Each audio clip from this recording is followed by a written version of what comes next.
Here's Dick Powell as Richard Diamond, private detective.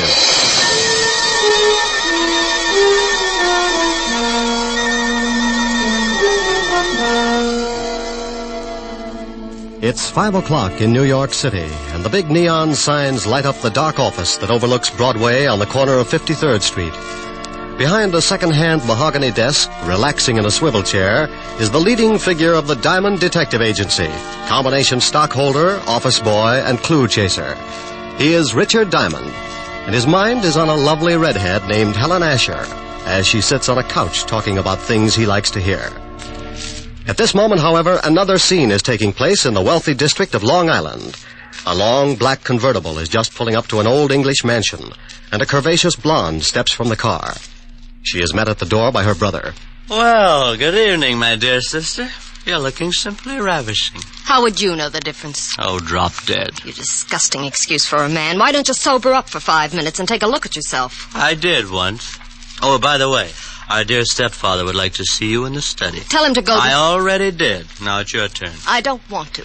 Now get out of my way, Chris. Suit yourself. But Murray Lang's in there with him. Murray? Did I start your heart going pitty-pat? Oh, shut up. You better go in and protect your money, darling. Bye, jailbird.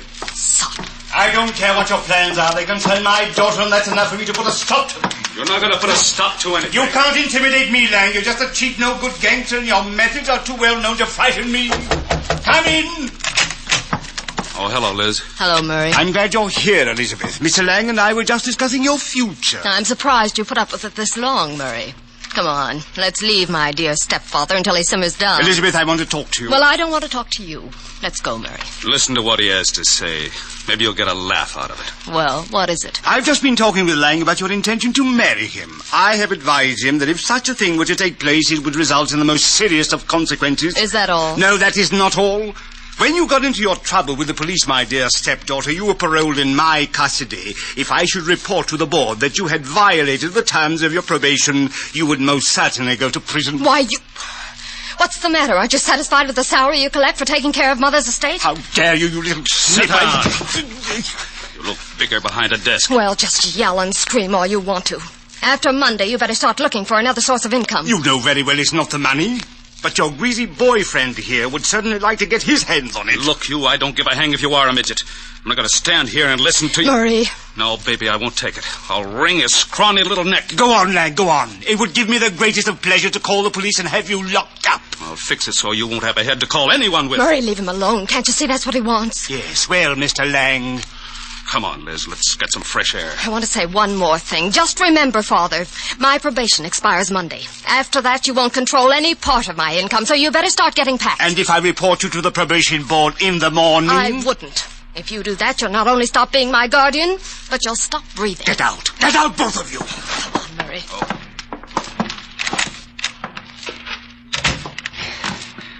Try to intimidate me. I'll make them both sorry. Detectives. Private detectives, yes. Foreign. Here's one. Full-page ad must be doing very well. Richard Diamond, private detective. If you've got a case, share it with me. Richard Diamond. 7.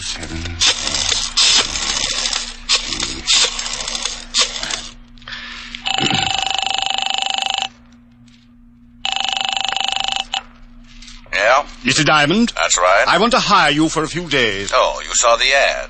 Well, it just so happens I'm available. I can't tell you much over the phone, too many extensions in the house, but it's about my daughter. I'm afraid she's going to get herself into some serious trouble. Well, how old is she? 20. Tell her to wait a year. My name is Chase, Ralph Chase. I live at 82 Maple Drive, Sands Point. Will you come out this evening? $100 a day and dibs on the icebox. I'll see you about 8. Goodbye, Mr. Diamond. What was that all about, Rick? Oh, got a job, baby. When do you start? Oh, yes, you're right. No, Rick. You can start it in the morning. You can't break another one tonight. Now, come on, Helen, baby. A job's a job. And a date's a date. I won't let you break this one. Your car downstairs? Yes, but I can drive myself home. Please, Rick. You promised you wouldn't break another one. Keys in it? Yeah, look. I want to hire you to protect me for this evening. I've been receiving mysterious phone calls, and I'm in fear of my life. Really? You've got to take the job. Old friends come first. I'll have to get home and shave before I start working. You mean you'll take it? After 12:30. Bye, baby. You beast. Oh, you must be getting tired from driving that big car around all day. Grab a cab, honey. It'll give you some rest. I'll take good care of your car. What? Want $1 for the cab? Huh? No. On second thought, you only live about 25 blocks. Walk will do you good. Rick. Deep breathing all the way up Fifth Avenue. Nothing like it. Bye, baby. Oh! On the way to the car, I thought about Helen. The most wonderful girl in the world. Money, looks. But she had one bad fault. She wanted to get married. I got into the big sedan and headed for my apartment. I'd been up late the night before with the blonde singer, and I was feeling tired. Funny how things change. My nights in college were just as busy, but at 1 o'clock the next afternoon, I was out playing football. I face facts pretty well, so when I got home, I took a nap.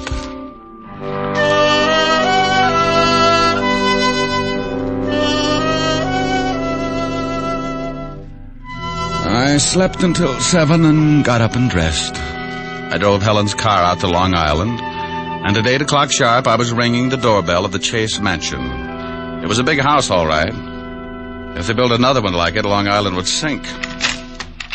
Well, to someone at me chamber door. My name's Chris. Boo.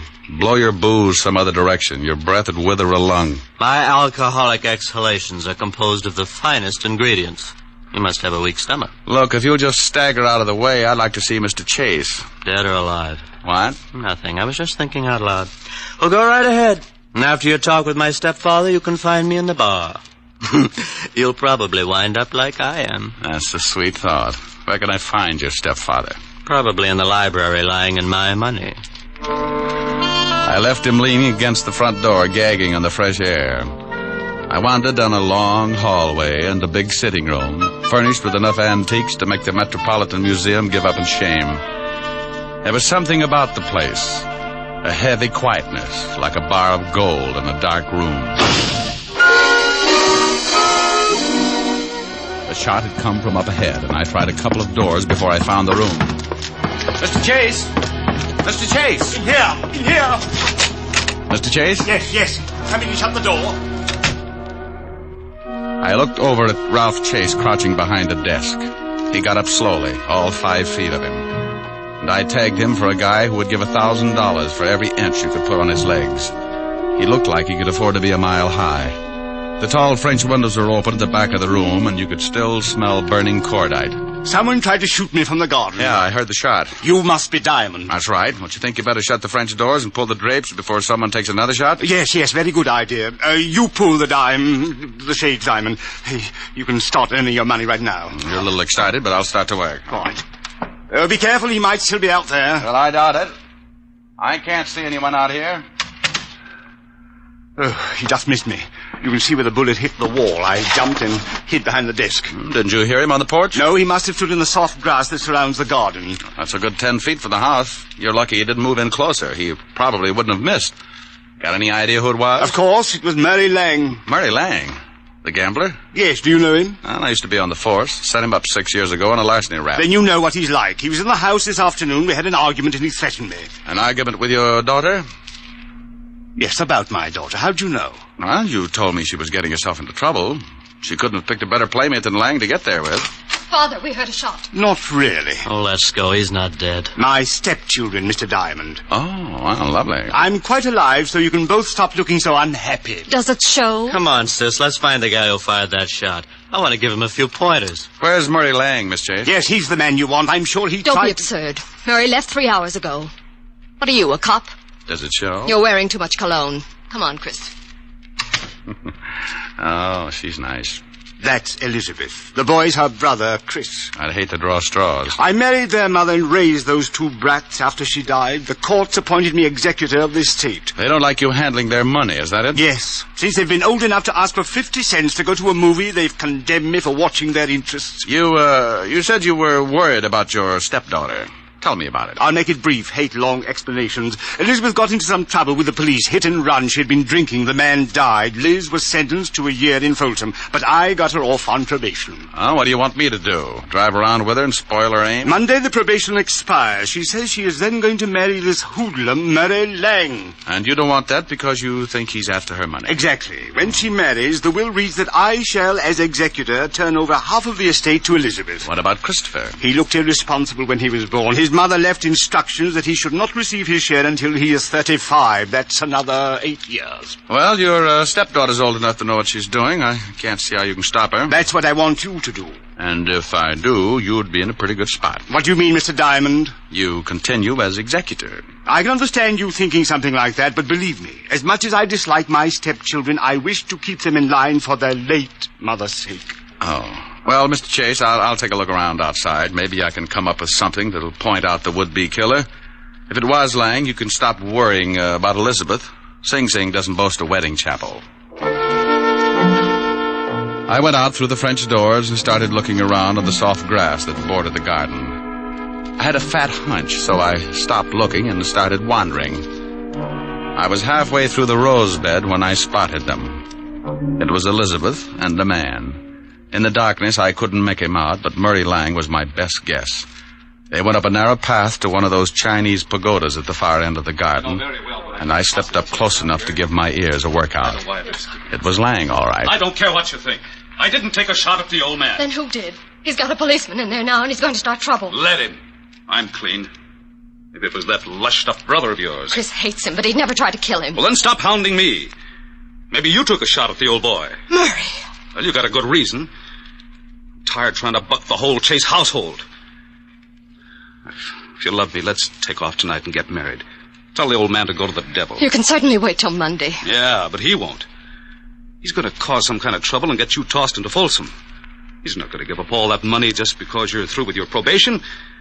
He probably cooked up that shooting just to get the cops here. Murray, what's going to happen to us? Oh, ask your stepfather. He's been doing your thinking for you. I don't have to. We'll get married Monday. Okay.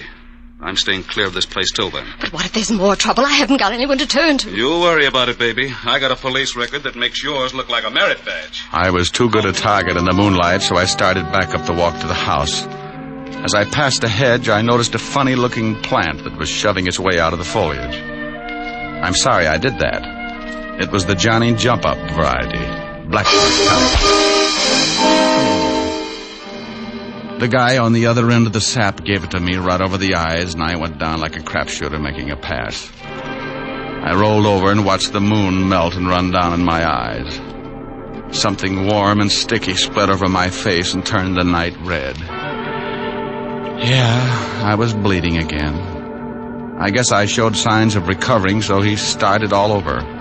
This time he used his foot in my side.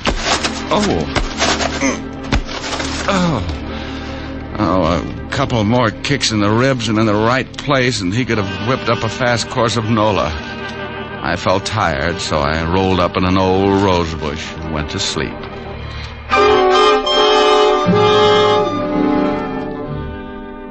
When you finally start coming around, it's like swimming your way out of an acre of mud. If you've taken enough beatings before, you diagnose things in a hurry. The pain in your head is where you got sapped. The ache in your ribs is where he booted you. And the thought in your mind is, it's something about an eye for an eye, if you've got one left. I sat up slowly and looked around. No one in sight, and my watch said 10 o'clock. I'd been out for an hour, and I was feeling lonely until I started to get up. I made it to one knee and looked down at the best reason I could think of for staying home nights. It was Murray Lang, and you couldn't blame him for staring. He wasn't impolite, just dead. Something on the walk beside him gleamed in the moonlight. I took out my handkerchief and scooped it up. It was a little nickel-plated .32. You could still smell the fresh powder in the barrel. I put it in my pocket and stumbled back to the house. Chris opened the door. Well, you shouldn't drink so much. I never get so loaded I look like that. Well, try it sometime. It might be an improvement. Boo. I told you once before not to do that. Now tell me, where were you 10 minutes ago? I was in the bar. Who was with you? Red and green midgets. Now let go of my collar. Okay. Where's the phone? In the hall. Hey, what's going on? Who beat you up? Nobody. I always bleed like this on warm nights. Huh? Big pores.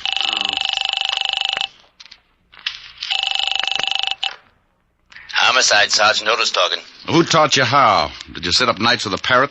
Oh, very funny. Only one guy could think up a lousy joke like that. What do you want, Diamond? A picture of you.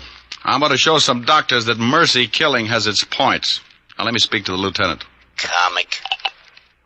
Homicide, Lieutenant Levinson. Hello, Walt. This is Diamond. Oh, wait a minute. Let me get the bicarbonate. What's the matter? I get stomach trouble every time you call. Go ahead. All right. I got a killing for you. I know it. Why can't you be a good boy and stop finding corpses? I'm out at Sands Point, 82 Maple Drive. I think I've got the murder weapon in my pocket. Who's dead? An old friend, Murray Lang, and you better step on it. There's a drunk staggering around the place, and he's liable to spot the body and put it in a cold shower to sober it up. Oh, all right. We'll be right out. Hold the fort. So Mr. Lang's dead. You better stop sneaking up on people, Buster. And you'd better stop telling me what to do in my own house, Mr. Diamond. You sobered up pretty quick. I heard what you said about finding the murder weapon. May I see it? No. It stays in my pocket until homicide gets here. Whose gun is it? It's a 40-pound broadsword. Now stop trying to look like a Chicago muscle man or I'll start slapping you. Oh, there you are, Diamond. I've been looking for you. Great Scott, what happened to your face? Someone was giving away hints. Chris, did you have something to do with this? Hardly. Mr. Diamond has a decided advantage over me. He has muscles. I'll be in the bar. What happened? Where's Elizabeth? I don't know, but her boyfriend's got troubles. He can't explain the hole in his chest. Lang? What do you mean? He's out in the garden. Someone shot him. Is he dead? And if he's not, he's trying awful hard. Then we'd better call the police. That's been taken care of. What kind of a gun do you own, Mr. Chase? You don't think... No, I don't. I just dig around till I come up with something. What kind of a gun do you own? Why, a 45... Now, wait a minute, Diamond. If you've got any ideas about this murder, you'd better wait until the police get here. Now, look, Chase, I've been insulted in your house, had the air let out of my ego by your beautiful stepdaughter, and beat up in your garden. That's a full night's work, and now I'm on my own time. Where can I find Elizabeth? I don't know. She may be up in her room. So where is it? End of the hall, head of the stairs, first door. Thanks. It's beginning to rain. What about Lang's body? Well, if he catches cold, call me. I went down the long hallway to the foot of a massive staircase. The only light was the one burning in the room I just left. I looked over at over my shoulder and saw Mr. Chase framed in its dim glow, watching me. In that moment, I thought who Chase reminded me of. A triangle hat, his hand in his vest, and Napoleon had a twin. I went up the stairs 2 at a time. Yes? Pardon me for barging in, but some guy in the garden just beat all the bashfulness out of me. How dare you? You get out of my room. You better put on something a little warmer, honey. That thing would start a Harry Carey epidemic in Boston. What do you want? Yeah. What did you do after Lang left you in the garden? What? Big ears. I overheard everything you said. I see someone pushed your face around. It's an improvement. Did Murray catch you eavesdropping? Well, if he did, he won't have much time to gloat. What do you mean? If you've done anything to Murray... Aren't you getting ready for bed a little early? I don't know what you want. I don't have to answer any of your ridiculous questions. Now, if you don't turn around and get out of here... What's the matter, baby? The drawer empty? Lose something? No. Maybe this is it. Where did you get that gun? It was lying in the garden beside your boyfriend's body. Beside... That's it, lover. Now sit down and relax. Is Murray dead? Like Jimmy Fiddler's gossip column. Didn't you hear anything after Murray left you? Oh, no. I was crying. I ran back to the house and came up here. Is there another way back to the house besides the path that Murray took? It's one that leads to those outside doors. I came right to my room. Please leave me alone. This is your gun, isn't it? Yes, but I didn't do it. I didn't. Murray and I were going to be married Monday. Ballistics will probably show it's the one that did the job. You better tell me everything you know. I don't know anything. I didn't shoot Murray. Someone stole my gun from the drawer. Oh, please find out who did it. If they hold me, I'll go to prison anyway. Please, Mr. Diamond, please. It's going to be tough if this is the gun. I'm pretty sure it is. You could still smell the powder when I... The powder. What's the matter, Mr. Diamond? Huh? Oh, nothing. Look, You stay in your room. Maybe I can do you some good. I promise you'll stay here. Sure. I'm not going anyplace. And try and snap out of it. Sometimes you keep losing until there's nothing left to play with. It breaks the jinx. I went downstairs and started looking for Chase. As I passed the doors leading to the garden, I stopped cold. A flash of lightning turned the garden flat white. Someone was standing over what was left of Murray Lang.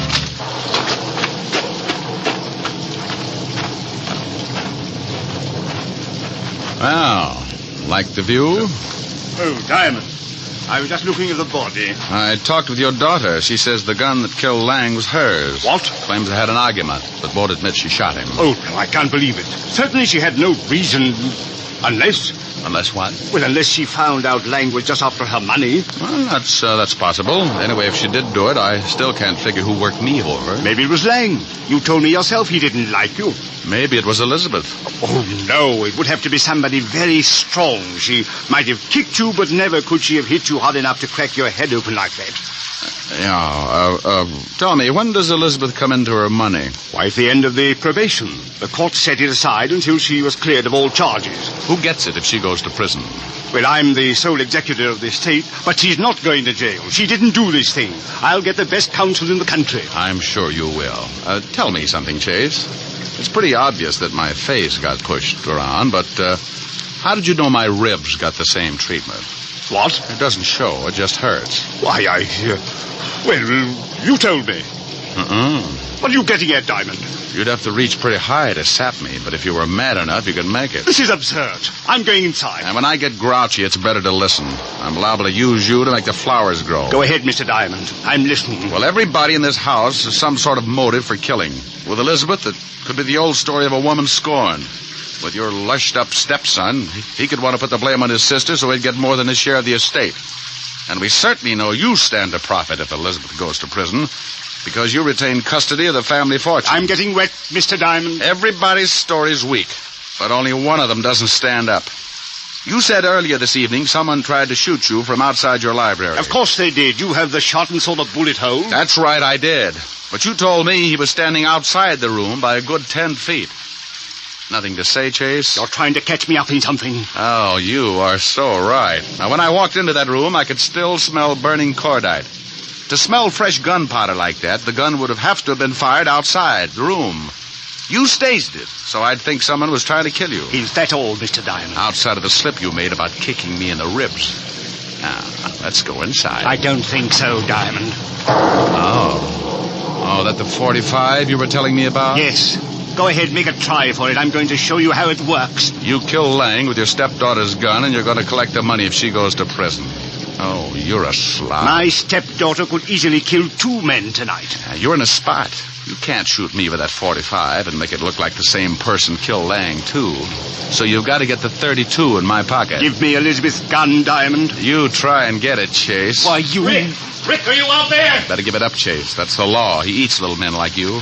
Out there, Lieutenant. Drunk City storm go out. Rick! Stay right there, Diamond. Another killing won't matter if you try and stop me. For Pete's sake, if you're out there, Rick, answer me. I'm getting soaked. Just keep your mouth closed, Diamond. I'm getting out of here. You'll never make it, Chase. They'll pick you up inside of an hour. Not if you're too dead to tell them. Yes, that's it. If I kill you, I'll eat at least have a... You should watch your step, Chase. Keep your head down, Lieutenant. Somebody's mad. Shut up, Otis, and get out from under that bench. Rick! Over here, Walt. What's going on, Rick? Who's doing all the shooting? Oh, we took turns. He was just going to kill me when he tripped over the body of his first victim. I used this 32 in my pocket, shot him twice. He's dead, Lieutenant. Give me my baking soda, Otis. Yeah, Lieutenant. Don't look so unhappy, Rick. He was going to kill you. Oh, I'm not unhappy. I'm just sore that I didn't have time to take the gun out of my pocket. I ruined a darn good coat.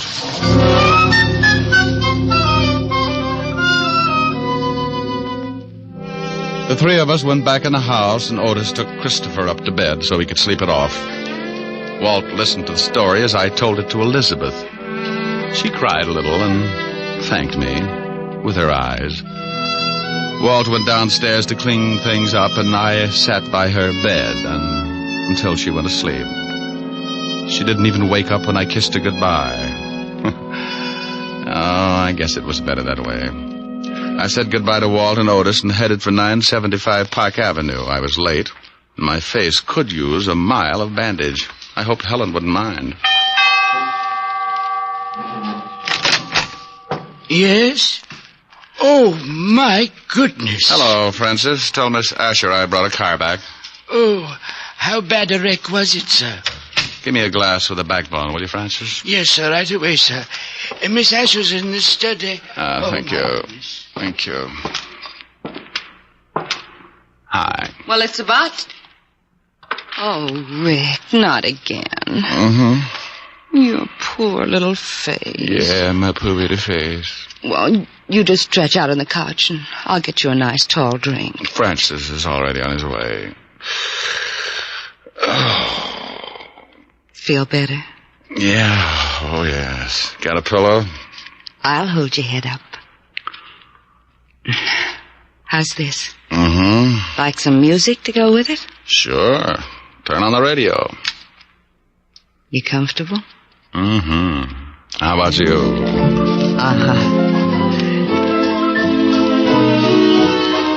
That music sounds like San Francisco. Remember the top of the mark? Yeah, fun too. Mind if I turn off the light? The glow from the fire is enough. You're cute. Better? Much. The snow is snowing, the wind is blowing, but I can weather the storm. A little high. What do I care how much it may storm? I've got my love to keep me warm. Me. I can't remember a worse December. Just watch those icicles form. What do I care if icicles form? I've got my love to keep me warm. I like your singing, too. Thanks. Off with my overcoat, off with my glove. I need no overcoat. I'm burning with love. My heart's on fire. The flame grows higher.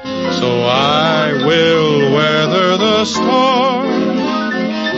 Why do I care how much it may storm? I've got my love to keep me warm. That was nice. Hey, why did you turn the radio off? This is nicer. Come here, Rick. Oh, honey. Honey, you're reading my mind. Here's your drink, Mr. Diamond. Oh, my goodness.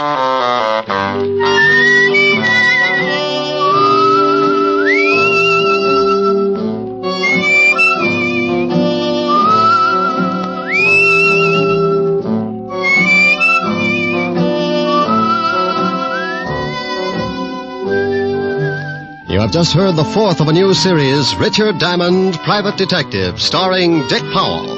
Helen was played by Virginia Gregg, Lieutenant Levinson by Ed Begley. Also in our cast were Wilms Herbert, Betty Moran, Jay Novello, Jack Edwards, and Tal Avery. Music was under the direction of David Baskerville. Richard Diamond is written by Blake Edwards and directed by William P. Rousseau.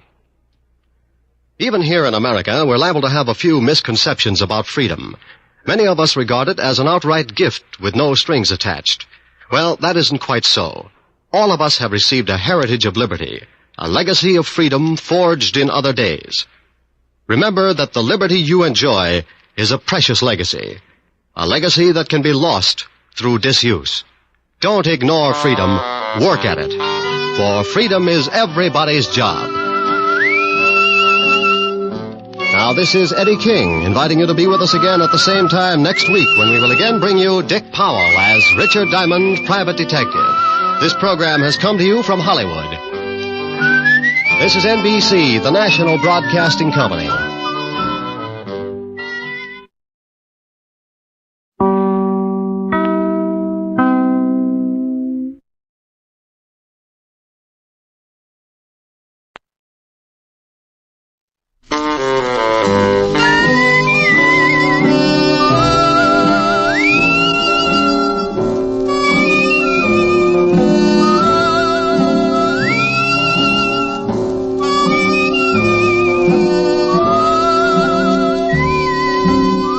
Here's Dick Powell, transcribed as Richard Diamond, private detective.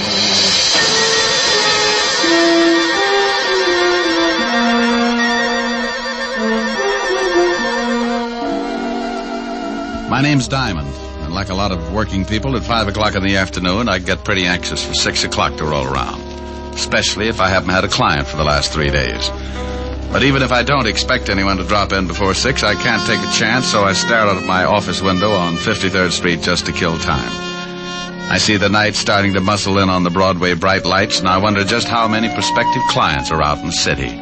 Who's getting in trouble? What kind of trouble? And will they come to Richard Diamond for guidance? Now, take the 2 hard-looking thugs in a downtown hotel room as they watch a pretty blonde hurriedly get into a flashy mink coat.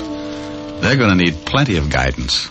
Where you going, Dottie? I got an appointment. Don't you think you ought to stick around just in case the contact comes in? If it ain't here by now, it won't be until tomorrow. Now stop looking like a couple of anxious bloodhounds. Relax. Sure, Dottie, sure. But you really cannot blame us for being a little disquieted. Don't she look classy, Al? Hey, who you gonna roll tonight, dollface? Your grandmother. Or ain't she out of Alcatraz yet? Hey, I don't like no cracks about my family. Well, what are you gonna do, Stan? People stop by the zoo every day. Now, please, no legamaki. Yeah, no, look, yeah. You keep running off at the mouth like that, baby, and you'll be spitting out all your teeth. Yeah, well, when you kick off, Stan, don't try to sell your body to science. I'll never get both heads in that bottle. Why, you... Please. I'm gonna hit... Please. Please. Leave us, Dottie. And Stanley, you shut your big mouth before I shove my foot in it. Go on, Dottie. I think you had better make a hurried percolation. What? Beat it. Oh, Al, why didn't you let me mess her up a little? She's always acting like she's got a family background. I do not know whether her family had anything to do with it, but it is a very nice background to gaze at. Now shut your ugly face and let us start tailing her. Tailing her? What for? I think she is up to something. Yeah, well, sure she is, but I don't want to get booked as a peeping Tom. Stan, you are a melonhead. I think she is going to try a cross. Florida has never been late with the numbers before. You think she's going to pick up the bundle and skip? No. I just want to see what she does with her evenings. Oh, well, I can tell you that. Stanley, please. You arouse my irascibility. Oh, I'm sorry, Aloysius.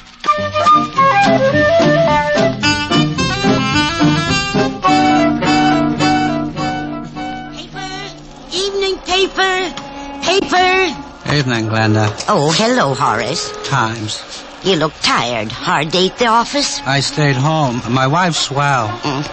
Here's the Times. Thanks. Good night, Glenda. Good night. Papers. Evening papers. Have you got a late edition? Why, yes, right here, dearie. You got it? Yeah, in the purse. Put it down on the counter and look through the paper. Okay. Paper. Evening paper. What do you want me to do with the purse? Keep it till I meet you at the train. Sure, honey. It's good to be working again, ain't it, Dottie? I gotta go. They usually got a tail on me. I'll see you tomorrow morning. Relax. We're in the chips. Paper. Evening paper. Paper, sir? No, but I will take that purse. Purse? Oh, why, that nice young lady must have left it on the counter when she looked at the paper. Please, just extend your agent index and shove it over here. Why, I can't do that. He belongs to that young lady. Oh, look, it would make me very unhappy to have to shove all those nice old wrinkles around, but I am in need to possess one patent leather handbag. Now, if you will kindly move it in my approximate latitude, you old bat, we can dispense with all... Why, you poor excuse for a lowbrow gun. If Madam. for 2 cents I'd wrap a lead sap across your flat head. Well, hello, Glenda. Hello. How's business? Oh, Officer Quine. Aren't you on a little late? Yes, I've been changed to the 6 o'clock beat. Well, good evening, sir. Yeah, lovely. Good evening, officer. Say, haven't I seen you somewhere before? Hardly. I reside in Flatbush. Well, thank you, Mother. I do not see anything I want. Goodbye. He doesn't see anything he wants. What does he think you're running? A drugstore there? Hey, Al, I saw a cop. I am proud of you, Stanley. Huh? Now let us hurry around this corner. What, you think Dot and the old dame are cooking up something together? Stop here so we can watch the old dame. Stanley, to put it in your words, yeah, I think they are cooking up something. Oh, you figure she slipped the old girl the numbers? Your perception astounds even my astute...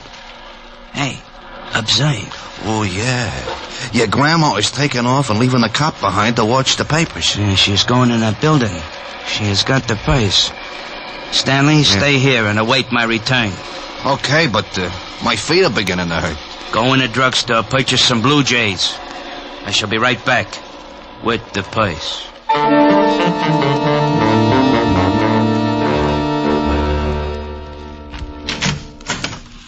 Mr. Diamond. Well, hello, Glenda.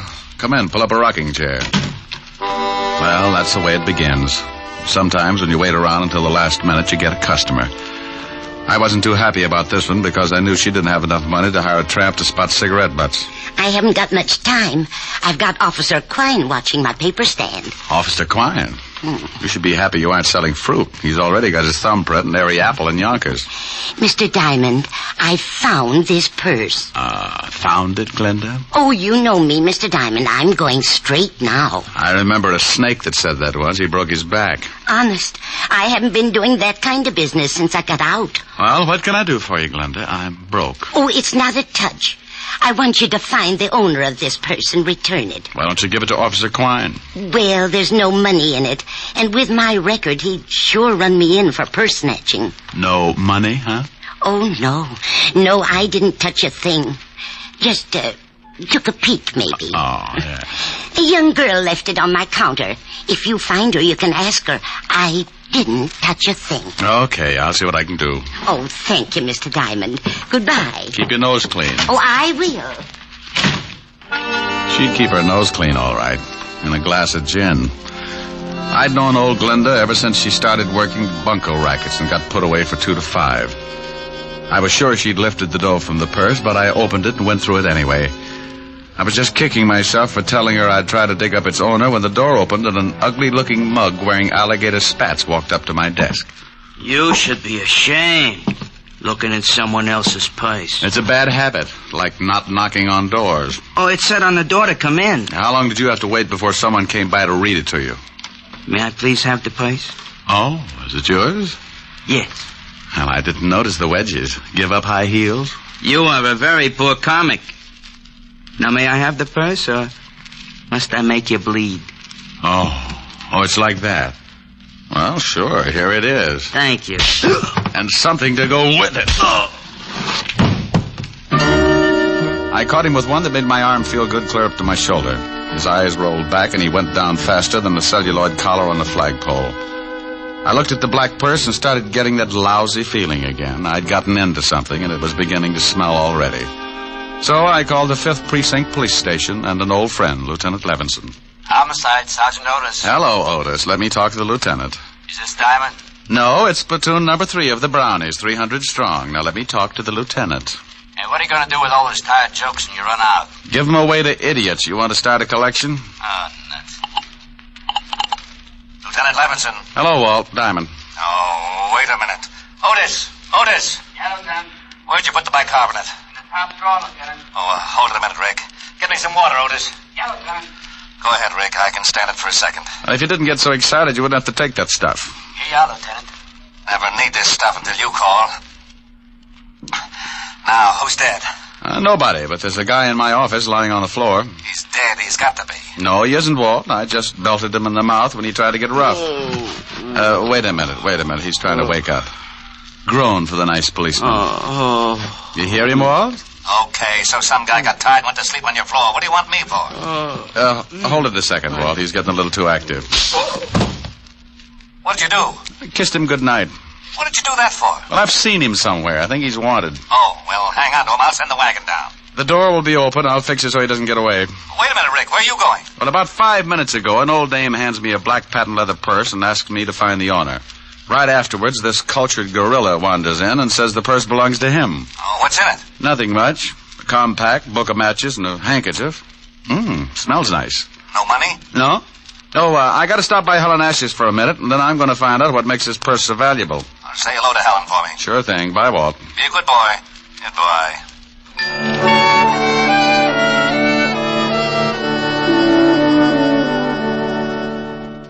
I got a rope out of my desk that I hung my socks on when I had time to wash them, and tied the sleeping Garniff to a chair.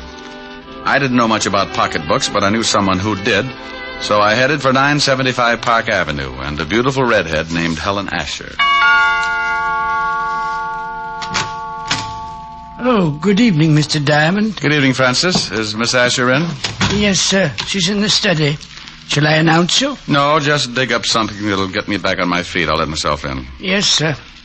Mr. Diamond. Yes, Francis? If you'll pardon me for saying so, sir, I just love the way you talk. Well, thank you, Francis. Eaton, 98. Majored in Sloyd.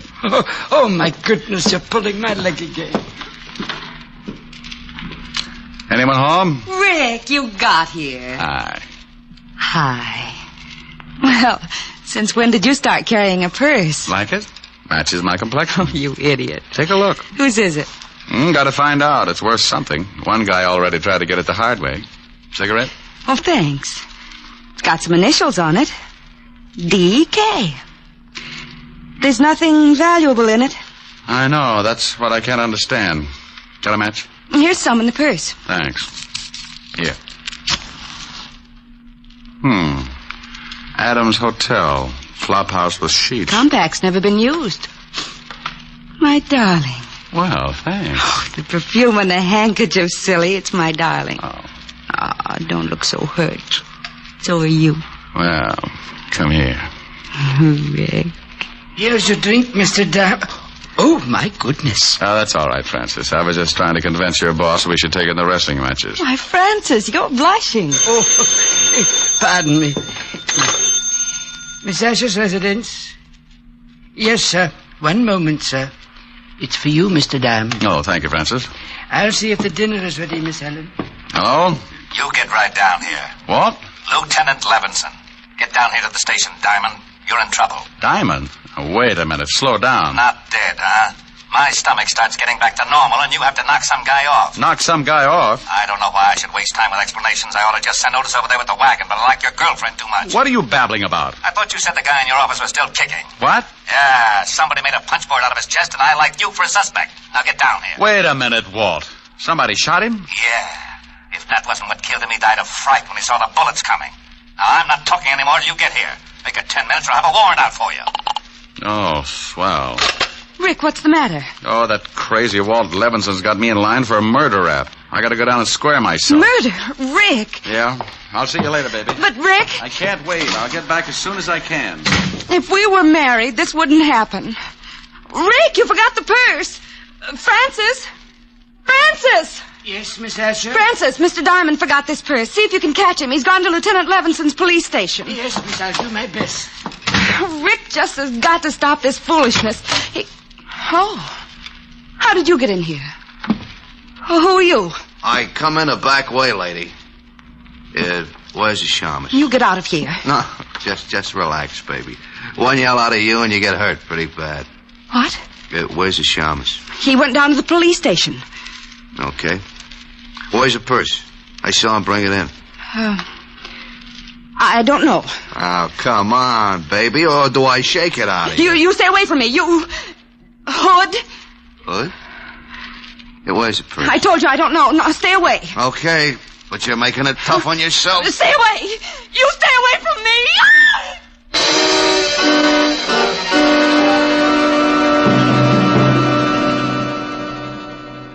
With the red tucked underneath her arm, she walks the bloody tower.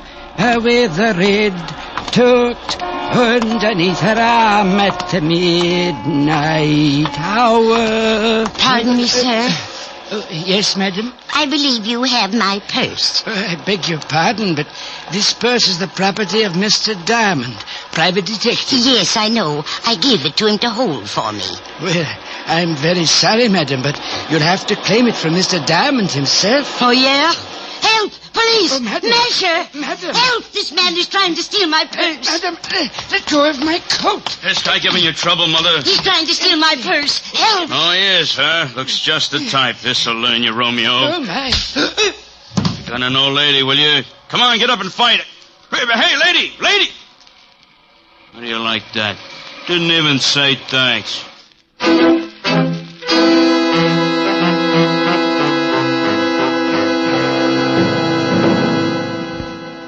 Now, look, Rick, I don't care what you say. You told me you had a guy in your office. When my men got there, they found him tied in the chair with 3 bullet holes in his chest. He was making noises when I left. Some guys do that when they get shot. Oh, stop being an idiot. You know I didn't kill him. Yeah, I know it, but what do I tell the commissioner? That I let you go because you're a friend of mine, used to be on the force? No, but you don't have to act like I rubbed out the whole West Side. Well, I'm mad. I want to retire in 5 years, and I want to do it with a healthy stomach. Yeah? Lieutenant, Murphy's got some guy out here he picked up for purse snatching. Says he's a friend of Diamond's and wants to see him. Send him in. This can't get any screwier than it is already. I got a purse snatcher who says he knows you. Purse snatcher? Francis.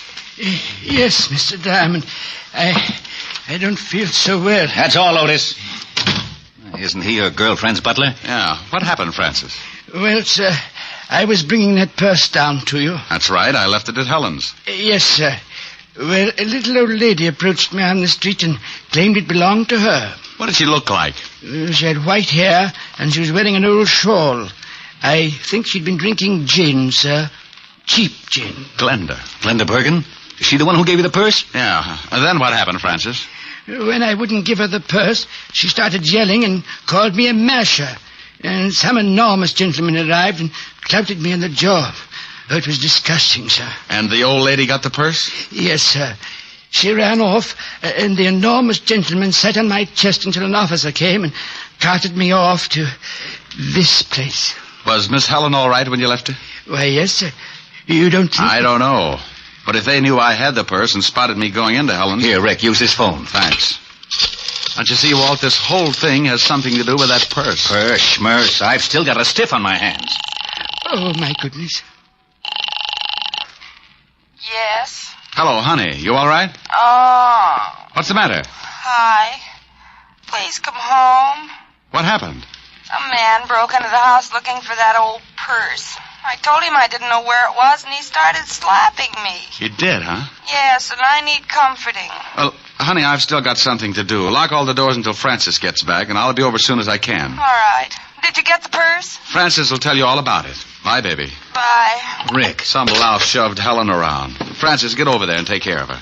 It's all right if he goes, isn't it, Walt? I guess so. Otis, I'm releasing the guy that was picked up for purse snatching.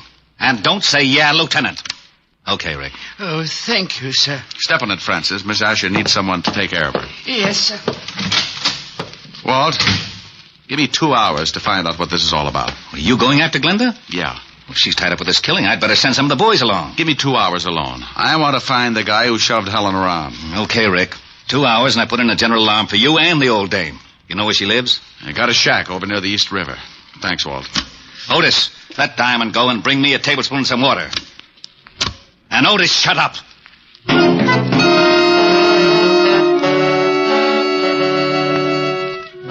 I grabbed a cab, and 20 minutes later I was standing at the edge of the East River. The fog was rolling in, and pretty soon it'd be so thick you could put it in bales. Below me, next to the water, was a line of weather-beaten shacks, and one of them belonged to old Glenda.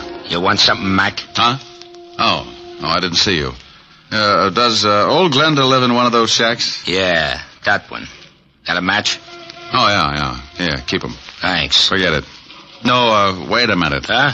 Let me see those matches.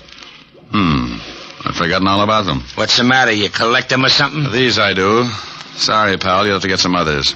Okay, sporty.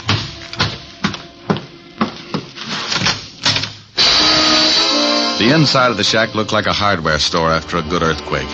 Someone had torn it to pieces, and old Glenda had gotten the same treatment. She was lying on the wooden floor staring up at me. She couldn't close her eyes because a rope around her neck was squeezing them open. Is she dead? Huh? I followed you down. Well, hooray for you. The next time you sneak up on somebody, you're liable to end up with a skull fracture. Just wanted to see what was going on. Is she dead? Unless she can breathe through her feet. She's been strangled. Gonna call the cops? No. I thought I'd rub her wrists for a while. Now, here's a buck. Call Lieutenant Levinson at the 5th Precinct and tell him what's happened. Sure. Got a nickel? Yeah, here. And tell him I've gone over to the Adams Hotel on 28th Street. My name's Diamond. Good for you. Now step on it.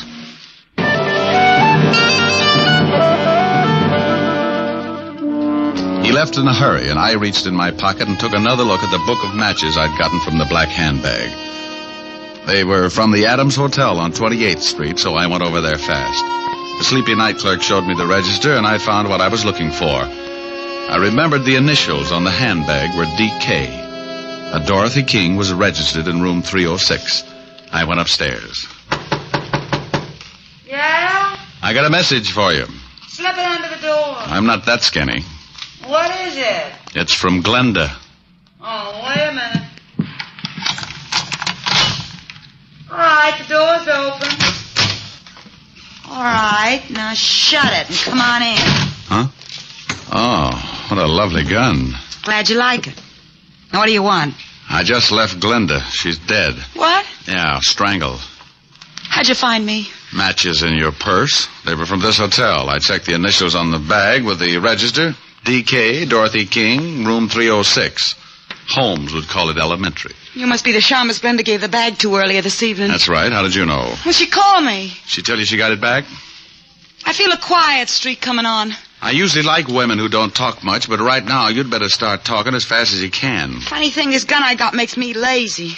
Now get out of here. Baby, I got a big fat surprise for you. Yeah? Yeah. My gun makes bigger holes than yours. Huh? What do you think I'm doing with my right hand, keeping it warm? Oh, don't give me that. You ain't got nothing but a big finger in that pocket. Oh! Surprise. Next time I make it count. Wait a minute. Sure. Drop it.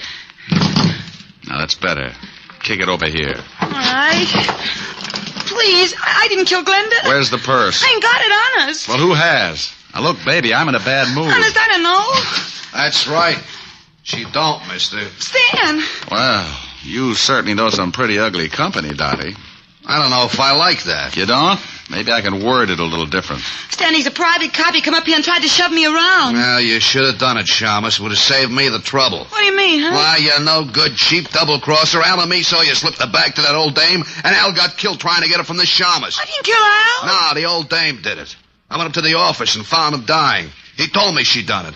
What are you going to do? Well, the organization don't like being crossed. I got the purse from the old dame and paid her off for killing poor old Al. Now I gotta pay you off. I got a surprise for you, too, Stanley. Yeah, you try anything, you'll have more holes on you than a fishnet. He's got a gun in his pocket. Well, look at his pocket, wise guy. Oh, gee, I wish Al was here. He'd know what to do. Go on, shoot him. Shoot him. Stan's got it coming. Looks like it's a tie. No sense in both of us getting killed. Yeah, you plug me and I'll nail you before I go down. Don't listen to him. I think he's got a point. What are you going to do? That's up to him. Well, as Al would say, a hurried departure is in order. I'll take care of you later, Dot. Huh? Goodbye, all. Yeah, it's pretty good. Al would like that. Don't let him get away. Stop him. You stop him. All right, baby. Where's he going with that purse? If I tell you, will you give me a chance to get out of town? I can't do anything about that. When I leave, you're on your own. Technically, you haven't done anything the law could hold you for. I haven't? No, but that won't stop me from pushing you around. Now, let's have the story. If Stan hasn't been there already, he's headed for a locker in the subway station at 34th Street. What's in the locker? $100,000 in counterfeit bills. Oh, baby. Counterfeit. You have been naughty. Now, Papa, we'll have to keep you on ice for the cops. Get in the closet. Oh, please, give me a break. Sorry, honey. Get in. Ouch, you're hurting me. Please.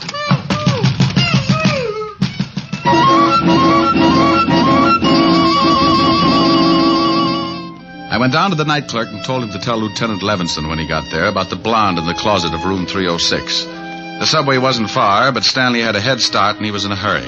I ran the rest of the way. I went down the steps. A train was just pulling out when I spotted him. He'd just taken a bundle out of one of the lockers, and as he turned to go, I walked up behind him. Hello, Stanley. What? What you got in the box? The Shamus. Here, you take it. Oh!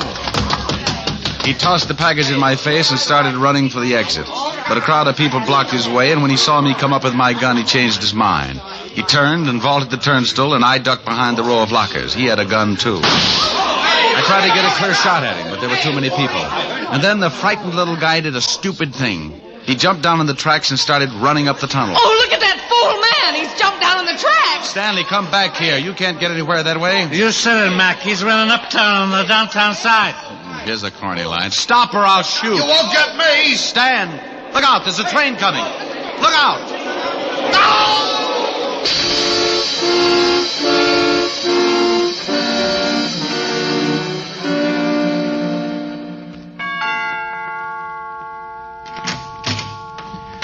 Oh, Mr. Diamond.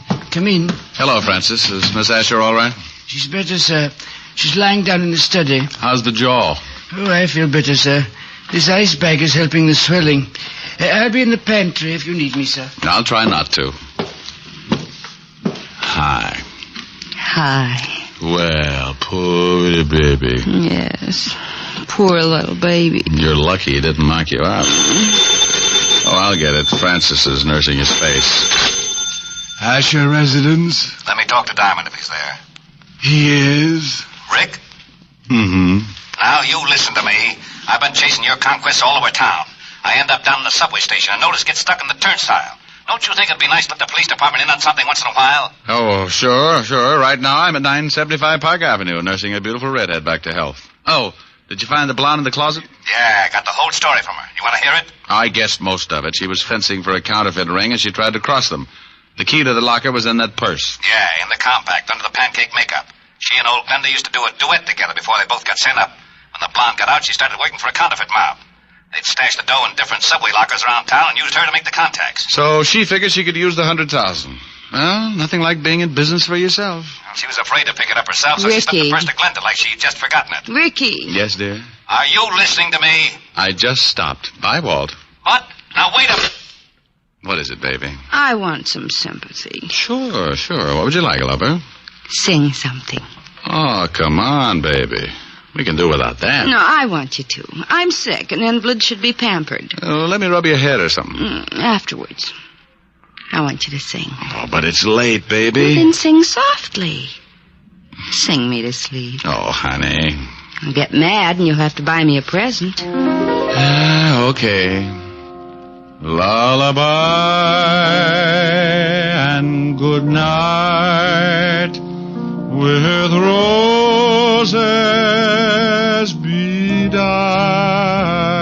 That's wonderful. With lilies bedight. Hey, you in the boy to your tonsils! Shut up, I'm trying to sleep! Well, what is that? Oh, it's that grouchy new neighbor. Oh, it is, huh? Mm-hmm. Hey, you want something, bud? Yeah, shut your big bazoo! Oh, is that right? Powder your face with sunshine. Oh, no! Put on a great big smile. Make up your eyes Rick, that's with too laughter. Please, Rick. Yeah, okay. That guy gets shell-shocked if you fried potatoes. Rick. What is it, baby? Come here. Oh. You do need pampering.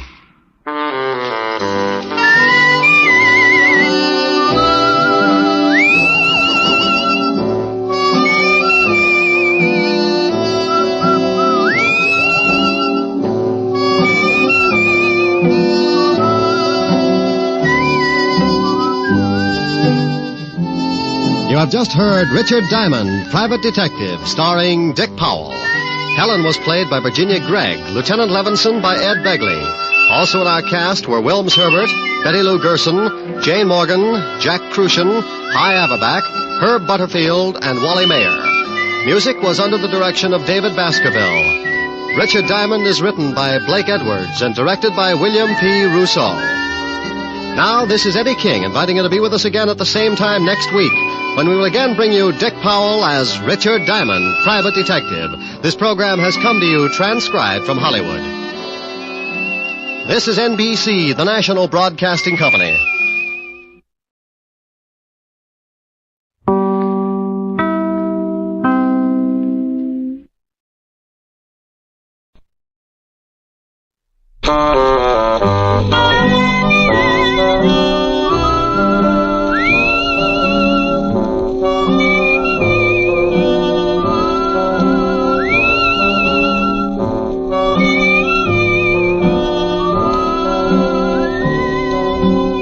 Here's Dick Powell as Richard Diamond, Private Detective.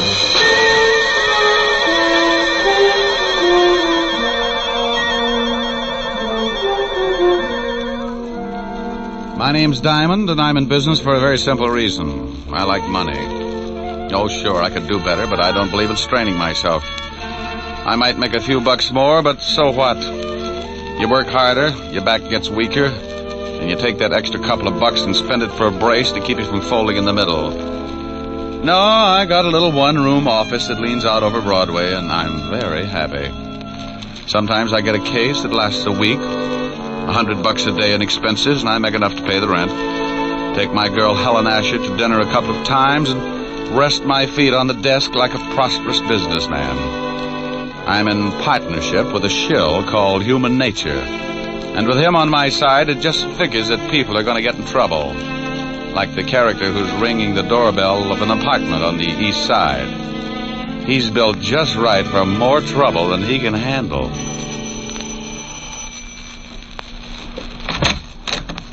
Well, Hello, Mrs. Moran. you say that like you're really glad to see me. I'll let you know as soon as we can talk business. Did you bring a rubber hose along? Why? Are you going to be hard to get along with? This time, yes. Where's your husband?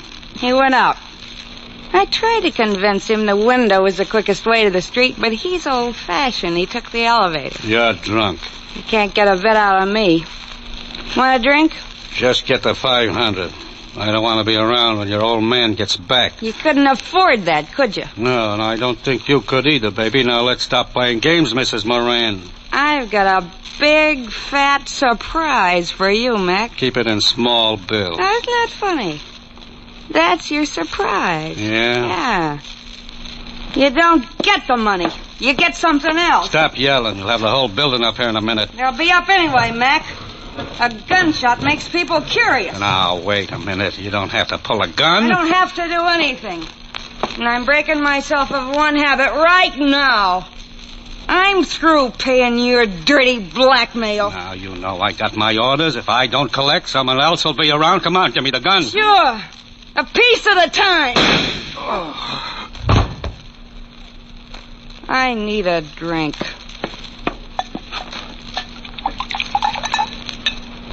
Well, here's to nothing, Betty, old girl.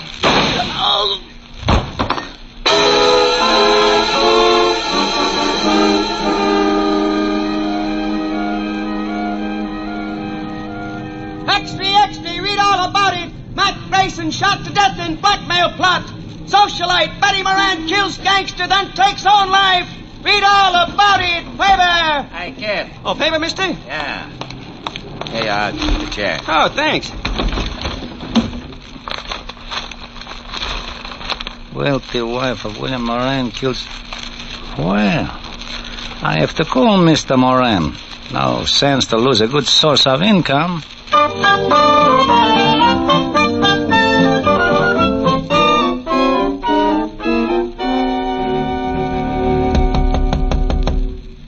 Yeah, come in. Mr. Diamond? Over here. Oh, this clothesline, I couldn't see you.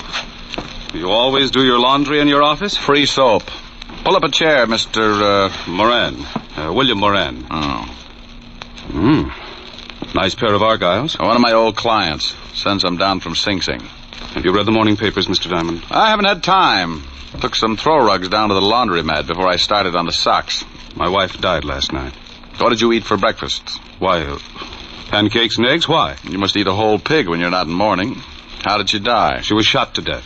Could she get 2 people for a pyramid club? She was being blackmailed. It's usually the other way around. The victim shoots the blackmailer. She did that. His name was Mac Grayson. I want you to find the other man behind this blackmail ring. Oh, what makes you think there was more than one? I received an anonymous phone call this morning. It was from a man who said he was a friend of Mac Grayson. He made it perfectly clear that he was going to continue with the blackmail. You, know what they had on your wife? She was a very wealthy woman, Mr. Diamond. Before she married me, she was rather, wild. Well, they get that way sometimes. There were some letters. Why don't you go to the police? As far as they're concerned, the case is closed. They say it's a murder and a suicide, and that's that. But I want to get the people who drove my wife to suicide. Okay, Mr. Moran, but if you want me to try and dig up your blackmailers, my fee is rather high. I want to start sending my laundry out. Money is no object. That's the nicest thing you could have said. $100 a day and a fifth of plasma. Plasma, Mr. Diamond? 100 proof. I never know what I'm going to run into in a case like this. I may bleed a little. You can reach me at Evergreen 45021. I'll write you a check. Here, use my pen. It's getting an inferiority complex. Do you know anything more about this man who called you this morning? Yeah, only that he said he was a friend of Mac Grayson's.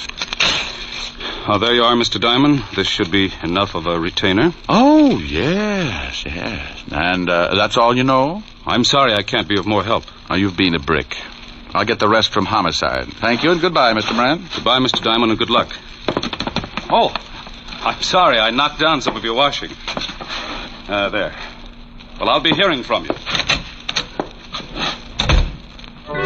Well, that's the way it goes. 1 minute you're washing socks, and the next you got enough money to stake out a claim on every night spot from Mott Street to Harlem. Unless a particular blackmail ring likes to kill private detectives. I had a hunch the assignment might run into overtime, so I put in a call to a lovely redhead named Helen Asher. Francis, the butler, answered, and I told him to pass the word along that I might be late for my date. I hung up before Helen could get on the pipe and start screaming at me like a wounded eagle. I locked the office, went down to 5th Precinct, and an old friend, Lieutenant Levinson. He was in charge of the homicide detail and could tell me about the late Mrs. Moran and her victim. When I walked in, Sergeant Otis was polishing his billy. Hello, Otis. The lieutenant in? Well, Richard Diamond, the All-American gumshoe. Oh, you're just jealous because that club you've got is a better shape than your head. Lieutenant, Diamond's out here. Okay, send them in. Tell me, Shamus, how does one get to be a great big private detective? Slaving box tops? Well, you have to observe things, Otis, my boy. For instance, one look at your shirt and I can tell you've been eating well for a week. Why don't you either get it cleaned or stick it in a pressure cooker? Hello, Walt. Now, wait a minute, Rick. If you've got a body somewhere, take it to another precinct. No, I'm a little short right now, but maybe I can dig one up. Yeah, that was a swell one. Is this just a social visit, or am I a dreamer? It's about the Moran suicide. You handle it? Uh-huh. One of the neighbors called us. They're both deader than Otis on a double date. What about the Grayson guy she knocked off? Cheap thug. Couple of convictions. Oh, don't tell me Moran's been to you with that blackmail story. Yeah. He seems to think Grayson was working with someone. Rick, that guy pestered us all morning, but there's no proof of blackmail or anything else, except 2 people got killed. Give me a quick rundown. I don't know why you're interested. I think Moran drummed up the blackmail theory just to cover that his wife was running around with another man. Well, I'm interested because Moran gave me a fat $200 in advance to get me in the spirit of the thing. Well, if you want to be bored, here are the photographs of the deal. Here's Mac Grayson. Bullet entered his chest just below the 10th rib. Gun's a .32. Same one that the Moran dame used on herself. Enough powder burns on his shirt to show that she was standing pretty close when she gave it to him. She'd have to be not to miss him. You can see she was lying about 10 feet from Grayson near the bar. Probably needed a stiff shot before she knocked herself off. That's the highball glass on the floor near her head. And that's the .32 she used, about 6 inches from her right hand, and only her prints on it. Powder burns on the girl? Sure, all over her temple. We did the paraffin test on her hand, too. She fired the gun all right. Did Grayson have any friends? We never tied him up with anyone except an old wino that hangs out on Skid Row, dump called the Parrot Club. Name's Wilbur Truitt. Yeah. Well, thanks, Walt. Now, look, the dame killed the guy and then shot herself. What more do you want? I'll let you know. Now, wait a minute. I know that gleam in your eye.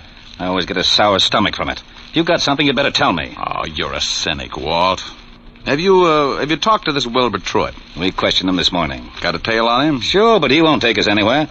Now, what are you cooking up? Well, maybe you think there's something to Moran's blackmail story. Oh, don't be an idiot. And what are you tailing Truitt for? Because I can't take a chance. Blackmail's a federal rap, and if Moran keeps stirring up trouble, I want to be able to prove he's nuts. Now, you look here. I want to know what's on your mind. I'll send you a letter. Oh, Otis. Yeah, Lieutenant. Get me my bicarbonate. And shut up. Bye. Goodbye. I went through the squad room and out into the hall. I used the payphone by the door and put in a fast call to my client, William Moran. I had a hunch, and Moran's $200 retainer in my pocket gave him an A priority on it. Yes? Mr. Moran. That's right. This is Diamond, Mr. Moran. I've got a lead on someone who knew Mac Grayson. Well, that's fine, Mr. Diamond. Who is it? A guy who hangs out on Skid Row named Wilbur Truitt. Ever heard of him? No. Oh. Well, he might have been the one who phoned you this morning. I think I'll go down and find out. Good. You'll keep in touch, won't you? Oh, as long as I'm on the case. Goodbye, Mr. Moran.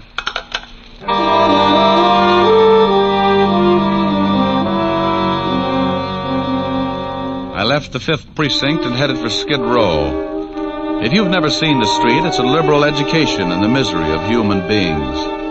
Even the sun winds up with a hangover if it shines on the place too long. The Parrot Club was a cellar with a low ceiling and a drink of wine for 10 cents a glass. The smell of stale alcohol was so strong that if you opened the door to air the place out, the walls would probably cave in. I found Wilbur Truitt sitting at the bar with a dirty towel around his neck. He held the towel and a glass of wine in one hand, and with the other he pulled the towel, lifting his hand and the glass up to his mouth.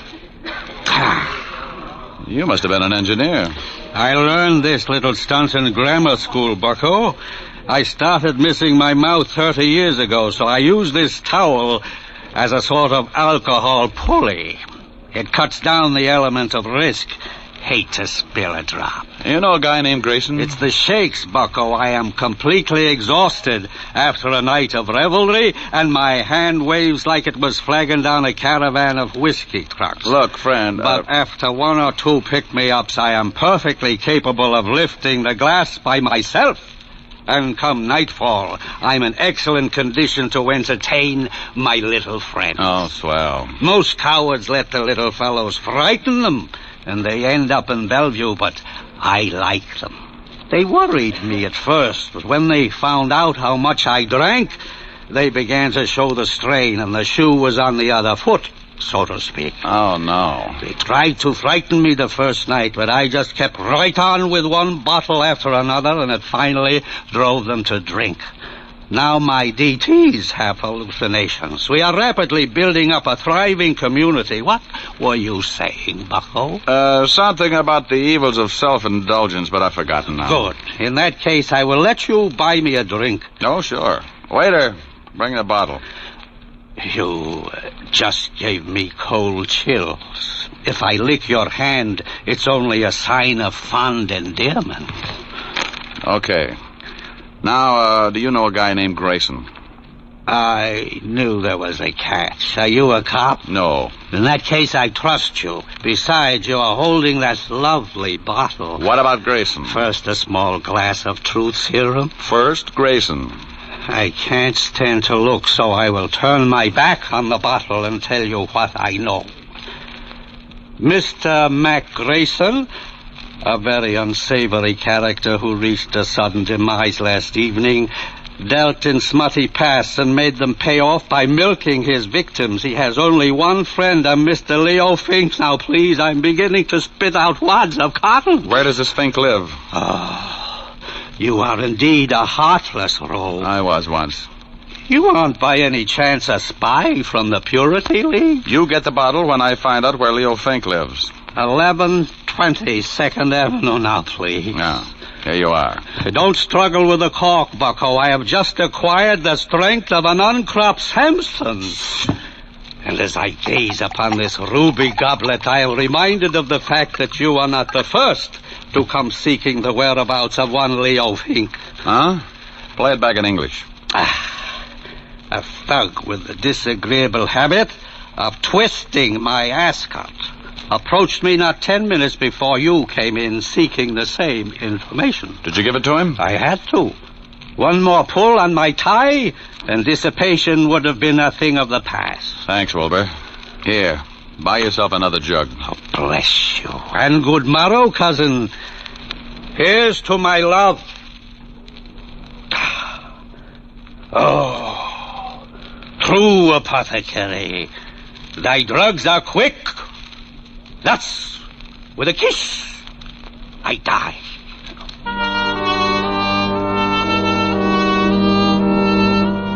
I left Wilbur with his first love and walked out on the street. I grabbed a cab and headed for Leo Fink's address. All the way over, I kept thinking how wonderful fresh air really was. When we finally got there, I paid off the cabbie and looked at my watch. It was 4:30, and the city was turning soft and mellow as the sun started giving up behind the tall buildings. I got that lousy feeling again when I looked across the street. A prowl car was parked at the curb, and it looked like Homicide's private limousine. Something was wrong. I went up to Fink's apartment in a hurry. Yeah? What do you want, Shamus? Well, good afternoon, Sergeant. I'm taking the census. How long ago did you die, sir? Very funny, Diamond. Otis, who is that? Diamond, who else? I didn't ask for a quick quiz on well-known personalities. Let him in. Yeah, Lieutenant. Shame on you, Otis. You'll never make an Eagle Scout. Hello, Rick. What do you want? I'll bet he's dead. You'll bet who's dead? You know who's dead. Sure, I know who's dead. Who do you think is dead? The guy I came up here to see. Well, who did you come up to see? Well, I think it's the guy who's dead. Don't you know? No, I ask you. Well, I'm telling you. You told me nothing. Look, why are you up here? Because I'm looking for a guy. What guy? I think it's the guy who's dead. Who's dead? Oh, he's on third. Don't you know? I think I know, Lieutenant. You shut up. Of course I know. Well, all right. If you're going to hold out on your old pal... Now, wait a minute. How did we get into this thing? Otis, here's your bicarbonate, all mixed. All right, now let's start again. Walt, who's dead? Oh, let's not have two bodies up here. The guy's name is Fink. Leo Fink. Why didn't you say that in the first place? Because I don't have to do anything I don't want to do. Walt. Lieutenant Levinson. Now, what are you doing up here? Well, I came up to see Leo Fink, that's all. Well, he's in the other room. If he spills anything, don't believe it. He's been dead for 10 minutes. That's too bad. He knew Mac Grayson. Yeah, how did you find out? That sweet old gentleman you sent me over to, Wilbur Truitt. Oh, you got something out of him, huh? What else did he tell you? Nothing, but we struck up quite a friendship. I'm going to go back over and see what another bottle of wine will do to his memory. I'd better haul him in. Well, don't do it, Walt. Don't do it. I can find out things a lot quicker. Shh. I got a system. Okay, but keep me posted. I've got to clean up here. How did Fink get it? 2 bullets in the head. No idea who gave it to him. They used a Luger, I think. Hey, have you questioned Otis? Oh, go on. Get out of here. Walt, tell me, did you check the prints on that highball glass next to Mrs. Moran to find out whether they were from her right or left hand? Now, what difference does it make? I'll let you know. Now, you wait a minute. No, I can't. I'm behind schedule now. Bye. Oh, Otis!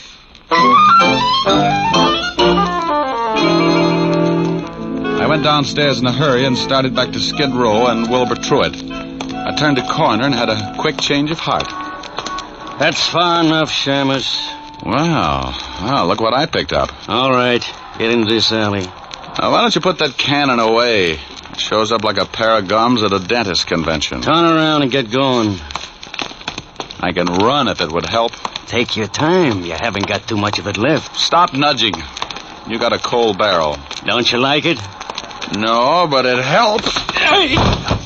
A lesson in the manly art of self-defense. Next time, don't get so close with a gun. Well, what do you know? A Luger. Okay, so I'm a Butterfingers. You got the gun now. What are you going to do? I got a mean streak, and it shows up when someone tries to kill me. I'm going to ask a couple of questions, and if you don't answer them, you'll wish you'd picked on an octopus. Now get up.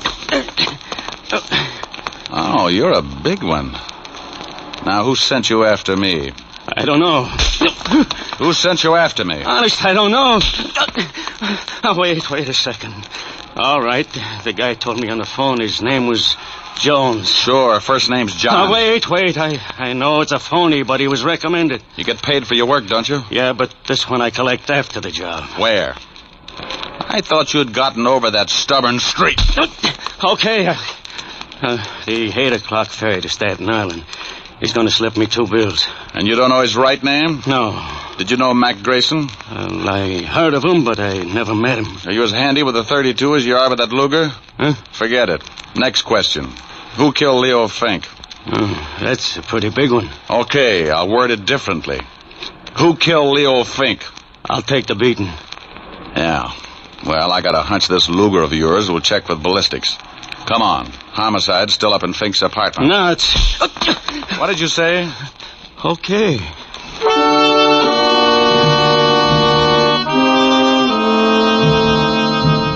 I hustled Louis up to Walt and left him handcuffed to Sergeant Otis. They deserved each other. Louis said he was going to be paid off at 8 o'clock, and my watch said it was 7:15. That gave me 45 minutes to check at homicide and still catch the ferry to Staten Island. The fingerprint man at the 5th Precinct put the prints from the highball glass under a microscope and told me what I wanted to know. My hunch had been right. So I grabbed a cab, and 20 minutes later I was paying for my ticket at the ferry landing. A thick, wet fog was beginning to roll in off the river, and by 8 o'clock it was hard to even see your watch. Someone was playing a piano in the lounge as the ferry began to move slowly across the river. I didn't know who I was looking for, but I figured if there was going to be a payoff, it would be outside. I leaned against the rail and took out a cigarette. Got a match, mister? Yeah, right here. Thanks. Lousy night. Yeah. He wasn't my man. When he struck the match, I could see his dirty work clothes and his factory badge. I started down the other side of the boat. Finding a killer in that fog was like looking for your car keys in a mine shaft. I reached the bow of the boat, and right then I knew I was about to score. I get a tight feeling in my stomach when I start closing in on danger. I spotted the dark outline at the rail, so I pulled my hat down and walked up beside him. He was hunched over with his arms resting on the rail. Terrible night. Mm-hmm. Be awful if you had to find someone in this fog. Not if he found you first. Yeah. I like the name Louis Osgood. Have you heard of it? I like the name Moran. Huh? William Moran. Who are you? Just an employee. Diamond. Yeah, you get a gold star. Well, what do you want? Have you found the blackmailers? Now stop playing Alice in Wonderland. I just pushed around your hired gunnet, Louis Osgood. He had enough to say to put you away for a long time. He couldn't have. He didn't know. Didn't know your name? Who murdered your wife, you or Louis Osgood? Why do you say murder? The police said it was suicide. Well, I got news for you, Buster. Homicide just changed its mind.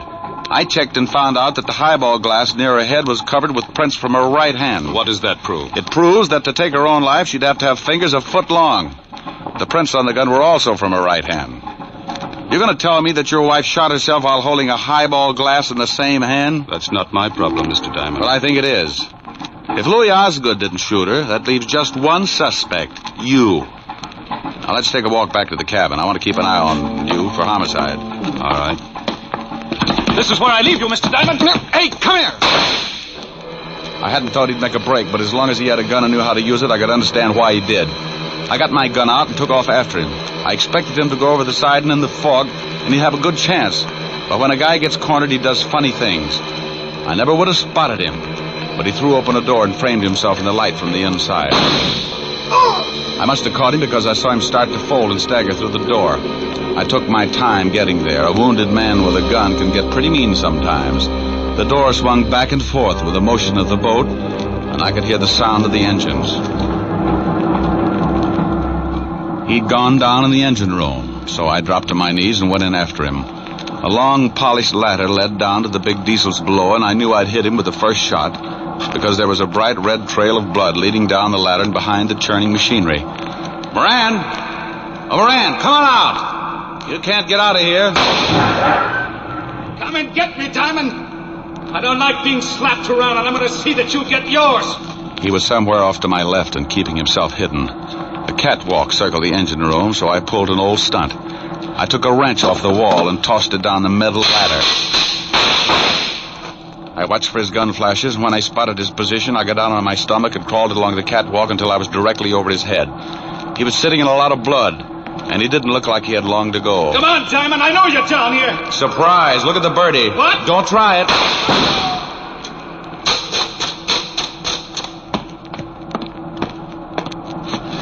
Sorry, Moran, but this just wasn't your night. You want to tell me about it? I shot my wife. I came in just after she shot Grayson. And she was standing at the bar with her back to me, mixing a drink. She dropped the gun by Grayson's body, so I picked it up to shot her. Wiped my prints off and put hers on it.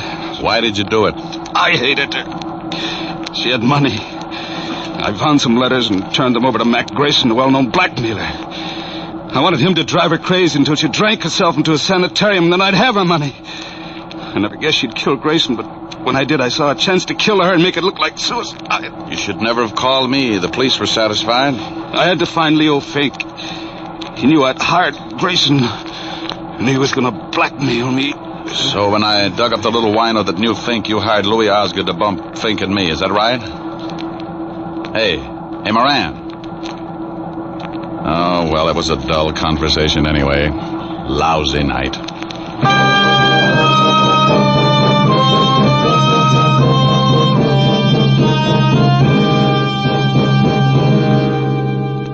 The captain came and helped me carry him up to the deck.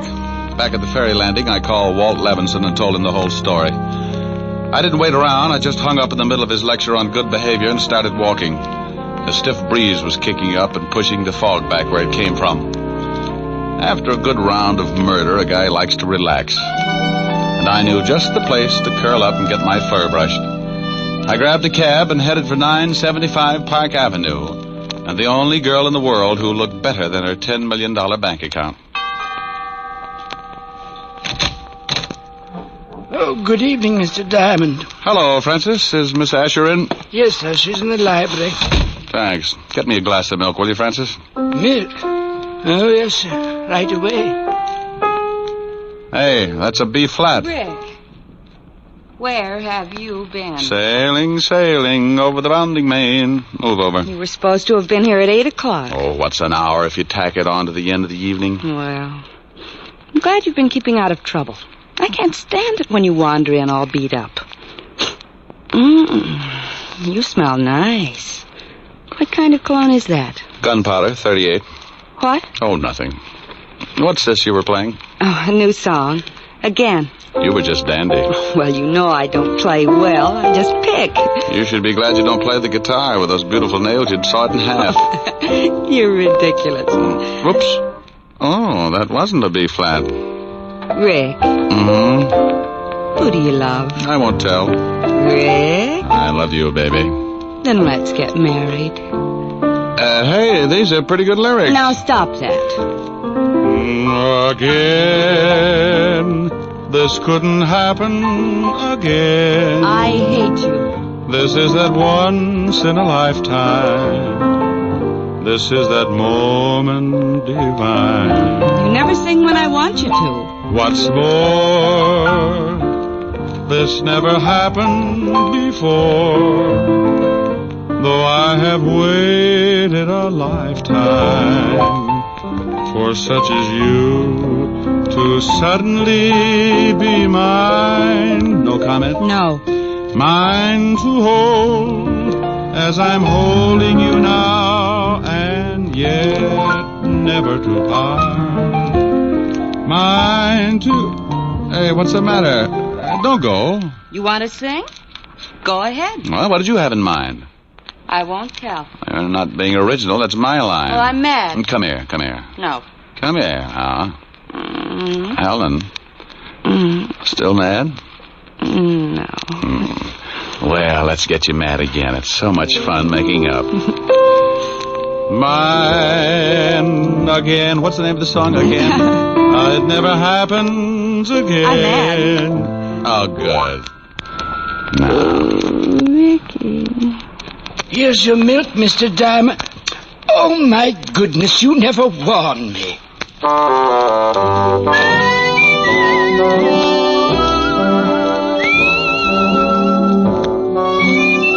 You have just heard Richard Diamond, Private Detective, starring Dick Powell. Helen was played by Virginia Gregg, Lieutenant Levinson by Ed Begley. Also in our cast were Wilms Herbert, Tal Avery, Herbert Butterfield, and Jack Petruzzi. Music was under the direction of David Baskerville. Richard Diamond is written by Blake Edwards and directed by William P. Rousseau. Now, this is Eddie King inviting you to be with us again at the same time next week, when we will again bring you Dick Powell as Richard Diamond, Private Detective. This program has come to you from Hollywood. Now NBC brings you a three-way cavalcade of grand comedy with Phil Harris and Alice Faye, Fred Allen and Henry Morgan, all following in fast succession over most of these NBC stations. This is NBC, the national broadcasting company.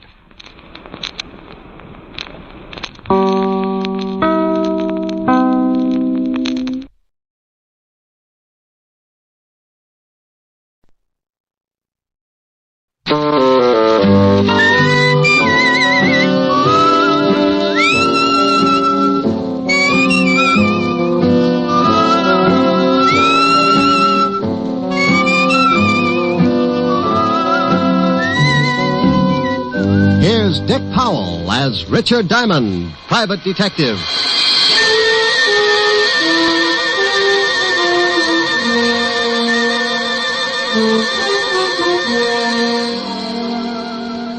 Hello there.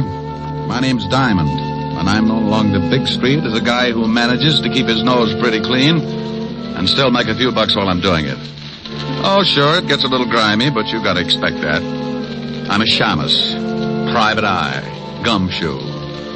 To the guy who hasn't ever been worried because he tripped over a corpse in his breakfast nook, I'm known as a private detective. And to some guys, I'm known by a lot of other names. Not the kind you'd find in a book on manners and social usages. But there are times when you Might turn up on your desk calendar under the heading of what I must do today. Who hires me? How do I make a living? Well, maybe this will give you an idea. Fred, why don't you eat your toast? It's getting cold. Why don't you stop worrying about the temperature of my breakfast? I'm trying to read the paper. Did anyone ever tell you how charming it is to have breakfast with you every morning? Yeah. My ulcers. I'd like to go shopping today. Will you leave me some money? Fred, did you hear me? Mary, I'm reading. Well, stop reading and listen to me for a minute. I need some new summer clothes, and I want to go shopping today. Here. Here's $10. Buy yourself a bathing suit. Oh, that's very funny. Hmm? I need more than $10. I want $500. What kind of a bathing suit are you going to buy, Mink? I'm not going to buy a bathing suit. I need some new clothes. Will you put down that paper and listen to me? Well, I see you made Jimmy Cello's column again, my darling. What? What prominent socialite is fighting with her wealthy husband and crying on the shoulder of a big-time playboy after the arguments? Is that's supposed to be me? Can you remember 5 minutes in the past 5 years when we haven't been fighting? Are you accusing me of running around with some playboy? Running around is right. I expect one of you to be the first to do a 4-minute mile. How dare you? How dare me? Why, you lushed up little tramp. Tramp? Yeah, tramp. Everybody in town knows you're seeing Lorne Oliver. All right, so I've been seeing him. We're just friends. Well, that kind of friendship is grounds for divorce in this state. Why, you dirty... I'm sick of this whole rotten mess. And I'm going to do something about it. You're going to do something about it? Why, you conceited, pompous... You're going to do something, are you? Well, you better hurry up, because I've got some ideas of my own.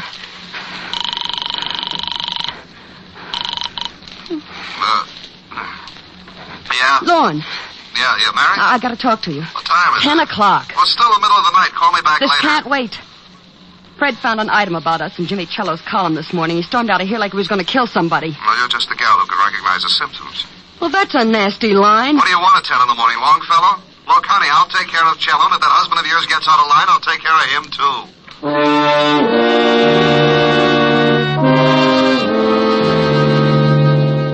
You see what I mean?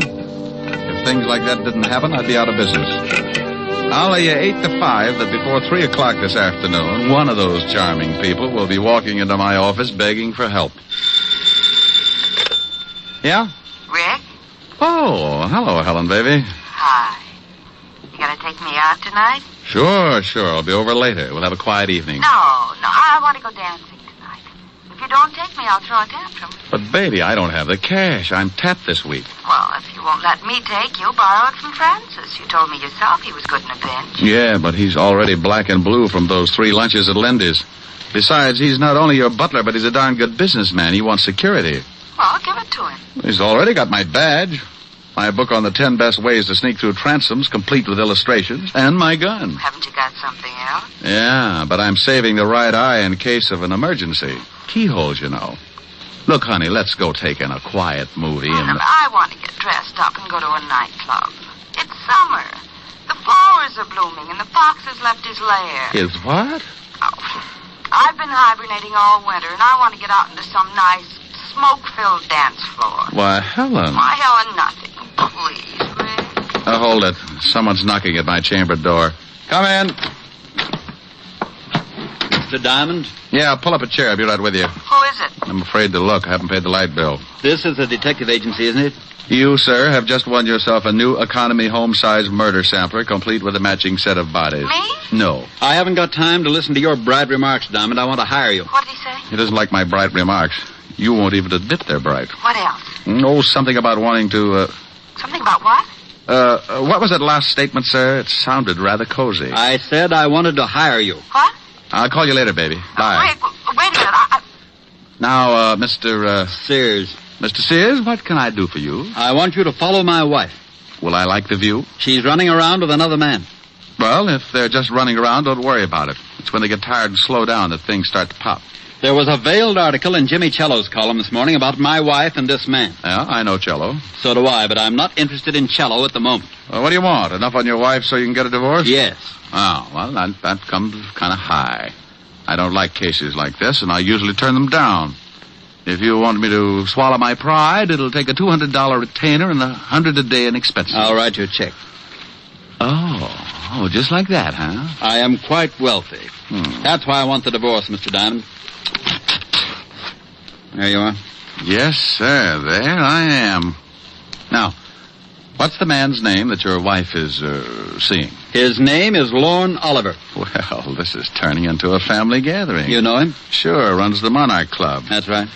What's your wife's name, and we're going to get a look at her? Mary Sears. You can see her tonight at the Stork. We'll be there for dinner, 9 o'clock. I'll be there. Oh, incidentally, that comes under the heading of expenses, in case you have a short memory. I have a good memory, Mr. Diamond. You can send me the bill. Oh. Address and phone number? 45 East 65th Street. 45 East 65. Evergreen 41793. 41793. Now I've got to be going. Goodbye, Mr. Diamond. Goodbye, Mr. Sears. Yeah? What'd you hang up on me for? Honey, this is because you always give me an argument. You never want to go anywhere. I'm getting tired of shows and hot dogs. I want to go dancing. What? And I don't mean Roseland. I want to go to the Stork. I'm a growing boy, and I like to see the bright lights and throw my money around. But, Rick, you I'll pick you up at 8:30, and this time, don't wear slacks. You're an idiot. Bye, idiot. Yes, that's the way it goes, just as I told you. The word private in front of detective means you're married to all the troubles in the world, and that includes everything. So if a guy turns up who's unhappy with his wife, you listen to him howl, and if he's got enough money, you take the job. It's for better or for worse. And until Mr. Sears came in, it was decidedly one-sided. I'd teach cooking to a bunch of headhunters for a fee like the one he'd given me.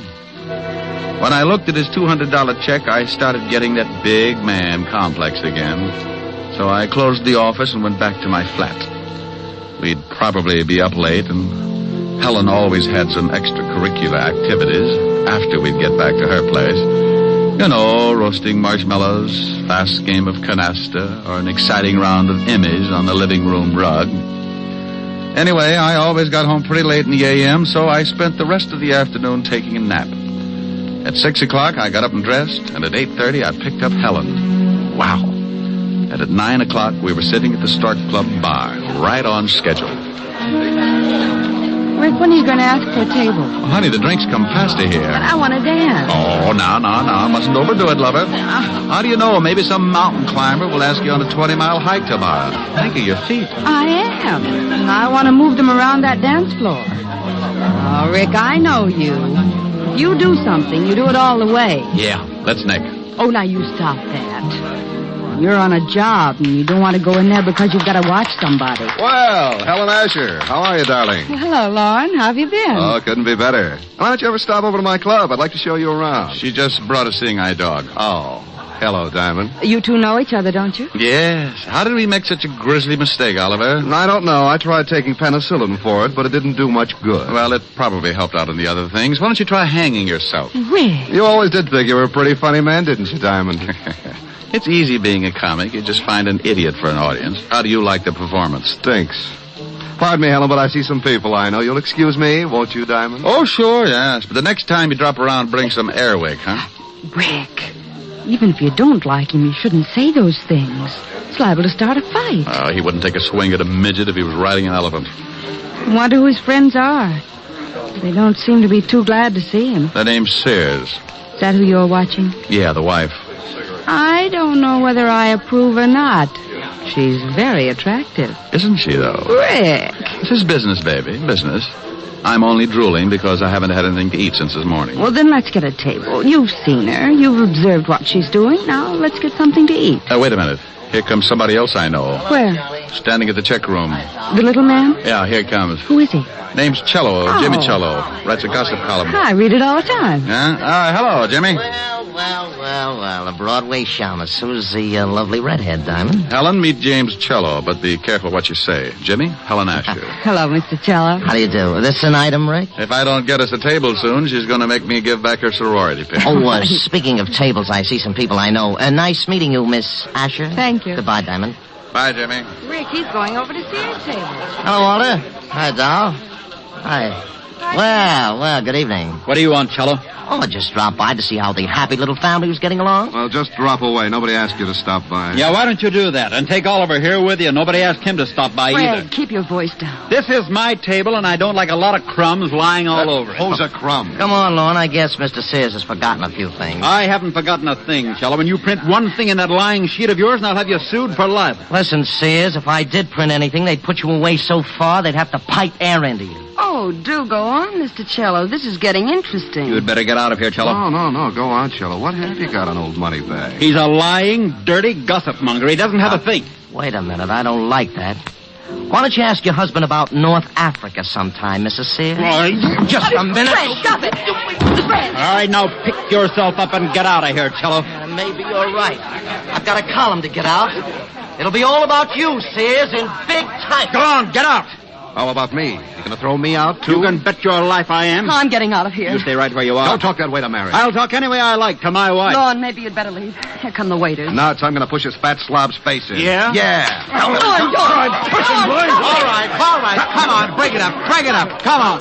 Hey, waiter, give me a hand. Come on, Take your hands off me, Diamond. Now, calm down, Mr. Sears. I'll kill that slob. Oliver, you shut up or I'll pull your pants up over your head and shove you in a glass like a breadstick. I don't like people meddling in my affairs, Diamond. You're fired. I'm what? You heard me. Now take your filthy hands off me. Well, they were lily white before I palmed that check of yours this morning. You can have it back. Here, eat it. What?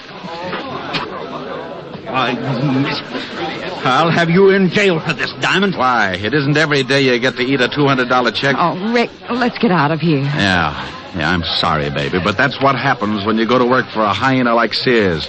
You think he's a nice guy because he laughs so much. But you find out later it's only because he chewed your leg off.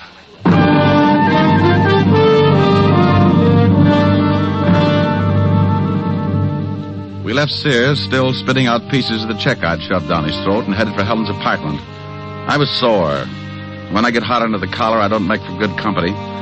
So I dropped her off with a kiss and went back to my flat and climbed in the sack. I smoked a dozen cigarettes before I got to sleep. And when I finally did, it must have been with a big smile on my face.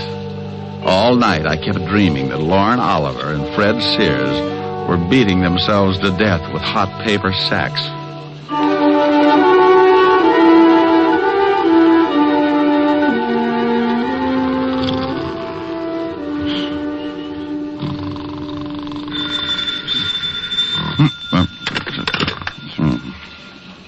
Yeah.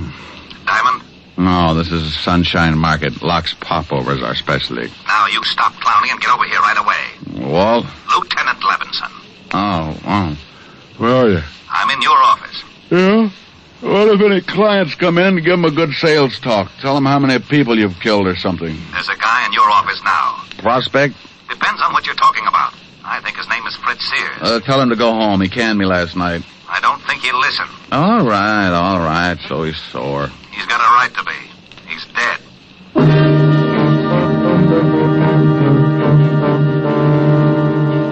Stop acting like an idiot, Walt. You know I didn't have anything to do with it. I know you didn't, but we find the stiff in your office, and we get a report that he fired you last night, that you had a fight with him. I gotta tell the commissioner something, Rick. Tell him Sergeant Otis is teething. Now, you stop that. No, what do you know about the killing? The coroner just left. He said that Sears had been dead about 8 hours. The cleaning woman found him at 9 this morning and called us. That puts the time of the murder around 1 a.m. We found this, clenched in the dead man's hand. What is it? An article torn out of the morning papers. Here, read it. Jimmy Cello's column. Read it. All right, I will. Don't yell at me. Fred Sears, wealthy import-export man, is having troubles. He's finding it hard to explain about his past doings in North Africa, and at the same time, he's finding it just as hard to explain his wife's interest in the local playboy, nightclub owner Lorne Oliver. He got so mad at the Stork Club... Oh, I was there. He got so mad at the Stork Club last night that he took a poke at your columnist and then tried to beat up Lorne Oliver. Will this lead to a rematch between Oliver and Sears? We're having a whole bunch of them picked up. Walt, before you do that, give me a couple of hours, will you? Try to dig up your killer? I can't. You know what we've got to do. It's routine. Well, the commissioner's already having fits every time he hears my name. Now, look, Rick. Walt, I got a business to protect. And if he finds out the stiff was killed in my office, he'll probably haul in my license. Yeah. 1 hour, Rick. That's all I can give you. I got a job, too. Thanks, Walt. I suppose you've got an alibi for 1 o'clock? Call Helen. We were toasting marshmallows.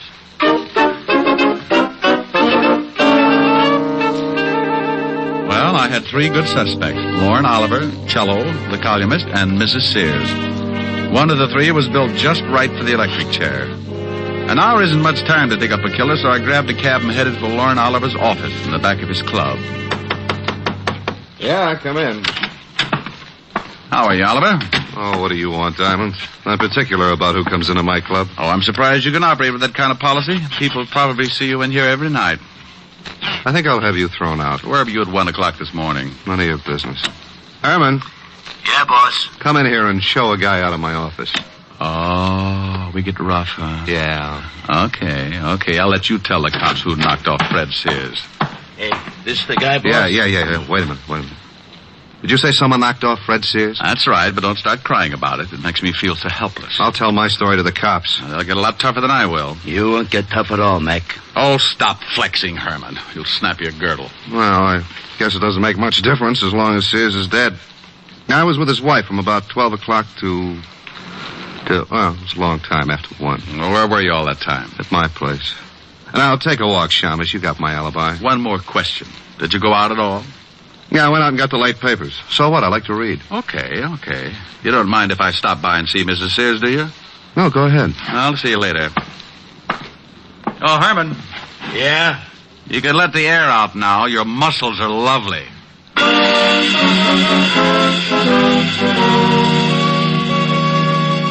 Well, Oliver had a good story if it checked, so that left me with 2 more stops. Cello's newspaper office was the closest, so I grabbed another cab, and 10 minutes later I was sitting at his desk. Oh, you don't think I had anything to do with it, do you, Diamond? Where were you at 1 this morning? I was covering a party at Richard Gray's. I was with friends from about 11 o'clock till after 3. You can check. Go on, check. Look, Poison Pin. Sears had your column from the late edition clenched in his hand. He did, huh? Well, you don't think if I was going to kill a man, I'd leave anything like that around? I don't know. Well, obviously, someone is trying to make it look like I did it.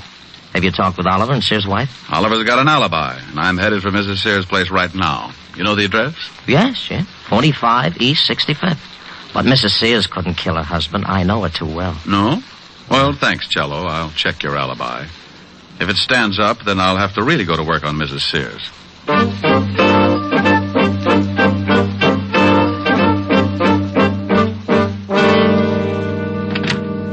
Yes? Mrs. Sears? Yes. Oh, you look even better up close. What's on your mind? You mean right this minute? Well, aren't you nice? Don't crowd me, though.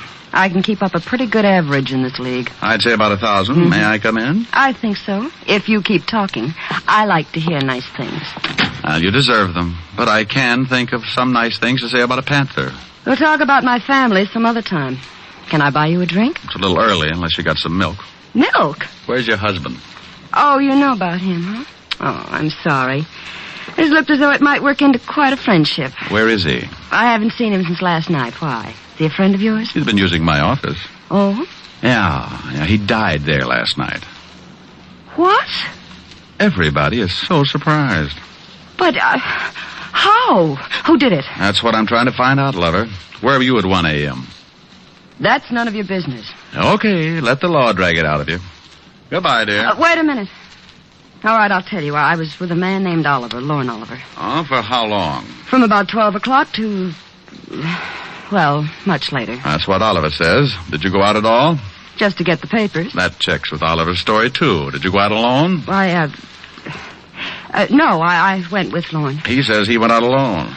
Oh, well, yes, he did. I thought you said you went out with him. Well, that was later. Lorne was the one that went out to get the papers. Okay, what time was it? About 2. When you both went out or when Lorne went out to get the papers by himself?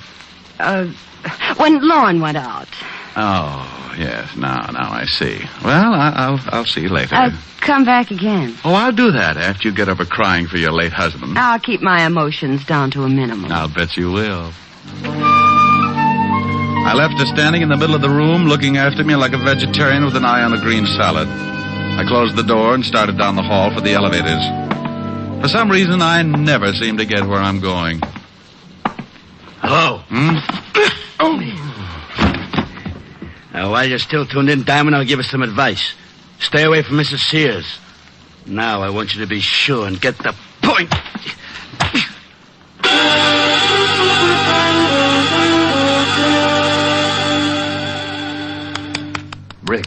Rick, come on, Now go away. Come on, you don't look so good. It matches the way I feel. Oh, here's a new line. Where am I, Walt? In Mrs. Sears' apartment. Hello, handsome. She heard the scuffle in the hall, came out, found you, and called me. Swell. Who did it? I didn't see him, but his voice sounded like a thug that Lauren Oliver keeps around, a patty cake with. Oh, that was probably Herman. Lauren is so jealous. Well, your hour is up, and now I'm going to haul them all in, including this Herman. Oh, do you know Herman, Walt? Sure, Herman Sharp. Got a record a mile long. Walt, if a guy wanted to hire a killer, where would he go? You know all the stoolies as well as I do. Yeah. Mrs. Sears, what was the fight about last night at the Stork? Oh, a columnist named Cello threatened my husband that he was going to print something in his paper. He said something about North Africa, and Fred hit him. North Africa? This is really getting mixed up. Was your husband ever in North Africa? Yes, during the war. He was a captain in the army. Walt, can you get me this Herman Sharp's address? He's the boy I want. Sure, but I'm coming along. Have your boys pick up Cello, Oliver, and take them both down to the station along with Mrs. Sears here. Well, you don't think I had anything to do with it, do you? I've known Jimmy Cello a long time. About 5 years ago, he used to run around with a little dancer named Mary Carroll. Sure he did. I married Carol, but I broke up with him when I met Fred. Yeah. Well, you'll see him at the station. You can pick up where you left off. Come on, Walt. We went down fast and climbed into the prowl car. Walt put in a call, got Herman's address over the two-way radio. 20 minutes later, we were standing in front of Herman's door. It was an old apartment house on the Lower East Side. I started for the door, but Walt had other ideas.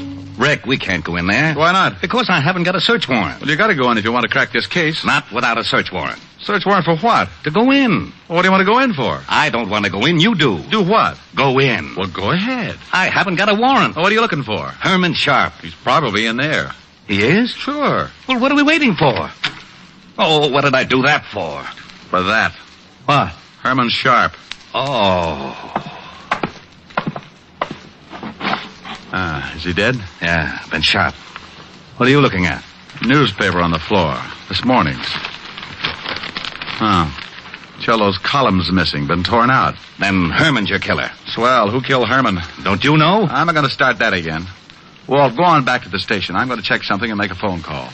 I'll be down in half an hour and point out your killer.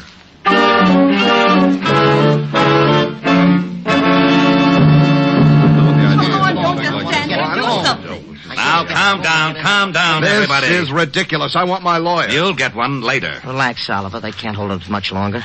How do you feel, Mary? I don't like this any more than you do. Well, good afternoon. And happy Father's Day. Rick, where the devil have you been? Made a phone call to Washington, Walt. Mrs. Sears, did you know that your husband had a dishonorable discharge from the Army? Why, no. You knew it, didn't you, Cello? That's right, but I kept it quiet. He got it for running a black market. What's this got to do with the death of Sears? Oliver, you told me you went out to get the papers last night. That's right. What time was it? A little after 2. You know what time the late edition comes out. How about you, Mrs. Sears? What Lorne says is correct. How about it, Lorne? Were you the one to go out and get the papers? Yes. Then, Mrs. Sears, why did you tell me this afternoon that you also went out to get the papers? Well, Mary, don't say anymore. You don't have to. The stories don't check, so you couldn't have been together last night. Look, Diamond, what is this Oh, now you look, Oliver. You're both liars. But that doesn't make either one of you the killer. Oh, but Rick, Cello's alibi checks right down the line. Sure it does, because he was at that party. But the killer wasn't. Oh, we know that. He couldn't have been. Yeah, but the man who hired the killer to knock off Sears was. What are you talking about, Diamond? Oliver, where was your hired gun if last night? You mean Herman? Yeah. Well, I don't know. He was with me until 6 o'clock, then he left. Walt, when you find Herman's gun, ballistics will probably say that it was the one that did the job on Sears. Herman? Yeah. Cello, you hired Herman to kill Sears, and then you killed Herman. What? You're out of your mind. I didn't even know this Herman. We found the newspaper next to Herman's body. It had your column torn out of it. That doesn't pin anything on me. It just shows you that Herman probably stuck that article in Sears' hand after tearing it out of a newspaper. That's what you wanted to make it look like. You knew Herman. You knew about the clipping, so you killed him and tore the column out of this morning's newspaper. Of course I knew about the clipping. You told me about it this morning in my office. That's right. But you were the only one I told about it. You couldn't convict Jack the Ripper on that kind of evidence. I'm afraid he's right, Rick. Cello, what time does the late edition come out? About 2 o'clock. Walt, what time was Sears killed? Around 1. Say. Yeah. The killer couldn't have gotten hold of that column at 1 o'clock. The papers weren't even out on the street. Well, then how did he do it? Only one man could have gotten that column before 1 a.m., the man who wrote it. Jimmy. He tore it out of the galley sheets. The proofs that are made up before the paper goes to press. Cello hired Herman, gave him the clippings, and then went to the party. Oh, you're doing great, Diamond. Keep it up. You're still in love with Mary Sears. You were jealous of Oliver, so you hired Oliver's boy Herman, figuring the cops would pin Sears' murder on Oliver. How am I doing? You're a good liar and a rotten detective. You knew I'd go to see Mary Sears, so you sent Herman to beat me up and make it look like Oliver was behind it. What? You tried to frame Oliver all along the line. Why, you cheap little scandal snooper. I'll fix it so you don't wait blame anybody. Wait a minute. Yeah, all right, break it up. Come on, break it down. break it up. Hey, Walt. What is it, Rick? Bye.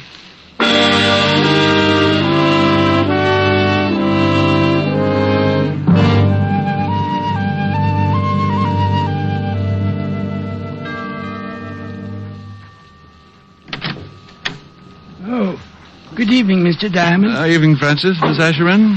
Yes, sir. She's in the library. She's a little tired from last night. I think she's taking a nap. Well, I'll walk on my tippy toes. How about a glass of warm milk, Francis? I'm a little tired, too. Yes, sir. Right away, sir. Well, look at the little baby. Mm-hmm. Oh, hers in dreamland. Poor little tired baby. The evening breeze caressed the trees tenderly. Oh, Rick. The trembling trees embrace the breeze tenderly. Hello, baby. Don't stop. All right. Close your little eyes. Then you and I came wandering by. Oh, wonderful. And lost in our sigh were we. Ricky. The shore was kissed by sea and mist tenderly. Ricky. I can't forget how two hearts met breathlessly. Ricky, come here. Your arms opened wide and closed me inside. Ricky, come here. What is it, dear? Just this. Here's your milk, mister. Oh, my goodness. Now, this time I refuse to blush.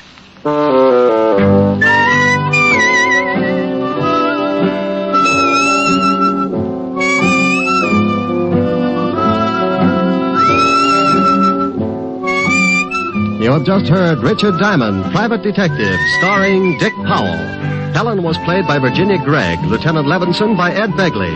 Also in our cast were Wilms Herbert, Hy Averback, Joan Banks, Parley Bear, and Sidney Miller.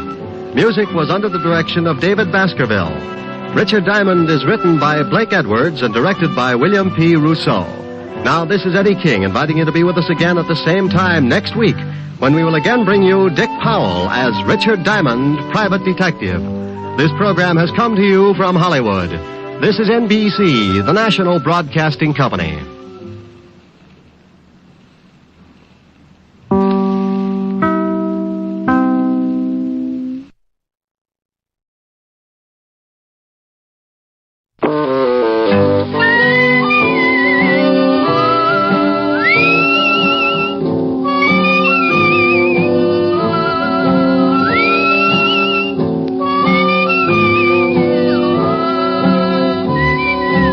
Here's Dick Powell as Richard Diamond, Private Detective.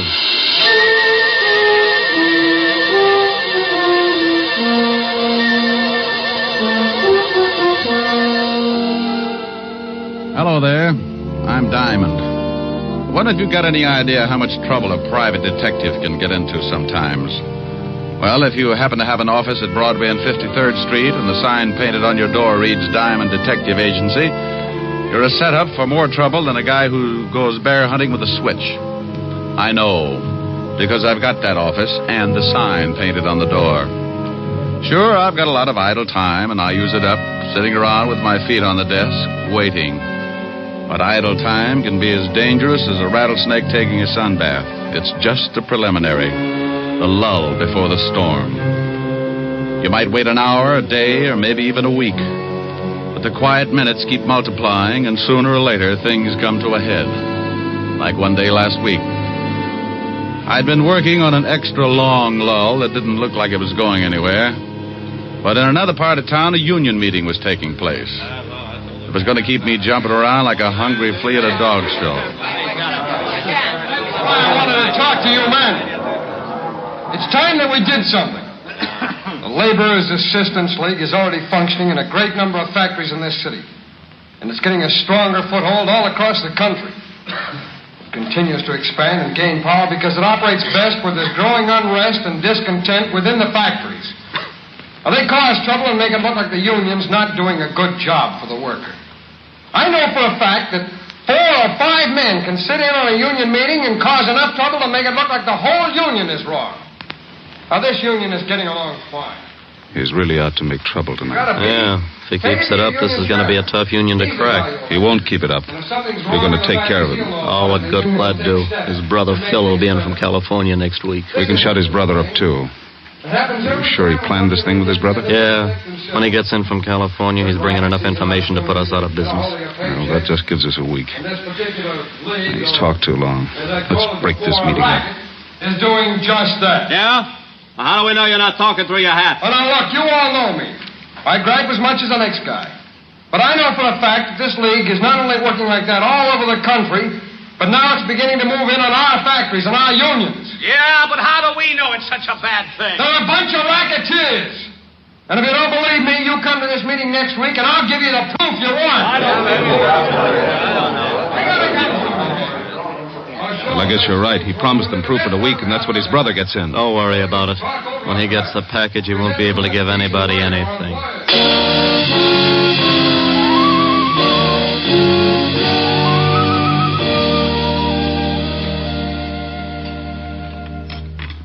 Tom, bring in the rest of the dinner dishes, will you? No, sure, honey. Here, Mama, let me wash them. You talk to Tom for a minute. He's going to another meeting tonight. Oh, meetings. Always meetings. Oh, Tom, you're working too hard. Don't worry, Mama. Phil will be home tomorrow. He'll help me. Oh, this is not a good business, Tom. The phone call, the threats. Come on, Tom. Tell Mama. I can't, Mama. It'll all be over soon. Now, come on. We'll help Marge. I told you to go sit down and relax. You sound like I was getting to be an old lady. You take the dish towel, and we'll both do them, huh? Yeah, honey. Your wife thinks I'm getting too old to wash dishes. Just you wait until she has a daughter-in-law. I think Mama's hinting. Mama, shame on you. You give us the time to get the son first, then there's plenty of time for a daughter-in-law. Well, I had you and Phil by the time I was 18. Marge is 22, and you've been married over a year now. Mama, if you're so set on me raising a family, why don't you talk it over with Marge? Maybe you two can think up something. We'll let you know. Oh, you do that, will you? You better hurry up, Tom. You'll be late for the meeting. All right, Mama. Oh, I'll get it. No. You say goodbye to your lovely wife. Why, thank you, Mama. You know, before your father died, I only had time to raise 2 screaming roughnecks. But now I plan to be the grandmother of at least 5 more. How about it, honey? Think we ought to make Mama happy? This is a conspiracy. Who do you think's going to get left with all the work? Maybe just 3 then, huh? Silly. I love big families. Oh, I thought so. Smooching when you ought to be on your way to the meeting. Can a guy even smooch with his own wife? Who was at the door, Mama? Oh, the mailman. He left our special delivery package for you, Tom. It's in the living room. For me? Yeah. Must be from Philip. It's from California. Oh, he must be sending some stuff on ahead. Well, why don't you open it, Mama? Maybe it's something for you, too. Oh, the women have dishes to wash. It's addressed to you. If you don't want to open it now, so leave it till tomorrow. Now, go on. Get out of my kitchen. You know go. You're sounding more like a mother-in-law every day. Oh. Okay, I'll open it. You know, maybe it'd make you happier if you knew that Marge and I decided on 5 kids. Children are not kids. Kids are goats. Well, you never know. Tom, John Wagner called you earlier. Wagner? What do you want? He didn't say. Who's the package from? Oh, it's from Phil, all right. I know it's a surprise because he sent it to me at the shop first, and then they sent it on here. Wonder why I didn't get it at the shop. Well, what is it? Just a second, Mama. Wrapped up pretty tight. Boy, it's sure heavy.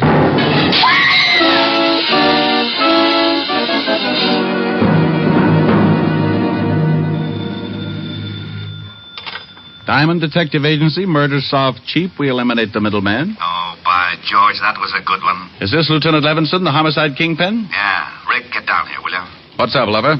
Something pretty nasty. Well, tell Otis to stop leaving his bubble gum under the seats. No kidding, Rick. This is something that you ought to know about. Well, stop sounding like an auctioneer at a mortuary and tell me what it is. You know the Waxmans? Mama Waxman? Yeah. Sure, I had dinner over there last week. Took Helen. What's happened, Walt? Last night, someone sent Tom Waxman a box with a bomb in it. What? I knew you were a friend of the family, and I've got to talk with you. Come down here, will you? You know it. I closed the office and grabbed a cab for Walt's precinct. All the way over, I kept thinking about Mama Waxman and her 2 sons. I'd known the whole family when I used to be on the force. Tom, who used to sing first tenor at the synagogue, had gotten hit in the throat with a baseball. Cantor Weinberg asked me to take over for him, so I sang that day in Tom's place. Mama Waxman heard me and asked me over later for the best dinner I'd ever eaten. We've been friends ever since. The cab dropped me off at the station, and I went in fast. Sergeant Otis was sitting at his desk reading the Police Gazette. Hello, Otis. Stop panting. They're just pictures. Oh, it's the comic gum show. Go on in, Diamond. The lieutenant expects you. Well, thanks, Sergeant. Oh, by the way, when are you going to get a haircut? You're beginning to look like Rasputin with a Tony. Hello, Walt. Sit down. I got a real headache. How much damage did the bomb do? Plenty. Killed Tom and put his wife and mother in the hospital. Mama Waxman's pretty bad. Oh, that's awful. Any line on the killer? Yeah, that's why I got this headache. We're holding Phil Waxman, Tom's brother. Holding Phil? Are you crazy? Those 2 kids were inseparable. Tom's wife said that the box the bomb came in was from Phil. She heard Tom say so before he opened it. Well, she could have been mistaken. Someone could have copied Phil's handwriting. The story's got more holes in it than a fishnet. The package was sent from California, Rick. That's where Phil was. He got in this morning and we picked him up at the train. What does he say? I thought at first he was going to say plenty, but then some guy comes in and says that he's his lawyer. After the guy left, Phil shut up like a clam. He denies the crime, doesn't he? Oh, sure, but that's all. Can't get anything else out of him. Who was this guy who claimed to be his lawyer? I got it right here. Name is John Wagner. You check on him? Yeah, he's a lawyer, all right, but we can't find an address on him. Moved his offices about 3 weeks ago. Can I talk to Phil? Won't do you any good. But if you want to, have Otis take you over to the tombs. I won't have to hold Otis's hand, will I? Oh, go on. Get out of here.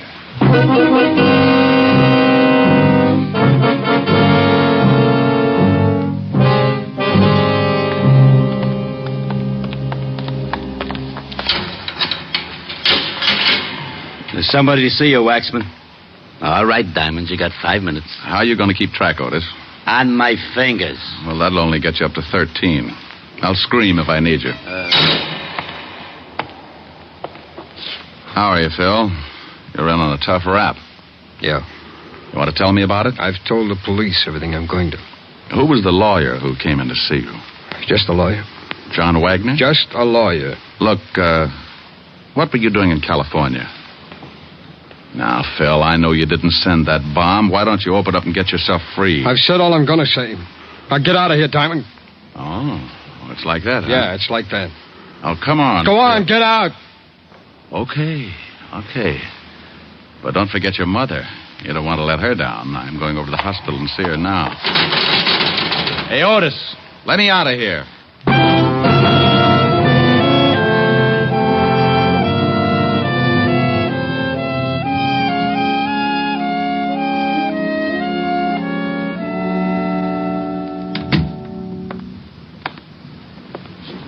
Hello, Mama. What? Who? Oh, Richard. How's my big policeman? Fine, Mama. Did you know that one of my wonderful sons is dead? Did you know that, Richard? Yes, Mama. Now, you take it easy or the doctor won't let me stay.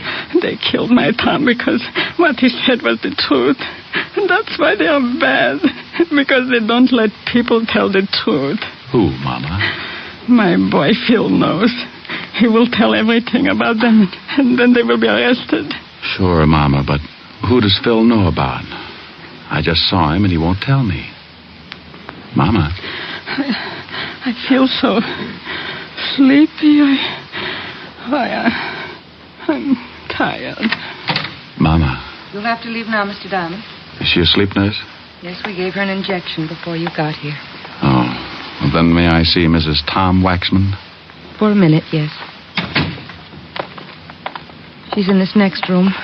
She isn't as serious as Mrs. Waxman, but she has to rest. I'll give you a minute with her.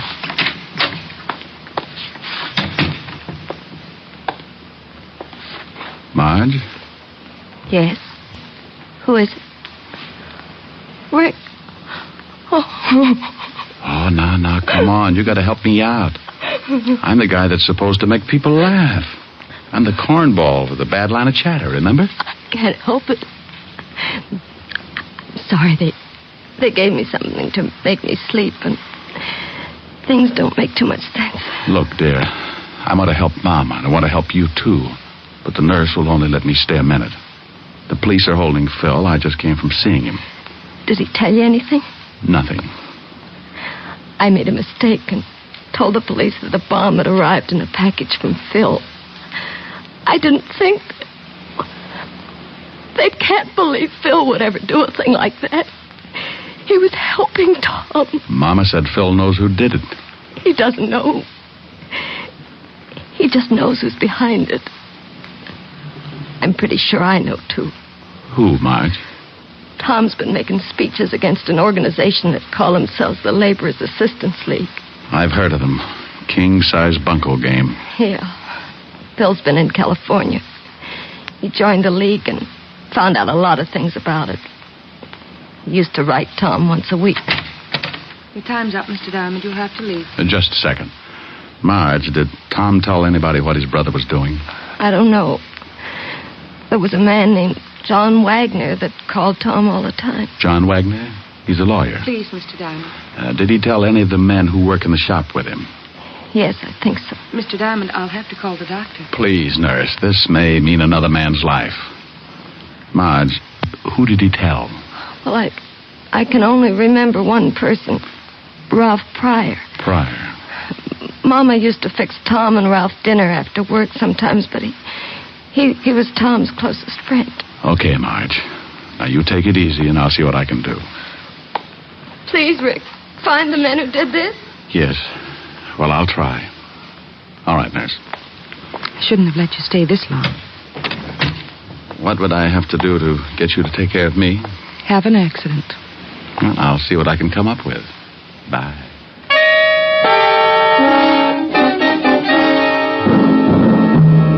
I left the hospital and walked out on the street. One of those sidewalk photographers snapped my picture and handed me a card in the case I wanted to send him 2 bits for the print. I threw the card away and headed for the factory where Tom had been working. The superintendent took me down and introduced me to the new foreman of the shop. Yeah, pretty rough about Tom. That's an understatement. Tell me, when did you take over Tom's job as foreman? This morning. How long have you worked for this shop? About 3 years. Why, are you a cop? I might be. You know a guy named Ralph Pryor? Sure, that's him, right over there about that there turd lathe. Want me to call him over? No, I think I can make it under my own power. Hey, you Ralph Pryor? Yeah. You knew Tom Waxman pretty well, didn't you? Yeah. Well, don't cry on the machinery. It'll rust. Who are you? What do you want? Name's Diamond. Let's say I'm a friend of the family. Well, good for you. What are you snooping for? I've got an erector set. I just love machinery. Well, don't get too close to this machine or it'll take your arm off. As long as it's not the one I count my money with. How long have you worked here? None of your business. Where were you during the war? Same answer. Well, thanks, Mr. Pryor. You've been grand. Hey, Foreman. Yeah. Did you talk to Pryor? Yeah, he's the quiet type. So how does the mail come in here? From the mail room. Ask a silly question. No, I mean, who brings it in? No special one. Foreman usually sends someone after it. Do you remember a package coming here for Tom yesterday or the day before? No, if there'd been one, Tom would have seen it. He was the foreman then. Where can I find the mailroom? Up the hall to head the stairs. Thanks. Sure is too bad about Tom. You said that. Say, didn't I know you all back in Little Rock, Arkansas? No, I'm from Malvern. I just thought I'd ask.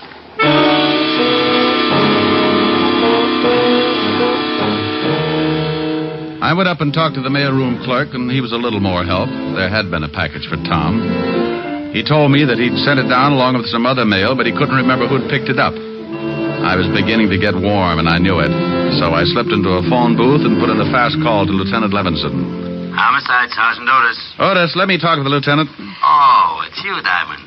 Why don't you stop playing like a detective? Why don't you buy the lieutenant a necktie for his birthday, a fuzzy green one? You think he'd like that? Sure, and if the clerk hasn't ever seen a fuzzy green one before, just show him your tongue. Now put the lieutenant on. Lieutenant Levinson. Walt, did you find out anything about that bomb? Oh, yeah, Rick. It was dynamite. Highest grade. But I don't see how it could come all the way from California through the mails without the caps blowing the whole thing up. Neither do I. Do me a favor, will you? Pick up a Ralph Pryor. He works at the same shop that Tom Waxman did. What can I hold him on? Just pick him up for questioning. Since when do you need an excuse? Now, you wait a minute. If you know something about that I've just got a hunch. Pick the guy up, and I'll be down in a little while and tell you all about it.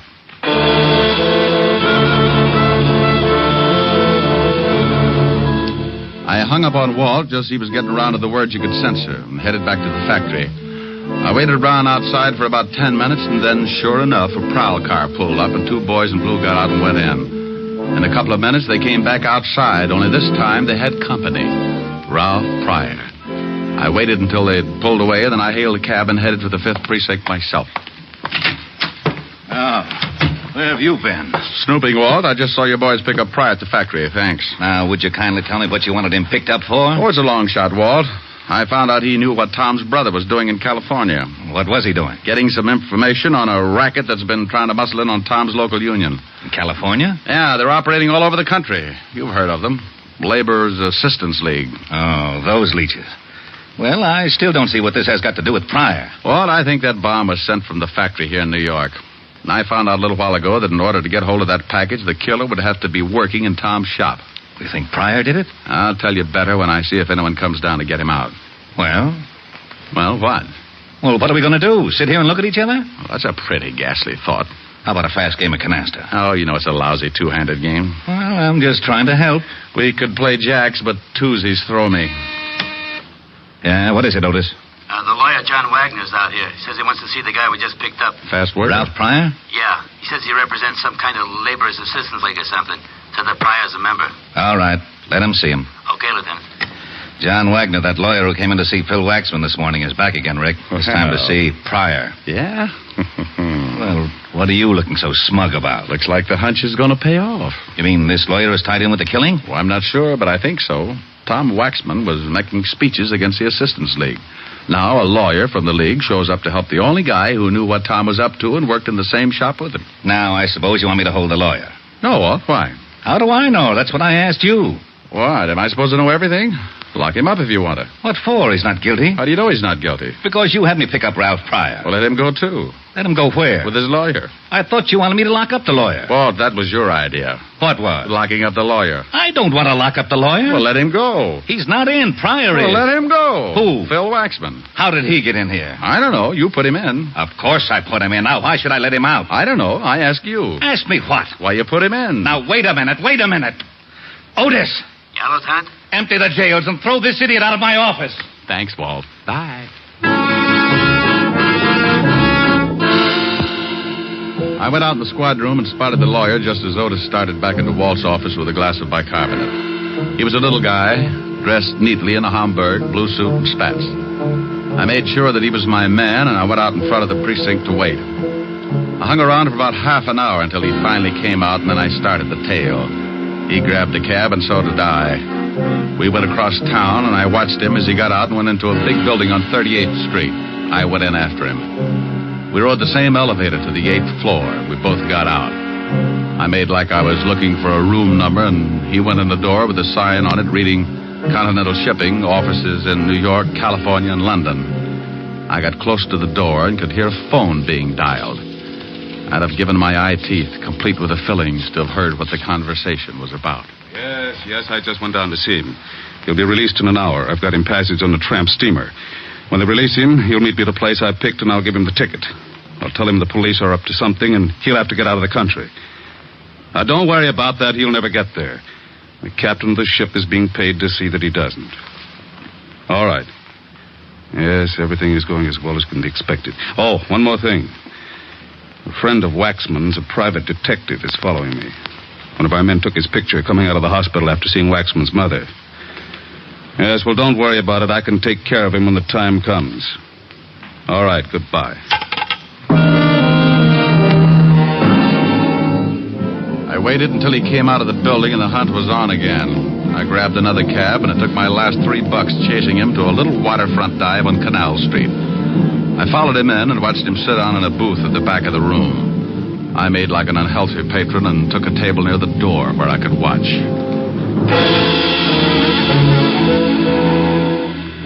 An hour later, a guy walked in and headed for the lawyer's booth. He was Ralph Pryor. He talked with the lawyer for a minute, then took an envelope from him and got up. He went out, and I went after him. If I was right, he was my killer, and the lawyer could wait. Ralph. Huh? I want to talk to you. I thought I told you to stop snooping. Bad right ear. Let's step in this alley. For what? Get in the alley. Hey, what do you think you're shoving around? You're just full of questions. You know, mister, you're not so big that you can't end up with a busted head. Now, let me go. I guess you better understand something. Oh. Get the point? Oh, you dirty... You don't want to play, huh? Oh. Maybe you haven't guessed it, but I'm mad. I'm going to kick you from one end of this alley to the other until you tell me who sent that bomb to Tom Waxman. I don't know what you're talking about. Okay, the state might slap my wrist, but I don't like losing good friends. Oh, my nose. You should see Mama Waxman. She looks a lot worse, but she's got a lot more troubles. She lost a son. Oh. Wait a minute. I can't take any more. Sure you can. Sure. Just think about something else. Tom Waxman, maybe, or his wife and mother. Want to tell me? Okay. No. Please. Wait a minute. All right, I did it. Leave me alone, will you? You picked up a dummy box sent from California to the factory and you planted a bomb in it. Yeah. Why? Because Brother Phil had evidence enough to smear the League? You know a lot, don't you? Sure, Tom was going to present the evidence in front of his union. And the League sent an empty box from California addressed with Phil's forged handwriting. And I went up to the mailroom and picked up the box, put the bomb in it, and sent it to Tom's house. You do it for the League? Yeah, I did it for them. Who's the boss of the League? Well, I... Come on. All right. It's... Oh... Now you'll never know. Wow. Mr. John Wagner, complete with Derringer. I hope you noticed the error of his ways, Mr. Diamond. He talked too much. You got a funny way of keeping clients out of trouble. I'm glad you noticed. I'm going to do the same for you. Won't you need a retainer? No, this one's on the house, so to speak. I think you're going to get one anyway. That cop at the end of the alley with a riot gun doesn't look like he's hunting golfers. That is a very stale attempt at throwing me off guard. Anyone that would be stupid enough to try a worn-out stunt like that deserves to die. You'll make it easy for me. Okay, suit yourself. Fire when ready, Gridley. What do you think? Thanks, Walt. You arrived in the nick. Nick Pick, a big gazunt. Why can't you get mixed up with a wife beating or something? The taxpayers are getting tired of seeing their streets cluttered up with a lot of bodies. Now, don't you yell at me. How did you find me? I knew something was up, so when Ralph Pryor was released, I tailed him. I saw you tailing Pryor. I saw the lawyer tailing you, so I tailed the lawyer. Well, if you'd had an 8-piece band, you'd have had a parade. Oh, nuts. Oh, what's the matter, Walt? You'd have had to shoot him. He was going to kill me. Oh, I'm not worried about that. Well, what is it? I forgot to bring my bicarbonate along. Oh.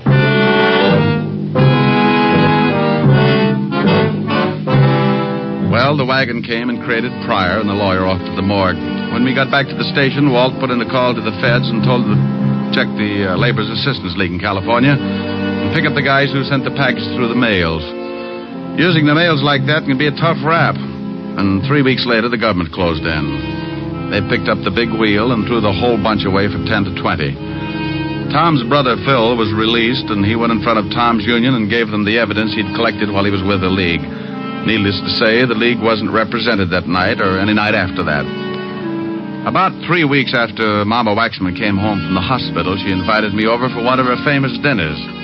I brought Helen, and her butler Francis came along to help with the serving. Oh, Mama, I'm stuffed. Oh, but Richard, you didn't finish up the cheesecake. Can't make it, honey. I can't move. Oh, the Helen's a good girl. She ate everything in front of her. You know what? You two should get married. Her appetite is the best argument against getting married I can think of. Keep working on him, Mama. All right. Now, let's all go into the front room. If I know my big policeman, he still likes to stretch out on the couch, huh? You are so right. Here, let me help you, Mama. Thank you, Richard. Where's Francis? Oh, he's in making some coffee. Oh, he's been such a help. Before the accident, it was nothing to serve supper. You sit right here, honey. All right. Thank you. I won't have to eat another thing for a week. Here's the coffee, Mrs. Waxman. Francis, you must call me Mama, like the rest. Oh, yes, ma'am. Mama. Did you have enough to eat also, Francis? It was simply wonderful. You know, someday if Miss Asher doesn't mind, I'd like to stop by and, well, just swap recipes, as it were. Well, I think that would be wonderful, Francis. Why don't you do that? I'll give you some fine ones, Francis. Where's Phil tonight, Mama? He had to go to our union meeting. He's going to work in Tom's shop. He also asked me to thank you for singing at the funeral. Glad to do it, Mama. Richard, we always wondered where you learned to sing in Yiddish. Well, I used to pound a beat on the Lower East Side. Oh, well, would you do me a big favor, Richard? Sure, dear. I'm feeling a little sad about my boy tonight. Would you sing something for me? This song he liked you to sing. Oh, I'm a little full of dinner, Mama. Please, Ray. Oh, yes, sir. Please, Mr. Diamond. Well, all right. Mimi. A Yiddish Mädel, darf a Yiddischer boy. It's pretty good for a shake it, huh, Mama? Fine. Du schöner Mädel, in es darf sein a Zoi. What does it mean? Don't tell her, Mama. Weil in der Teure ist geschrieben, in a Zoi is dus verblieben. A Yiddish Mädel, darf a Yiddischer boy.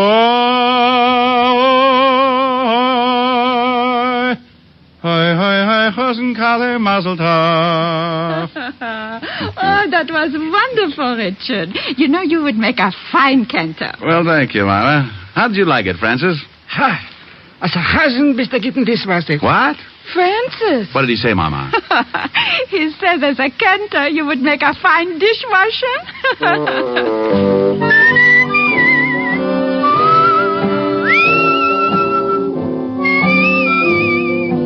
You have just heard Richard Diamond, Private Detective, starring Dick Powell. Hey, Eddie, you mind if I butt in for a minute? Not at all, Dick. Thanks. I just wanted to tell the people that next week our show is going to be on at a different time and a different day. The day will be Saturdays instead of Sundays. And would you please look in your newspapers for the time? Thanks, Dick. Yes, ladies and gentlemen, Richard Diamond will come to you next Saturday at a new time. Be sure to check your newspaper for the hour. This program has come to you from Hollywood. This is NBC, the National Broadcasting Company.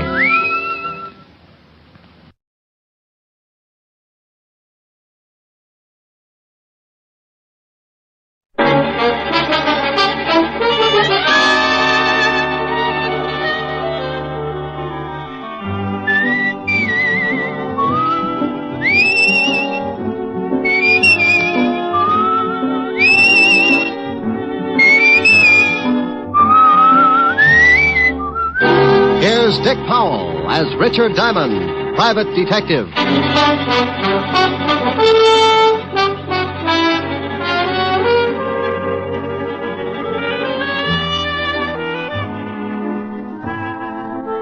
Hello there. My name's Diamond. If you spotted me on the street, you'd probably figure me for an average working man. But you'd be wrong. I fit the description all right because I break my back 6 days a week to keep my piggy bank nice and stuffed. But my occupation puts me in a class by myself. I'm a private, honey, nothing in this world but detective. You probably say, so what? The average working man comes under the heading of a lot of different jobs, and you'd be right on that count. But there's one little thing that puts me in a class all by myself. Trouble.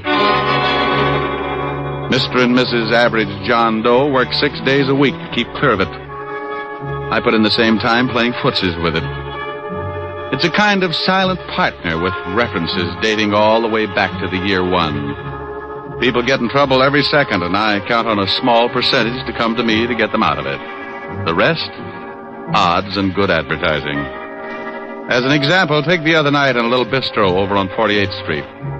A couple of guys sitting at a back table were getting set for a special brand of trouble. The big kind that you find under the heading of murder. Oh, Bert, old boy, this is turning out to be a wonderful evening. I'm glad you're enjoying it, George. Yes. Say, who's the blonde over there in the booth? Well, I've never seen her before, but she's cute. Yeah, she sure is. Good evening, baby. Oh, George, Eh? take it What? easy. Maybe she's waiting for someone. Oh, don't be silly. Look, she's smiling.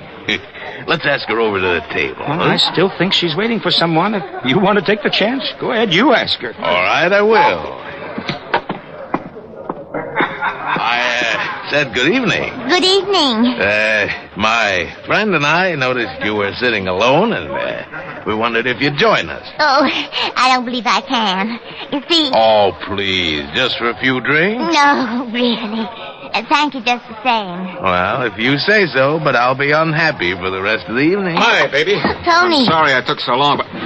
Hey, who's this guy? Now, Tony. I said, who's the guy? If you'll excuse me. No, you wait a minute. George, come on. I think we'd better leave. This guy a friend of yours? Yes, he is. Was this guy making a pitch, man? No, we only asked me over for a drink. Oh, he did, huh? Now, wait a minute, pal. Please, I made a mistake. I'm sorry. So you made a mistake. Well, I don't like jokers that try and pick up my girl. Hey, wait a minute. You didn't have to slug him. Maybe you'd like to do something about it. Maybe I would. Loud enough. Well, that's the first time Tony ended up on the short end of a fight in a long time. You all right, George? Yes, I think I cut my head.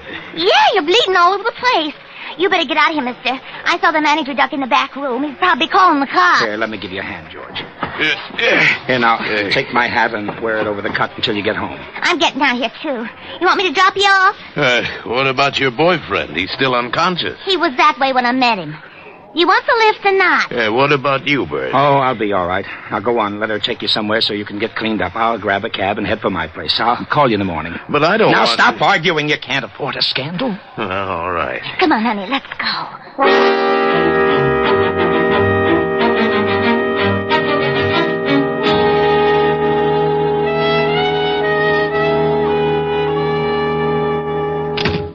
Well, this very nice apartment. You better go get cleaned up. Back to that room. I'll get a couple of drinks. I can sure use a drink. I won't be long. Take your time. Yes. Tony, get out of here. Where is that Go guy? on, get out of here. Why, you cheap little... I'll beat it out of you. Let go of me. Take your hands off me. Take your hands off her. Help. I'll kill the both of you. Help. There's a gun in the desk. A gun? All right. I'll wring your little neck. You shot him. I did? You better get out of here. Yeah, but what about you? Go on, get out while you can. I'll think of something. Yes. Leave the gun. I'll throw it in the river or something. Huh? Oh, all right. Now go on, beat it. You just killed a man.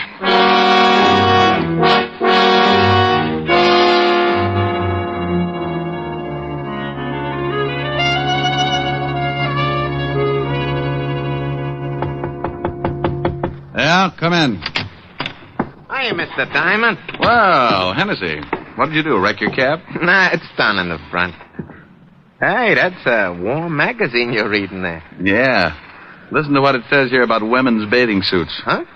1949 suits allow maximum exposure to sun. Note plunging neckline. Note. Who's going to miss it? If it plunged in the lower, it'd wind up at the bends. Yeah. Mr. Diamond, would you mind shoving it in the drawer? The picture distracts me. Not at all, no. I don't blame you, Hennessy. Thanks. Now, what's on your mind? This. A hat? Yeah. Well, I don't think I can do you much good. What did you bring it to me for? I found it in the gutter over in Flatbush. So what? Some guy loses a hat. Don't tell me you want me to find him. No, I just got to worrying a little, you see. I found this besides it. Oh, a 38. Well, let's have a look. Take a look at the hat, too. It's got blood all over the inside. Yeah. And initials on the inside. BK. Gun's been fired. You can still smell the powder in the barrel. Why didn't you take this to the police? Oh, I didn't want to get mixed up in it. You see, I got to pick up as many fares as I can. I ain't got nobody to drive my cab for me, and I didn't want to spend the day answering questions down at headquarters, you understand? Well, you'll probably have to anyway. I'll have to notify them. Yeah? Well, I thought maybe you could find out who owned the hat and maybe solve the case before you notify them, you see? That way I wouldn't have to spend too much time. I could just tell them I found it and beat it. Well, I can't withhold evidence. It'd take away my license. And if you did, they'd lock you up. Okay, I just thought Well, maybe... I can check the hat store before I get to the 5th precinct. Yeah, well, won't that be a tough job? There's a lot of hat stores, Well, you this know. hat's got a label. Besides, when someone finds a bloody hat with a .38 lying next to it, I get interested. Particularly when there isn't a corpse to go with it. Yeah. Well, I gotta go, Mr. Diamond. Thanks a lot. You got a free ride anytime you want it. I may take you up on that. So long, Hennessy. Well, there you are. What did I tell you? When you're working with trouble, something always shows up. Sometimes it's just a routine case. A guy knocks off his wife and he comes to you because he suddenly found out that he had that lonely feeling. Or maybe you get a real screwy one. A taxidermist that got tired of stuffing animals and went to work on a neighbor. Or then you get one that gives you the same feeling you get when you pick up a poker hand and the first 4 cards you look at are all spades. Well, I was holding 2 cards. A hat with blood on it, a gun that had been fired, and all I needed to fill out the hand was a body. By all rights, I should have taken the evidence right down to my friend, Lieutenant Levinson, at homicide.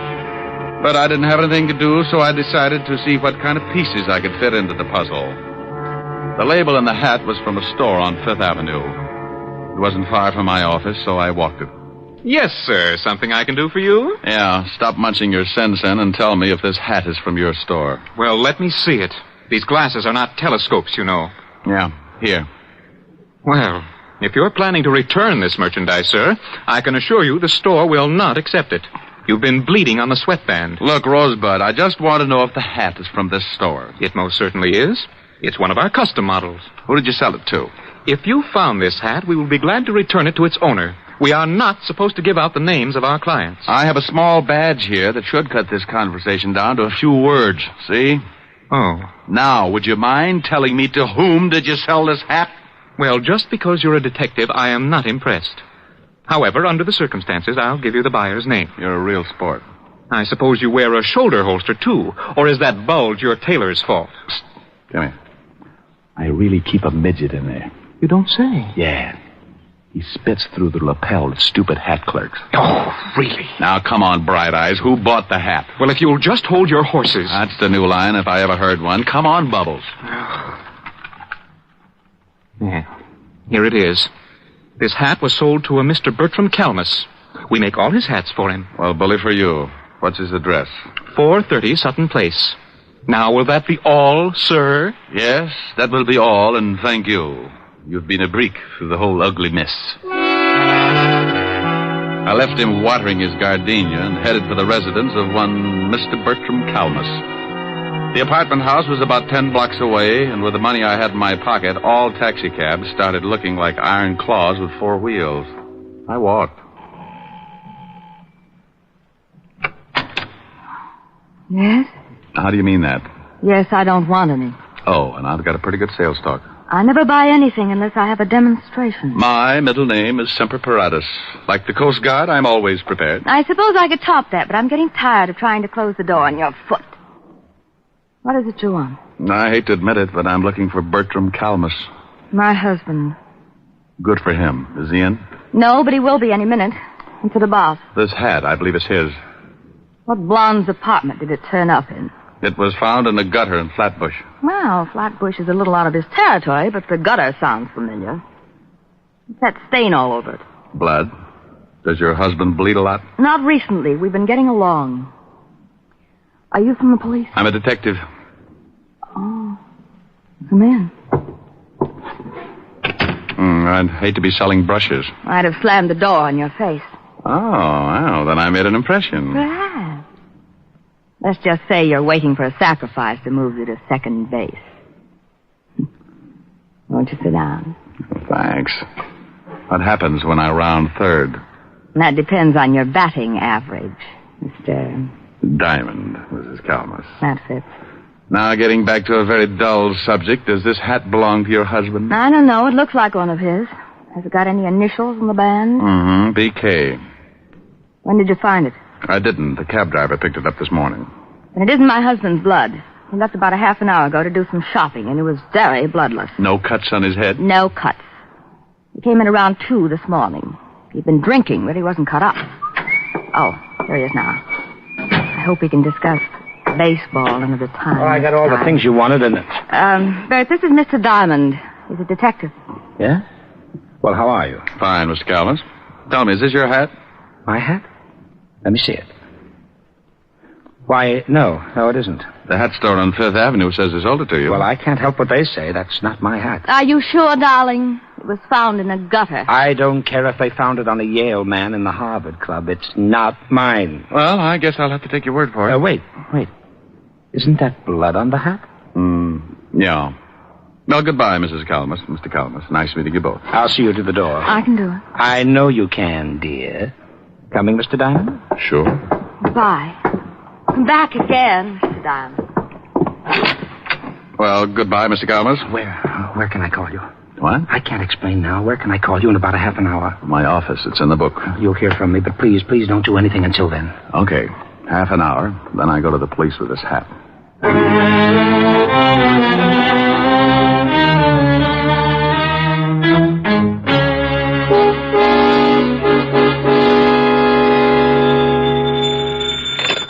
What? Mr. Diamond, this is Bert Calmus. Yeah? Yes, I couldn't say anything to you in front of my wife. That is my hat. Well, I thought so. Why did you deny it? Well, I was out with a pal last night. There was a fight over a girl. I didn't want to mention it in front of my wife. How did the blood get on the hat? My friend got hit on the head, and I loaned him my hat to cover up the wound. What was it doing in a gutter in Flatbush? I really don't know. My friend left with the girl, and I went right home. Well, who is this friend of yours? I think something may have happened to him. Well, I called him this morning, and he seemed very nervous about something, and he asked me to come over.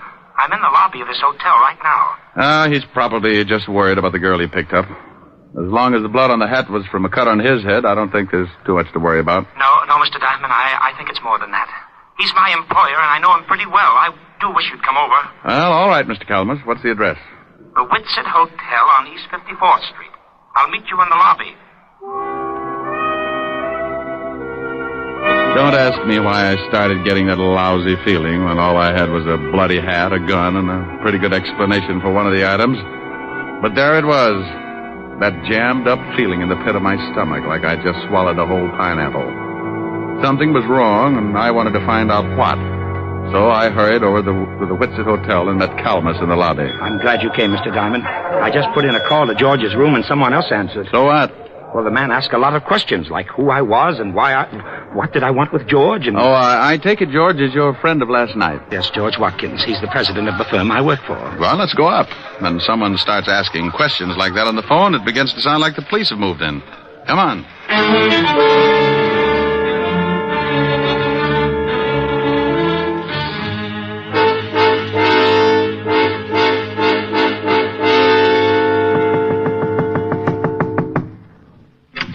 Yeah?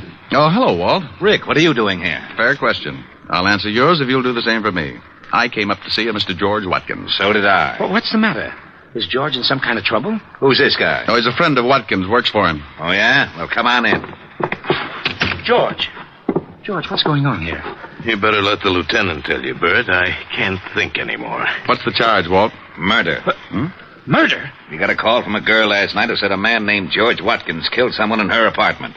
When we got over there, we found the girl dead, too. Oh, well, you must have the wrong man, Inspector George. Lieutenant. And I'm sure you think George wouldn't, but he just confessed. George? Yes, Bert, I killed the man. But I didn't kill her. The man came in and tried to strangle her. She told me to get the gun in the drawer, and when the man wouldn't let her go, I shot him. That isn't what the girl told us. She said she took this guy home after he'd been in a fight, and when they got to her apartment, he made a pass just as her boyfriend came in. Then Watkins shot him and ran out. We figured he got excited, and when he had time to think about it, he went back and killed the only other witness. I didn't kill the girl. I never went back there at all. I came straight here. Walt, Mr. Calmus here was with him up until the time he left with the girl. Is that right, Mr. Calmus? Why, yes, sir. Now, there was a previous fight, and Watkins got that cut on his head. Mr. Calmus loaned him his hat to cover the wound. That's right, sir. And, by the way, Walt, what caliber was the murder weapon? .38, but we haven't found the gun yet. Here, check this one with ballistics. How'd you find this? Cab driver named Hennessy brought it into me this morning. Found it lying with a hat. Did you ever see this gun before, Watkins? No, I told you I don't own a gun. Walt, what time do you figure he killed the man and the girl? The coroner fixed the time of death about 1 o'clock this morning. How long were you at this girl's apartment, Mr. Watkins? Why, about 5 minutes before her boyfriend came in. I shot him and left immediately. And you don't remember taking your hat or the gun? What are you getting at, Rick? This is an open and shut case. He admits killing one of them, but he won't admit the other killing because he knows it was premeditated. Just a hunch, Walt, just a hunch. Mr. Watkins, would you mind telling me just what happened after the girl's boyfriend started choking her? Well, I grabbed a gun out of the dresser near the kitchen and I shot him. And the girl told me to get out, that she'd take care of things, so I dropped the gun and ran. Did you hear anything else? Anything unusual? No. But, yes, now that you mention it, I did hear something, but it slipped my mind until now. What did you hear? Well, I don't know whether I can describe it or not. It sounded like someone had opened a bottle of flat champagne. What are you getting at, Rick? Oh, wait a minute, Walt. When did you hear this noise? Right after I shot the man. I remember wondering if someone hadn't opened a bottle in the kitchen. Is that where the noise came from? Yes, I think so. All right, if I go over and case the scene, Walt? We've done that. Yeah, but you weren't looking for something. Why don't you come with me, Mr. Calmus? I'd like to talk with you. What's the address, Walt? 16 West 113th Street. Well, now, look, don't worry too much, George. I can handle the business, and in the meantime, I'll do everything to get you off. Thanks, Bert. Now, you wait a minute, Rick. If you think you know something... Walt. Yeah? Bye. Calmus and I went downstairs and took a cab over to 16 West 113th Street. It was a middle-class apartment house in Flatbush, a 4-story brownstone. I let Calmus pay the fare, and we went in. I wonder what floor it's on. Well, should tell on the mailboxes. Yeah, here it is. Nan Phillips, 206. Well, let's go up. What do you do for Mr. Watkins? I'm his vice president. That's why I took him out last night. I wanted to interest him in a new account. I just can't imagine him killing anyone, but I guess people do funny things when they lose their heads. Yeah. 206. Well, here it is. Yeah? Hello. Oh, no. Good afternoon, Sergeant Otis. What do you want, Diamond? I want to stand out here in the hall and count the hairs in your 5 o'clock shadow. Now let us in. The lieutenant said it was all right. Okay, comic. Mr. Calmus, beat Sergeant Otis. How are you? Hello, Sergeant. Otis, make like a policeman and point out the circumstances in this killing, will you? Well, I don't know why I should, Shamus, but if the lieutenant sent you over, I guess I'll have to. 2 bodies was over there by the window, lying pretty close together. The killer, that Watkins fellow, was standing about here in the center of the room. With his back to the kitchen door? Yeah. He shot them both from about here. Hey, what are you looking for? Oh, I like to get down on my hands and knees. It's cooler. Well, it won't do you no good to start looking for fancy clues. The guy already confessed. Well. Hey, what do you got there? Just a wad. So, you got some wadding from the murder gun. You better give it here. Sure. But hang on to it, Otis, and be sure to give it to the lieutenant. Maybe you haven't noticed, but murder guns don't throw this much wadding unless you can kill someone with a blank cartridge. What? Don't let it throw you. Mr. Calmus, I've got some things to do. Can I drop you somewhere? Well, no, thanks. Now that Mr. Watkins can't take care of the office, I'd better go down and check over some things, but I'll keep in touch with you, Mr. Diamond. You do that. Now, wait a minute, Diamond. Oh, stop trying to figure it out, Otis. You'll snap your wig. I was getting close to something. I wanted to tie the ends together before it caught up with me. I had a big fat hunch that Watkins had been framed good, and the more I found out, the more it looked like a killer was still loose. The whole setup had been screwy from the first. Why would a guy lose his hat and drop his gun in the same place? Or, if he threw them both away, why wouldn't he burn the hat and throw the gun in the river? Nobody's frightened enough to lay them side by side in the gutter. I learned a lot since this morning, and I was certain of one thing. The killer tried to make it look good, but he was an awful amateur. I knew something else, too. Amateurs can be awfully mean sometimes when you corner them. I put in a call to Walt and told him what I had, and then I asked him to give me half an hour, and and meet me at Mrs. Calmus's flat. I grabbed another cab, and 20 minutes later, I was sitting on a long couch next to Mrs. Calmus. It's easy to get that crowded feeling, even on a long couch. You just both sit on the same cushion. Comfy? Oh, yeah. What kind of perfume is that? My sin. Past or future tense? A rounding second. What brought you back, Mr. Diamond? Oh, I want to ask a couple of questions. Past or future tense? What time did your husband get in last night? I told you about 2 o'clock. Why? Do you know if he knows a girl named Nan Phillips? I really don't know. Oh, all right. Just a few more questions, and then we'll get back to that perfume. I'll think ahead. You said you'd been getting along with your husband. Would you mind explaining that? Certainly I like nice things, and lately he's been buying them for me. Oh, what's your husband's salary? About $15,000 a year. Oh. Could he afford to buy you these things? Well, he told me he was getting a raise, and he'd gotten a bigger advance. What's this all about? Maybe I'd better tell you. Bud, I didn't hear you. I did. What are you doing with that gun? I'm going to use it. I found Mr. Diamond making passes at my wife, and I shot him. Are you crazy? Don't ask him that. He's liable to start thinking about it. You can't shoot me and get away with it, Calmus. What are you going to do with your wife? She won't back you up. No, I guess she wouldn't. All right, both of you, get up and walk downstairs to my car. Bud, what are you doing? Your husband killed 2 people last night, Mrs. Calmus. Now he's going to try and cover because he guessed I knew how it was done. You're not going to kill me, too. Get moving. Bert, please. Go on. Better do as he says. Why did you kill anyone, Bert? He wanted to frame his boss. I'll bet when the company checks, they'll find out he's had his hand in the till. They won't find out, Mr. Diamond. With Mr. Watkins' book for murder, I'm next in line for president.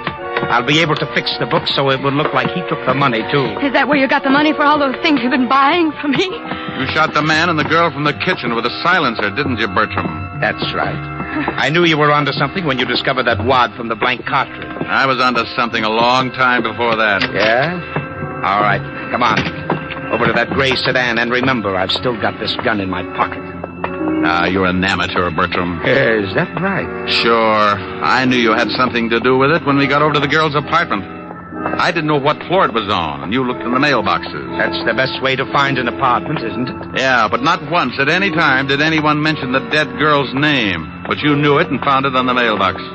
All right, stop right here. Open the door, Gene, and get in first. The front seat. Please. Get in. All right. Now you, Mr. Diamond, you're going to drive. You know, I left my license in my other suit. Stop stalling. I had to do something to stall for just a second because over Bertram's shoulder I spotted a prowl car sliding up to the curb, and good old Walt was climbing out. Bertram, would you mind answering just one question? What is it? The gun that Watkins thought he killed the man with was loaded with blanks, wasn't it? Sure. I killed the guy from the kitchen with a silencer. The whole thing was rigged, huh?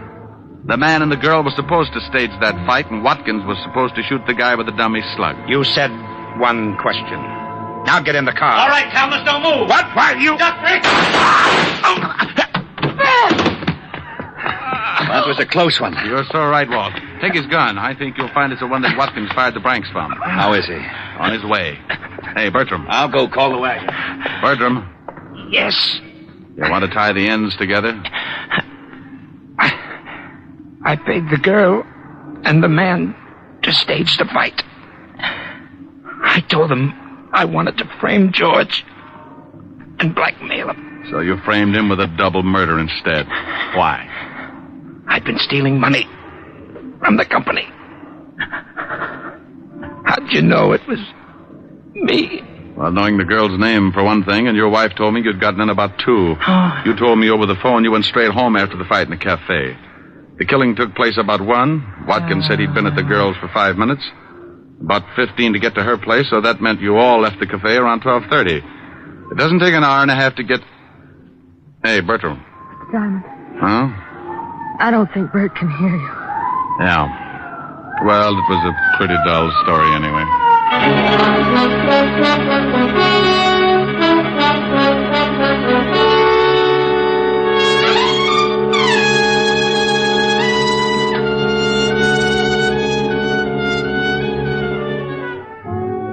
Well, the wagon got there, and I briefed Walt on everything that had happened.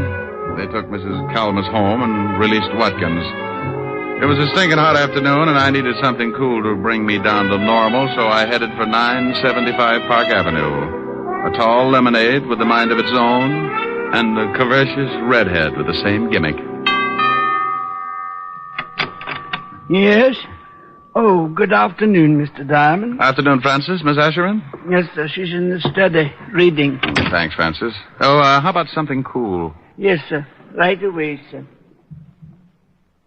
Hi. Hi. Wow, you look cool enough. That's a nice getup. You like it? It's the newest thing. Yeah, I saw it in the magazine. What do you do if it shrinks? Oh, it's silly. No, I'm concerned. You might get raided. Don't you like it? Yes, ma'am. What do you think of me? Oh, you're adorable. You're beautiful and you're cute. Hey, that sounds like a song. Uh-huh. Come here. No, not sing it. It's cute. That's too hot. I'm rather cool. Well, I was only lukewarm until I spotted that play suit. Go on. A, you're adorable. Okay, but then I want to play. Get it? Play suit. That was dandy. Oh, yeah, I know. Go on. Hey, you're adorable. B, you're so beautiful. C, you're a cutie full of charm. D, you're a darling. And E, you're exciting. And F, you've got feathers on your arm. Rick. G, you look good to me.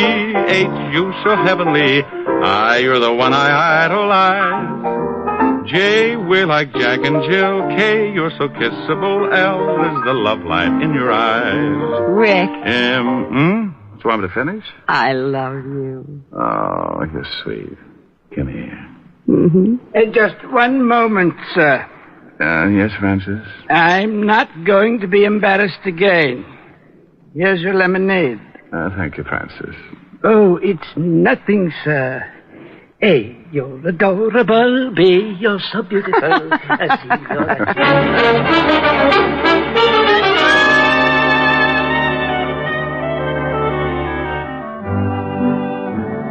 You have just heard Richard Diamond, Private Detective, starring Dick Powell. Helen was played by Virginia Gregg, Lieutenant Levinson by Ed Begley. Also in our cast were Wilms Herbert, Byron Kane, Lorene Tuttle, Paul Freese, and Wally Mayer. Music was under the direction of Frank Worth. Richard Diamond is written by Blake Edwards and directed by William P. Rousseau. Now, this is Eddie King inviting you to be with us again at the same time next week when we will again bring you Dick Powell as Richard Diamond, Private Detective.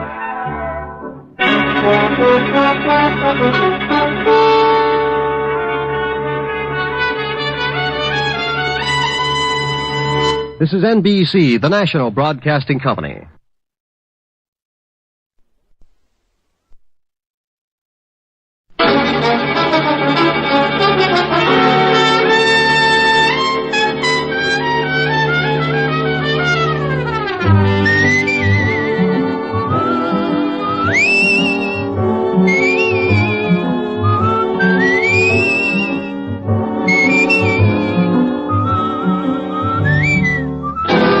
Dick Powell as Richard Diamond, Private Detective.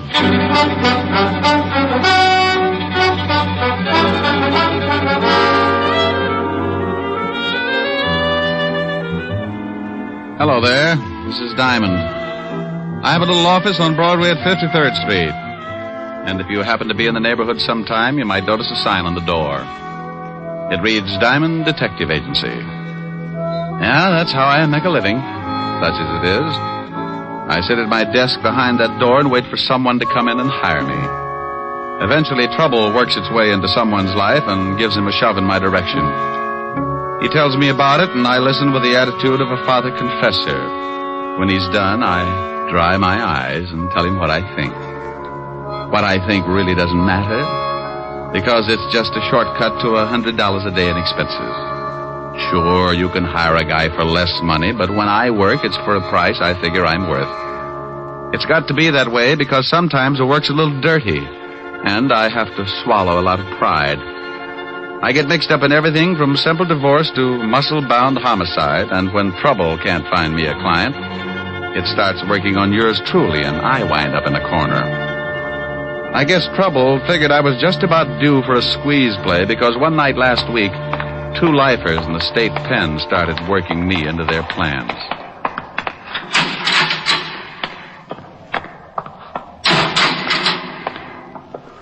Well, what about it, Walsh? Shut up. Wait until the guards pass.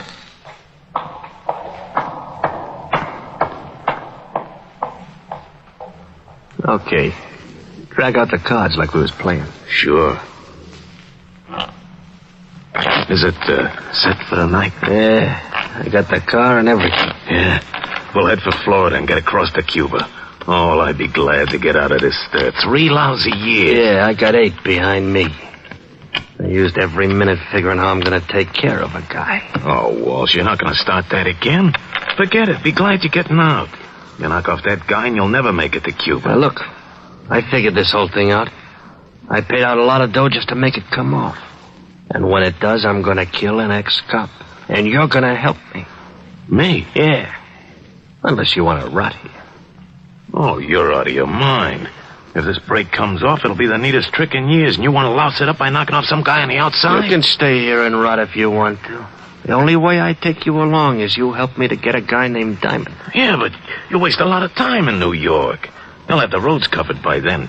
Look, just because this Diamond guy knocked off your brother in that bank job, you bust out of here, it's on my terms.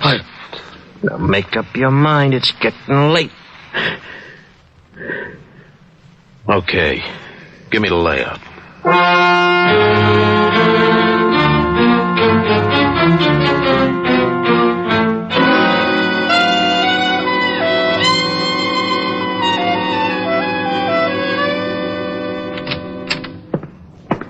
Yeah, what is it, Otis?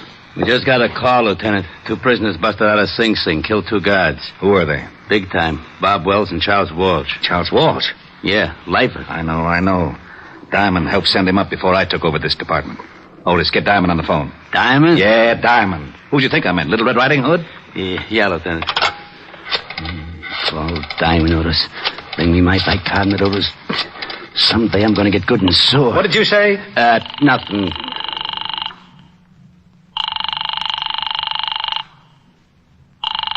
Nuts. Now what's the matter? His office don't answer. Give me that phone. We've got to find him before Walsh does. Maybe he's over at Helen Asher's house. All right, Otis, stop standing on one foot. You can leave.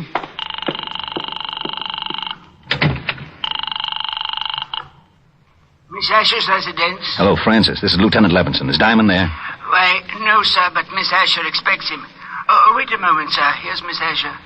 It's Lieutenant Levinson for Mr. Diamond, Miss Helen. Oh, thank you, Francis. Hello, Walt. How are you, Helen? I was looking for Rick. Oh, I was just talking to him. He should be here in about 20 minutes. Why? Will you have him call me right away? Something wrong? No. Just tell him an old friend of his is in town, and I have to talk to him about it. Oh, all right, Walt. I'll tell him. Well, thanks, Helen. It'll be at least 20 minutes. He's walking over from his office.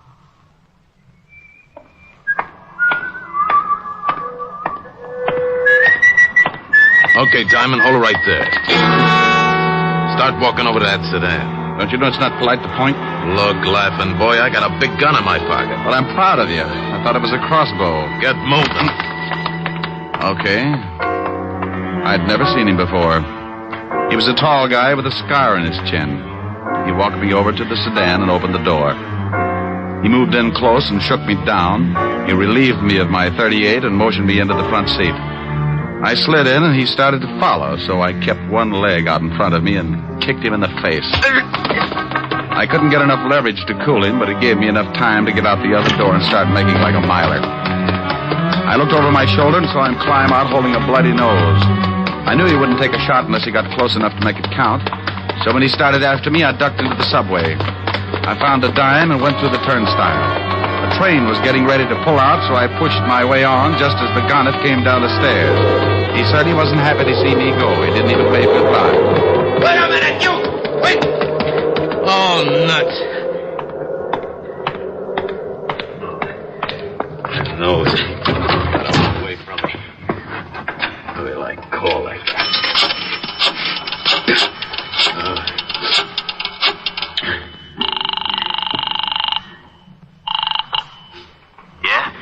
Yeah, you and your swell ideas. What's the matter?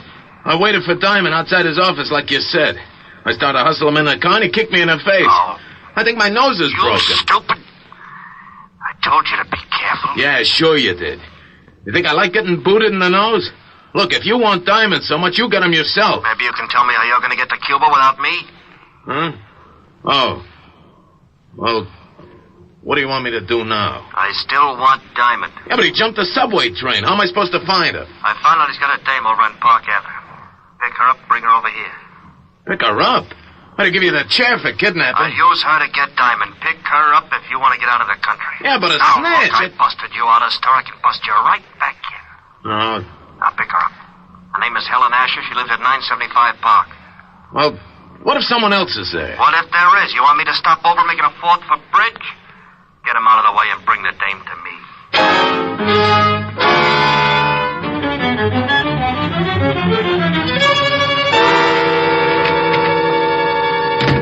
Hello, Otis. Well, Diamond. Lieutenant's been looking all over the city for you. I bet you've been a nervous wreck. I wouldn't care if you fell off the George Washington Bridge, Shamus. Why, Otis? And after all, we've been to each other. Nuts. You better go on in and see the lieutenant. Sure. Hey, Sergeant. Yeah? When are you going to get some new shoes? If yours turn up any more in front, you'll have to ski to work. Hello, Walt. Rick, we've been looking all over for you. Why don't you cops get on the job? It's getting so it isn't safe for a citizen to walk the streets at high noon. What are you yakking about? Well, I leave my office to go to see Helen, and some goon tries to hold me up. Well, you're lucky you didn't get it right then. Do you know who busted out of jail last night? Go on, scare me. Charles Walsh. He swore if he ever did bust out, he'd get you. Wow. That explains something. Why, what happened? This character tries to hustle me into a car, so I shoved my foot in his face and beat it into a subway. But it wasn't Walsh. Might have been Bob Wells. He busted out with him. I can tell you in a minute. Got a file on him? Sure. Otis, bring in the file on Bob Wells. Right away, Lieutenant. Oh, Walt, do you mind if I use your phone? Now, go ahead. I better call Helen. Tell her I'm going to be a little late. Well, I just talked to her and asked her to have you call.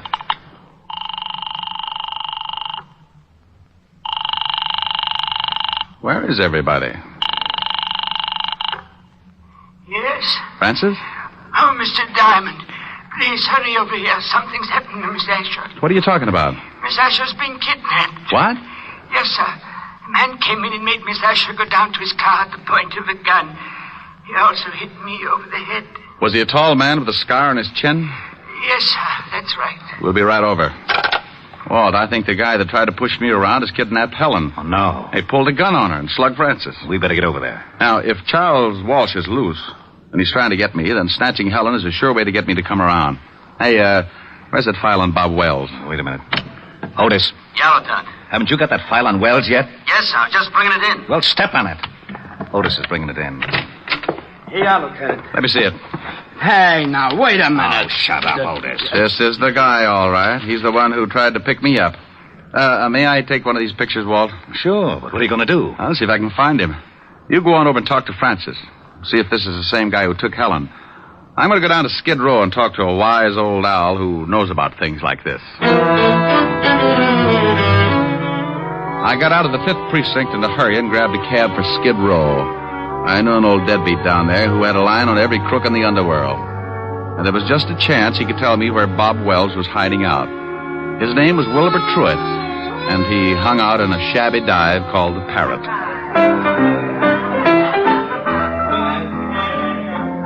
Hello, Wilbur.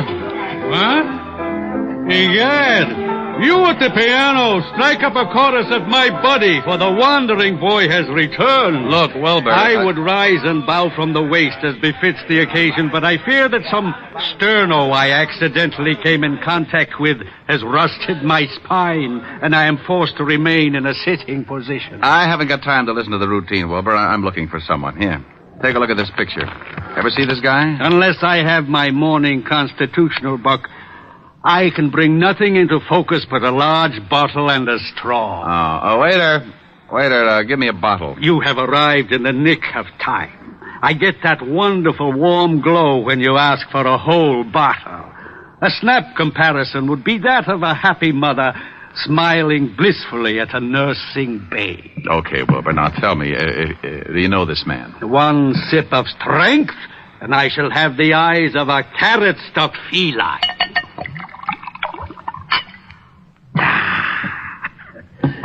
Now, Yes, I can see the gentleman clearly. In fact, my vision has so greatly improved it begins to take on the functions of an X-ray. For instance, I can readily perceive that the man in question is addicted to false stimulants, and his low brow and squinty eyes tell me that he is indeed a person of some doubtful character. You're looking in the mirror. Yeah? No, here's this picture. Oh, yeah. Mr. Bobby Wells. The description is flexible. Know where I can find him? Up until yesterday, he was residing at an institution upstate. Sing Sing, I believe.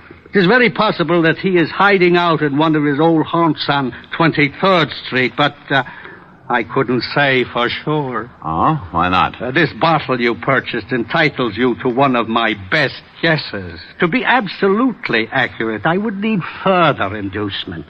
It's the risk, bucko. Bring me another jug, bartender. Ah, bless you.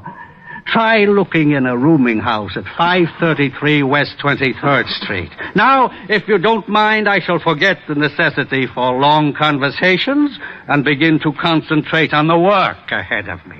Goodbye, bucko, and stop in again. Say tomorrow morning if you wake up feeling charitable. I left Wilbur trying to figure the best way to parlay the two bottles and headed for the address he'd given me. It was a typical apartment house of the district. A 4-story building with a high premium insurance policy. I asked the landlady if a Bob Wells lived there, and she told me a man answering his description had taken a room there that morning.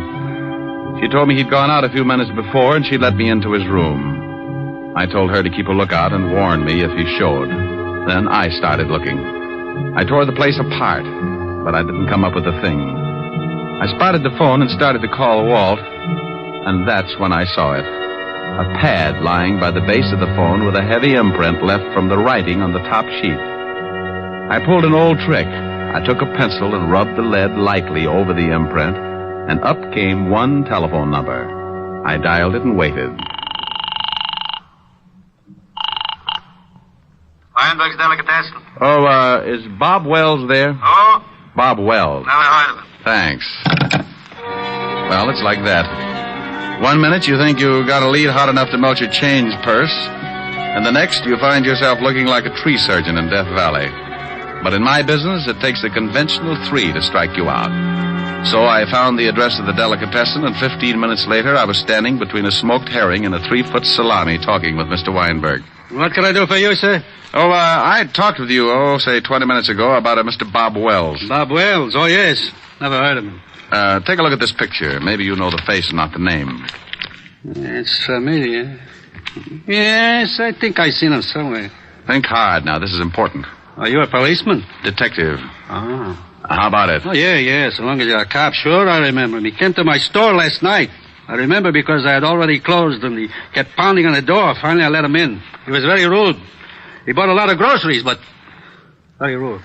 Have you seen him again? Sure, he came in this morning about lox and bagels. Still Road. Where's your phone? In the back. Has this Mr. Wells done something? He left Sing Sing without saying goodbye to the warden. Now, look, I'm going in the back and use your phone. If Wells happens to come in while I'm back there, stall him and come back and tip me off. I'll do my best. But he better not be rude.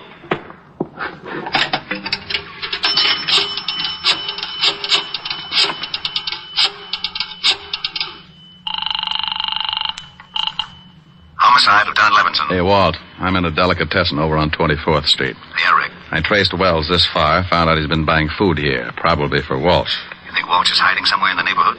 Yeah, that's my guess. They probably took separate places so they could move in a hurry if one hideout got hot. I'll be over there right away. Good.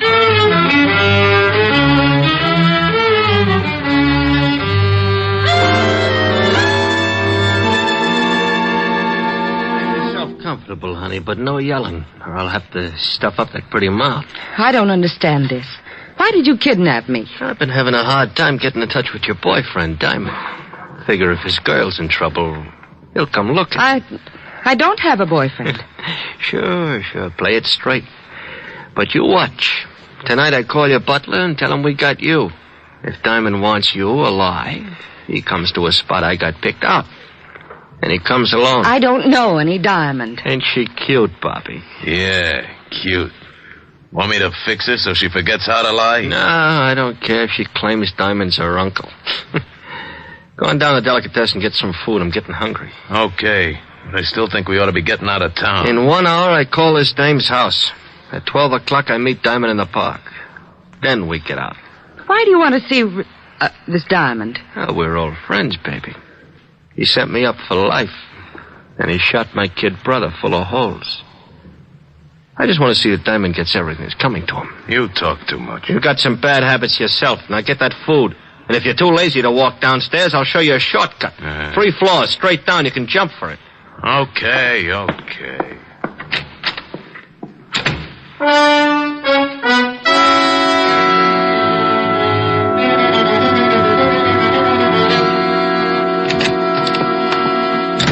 Good evening, gentlemen. What can Weinberg do for you? Hey, Lieutenant, that chopped liver sure looks good. Keep your fat hooks off of that, Otis. Walt. Oh, yeah, Rick? Back here. All right. The storekeeper is watching out for Wells. If he shows, he'll come back here and tip us. I parked the squad car 2 blocks over. I didn't want Wells or Walsh to think something was up. Where's Otis? Otis! I'll be right with you, Lieutenant. I'm just buying something to nibble on. His nibble would grind up a whole cow. If Wells comes in and spots a cop, he'll take off like a jackrabbit. Hold it, Walt. What's the matter? That guy coming across the street. Looks like Wells. Oh. Otis, get away from that door. Huh? I can't hear you, Lieutenant. Our man's coming in the store. Get away from the door. He is? You want me to hide? No, you idiot. Just play it smart like you didn't know him. But get away from the door so he'll come in. Oh, okay, Lieutenant. Leave it to me. Walt, duck. Good evening. What can Weinberg do for you? I'll have a couple of sandwiches. Hey, try the salami. It's great. Huh? Oh, yeah, thanks. Yeah, make it salami. Coleslaw. Pickle beer. Nice night. Listen, idiot. Yeah, sure. Mustard. He's doing fine, Walt. Relax. You live around here? Huh? No, just seeing a sick friend. Yeah. Maybe that salami ain't such a good idea if your friend's sick. You know, I had an uncle with ulcers. He couldn't touch the stuff. It's too much garlic. Ketchup? No. My friend's got a cold. Oh, well, then I don't guess it'll hurt him, but... You know, the best thing for a cold is a good mustard plaster. And now you take the Here's plaster... your sandwiches, sir. 60 cents. 60? Yeah. Thanks. Hope your friend gets better. Yeah. Yeah, come on. How did I do, Lieutenant? Well, one thing is sure. He thought you were too stupid to recognize him. Can you still see him, Rick? Yeah, he crossed the street and he's starting to walk west. I'll tell him. He knows you. Good. When you spot the place, call me here. Think I should throw a net around the neighborhood? Not till we spot the hideout. Right. Hey, Diamond, they got your girl. How you going to get her out? They'll probably use her for a shield. That's a good point, Sergeant. And believe me, I've been thinking about it.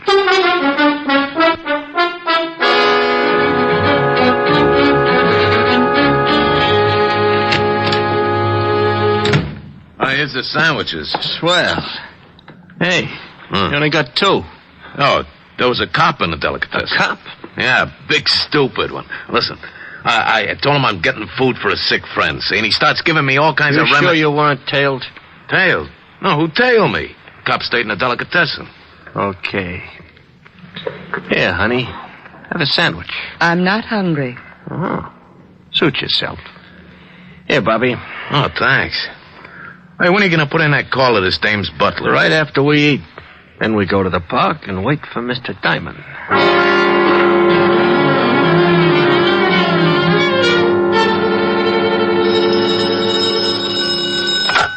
Yeah?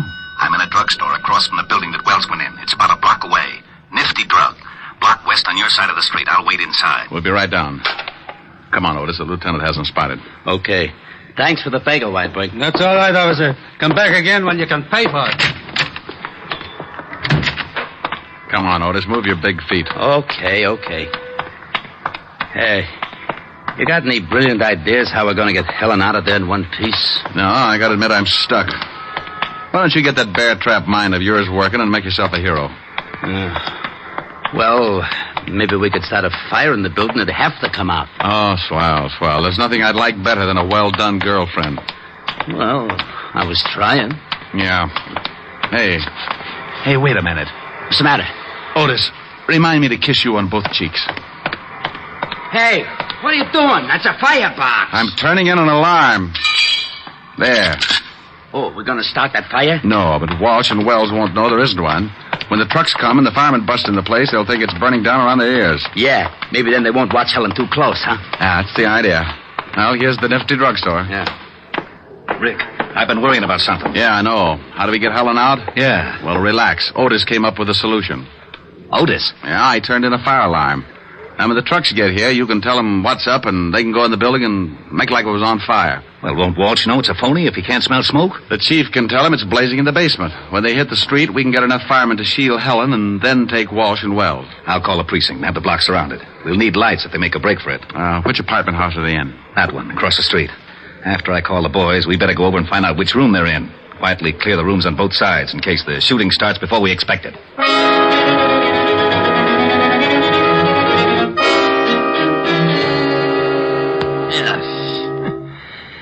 Garlic upsets my stomach. How about that claw? Yeah, right.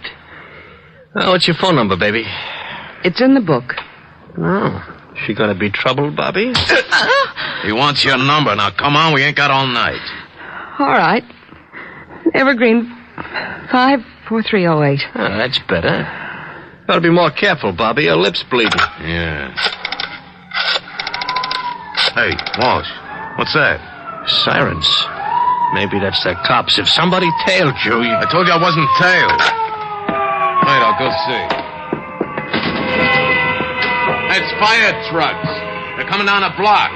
I don't smell no smoke. Hey, they're pulling up in front of this building. The joint must be on fire.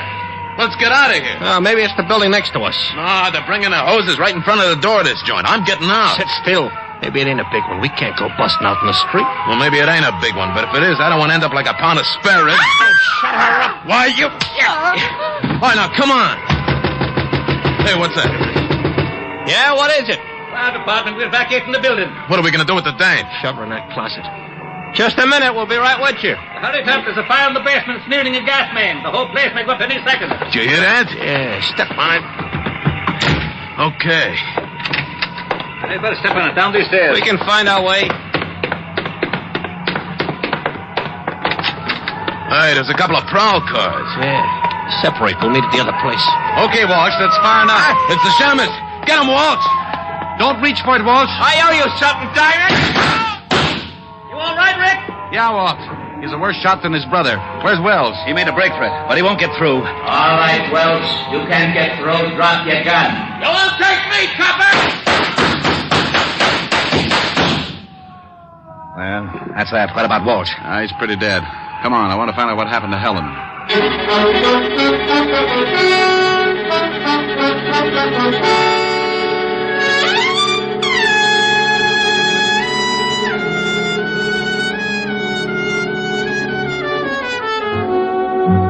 Well, Walt and I went up to the room and found Helen in the closet.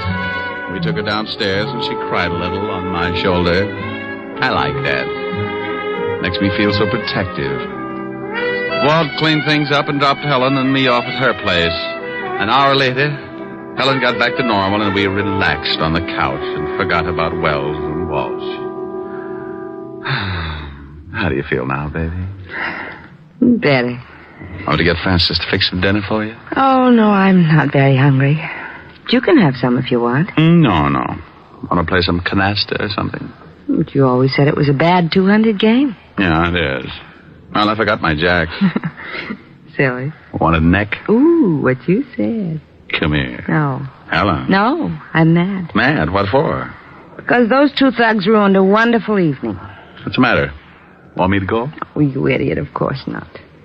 I had a big surprise planned. You did? Yes. Believe it or not, I had 2 wonderful seats for South Pacific, and now it's too late to go. Oh, no. Oh, yes. Oh, well, I'm sorry, baby. I'd love to have seen it. Me too. Well, I'm not exactly Ezio Pinza, but I'll try to make it up to you. Oh, Rick, that's a wonderful idea. All right. What'll it be? Some enchanted evening? Oh, really? Me.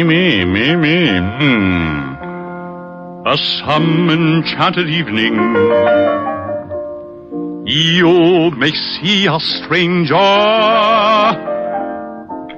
You may see a stranger across a crowded room. Rick. What's the matter? I was just trying to make like Pinza. But, honey, it's safer for you to make like Diamond. Oh. And somehow you know even then, that somewhere you'll see her again and again. Oh, you're not Pinza, but it's wonderful. Thanks. Some enchanted evening, someone may be laughing. You may hear her laughing across a crowded room. And night after night, as strange as it seems, the sound of her laughter will sing in your dreams. Rick. Who can explain it? Who can tell you why? Ricky. Fools give you answers wise men never try. Oh, honey, what's the matter? I was just falling in love with myself. Come here. You never let me finish. Do you mind? Oh, well, no. And I'm sure Mr. Pinza doesn't either.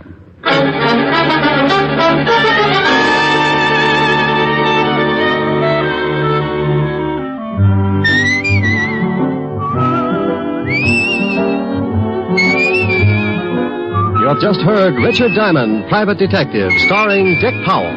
Helen was played by Virginia Gregg, Lieutenant Levinson by Ed Begley. Also in our cast were Wilms Herbert, Paul Frees, and Larry Dobkin. Music was under the direction of Frank Worth. Richard Diamond is written by Blake Edwards and directed by William P. Rousseau. Now, this is Eddie King inviting you to be with us again at the same time next week when we will again bring you Dick Powell as Richard Diamond, Private Detective.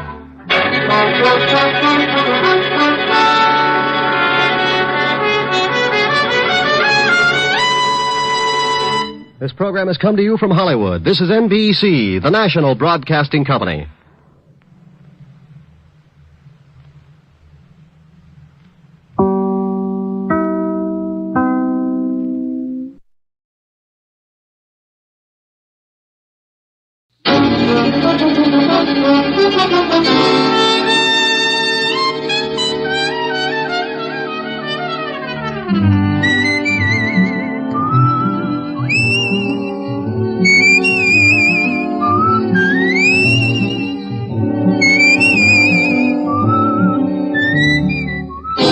Here's Dick Powell as Richard Diamond, Private Detective.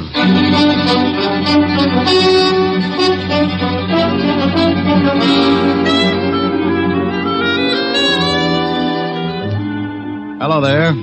This is Diamond. Hey, what about this heat? I can think of a lot of times I've been uncomfortable, but this runs itself right up to the top of my list. About the only thing good I can say about it, get your laundry dry in a hurry. I usually wash a few things out in my office because the soap's free. Come to think of it, I was scrubbing a pile of things the day we had that big wind. 97 degrees in New York, and we get a tornado to cool us off. I had so much dust in my office, I could have supplied mud pies to the whole neighborhood. And after it was all over, the cigarette ad on Broadway was blowing smoke rings through the trap door of one of my scattered longies. The waves in Long Island Sound were so rough, a friend of mine capsized, and when he came up, he found 3 terrified herring hiding in his nose. Oh, it was swell. One minute it was so hot you couldn't move, and the next, a 58-mile-an-hour wind was doing the moving for you. Then to top it off, I got mixed up in one of the grisliest cases I'd ever worked on. It all started one evening. A car was moving down a lonely road, 2 people in it. In a couple of minutes, one of them would be pretty dead. What are you stopping for? What are you doing? Let me go. Get your hands off me. No, help! Please, please.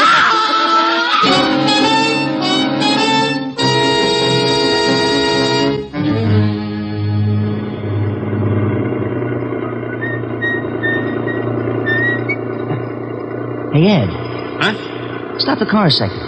What for? Thought I saw something lying back there on the road. So what? Probably a dead dog. No. Hold it. Too big to be a dog. Oh, for Pete's sake. Back it up about 20 yards.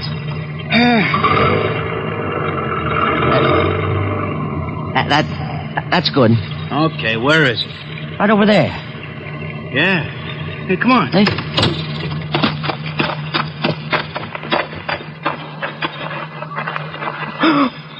Oh, holy cow. Yeah. She dead?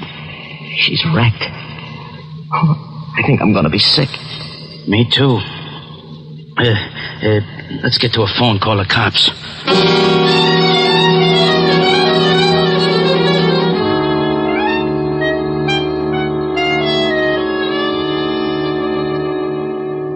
Knit one, purl one. Knit one, purl one. Ah, there, you little fiend. Now, what does it say about the heel? Turn the heel. Oh, I dropped a stitch. Now I gotta go back and pick it up again. Yeah? Rick, what's the matter? Oh, Miss Asher? You and your bright ideas. What did I do? You did plenty. I'm a nervous wreck. What from? You remember you said I ought to take up something to keep me busy in the office? Yes. You remember you mentioned knitting? Oh, no. Oh, yes. I've dropped more stitches than a cross-eyed surgeon. You idiot. I was only fooling. Well, I wasn't. I did it up right. Book of directions, enough yarn to wrap up King Tut and all his handmaidens, and 2 of the finest bone needles and gimbals. Now, don't laugh. I was making Francis a pair of screaming argyles. Keep with it, strong heart. You'll win out. Yeah, you darn right. Oh, what I said. Darn. Get it? Helen, are you still there? Yes, Rick. Wasn't funny? No, Rick. Okay, come on over. Let's neck. Yes, Rick. Shame on you. Yes, Rick. Is that all you can say? I love you. And I'll see you about 8. Oh. You don't sound very happy. Well, that's such a long way off. Give you time to make plans. Bye. Bye. Now, let's see.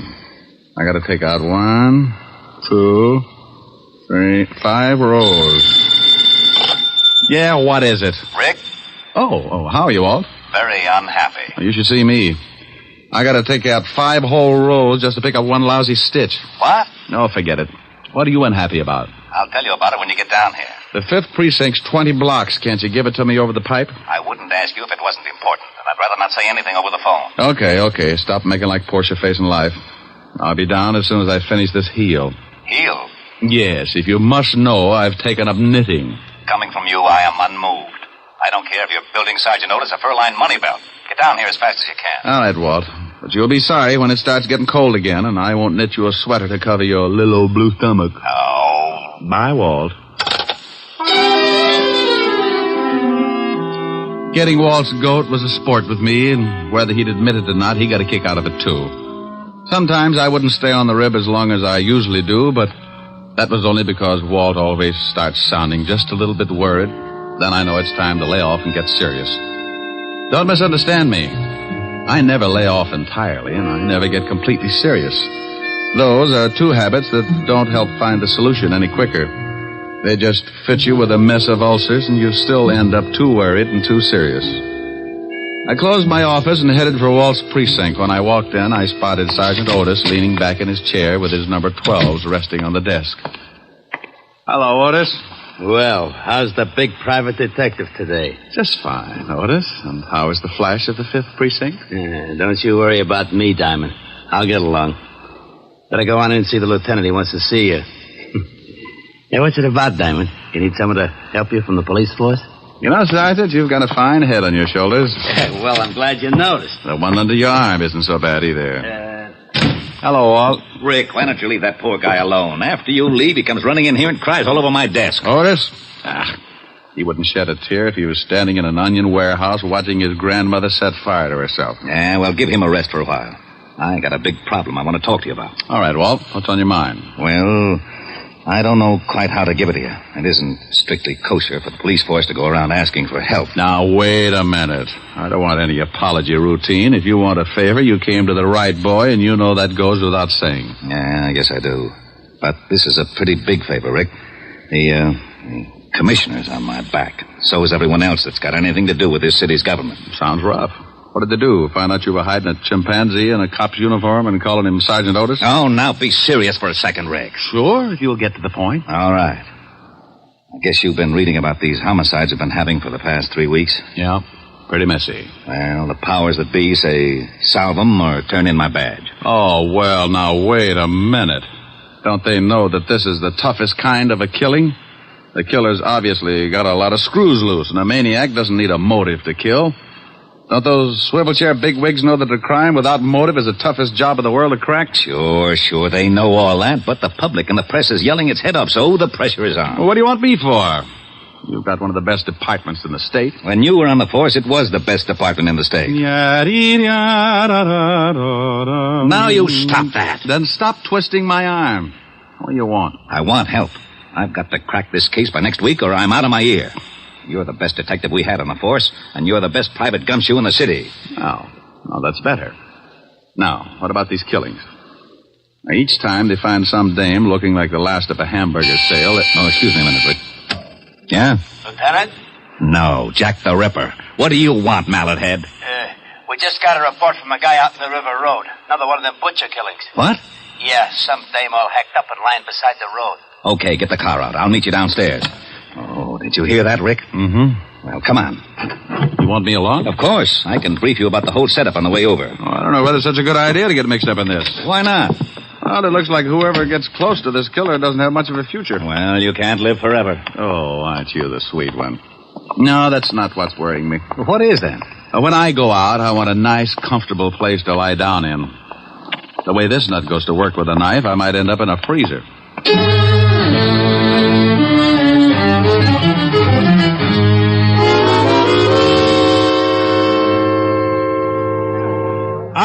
All right, everybody's back. Go on through, Lieutenant. Show him your biceps, Otis. How did all these people get out here? This is 10 miles from anything. Someone must have heard me call the police. When I left the phone booth, the whole crowd followed me out here. Who are you? My name's Ed Cody. Me and my friend here found the body. Where is it? Right over here, Walt. Oh, how does it look? The way you thought it would. Oh, Otis. Yeah, Lieutenant. Yeah, here's your bicarb. Now you see what I'm up against, Rick. Pardon me. This is the third killing like this in 3 weeks. Oh, I don't feel too good. Let's walk over this way. Yeah. Cody, you and your friend come along. We want to ask some questions. Yeah, okay. Well, whoever the guy is that's pulling these murders is a complete lunatic. Now, do y'all like that, Walt? You should have seen the last one. How'd you guys happen to spot the body? Oh, well, I saw it first, and I told Ed here. We were just driving along when Mac spotted something lying beside the road. I backed her up, and we got out. I saw what it was. I left Mac here, went back to town to call you. What's your full name, Mac? McCarthy, John McCarthy. Okay. Now, what are you doing, Rick? Looking at the road.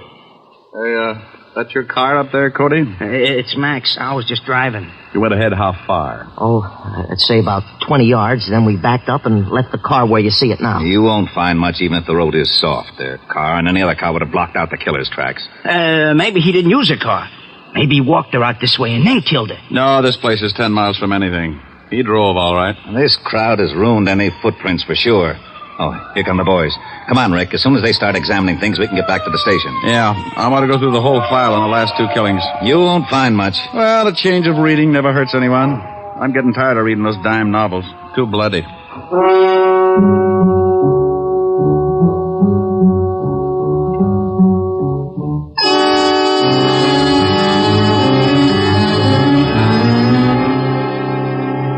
Well, that's the whole mess. No leads at all, huh? Not a one. I'm getting nearsighted from looking at all the lineup. We've picked up everything from drunks to safecrackers. Not a lead. Same type of crime in every case. This killer's got a crazy streak as wide as Broadway. Oh, wait until the commissioner hears about this one. Walt. Yeah? Give me a pencil. Now, tic-tac-toe is out. I got a headache. Stop waving your gills and give me a pencil. Here.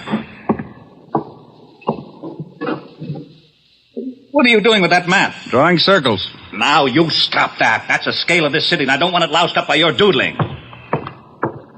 Look at that. So you make a dandy circle. Thanks. What's it for? How should I know? You drew it. Drew what? The circle. Wasn't that a little foolish? Of course it was. That's what I'm yelling about. Well, that's bad for you. What is? Yelling. I know it. I thought you said you didn't know. Know what? About the circle I just drew. What circle? The one on the map. That's what I was yelling about. Why? You didn't draw it. I know I didn't. You did. What for? How should I know? You're a policeman. What in blazes has that got to do with it? You were a rookie, weren't you? Of course I was. You worked your way up to sergeant and then to head of the homicide, didn't you? You know very good and well I did. Wasn't it a little tough? You bet it was. I pounded the beat for 4 long years. Did it by the sweat of my brow. Now, wait a minute. How did we get into this? You asked me about this circle I drew. I did? Yes, Walt. But you didn't know what it was for. Oh, yeah. What is it for? It's for you. Like it? Yeah, it's not bad. Oh, I knew it. You lowlife, you conniving, dirty, underhanded louse. You always do this to me. I think you sit around nights and pull the wings off of flies. Moths. All right, moths. Sit around and dream up little monstrosities to pull on the police force and use me as a guinea pig. Right, guinea pig. You call me, Lieutenant? No, get out of here, you idiot. Yeah, Lieutenant. Diamond, for once I'm going to find out what's at the end of this merry-go-round. I want to know about that circle. And I'm going to get it out of you if I have to shove that map down your throat. Who do you think you're talking? Huh? This happens to be the commissioner, Wilson. Oh, not you, Commissioner. Are you in the time over there? Oh, yes, Commissioner. I'm the selection of this pistol case, you understand me? Yes, Commissioner. How did this man there? What have you found there? Well, I just went out and looked at the body. Well, if you don't get selection pretty soon, I'm going to have to put somebody else on because every man you've been in it for the Yes, last 4 days, I can't see any reason. But... Your motor's running. You shut up. No, Commissioner, somebody else. All right.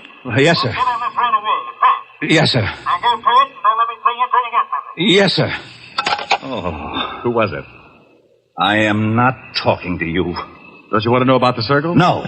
Fine. When I was looking over the reports on the killings, I noticed something. You don't say. Say what? Okay, if you don't want to play, be a sorehead all your life. Well, I noticed that all of the killings, including the one we looked at this afternoon, were within at least 10 miles of each other. And the first one, this one right here, was exactly in the other direction from the last one. Bully for you. No, it's nothing. Well, using the first and last homicide for the edge of the circle, we find that the other killing also falls within the sphere. Okay, so what? Getting interested? No, I'm not. Well, the girl this afternoon had been dead for about 14 hours, wouldn't you say? Yeah, but the coroner can come closer. Well, about anyway. Now, in the other 2 cases, it says that both girls met their deaths about 3 in the morning. Now, if the last one was dead 14 hours, she comes close to that time, too. Okay. What does that prove? Not a thing, but it's something to go on. This is a wild one, Walt. But let's say that our killer started off with his victim somewhere within that circle.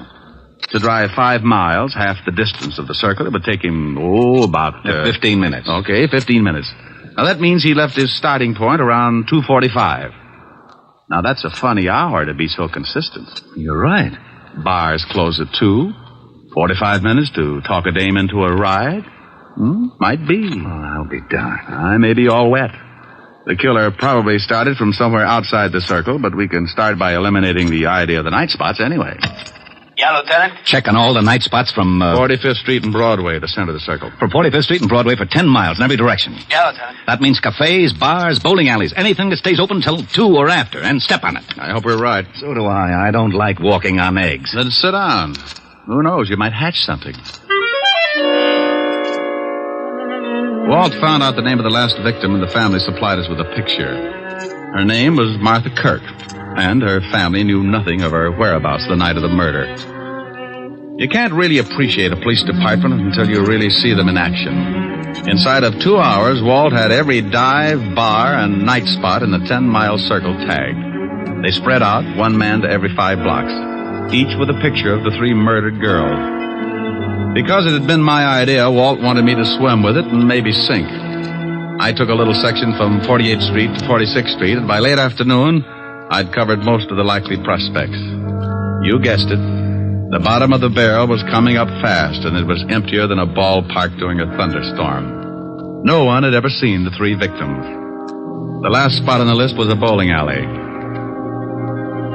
I walked in and spotted the cocktail lounge. When I climbed up on one of the stools, a bartender with a head that should have been out on the alleys walked up to me. Yeah, what'll it be? How about a glass of milk? Glass of milk? Think you can stand it? Well, if you're worried, water it a little. I don't want to pass out on you. Yeah, get him. He made it funny. So did your family. You looking for trouble? Only if I get pushed. I'm looking for information. First door on the left.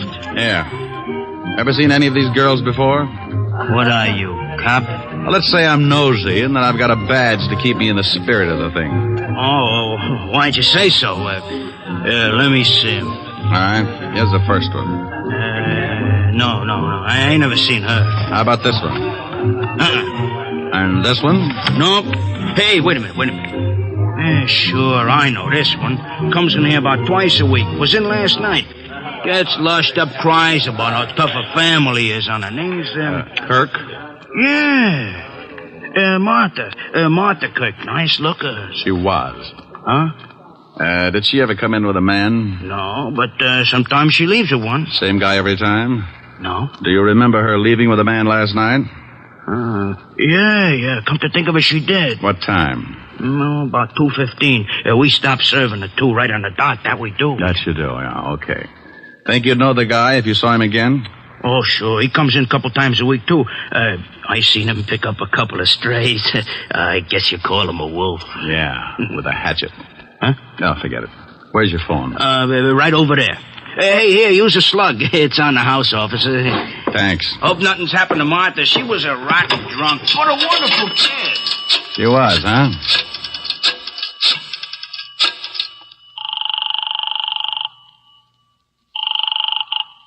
Fifth Precinct, Sergeant Otis. Otis, let me speak to the lieutenant, and if you crack just once, I'll come over there and shove your head so far down you'd have to untie your shoelaces to cough. Okay, Diamond. You don't have to get nasty.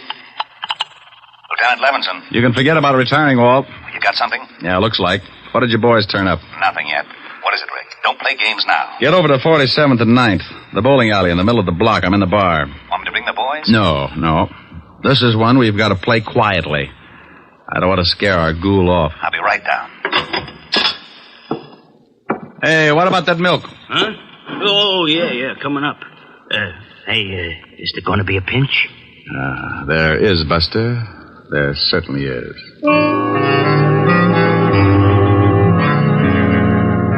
Walt romped in about a half hour later, and he talked with the bartender. He finally looked satisfied. He had to, because it was the only lead that had turned up. We told the bartender to tip us if the guy showed again, and we sat down to wait. Maybe my rabbit's foot started thinking it was back with the quartet because around 1 a.m. it started kicking. The bartender gave us a nod just as a big guy wandered in and sat down at the bar. He weighed in at about 2:20, and his clothes were sloppy. He ordered a drink and started eyeing a cute little number sitting at the other end of the bar. Let's take him. Hold it, Walt. He's making a pitch. What? The dame at the end of the bar. So he's making a pitch. What do you want to do? Wait around till he takes her out of here? Maybe you'd like to help him sharpen his axe. Look, you haul him in now, you'll have to beat it out of him. You want him to pick the dame up? Well, is that against the law? Arrest me. Now, you stop clowning. You'd rather catch him with the goods, wouldn't you? Yeah, but... Now, don't start that again. You butted the commissioner to death. Just relax, and maybe you can pick up a few pointers. Our big boy moved all right. Right up to the seat next to the cute little girl. She was under full sail, didn't seem to mind it at all. He landed at 1:15. At 1:30, he'd established a firm beachhead, and by 2 o'clock, there was a flag raising. Okay, he scored. Now, joint's closing. They're leaving. I'm going to tail him. How? He's probably got a car. And if he gets away with that girl, he may kill her. Look, Walt, I promise you he won't get into that car unless I go too. Now, come on. We'll both stick close to him until I can think of something. We followed the man and the girl outside and walked a few yards behind, making like we had a little load on. They headed for a big parking lot, and that's when I got the idea. The parking attendant was just walking up to him when I stumbled forward. Hey, boy. Rick, what are you doing? Stay with me, Walt. Yeah? Son, I want my car. Just a minute. I was here first. Sure, honey. Don't let him get away with it. Look, old man, my friend here is late getting home. He's got a wife that's 10 feet tall. You mind if I get my car first? Go ahead. Some nerve. Relax, honey. They're gonna take a little drive, huh? Yeah. Okay, let's see your ticket. Oh, we'll go here someplace. Well, come on, we'll walk up. I know where the car is. Okay, but you gotta have a ticket. Rick, what's going on? Keep walking. Hey, I thought you was loaded. Keep going. We're the police. Huh? That's right. Oh. What's wrong? Which one is that guy's car? You mean the guy back there with the dame? Yeah. If you give me his ticket, right over there, the coupe. Rick, come on. I'm going to climb in that trunk, and you're going to put in a general alarm, Walt. Then you're going to get in your car and tail us. But stay far enough behind so that he doesn't spot something. Okay, but I think you're crazy. Is the trunk open? Yeah. Now get going. Well, they'll see me coming back. Tell him you forgot something in the bowling alley and that I passed out my car. All right. And, son. Yeah? Don't let on that anything had happened. We think that man's a killer. Oh. I squeezed into the trunk and waited. About 2 minutes later, the Lovebird showed up and got in the front seat. We rode like that for about 15 minutes, and it wasn't bad until we hit the dirt road. Then my inside started bouncing around like a pound of rice in a wind tunnel. We drove for about 10 minutes more and came to a stop. I raised the trunk just enough to get some fresh air and listen. I didn't want to climb out because they'd feel the movement up in front. I was sure they could hear my breathing. What are we stopping for? Well, I just wanted to look at the pretty scenery. How can you? It's too dark. I can see you, baby. You're nice. Thank you. So, are you? They went on like that for another half hour, and I started thinking I'd picked the wrong guy. Then the conversation changed. What's the matter? What's so funny? Don't you know? No, and I don't like the way you're acting. Women. That's what's funny. They're all the same. Huh? Just like my wife. She was like all the other women. Hey, let's get out of here. You're talking funny. Funny? Yeah. See a man and you like him. Any man. You're all alike. Now you stop that. I just came along Come because... here. No, you let me go. You ain't no different. Come here. No, stop that. Let me get out of the car. Sure. Go ahead, go ahead. I don't want no blood stains on the seat anyhow. Go on, run. I'll catch you. That tore it right down the middle. I rolled out and didn't forget to take my 38 along. I spotted him in the moonlight, moving after her like a big animal. He was laughing. I could see something in his hand. It was a knife. She tripped and fell, and he moved in. He gave me goosebumps bigger than grapefruit. When he was nearly on top of her, I closed in. Okay, hold it! Help! You shut up! Drop the knife! I'll kill her! I'll kill her like the next one! I'll kill her, too!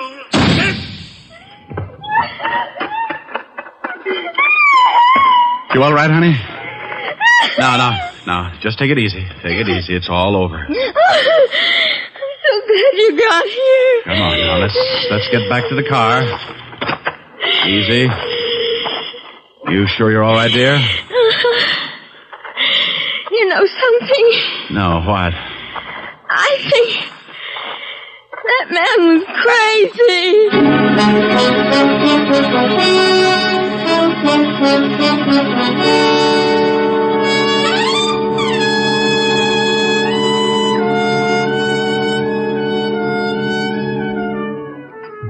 Well, Walt finally got there, and we sent the girl home. The wagon came and cleaned up things.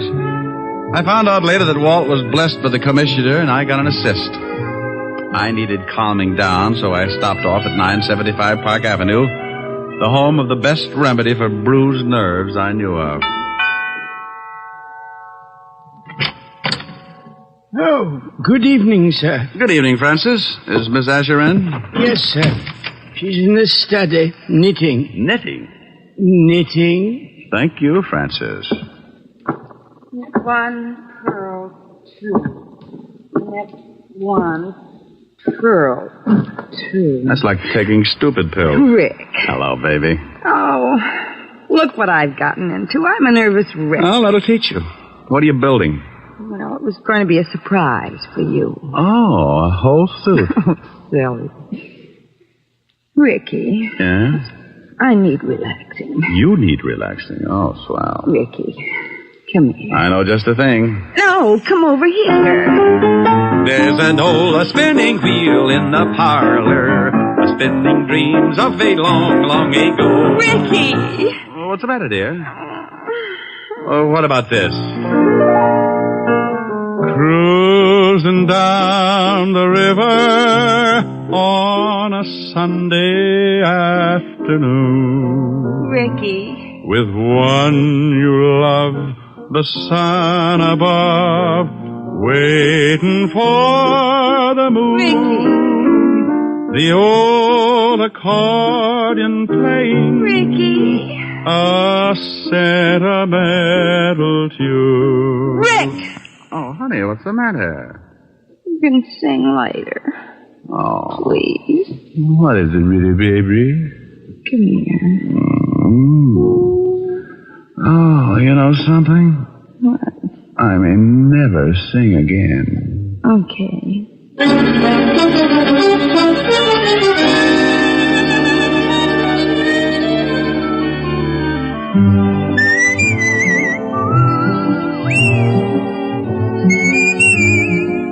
You have just heard Richard Diamond, Private Detective, starring Dick Powell.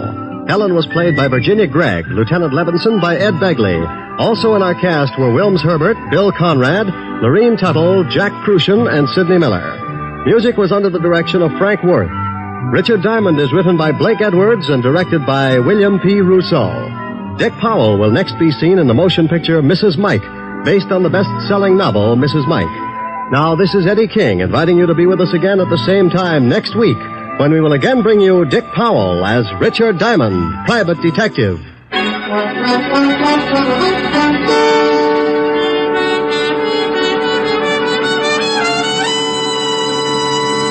This is NBC, the national broadcasting company.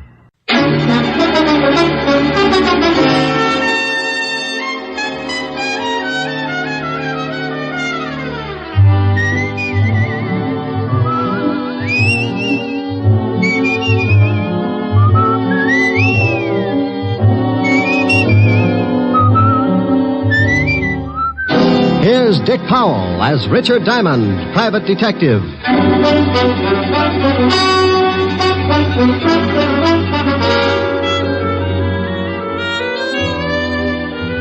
Hello there, this is Diamond.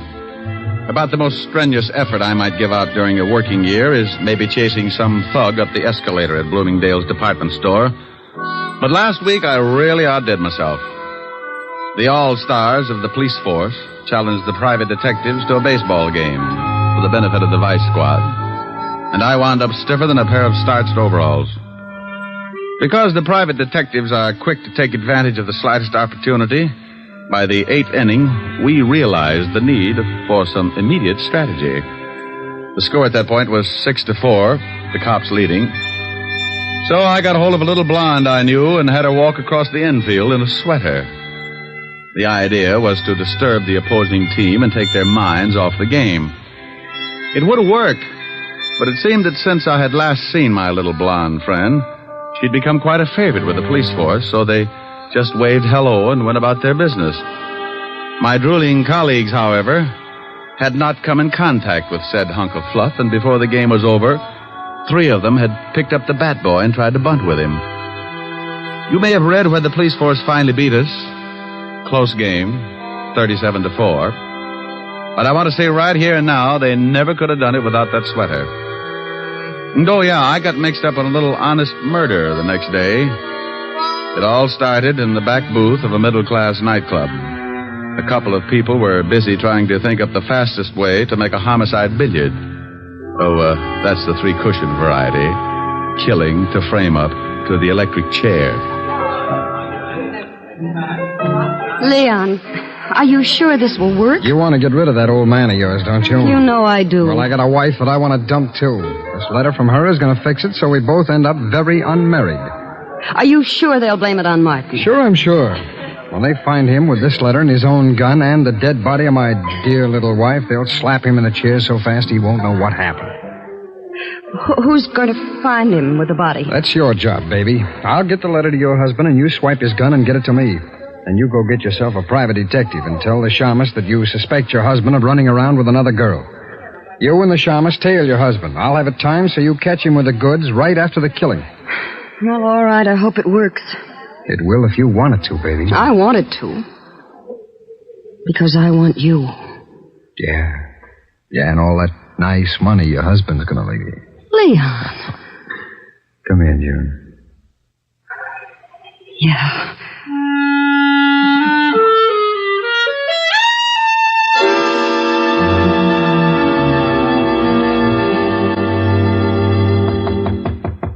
Come in. Mr. Diamond? That's right. I want to hire a private detective. Well, good for you. Sit down. Thank you.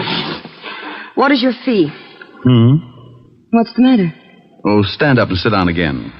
They're 52 gauge, Mr. Diamond. Like them? Oh, you'd look good if they were sweat socks. I don't think they'd go with a high heel. You've got a point. Now, what were you saying? I wanted to know what your fee is. Oh, $100 a day in expenses. Isn't that a little high? I stopped eating at the automat 6 years ago.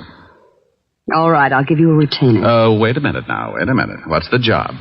I think my husband is running around with another woman. What do you want me to do? Hustle him off to the nut house? Oh, aren't you nice? I want you to go with me as a witness. You know, any other time I might get shy, but I'm really interested in seeing a girl who could beat your time. When do I start? Meet me in front of my house at 10 minutes to 8. My husband leaves around 8. What's the address? 521 East 58th Street. My name is Hires, Mr. Diamond. June Hires. All right, June. I'll see you at 10 to 8. Now, excuse me, but about that retainer. Oh, yes, that. Here's $100. Is that enough? It'll keep me interested. What's your husband's name? Martin. I'll see you this evening, Mr. Diamond. Oh, one more question. Yes? Why haven't you and your husband been getting along? A lot of reasons. By the way, Mr. Diamond, how old are you? Oh, well, I'm frisky, but I passed the foolish mark when I was 3.5. Did you? Goodbye, Mr. Diamond. I wonder if I did. Diamond Detective Agency, with men who know the corpses best. It's Diamond 2 to 1. Rick. Oh, Helen. Hello, baby. What are you doing? What gauge nylons do you wear, dear? 52. Why? No, nothing. Oh, Ricky, you're going to buy me a present. Oh, you never can tell. I was just looking at a pair a few minutes ago. Rick. Yeah? Where were you looking at them? Now, what kind of a question is that? A very good question. Have you got a girl up in that office? Helen. Don't you Helen me, have you? Well, I give you my word I haven't. All right, was there a girl in your office? Was there? Well, a client. I got a $100 retainer. I don't care if she gave you the George Washington Bridge. You were obviously looking at her leg. Well, I couldn't help it. She sat on that way. Now, look, honey, she's just another client. With 52-gauge nylons. Would you do count the threads? Oh, can you do that? Oh, you wolf. Yeah, but you're the only one who gets the benefit of my talents. You can put the soft soap away. When am I going to see you? Well, I got some business at 8. I'll be over later. Well, I'm going to stay mad until you get here. And you're going to tell me all about those nylons. I'll be sure and do some research. Bye.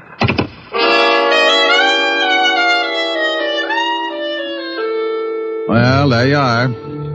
You sit around and wait for a meal ticket to come in, and just because it happens to be fitted with curves, your best girl digs up the green-eyed monster. I don't know why gals get sore at a guy just because they catch him panting a little. After all, it's hot in New York. I spent the rest of the afternoon trying to hit a big horsefly with a rubber band and some paper clips, and by 6 o'clock we shook hands and called it a draw. I closed the office and went home. I got into some clean clothes and grabbed a bite to eat at the corner drugstore. At 10 minutes to 8, I was sitting in June Hires' car, parked across the street from her front door. Mr. Diamond, how did you ever get to be a private detective? Mrs. Hire, how did you ever get to be a housewife? You think things up in a hurry, don't you? Only when I got competition. You like competition? Yeah, up to a point. After that, I get tired of the struggle.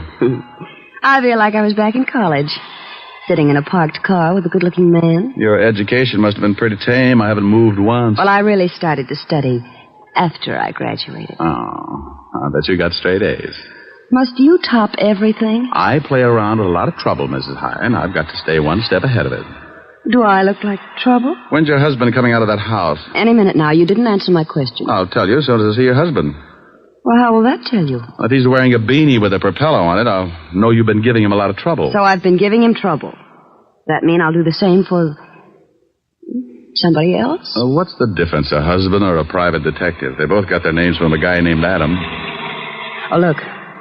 A cab pulled up to the front door. Yeah, I see it. And here comes Martin. He's getting into the cab. Well, what do you know? What's the matter? No beanie. We both sat and watched while Martin Hire got into the cab and it pulled away. Mrs. Hire put her car in gear and we started the tail, keeping it a safe distance. He led us across town to a middle-class apartment house and we stopped the car and waited up the street. He's getting out and going into that building. Come on. Oh, what for? Shouldn't let him get up there first and then... Look, baby. Do you know who this gal is? No, of course not. Well, then come on. I want to see what door he goes in.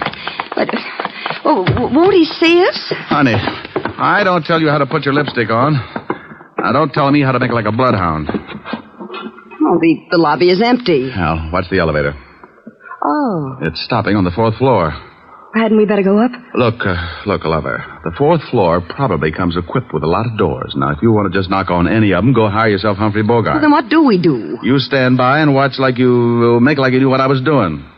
See, the little old elevator's coming back down. Now, you just hold it there while I look at the mailboxes. Mrs. B. Callahan. Mrs. Lillian McEdward. Mrs. Mike. Well... and Miss Sally Maxwell. Okay, now we push the button for the 4th floor and away we go. Fun? How do you know where to go? I got the name off the mailbox. But you said yourself there must be a lot of people on the 4th floor. Elementary, my dear girl. Process of elimination. We're lucky this time. Only one single girl on the 4th floor. Sally Maxwell. Come on. It's 406. What if there'd been more than one single girl? So I make some new friends. Now stop asking questions and stick close. I'd love it. Now, here it is, 406. Now hold it down.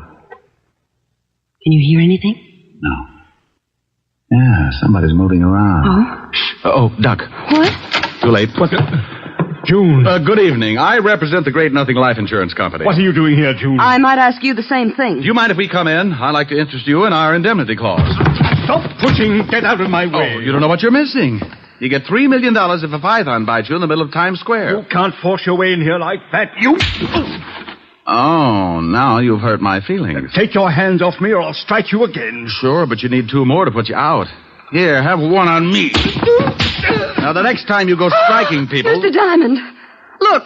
I looked past the little guy and spotted the body. She was blonde, and I didn't know why she was hanging onto the rug that way. She wasn't going anywhere. All right, you. Get out of my way. Huh?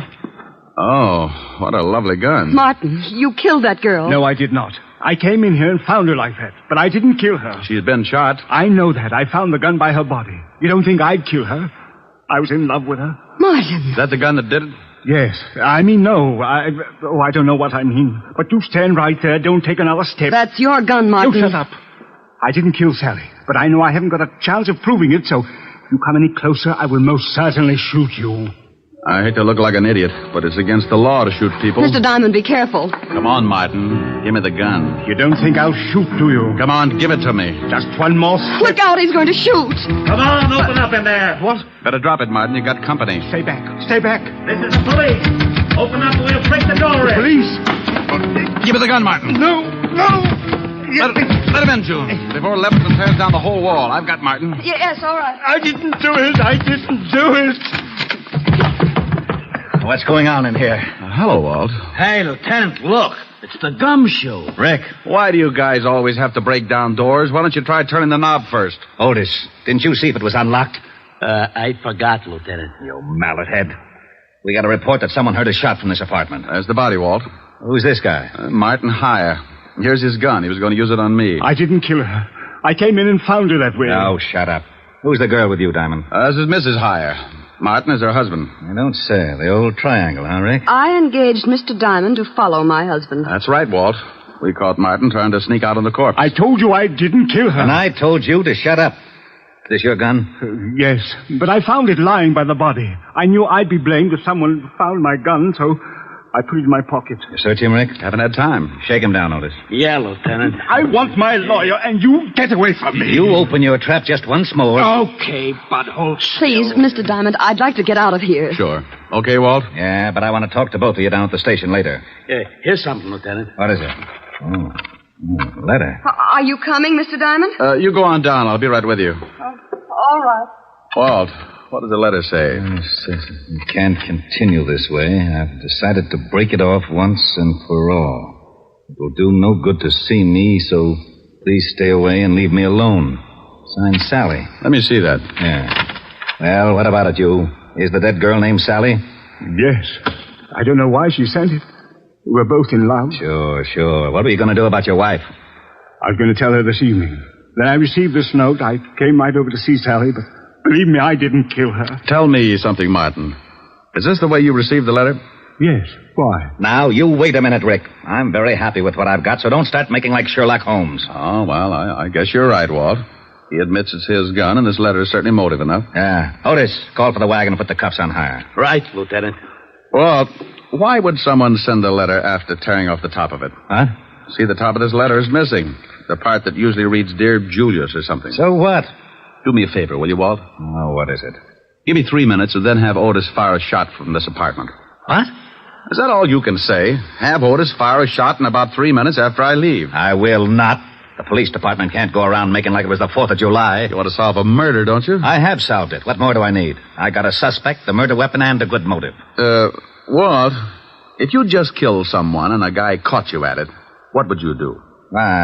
Knock him off, too. Well, I caught Hire in the act, and he didn't pull the trigger. Well, you said yourself he was going to. But he didn't, and he took too much time thinking about it. Walt, I can't remember hearing a shot when I came in this building. So you didn't hear a shot. Maybe you couldn't. Well, that's what I want to find out. I was right behind Martin all the way up to this apartment, and I didn't hear a shot.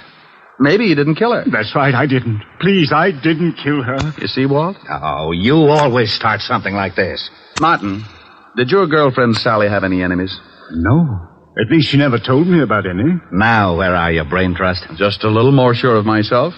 First, Martin can't make up his mind about shooting me. Then he claims that the murdered girl didn't have any enemies.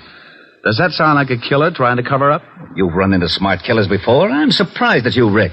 I called the station, Lieutenant. I'm proud of you. Go on in the other room and shoot that cannon of yours off when I tell you. The what, Lieutenant? You heard me. Shoot it into a mattress, but don't muffle a shot. Okay. But not till I tell you. You might think it's fun and blow up the whole building. Thanks, Walt. What are you doing? Just looking around this desk to see if I can find the top piece of this letter. Martin, are you sure that your girlfriend didn't know anyone who might want to kill her? She never said she was in danger. But you might ask her husband. Her husband? Oh, swell. Why didn't you say something about her husband before this? You didn't ask. Oh. Who is her husband? His name's Leon Fisk. The gambler? Yes. Oh. Bye, Walt. Now, you wait a minute. Have Otis start making like a Roman candle 3 minutes after I leave. What's that you've got in your hand? Huh? Well, it's a piece of stationery from the desk that matches the stationery this letter was written on. You can't take that letter. It's evidence. What is? That letter the murdered girl wrote to this guy. Well, how do you know she wrote it? Because this guy said so. Yes, but I'm not sure. It could be forged. See, Walt, maybe she didn't write it. Well, that's why I want it. The lab will be able to tell from other samples of her handwriting. Tell what, Walt? Who wrote that letter? Well, don't you know? Of course I don't know, but we found it on this guy and it's police evidence. Why? Why? Well, because it just is, that's all. Well, anybody could have written it. You could have written it, Martin. Yes, I guess I could. And send it to yourself? Why would I send it to myself, Lieutenant? You wouldn't. That's why it's important. You mean the letter itself or the fact that he couldn't have sent it to himself? Both reasons. Well, if he couldn't have sent it to himself, that eliminates him as a suspect. It does? He didn't do it. Did you, Martin? No. See, Walt? Now, wait a minute. Why do I always get into something like this? You asked me if I sent the letter to myself. You shut up. And you said he couldn't have. That's right, he couldn't. Then someone else did. Of course they did. Okay, then as long as you're not so sure it's important, I'm going to take it with me. Who says it's not important? Well, if he didn't send it to himself, then someone else did. And if someone else did, the murdered girl couldn't have, so anyone could have sent it. Isn't that right? Say that again? He said if I didn't send the letter to myself, then I couldn't have gotten it. No. He said you couldn't have sent the letter to... No, wait a minute. You couldn't have written it to myself. Yeah, so someone else wrote it and sent it to the murdered girl and... No. Send it to me. You're crazy. I distinctly heard him say... Walt. Yeah? After you figure it out, be sure and have Otis fire that shot. I'm going to see Leon Fisk. Okay. Now, let's start it again. If I didn't... If somebody didn't... If you didn't... If I didn't what? Lieutenant? Oh. What is the matter, Lieutenant? He did it again. And you helped him. You rat, I'll see that you get the chair even if you didn't kill her. What did I do? You shut up.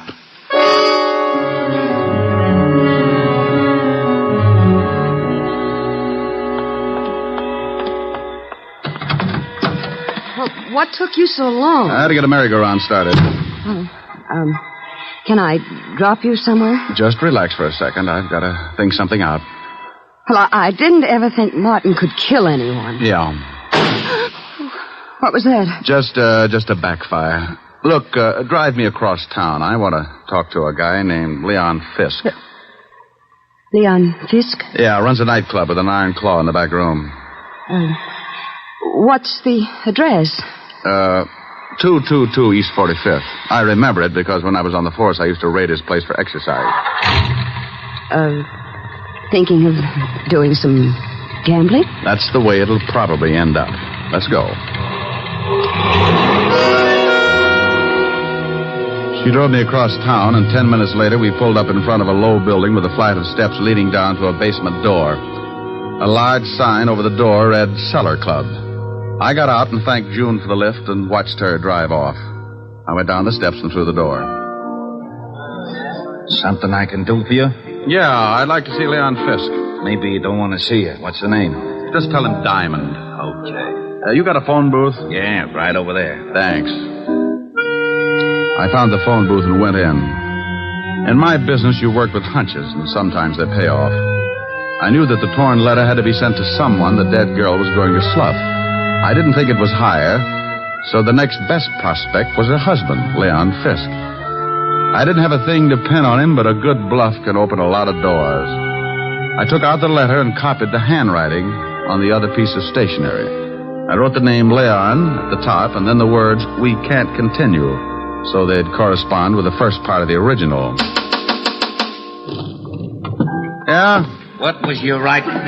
What's it to you? You don't have to get sore. I just thought maybe you was getting a tip on the horses, and I sure could use a winner. The nags have been beating me to death. Oh, no tip. Okay, the boss will see you. That door right over there. Thanks.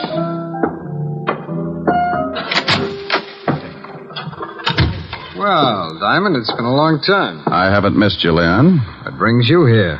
Your wife was killed tonight. Sally? One's usually the limit.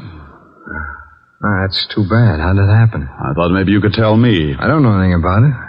Ever see this letter before? Hey. What's the matter? That's your wife's handwriting, isn't it? Yeah. It says, Leon, we can't continue. Then the writing stopped. Oh, so what? Well, the guy the police are holding got a letter from Sally, too. It started the same way, but it wasn't addressed to anyone. The top was torn off. You know what I think? No, tell me. I think she started one letter to you, then threw it away and wrote another one. I think you sent the second to Martin Haar after tearing off the name Leon. Go on, Diamond. You didn't count on her starting a second one, so you went up to her apartment and killed her with Martin's own gun. Oh, with his own gun.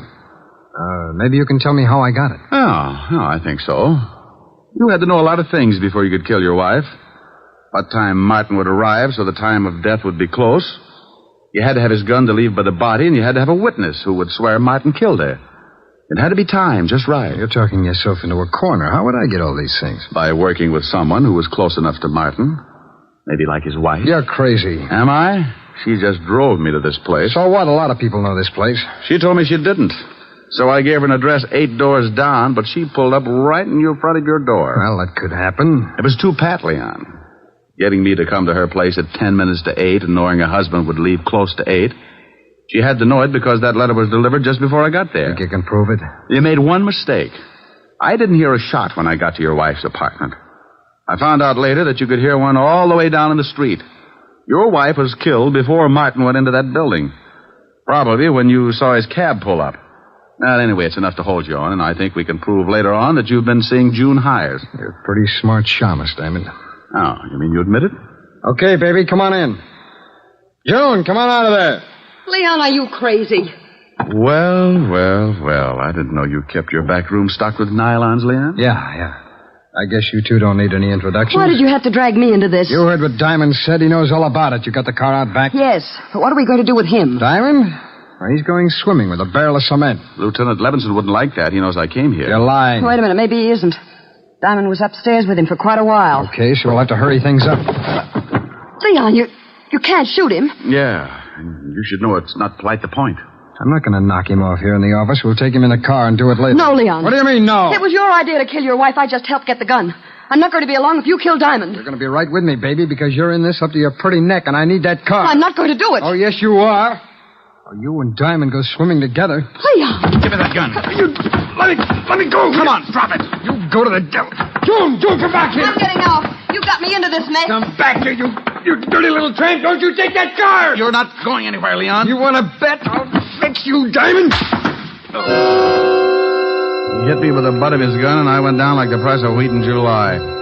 As I picked myself up, I watched him run for the back door. June, wait for me. You're not going to leave me here to take a rock. I got my gun out and stumbled over to the window and looked out just as the car started up. I spotted Leon with a gun in his hand. He looked mean enough to start shooting with it. He did.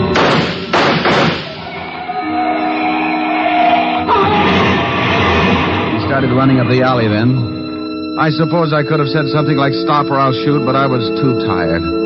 I just rested my arm on the window and let him have it.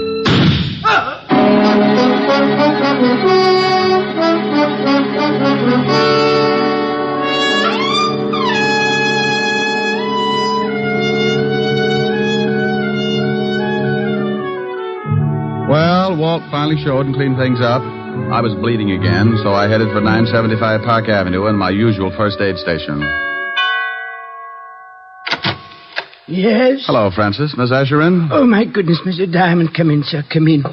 You've been hurt again. I guess you'll have to answer the door a little quicker after this, Francis, or build a first aid station in the hall. The usual, sir? No, you can forget the plasma, Francis. I had liver for dinner. I can stand the loss. Just as you say, sir.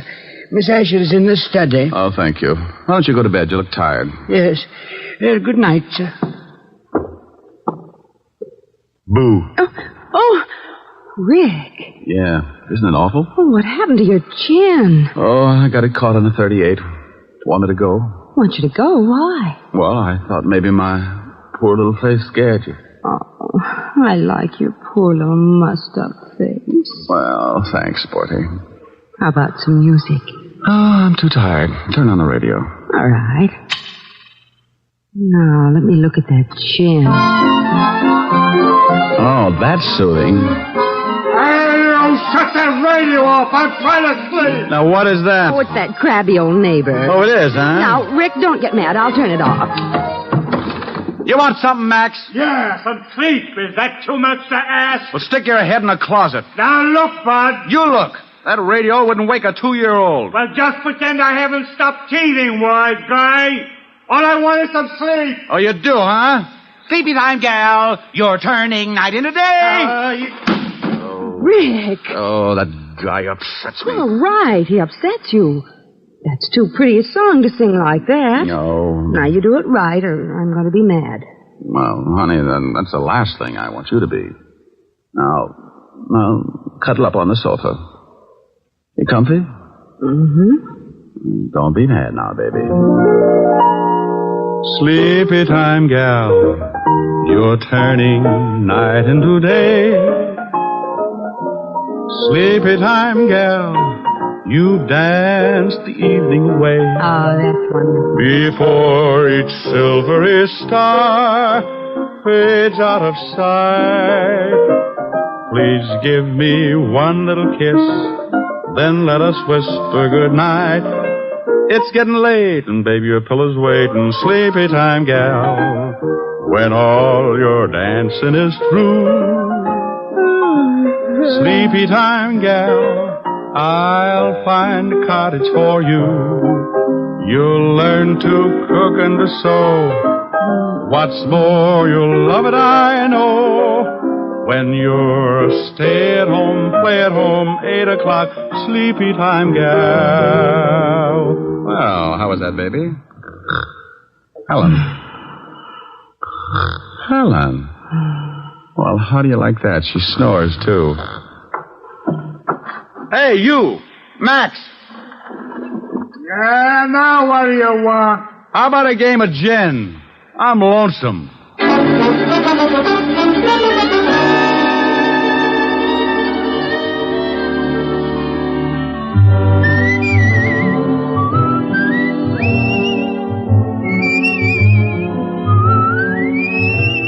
You have just heard Richard Diamond, Private Detective, starring Dick Powell. Helen was played by Virginia Gregg. Lieutenant Levinson by Ed Begley. Also in our cast were Wilms Herbert, Jay Novello, Joan Banks, and Stacey Harris. Music was under the direction of Frank Worth. Richard Diamond is written by Blake Edwards and directed by William P. Rousseau. Dick Powell soon will be seen in the screen version of the best-selling novel, Mrs. Mike. Now, this is Eddie King inviting you to be with us again at the same time next week when we will again bring you Dick Powell as Richard Diamond, Private Detective.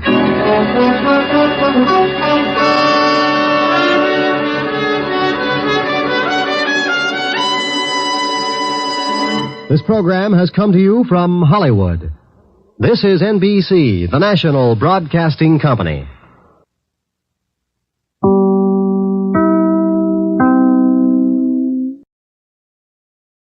Here is another in NBC's great parade of new shows.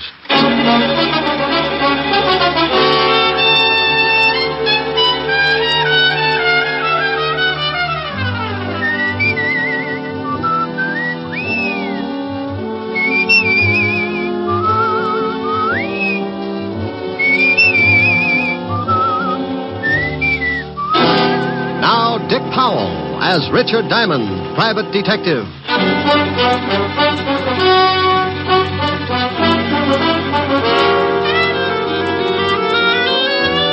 Hello there. This is Diamond. You know, I'm sure a lot of you people have never seen this big city of New York that I live in, but you ought to. It's really worth seeing. I don't mean a 4-bit tour in a bus. I mean that one time that you stop along the way and really take a good look. Maybe it's from a building 40 floors up. You brace yourself against the stiff morning breeze and you lean out and watch the biggest city in the world wake up, stretch, roll up its progressive sleeves and go to work. Or maybe it's 6 o'clock in the evening and you're on your way home. You hold up at a busy intersection and you feel the Colossus even before you see it. You look behind, to the right, the left, and then up. And there it is. You can only take in 3 blocks maybe, but the pushing crowds and towering buildings are a common denominator for the Bronx, Park Avenue, and Flatbush. The rest you have to imagine because your dinner's waiting. Well, I'm lucky in a way. My dinner's ready when I start throwing nickels in the automat. My meals and my time are freelance, and my work is a ringside ticket to the biggest city in the world. Sure, it's lonely sometimes, and trouble walks the streets on a 24-hour beat. But that's how I pay my rent. Trouble's my silent partner, and he sends me everything from divorce labels to some marked City Morgue, DOA, dead on arrival. One night last week, old man Trouble was sitting curled up on a doorstep watching 2 thugs hiding in the shadows of a building. Trouble had a big smile because he was cooking up a king-size mess for yours truly. Hey, Lou. Yeah? Ain't he ever gonna come out? He'll come out. We just gotta wait, that's all. Hey, Lou. Yeah, what is it? I hope he comes out soon. That cop car is due in a little while. Yeah. Hey, supposing they drive up the street just when he comes out. And we don't use the artillery. We don't? We follow him and get him someplace else. Okay. Hey, Lou. What? Here he comes. Yeah. You ready? Yeah, sure. Look, he's got his 2 big watchdogs with him. Get set. Now. We better get going. Don't run, stupid. You think we was being clocked? Hey, Lou. There's that lousy cop car. Come on. Where you going? In this club. Come on, hurry. Hey, Lou, supposing the cops come down here. Shut up. Table, gentlemen? Yeah, for my friend and me. Right this way. Sure, like to shoot me a picture to take. Lou, are you crazy? We can't sit down at no table. They'll have the whole neighborhood covered in a few minutes. We can sit for a second, and we'll go out the back door. Here you are, gentlemen. Is this all right? Oh, just standing. Yeah, this is just fine, thank you. Very good, sir. I'll send a waiter right over. Oh, now, come on, Lou. Let's blow this joint. Wait till he gets further away. Please, Lou. Okay. Now you go first. Take your time. I'll follow you. Picture, sir? Huh? No, miss. We don't want no photographs. Yeah, we don't want none. Thanks, just the same. Oh, that's okay. Picture? Like a souvenir picture to take home? Yes, thank you. Well, come on. Right behind you. Now, hold it right there. No. Don't move. Thank you. That will develop shortly. Hey, Mel, hold it a minute. Yeah, what is it? It's that dame. This is no time to start looking at dames. No, you fathead. The one with the camera. So she's got good-looking legs, but we got... Uh-oh. What's the matter? There's a cop in the door. Get going, but take your time. I'll tell you about the dame later. Oh, Lynn, Yeah? What is it, Monsieur Davis? where are you going? Back to the dark room to develop these pictures? You always said not to keep the customers waiting, didn't you, Monsieur Davis? I'm glad to see you listen to your employer. I'll just come along to see how this batch turns out. This batch isn't any different from the last 100 batches. We'll just go along and see. Oh, that does it. I beg your I pardon. said that does it. You cornered me in that dark room once, and it was all I could do to keep you away from me. Lynn. If you think that just because you run this place, you got a right to make passes at me, you better get yourself a new girl. Maybe that isn't such a bad idea. Come to think of it, I kind of go for it myself. And as long as I'm quitting, here's something you've been asking for a long time. Oh, hey, what do you think you're doing? Now get out of my way. That phony French accent may fool the customers, but it doesn't fool me. You get out of here. Pick up your check and get out of here this minute. You little... Oh! Now, what were you going to say, Mr. Davis? Get out. Get out.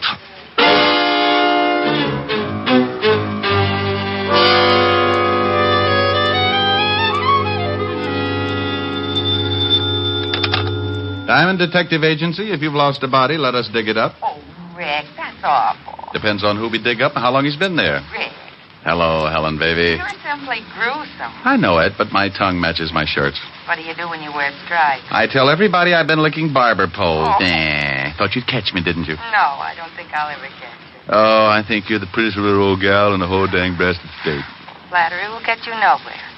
Have we got a date tonight? Only if the elevator's still running. Mr. Diamond?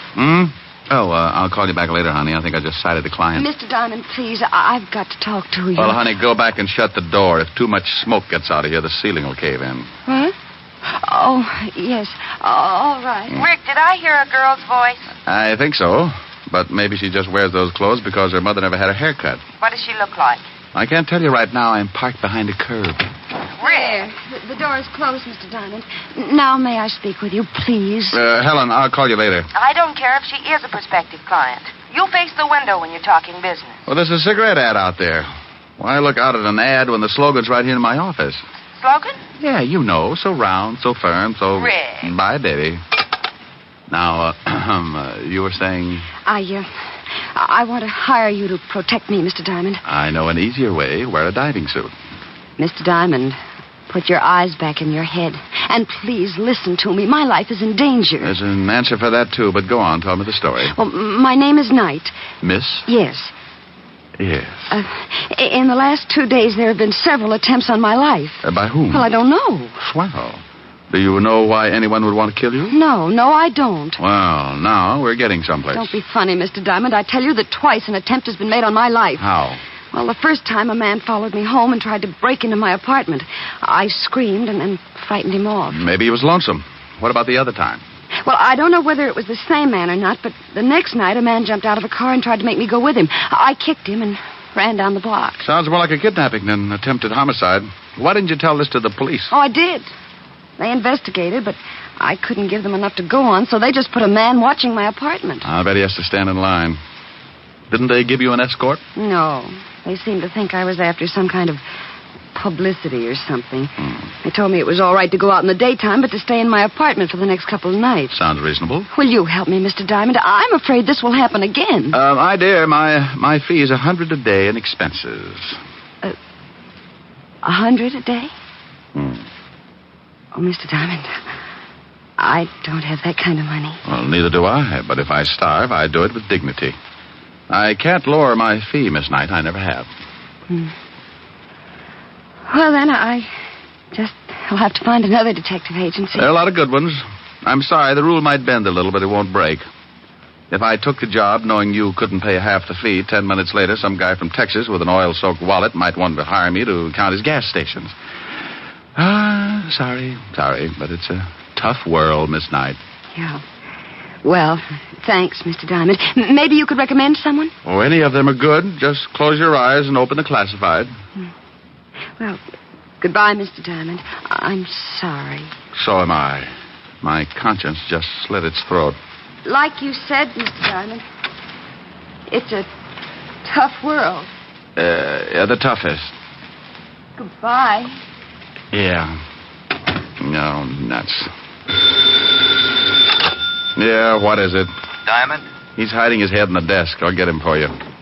Come on out, you heel. Look, I don't know who this is, but put Diamond on the pipe. This is Diamond.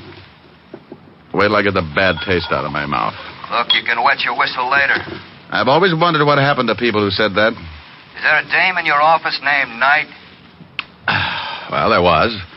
She left just before you called. Well, let me give you a little tip. If she hired you, you're going to start feeling overworked right now, so tell her you don't want the job. Oh, I am, huh? Yeah. Or your nearest relative is going to have to come down and identify the body.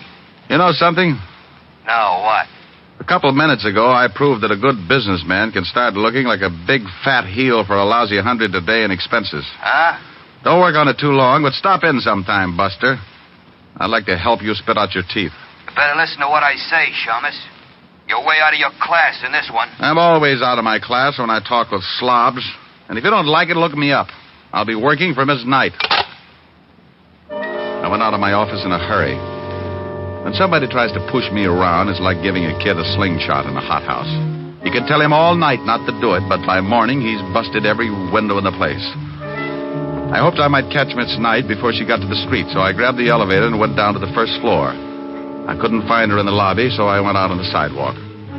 The street was crowded, but those curves showed up like a covered wagon on Madison Avenue.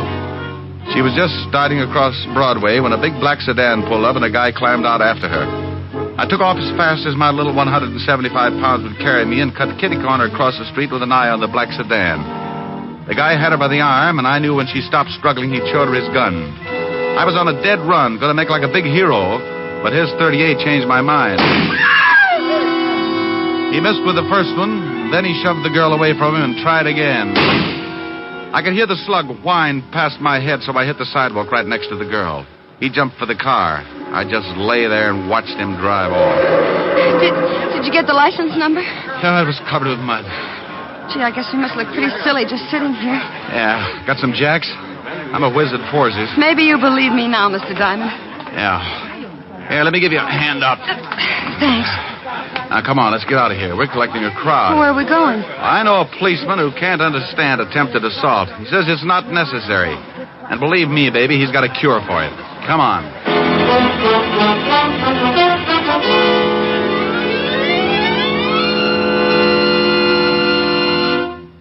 In just a moment, we will return to Richard Diamond, Private Detective, starring Dick Powell.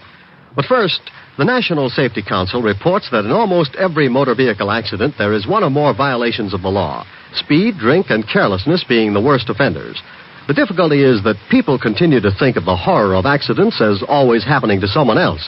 It never occurs to us that we may be killed dashing out to lunch tomorrow. Yes, it can and does happen, for it's the careless little chances each one of us takes every day that cause the big accident totals. Every motorist and pedestrian is urged to support actively the safety movement in his own community. Be careful. The life you save may be your own. And now, back to Dick Powell and the second act of Richard Diamond, Private Detective. Diamond is hurrying with his pretty client to see Lieutenant Levinson, head of homicide.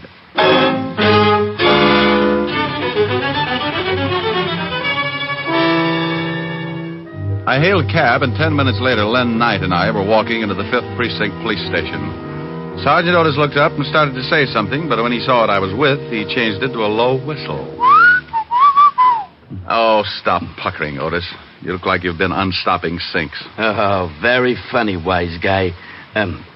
How about introduction? Miss Knight, Sergeant Otis. Homicide's answer to mercy killings. Hello, Sergeant. Don't pay no attention to him, Miss Knight. He was born with a nasty disposition. Is the lieutenant in, Sergeant? Yeah, go ahead. He'll see you. Nice meeting you, Miss Knight. Nice meeting you, Sergeant. Otis.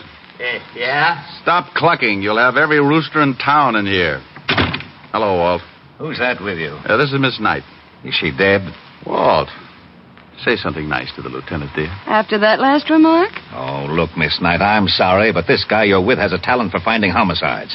I'm suspicious of everyone I see him with, because even if they walk into my office with him, he'd do it just to confuse me. Well, I'm quite alive, Lieutenant. Then let me give you a friendly tip, Miss Knight. Stay away from this guy. His sense of humor will turn your hair white. Oh, isn't he a dream? Walt, Miss Knight wants protection. Yeah, I see what you mean. Walt, now stop gnawing on the desk and listen to me. Miss Knight is in line for a murder or for kidnapping. I knew it. She wants protection, and you're going to give it to her. That's not my department. This is homicide, isn't it? Of course it is, but you know very well we don't go to work until you're dead. Well, honey, I guess you'll just have to route it and get yourself killed. It's the only way. Now you stop that. Send her to another department. They'll give her all the protection she needs. She's been there. They stuck a guy out in front of her apartment. Now, look, I just saw Hood try to muscle her into a car. He took a shot at me, and you know bullets give me that let-down feeling. Now, put one of your boys with her until I can do something about clearing this thing up. What's your full name, Miss Knight? Lynette. Lynn, for short. Where do you live and where do you work? I live at 419 West 48th Street, apartment 309. I quit my job 3 days ago. Where was this job? The Circus Club on 52nd Street. I took pictures. Took pictures? Yeah, you know. Souvenirs of the customers. Oh. Why'd you quit? Well, my boss got grabby. I slapped him around. Hey, wait a minute, honey. Did you say Circus Club, 52nd Street? Yeah, what about it? Walt, didn't somebody gun down Al Rigoletta and two of his boys right near there? Say, you're right. 3 nights ago. You didn't see that shooting, did you, Miss Knight? Well, no, but I read about it the next day.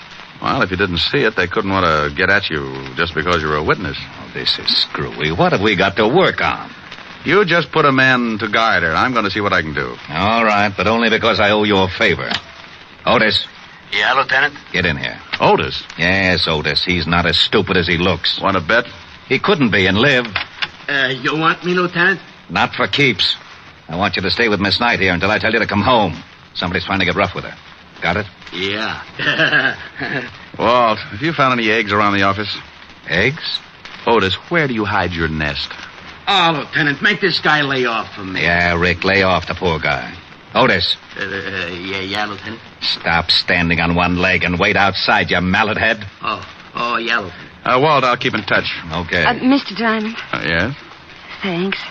I'll make it up to you some way. Don't strain yourself. I like an obligation to be fun. It will be. Rick. Yeah? Bye.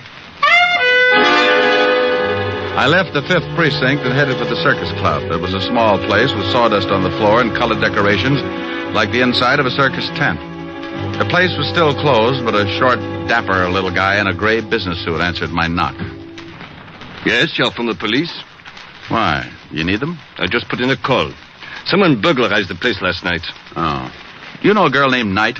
Lynn Knight? That's it? I most certainly do. I fired her 3 nights ago. If she's in some kind of trouble with the police, she deserves it. You must run this place. That's right. My name's Davis. Would you like to take a look at the room that was broken into? I certainly would. What did they steal? That's just it. I don't know. They turned it upside down, but I can't imagine what they were after. It's a dark room. A dark room? Yes. I have several girls that take pictures of the customers. They developed the prints in the back of the cafe. Right this way. Forget it. But I thought you wanted... I'm not from the police, Mr. Davis. I'm a private detective. Tell me, did Miss Knight turn in all her film the night she quit? I fired her. Difference of opinion. Did she turn in all her film? Why, no. As a matter of fact, she didn't. She left with her camera, and several customers got rather angry when the pictures weren't developed. You mean her last roll was still in that camera? It must have been. She didn't leave it in the dark room. I looked. Where's the phone? Right over there.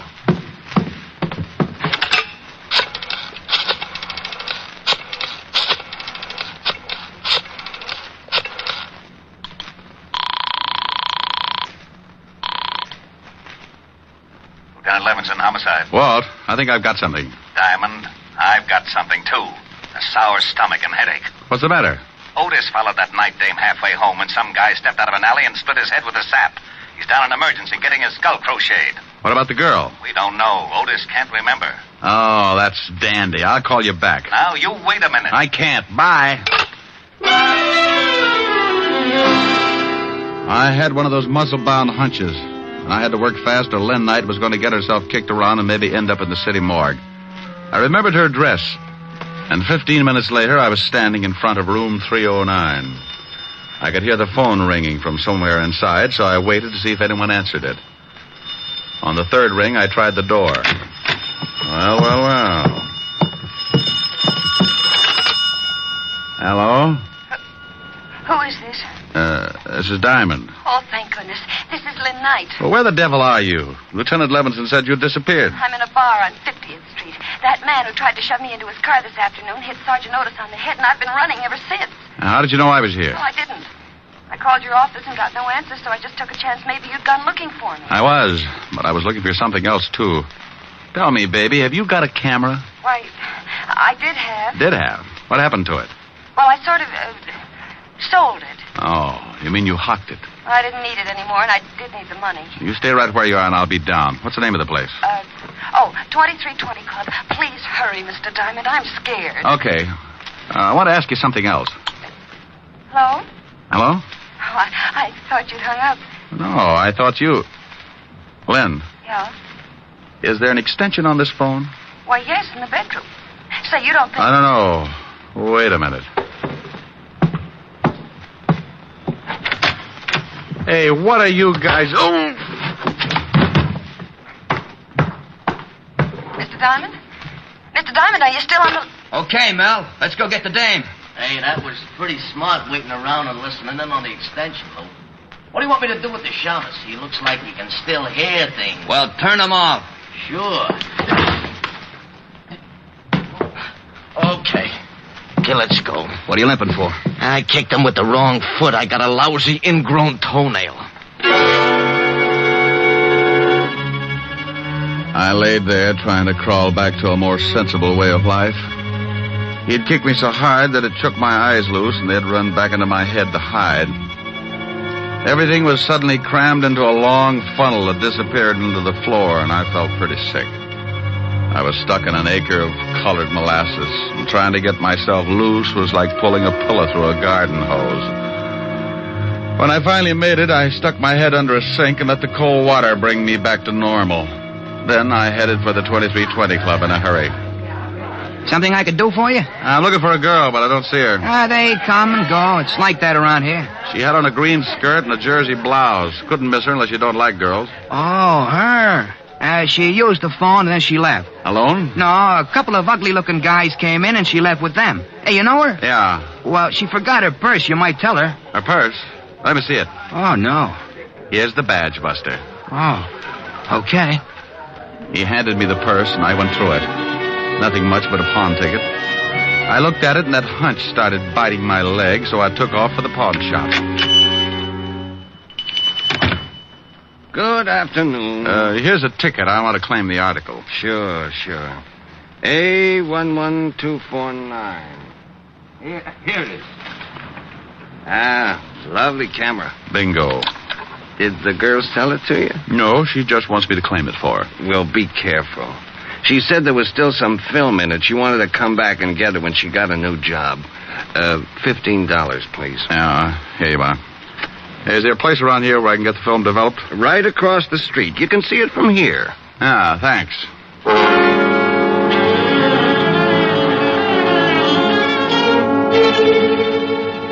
Here it comes. Yep, it's coming up, but we'll leave it in a little longer. Hey, maybe I'm nosy, but what's so important about this roll of film?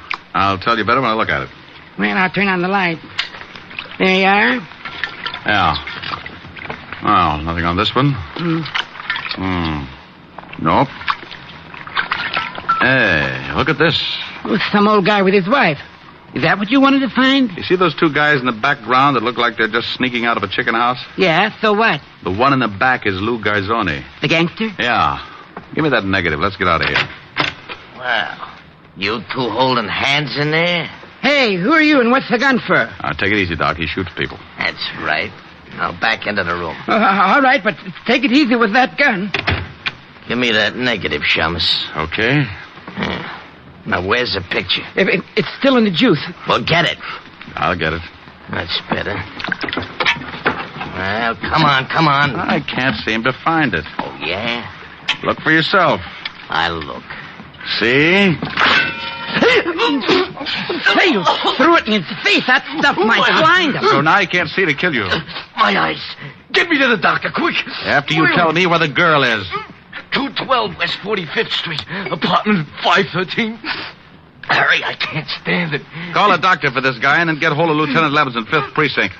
Tell him to meet me in front of 212 West 45th and to step on it. Yes, all right. I'll take those pictures. I can't stand it. I'm Ah, sure you can. It's no fun looking at the electric chair anyway.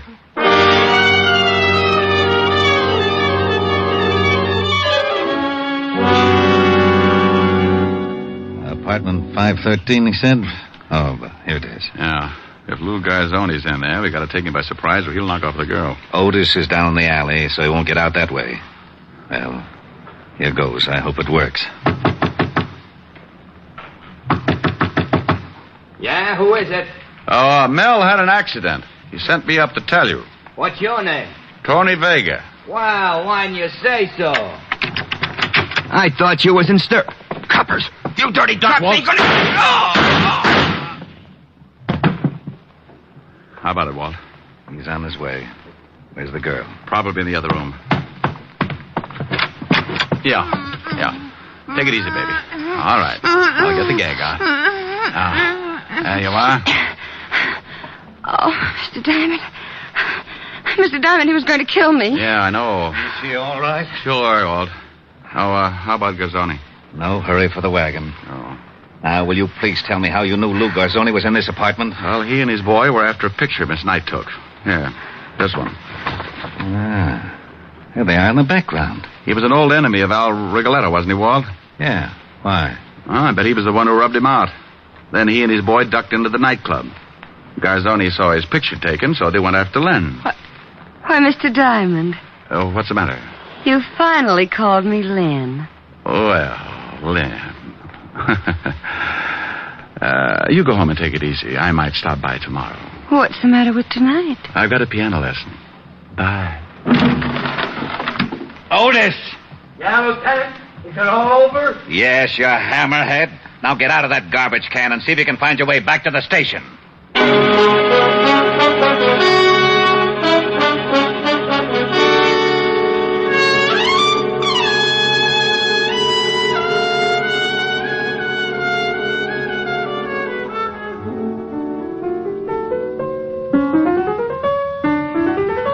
Rick, stop it. Okay.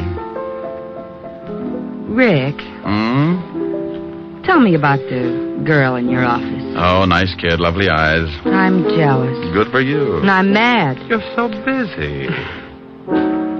You like the new piano? Oh, yes. It's a big one. Must have taken a herd of elephants to make the keyboard. Sing something. What does really baby want? I don't care. Okay. Oh, I don't care. I don't care.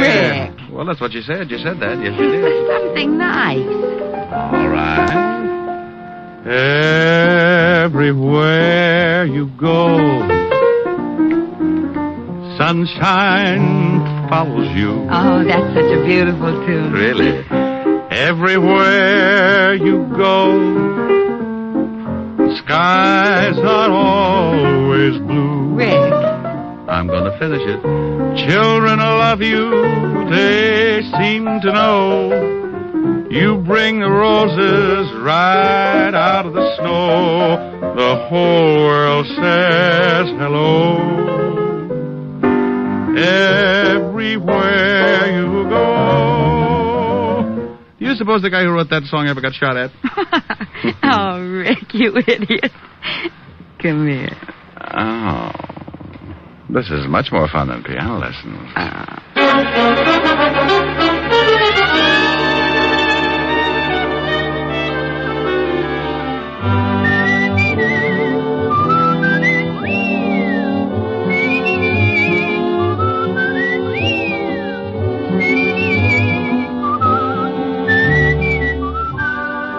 You have just heard Richard Diamond, Private Detective, starring Dick Powell. Helen was played by Virginia Gregg, Lieutenant Levinson by Ed Begley. Also in our cast were Wilms Herbert, Joan Banks, Paul DuBois, Herbert Ellis, and Sidney Miller. Music was under the direction of Frank Worth. Richard Diamond is written by Blake Edwards and directed by Richard Sandville. And now, Dick Powell. Friends, I want to remind you of the wonderful group of programs NBC has on tap for tomorrow afternoon and evening. Shows like Hollywood Calling, Guy Lombardo, Four-Star Playhouse, The Ethel Merman Show, and the NBC Symphony. For the best in radio listening tomorrow and always, keep your dial tuned to your favorite NBC station. Dick Powell soon will be seen in the screen version of the best-selling novel, Mrs. Mike. And don't miss the interesting story, My Mr. Powell and His Mr. Diamond, in the September issue of Radio Mirror, now on your newsstand. Now, this is Eddie King, inviting you to be with us again at this same time next week, when we will again bring you Dick Powell as Richard Diamond, Private Detective.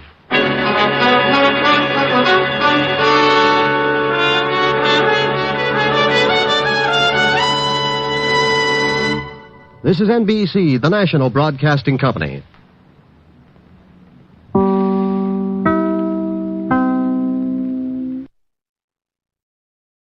Here is another in NBC's great parade of new shows.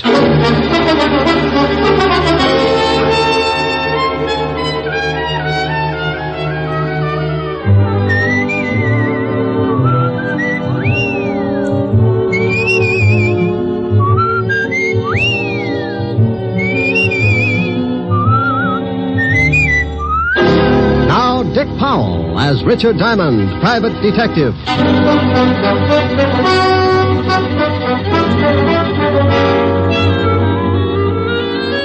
Hello there, this is Diamond. You know, there are a lot of people in a big city like this, good ones and bad ones.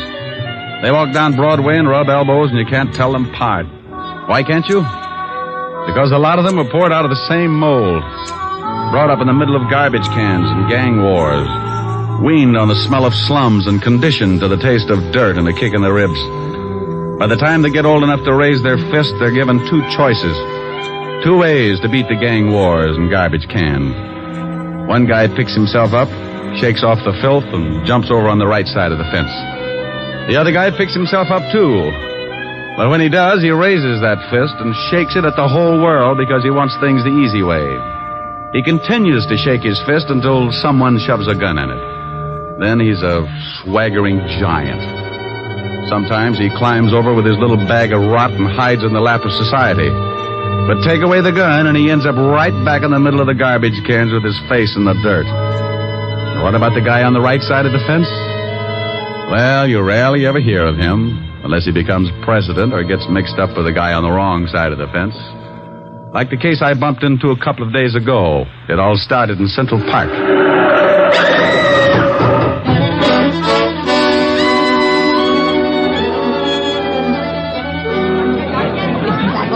What happened? Some girl got run over. That young guy over there ran over her with his car. I came up right after it happened. He was leaning over her and crying. A little late for crying, I'd say. Says he didn't kill her. Says someone pushed her in front of his car. Ain't that a good one? All right, everybody back. Here comes the ambulance. Come on, you. But I tell you, I didn't kill her. I was in love with her. That's the last thing you should have said. But I swear I didn't do it. I was going to meet her about a half a block up the street, and someone pushed her out in front of my car. I couldn't stop in time. Look, I just got to write the report and take you down to the station. You can tell it to the inspector. Now look out. Here's the ambulance. Hello, Crockett. You're too late. The body's ready for the morgue. Ah, Central Park's turning into a graveyard. I'm going to start taking my girl someplace else. What do you mean? Somebody else got run over in the park? Somebody got shot full of holes. Call came in just for this one. That gangster Chino Scabo. Scabo got knocked off. He was due, wasn't he? Please, officer, can't I get to a phone? Shut up. One of the biggest gangsters in town gets rubbed out, and I gotta show up at the station with you. You know, Sonny, I'm not pleased with you at all.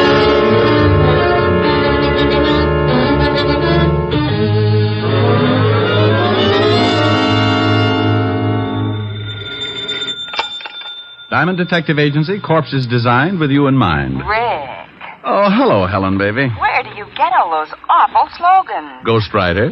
Ho, ho, ho. Get it? Rick. Wasn't a riot. No, Rick. was a bomb. Okay, maybe this will get a yuck. Oh, here's a beaut. Are you lonely? Join the Lonely Souls Club and find your perfect soulmate. All ages. Guarantee satisfaction and money refunded. Well, I wonder if Mighty Joe Young knows about this. Rick, what are you talking about? I'm reading the personals. Hey, get a load of this one. Will give ride to coast, must be young companion, pretty, easy on the eyes. Think I ought to apply, baby? You're ridiculous. Oh, here's an odd one. Anyone witnessing unusual accident at the 72nd Street Transverse, 11 p.m. Wednesday night, when young girl was killed, call Skylar 6036. Urgent. That's in Central Park. Yeah, somebody's got troubles. Mr. Diamond? Hold it a minute, baby. Yeah, I'm Diamond. What can I do for you? I want to hire you. Helen. Yes, I know.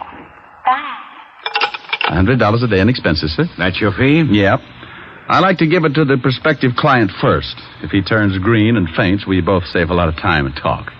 How do you feel? About the fee? Fine. Well, what else is bothering you?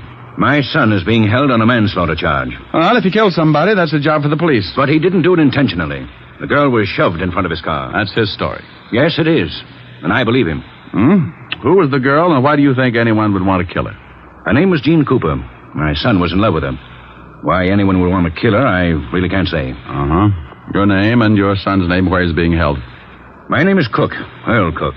My son's name is Tom. He's at the 5th Precinct Police Station. Oh, wouldn't you know it? I beg your pardon? Forget it. What's your business, Mr. Cook? Politics. Where can I reach you? I live at 261 Riverside Drive. My phone is Skylar 6036. Hey, wait a minute. What's the matter? I don't know. That phone number's familiar. Where did your son run over this girl, Mr. Cook? The 72nd Street Transverse. 11 o'clock Wednesday night? Why, yes. How did you know? I read the papers. Is this your ad in the personal column? Yes, it is. You see, the police claim there were no witnesses, but I had hopes that there might have been someone who had seen the accident. Well, if anyone called you, let me know. Now, I'll take $100, Mr. Cook. That's a retainer in case I run into trouble and have to get buried in a hurry. I hate to strain my relatives. He wrote me out a check, and I closed the office and headed for the 5th Precinct Police Station. An automobile death isn't exactly up my alley, but if someone had pushed the girl out in front of the car, then it was murder. And that was a territory I knew my way around in. Well, good morning, Sergeant Otis. Where did you come from, Shamus? Sugar and spice and everything nice. Huh? That's what little boys are made of. You're crazy. That's what little girls are made of. Why, Sergeant, you peeked. You want to see the lieutenant? I think that would be lovely. Go on. Otis. I just had a horrible thought. Yeah? Wouldn't it be awful if there was a whole room full of you? Hello, Walt. Diamond, you get out of here. Every time you wander into this office, I grow another ulcer. Why, Walt, I'm surprised at you. Well, you wouldn't be if you had to listen to Otis bellyaching all over the precinct 12 hours a day. Why don't you leave that poor guy alone? Don't listen to him. Don't listen to him? How can I help it? He screams so loud only dogs can get with it. Have you got a boy booked here on the manslaughter charge, Tom Cook? Yes, we have. And I knew darn good and well you'd be springing something before you'd sit down and act like a normal human being. What do you want Cook for? He ran over a dame last night, and that's that. Maybe you want to give him a driving lesson? You're turning blue again, Walt. I'll light up like a pinball machine if you don't start giving me some peace and quiet. Can I see Cook? No, you can't. Well, why not? I know you. You'll end up by proving you wasn't even in the city last night. Before the day is gone, we'll be booking Otis for the killing. Did he do it? Who? Otis. Now, you stop that. Don't you dare start that routine again. I'm the biggest sucker in the world for that thing, and I admit it, but I am prepared. I know who's on first base today. Who? Williams. He's playing for... Otis! Yeah, Lieutenant? Yeah, Lieutenant. Is that all you can say? Take Diamond down to see that guy Cook. And if you let him back in this office, I'll break every bone in your fat head. Yeah, Lieutenant. Oh, where is that bicarbonate? Bye, Walt. I left Walt coming on like Vesuvius, and Otis took me down in the tombs to see Tom Cook. Cook was a man about 25 or 26, put together like a high jumper. He had sandy hair and a nice face. Also, he looked pretty worried. I tell you, Mr. Diamond, I didn't intentionally run over Jean. She called and asked me to meet her in the park. Why? Well, we always met there. Oh. You say she was pushed in front of the car? Well, that's what it looked like. There were some bushes right near the sidewalk. She came flying out of them and fell in front of me before I could put on the brakes. What did she want to see you about? It was personal. Now, look. You're up on a manslaughter charge. You can get a lot of time for that. Now, what did she want to see you about? I can't tell you. I just can't tell you. It would ruin someone. It's going to wreck you if you don't. Then it'll have to. Okay. Did she have any enemies at all? Boyfriends, girlfriends, ex-husbands, jealous icemen? She had an ex-husband. When did she separate from him? About a year ago. Why? Do you think maybe Cooper was jealous? Is his name Cooper? Yes, John Cooper. Oh, live in town? Well, he was living at 498 West 81st Street, but that was a year ago. Okay. Tell me where your girl was living. 383 Madison Avenue, apartment 206. She was living under her married name, Cooper. Sure you don't want to tell me what she wanted to see you about? I can't, Mr. Diamond. Okay, but I hope the person you're protecting appreciates it. 5 years in Sing Sing is stretching loyalty a long way. This person's worth it. Otis, let me out of here. You locked me up with a Boy Scout.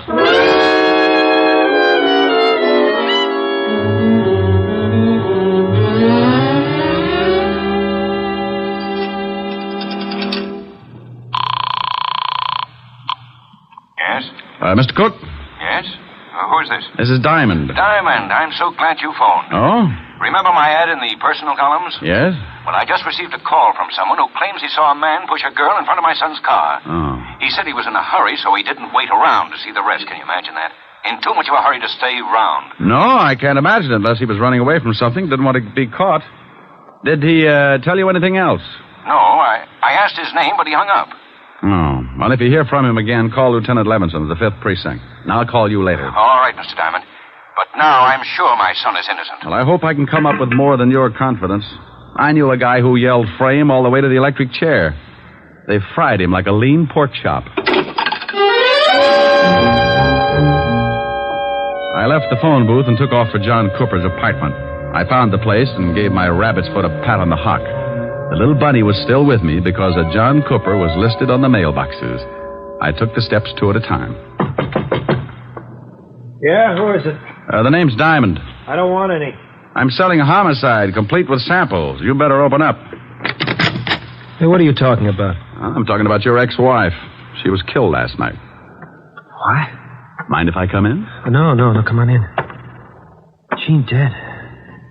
How did it happen? She was run over by a car. Oh, that's awful. Are you from the police? You got a gold star.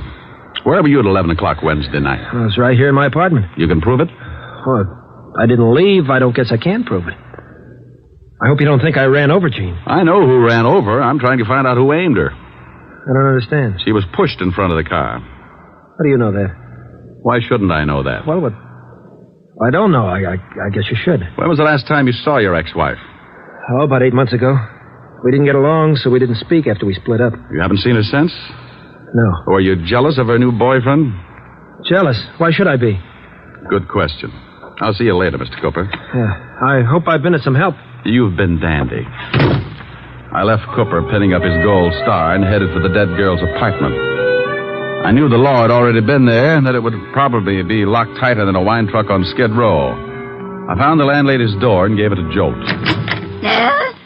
Oh, what do you want? I'm looking for the landlady. You want an apartment? We got one coming up in a couple of days. The dame that was in it croaked. You can pay in advance if you want it. Can I take a look at it? Nah. Lousy coppers told me not to let anyone in. You got my word, it's a good one. Oh, well then, you'd better let me talk to your mother. My mother? My old lady's been dead for 20 years. She has? Aren't you a little young to be running an apartment all by yourself? Hey, Sonny. Yes? How old do you think I am? Well, it's hard to tell. I'd say, about 28. Come on, I'll show you the apartment. But watch those steps. I think you could use some glasses. Right up here, handsome. Was the poor girl who died married? Used to be, but she got divorced. Here it is. There you are, honey. Go on in, take a look around. I'll go on back downstairs in case the law comes back. I'll have to stall him, I guess. Thanks, beautiful. Oh, that's all right, honey. When you're done, stop in at my place and I'll give you a drink of gin. I waited until I heard the old bat fly down the stairs, and then I took the place apart. It took me exactly 10 minutes, and even if I do say so, it was a pretty neat job. I was on the last lap, going through the wastebaskets, when I spotted something on the magazine stand. It was just below eye level. It was a late issue of a magazine, and it was addressed to Mr. John Cooper, 498 West 81st Street. I grabbed it and picked up the phone. Homicide, Sergeant Otis. Oh, this is Woolley. Was you talking to Lieutenant Levinson? Oh, how are you, Woolley? Get it for you, chap chap. Pretty good, huh? Oh, very fine. Chop, chop. Your head, maybe. Huh? Woolley say very fine. You speak very fine Chinese. Oh. Lieutenant Levinson. Oh, this is Diamond, Walt. It is. I told Otis I didn't want to talk to you. He said Wu Lee was on the pipe. Oh, this is Woolley, too, Walt. Oh, that lame brain, Otis. Oh, what is it now, Diamond? I got a liar in the balcony, Walt. What are you talking about? I've spoken to 3 people about the girl that was run over. One of them lied to me. Now, I believe the kid's story. I think she was pushed. So she was pushed. I can't be bothered with that right now. I'm all tangled up in the Scarborough killing. We found the gun that did the job lying in the bushes in Central Park. Wait a minute. In Central Park? Yeah, we traced it to a pawn shop, and the pawnbroker identified one Louis Spiegel as the one that bought the gun. Walt, what time was Scarborough knocked off? Shots were heard about 5 minutes to 11. Hey, that's just about the same time that Cook ran over the girl. You are so right. And Scarborough got killed on the other side of the park. About 5 minutes to run to where the girl got run over. Now, what are you getting at? If you know something about this Scarborough killing, I Walt, want you... some guy called Tom Cook's father and said he saw the girl shoved in front of the car. He wouldn't tell his name because he said he'd get in trouble. Probably a crank. No one would duck out on a deliberate murder. Unless he just rubbed out New York's biggest gangster. Hey. Yeah. Have you got Louis Spiegel on tap? No, he's hiding out. Oh. Well, do me a favor. Check your files and see if you've got a record on a John Cooper. The dead girl's ex-husband? Yeah, then I'll call you back. I've got a guy who might show us where we can find Louis Spiegel and the guy who pushed the girl in front of the car. Killed 2 birds with 1 stone. It's quite a billiard shot, but give my little stool pigeon 2 bottles of fermented grape juice and he can run the table. I left the apartment and slipped by the landlady's door. I knew she was building a party because I could smell the 100 proof clear out in the hall. I ducked out on the street and headed for Skid Row in a place called the Parrot Club. When I went in, I spotted my man sitting in his usual spot at the bar. His name was Wilbur Truitt. Ah, greetings, Bucko. You have come just in the nick. Not having the necessary funds to purchase another bottle of strength, I asked yon bartender to put it on the cuff. Wilbur, Whereupon he handed me this can of rat poison. It turned out to be rather soothing in a toxic sort of way. Bucko, you know me. I do not wish to deprive the little rodents of their daily constitution, so I would much rather nurse on the succulent end of a bottle. Wilbur, I'm looking for someone. I have been looking for someone all my life. Preferably a brewery owner.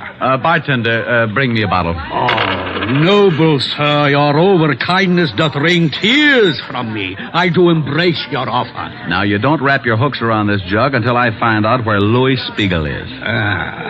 That is indeed a difficult problem.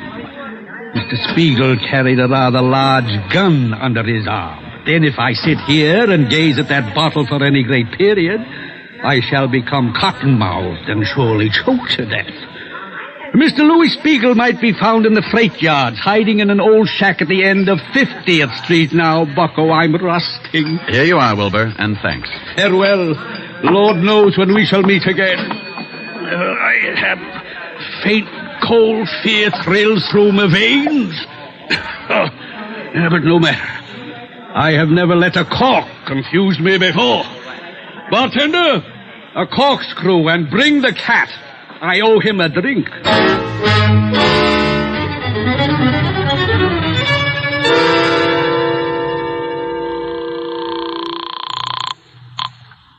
Homicide, Lieutenant Levinson. Diamond, Walt, what did you find out?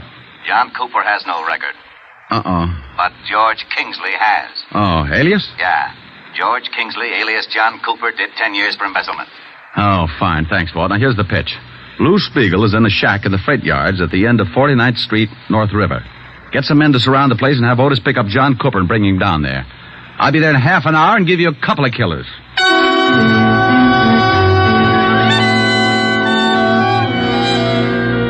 All I needed was a motive, so I hung up the phone and headed for the house of my client, Earl Cook. Oh, come in, Mr. Diamond. I'm very glad you've come. Mr. Cook, did you... I want to show you something. Here.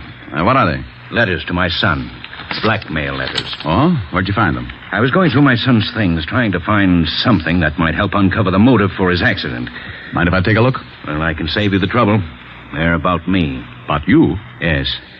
I told you I'm in politics. Well, I am, and I'm a big power. When I began my rise, I was a young criminal lawyer.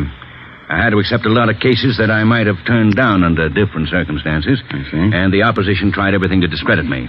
Smear campaigns. Saying that I was getting acquittals for common thugs who were known to be guilty. And later, when I became a judge, they switched the campaign and said that the men I sentenced were innocent. Were they? Of course not. But in those letters to my son, the blackmailer said that he had definite proof that could ruin me. My son knew about my past, and when he started receiving the letters, he was afraid to confront me with the evidence, for fear I might have to admit my dishonesty. Have you talked with your son? I just left him. That's why he didn't tell you anything. He thought he was protecting me.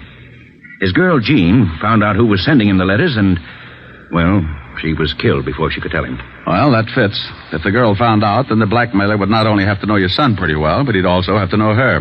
You think you know who he is? See this magazine? Mm-hmm. Well, some of the pages are cut up. Now, take a look at these blackmail notes.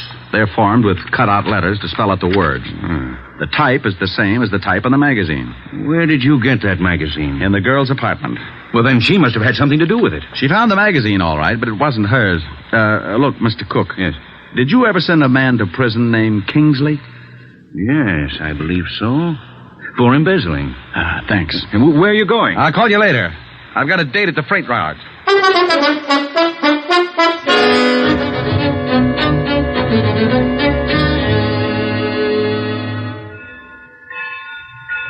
Oh, hello, Rick. We've got Spiegel boxed up. He's in that shack down there. Will he come out? If he does, it'll be feet first. Well, I guess he'd rather have it that way. Any shooting? He tried a couple, but I had the boys hold their fire until you got here. I see. Where's John Cooper? Otis hasn't showed up with him yet. Let me use your loudspeaker, Walt. Oh, sure, go ahead, but keep your head down. Spiegel, Lou. Why, that lowlife, I'll blast him to kingdom come. Hold it, Walt. Spiegel knows me. Louis, this is Diamond. I want to talk with you. You better get out of here, Simon. This ain't none of your business. Lou, you've got my word there'll be no shooting. I want to talk to you. Look, Diamond. I know they want me for the Scarborough killing, and I say, okay, I done the job. But I'm allergic to electricity, and I don't like cops. You blow this place apart, I say okay, too. And that's the way I want it. Now, do you still want to talk? I want 5 minutes. Okay, come on down, but keep your hands behind your neck. Walt, no shooting, huh?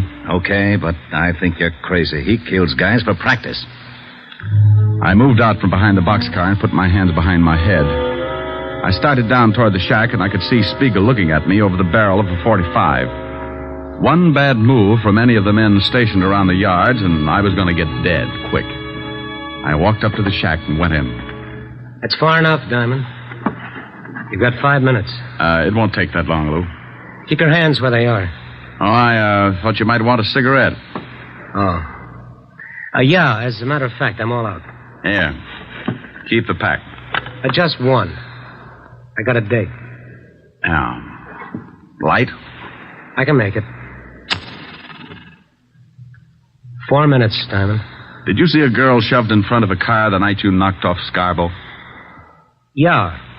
I called some guy and I told him about it. I read his ad in the personals, but I couldn't do anything about it. Oh, because then the law would know you were in the park. Looks like it don't make much difference now. The kid who ran over the girl is in on a manslaughter rap. You'll get 5 or 10. That's tough. You got 3.5 minutes. Lou, did you get a good look at the man who gave the girl the shove? Sure, I'd remember him. Rick? What do they want? I'll see. With your hands up, you'll see. Sure. What is it, Walt? Otis has got Cooper. Lou, will you do me a favor? I don't know. I want you to tell me if the guy they've got up there is the one who pushed the girl. Sure. But I can't see him from here. I'll have him brought down. I hope you ain't up to something. I don't want to see no kid get sent up on a bum rap. But if you get funny, you get holes. Walt, how about us bring Cooper halfway down to the shack? He doesn't want to go. Then drag him. I've only got 2 minutes. They bringing him? Yeah, here he comes. Okay. Out that door. What are you doing? I'm doing you a favor. I'm tired of this shack, and I'm walking out with you in front of me. Okay. Don't get too far ahead. Rick, what's Spiegel up to? I don't know. Hold your fire. I'm surprised at you. Even if I identified this guy, it wouldn't hold water. I got a bad reputation. Hey, what's going on? Take it easy, Otis. You can't do this to me. What's this all about? That's the guy, Diamond. I don't know what you're talking about. Sure you do. I saw you push that dame in front of the car. You're crazy. Now, I don't like that. You got just 10 seconds to admit it. I won't admit anything. Then I shoot you. Hey, you can't. Shut up, Flatfoot. Stay out of this, Otis. I tell you, I won't admit anything. 5 seconds. Come on, Cooper. I found out all about your prison record. I know Cook sent you up and you wanted to get even. You found those letters Tom wrote to your ex-wife, so you started blackmailing him. And I know you lied when you said you hadn't seen your ex-wife. I found a magazine in her apartment with your address on it. Time's up. No. All right, I did it. You're too late. I'm on schedule. Oh, you idiot. Why did you shoot him? What's the difference? I kill people, he kills people. Besides, he wasn't polite. So long, Diamond. You got your favor. He's making a break. You'll never make it. Spiegel, in the name of the law, stop! For what?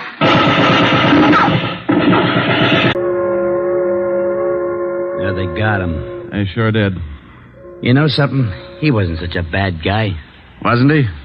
I guess he's killed 12 people in his time, but maybe you're right. Maybe he kissed them all goodbye before he pulled the trigger. Well, I got a right to an opinion. Yeah, and it scares me a little. You're lucky you didn't try to pull a gun on him. You'd look pretty silly telling everybody what a nice guy he was after he'd shot off the top of your head.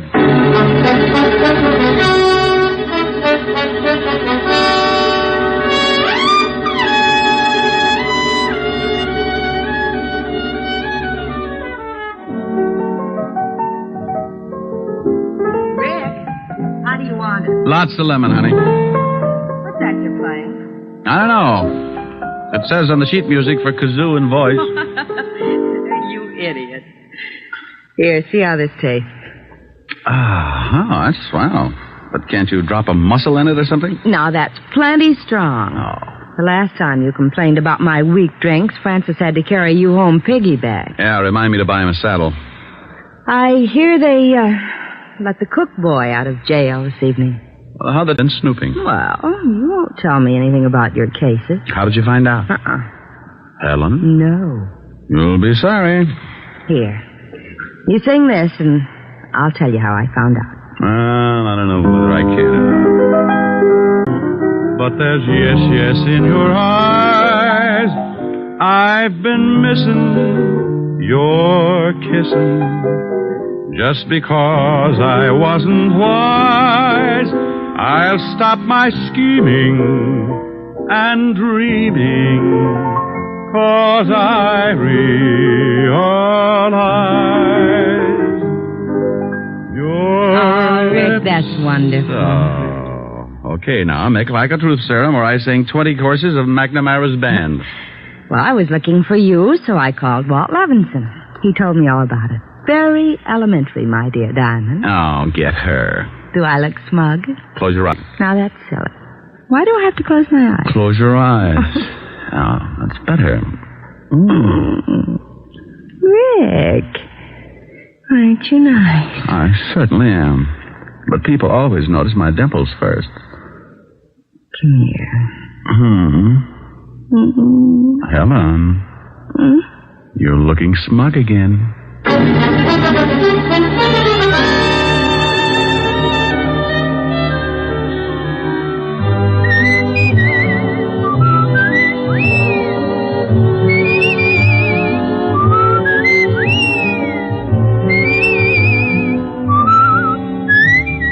You have just heard Richard Diamond, Private Detective, starring Dick Powell. Helen was played by Virginia Gregg, Lieutenant Sam Edwards, David Ellis, and Frank Lovejoy. Music was under the direction of Frank Worth. Richard Diamond is written by Blake Edwards and directed by Richard Sandell. And now, Dick Powell. Friends, I want to remind you of the wonderful group of programs NBC has on tap for tomorrow afternoon and evening. Shows like Hollywood Calling, Guy Lombardo, Four-Star Playhouse, The Ethel Merman Show, and the NBC Symphony. For the best in radio listening tomorrow and always, keep your dial tuned to your favorite NBC station. Dick Powell soon will be seen in the screen version of the best-selling novel, Mrs. Mike. Now, this is Eddie King inviting you to be with us again at the...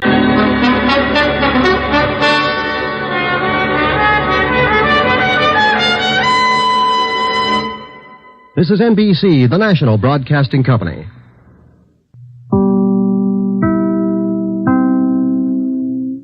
Here is another in NBC's great parade of new shows.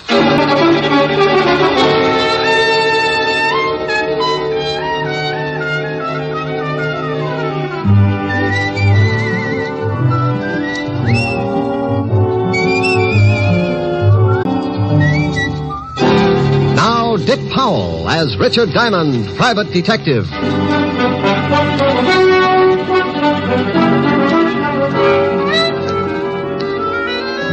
Hello there, this is Diamond. You know, I saw something the other day that's as typical of New York as the Empire State Building. I was walking down 2nd Avenue when I spotted some kids around a fire hydrant. They were splashing around, keeping cool. They'd done something else, too. They'd found a barrel. And I suddenly remembered when I used to play in the gutter with the same kind of barrel. It's open at both ends, and when it's held over the gushing hydrant, it acts like a big hose, and a lot of passing New Yorkers can end up pretty wet. I stopped and watched, and just like always, one of New York's finest showed up and the kids scattered. He turned off the water and the fun was over. Oh, but not for long. Somebody was sure to give the kids a monkey wrench, and 10 minutes after the cop had disappeared, the street would be flooded again. Yeah, a kid can have a lot of fun, even in a big city. But it's unfortunate that every once in a while there's a boy who forgets to have fun and heads for trouble. Like a case I got mixed up in not long ago. It all started in a candy store under the L on 9th Avenue.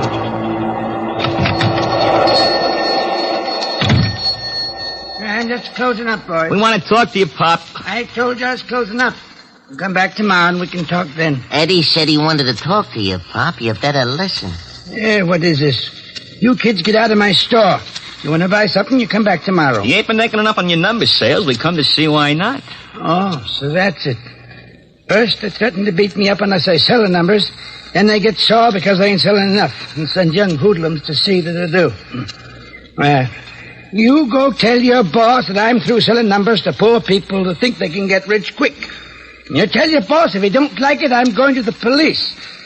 Tell your boss that. Sure, we'll tell him. But he wants us to tell you something. I don't want to hear nothing from you bunch of no-goods. Now you get out of here. Oh, no, that ain't nice. Is it, Jim? No, that ain't nice at all. I told you to get out. If you don't, I'll call a cop. You ain't calling anybody, Pop. What are you doing now? You get away. Help, please. No, please, help. Shut up. Okay, Jim, make him shut up. Please, I'm an old man. Yeah, sure you are, Pop. But old guys like you need exercise. Think he's had enough? Eh? Yeah, grab some of them cigarettes and cigars off the counter. Yeah, sure. Hey, we better get out of here. Maybe somebody heard him yelling. Okay, grab me a box of candy, too. I got a date with Nancy tonight. I'll grab a couple. I got a date, too. Let's go.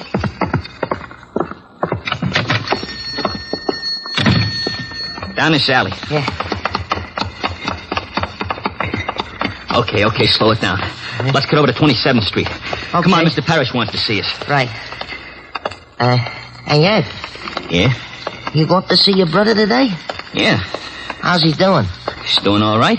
Ain't he scared or nothing? What's the matter, Eddie? Oh, hey, what did I say, huh? I told you once not to say nothing about my brother. I was just asking. I didn't say nothing, hey? You asked if he was scared, didn't you? Okay. Well, he ain't scared. He's a big shot. He wasn't scared of the guy knocked off by the cops or nothing else, see? Not even a hot seat. Hey, that's the cop. I spotted it. Come on.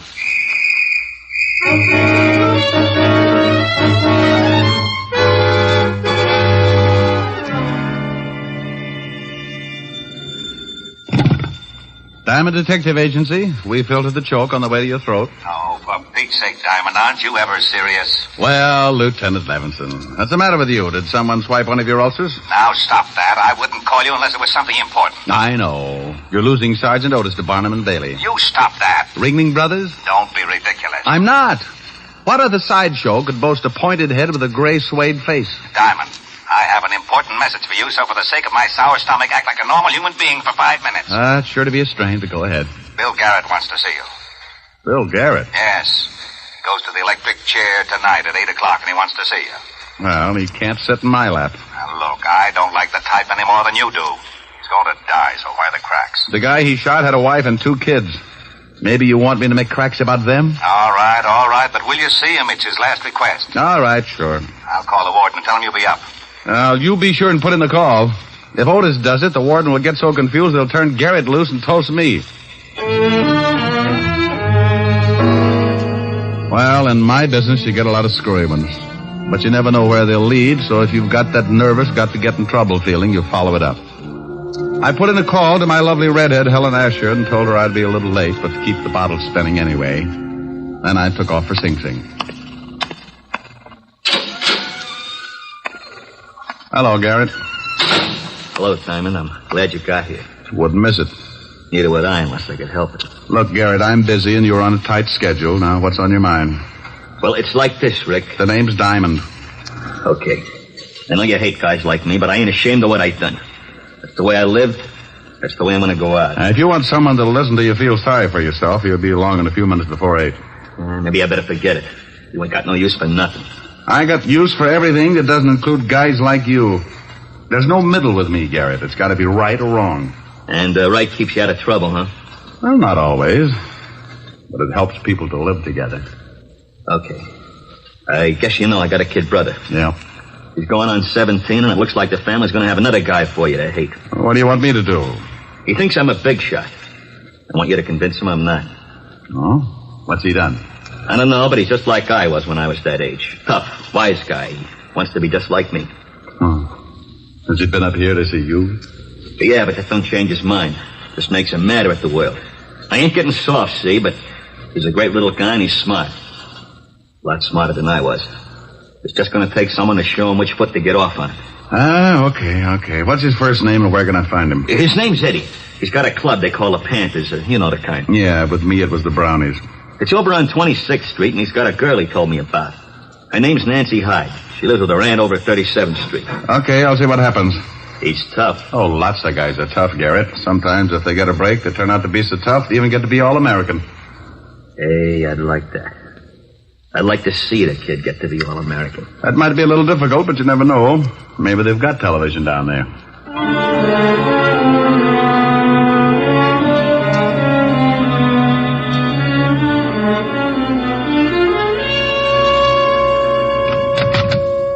The kid's around here, boss. Okay, tell him to come in. Okay, Eddie, go on in.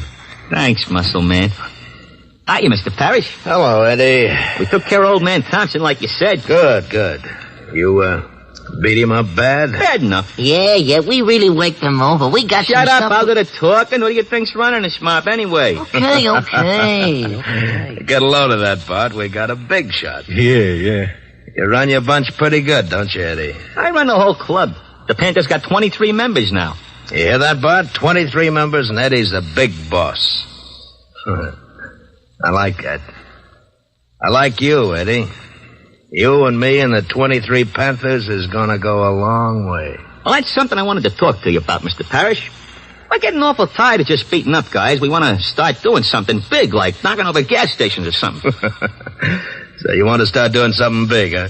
Like knocking over gas stations, huh? Yeah. Well, you got a lot to learn, Eddie. Well, I've been doing all right, ain't I? Well, you're gonna do a lot better. How would you and the Panthers like to start making some really big cash? Hey, we'd like that. Shut up. Well, what does the boss say? The boss says great. What do we do? It's a cinch. Bart, go out in front and see that we ain't disturbed. Yeah, sure thing, boss. Bart carries a gun, don't he, Mr. Parrish? Yeah, Eddie. He carries a big one. I'm going to carry one someday. Sure you are. You're going to be a big shot. But you got to learn first. You got to start from the bottom to be a big shot. Now, here's the pitch. You get your gang together and explain that...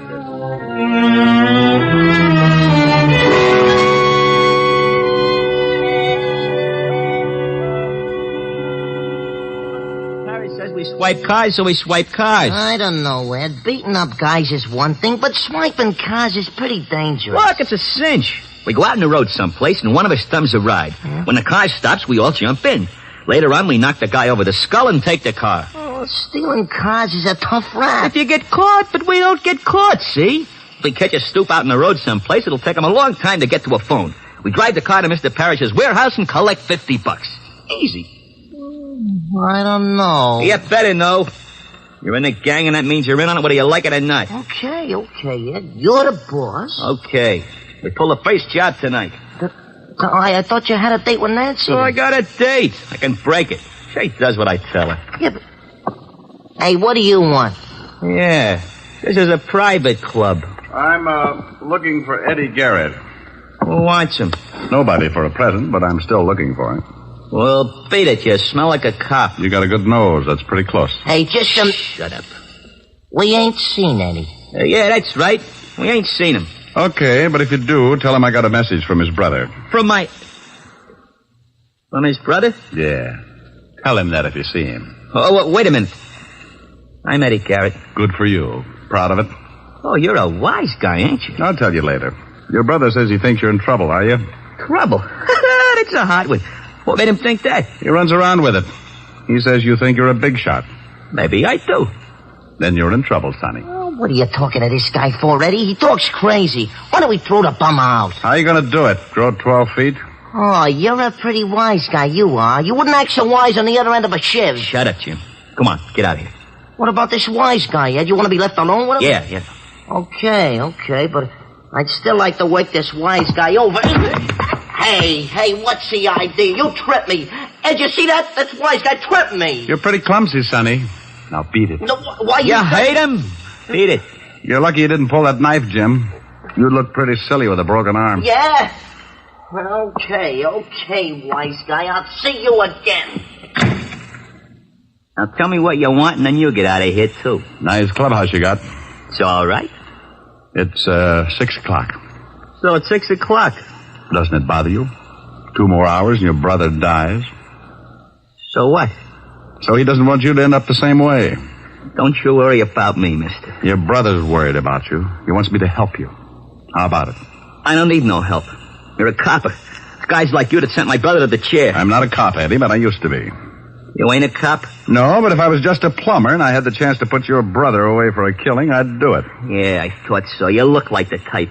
You're still a copper and you're no good. Now go on, get out of here. I don't need no help from a lousy copper. I don't need no help from anybody. Hey, Eddie. Oh, didn't know you was entertaining. This guy's just going. Come on in, boy. Let's go, Eddie. What do you mean, let's go? I want to talk to you. We'll go up to my place. I ain't going nowhere with a lousy copper. Copper? Yeah, he's been in here preaching to me. Better leave, Flatfoot. Come on, Eddie. No, I ain't going nowhere. You heard what the kid said. Now, look. Yeah? Well. Guns and everything. Like it? Goes bang, bang. Hey, wait a minute, Bart. I don't want no killing. Oh, don't worry, Eddie. I'm just going to put the Flatfoot to sleep. Hey, you slugged him with the gun. Mr. Parrish wants to see you about tonight. Huh? Okay. He ain't dead, is he? No. I just tapped him a little one. Come on.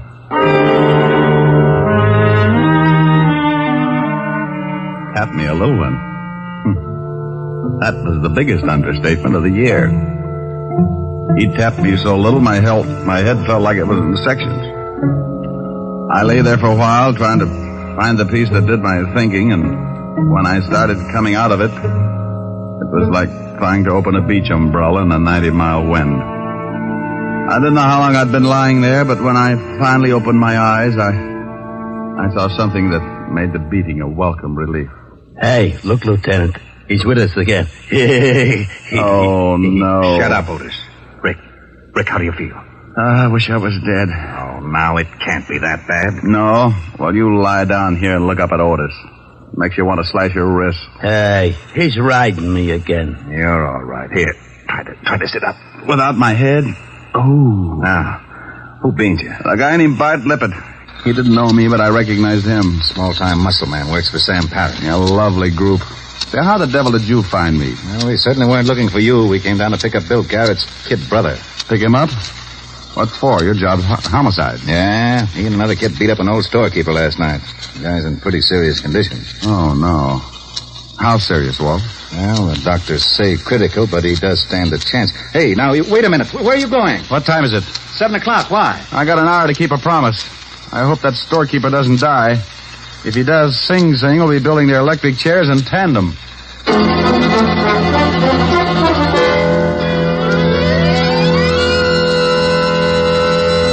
In just a moment, we will return to Richard Diamond, Private Detective, starring Dick Powell. But first, traffic accidents claim a victim on the average of more than one a minute, all day, every day in the year. The difficulty is that people continue to think of the horror of accidents as always happening to someone else. It never occurs to us that we may be killed dashing out to lunch tomorrow. The National Safety Council reports that in almost every motor vehicle accident, there is one or more violations of the law. Speed, drink, and carelessness being the worst offenders.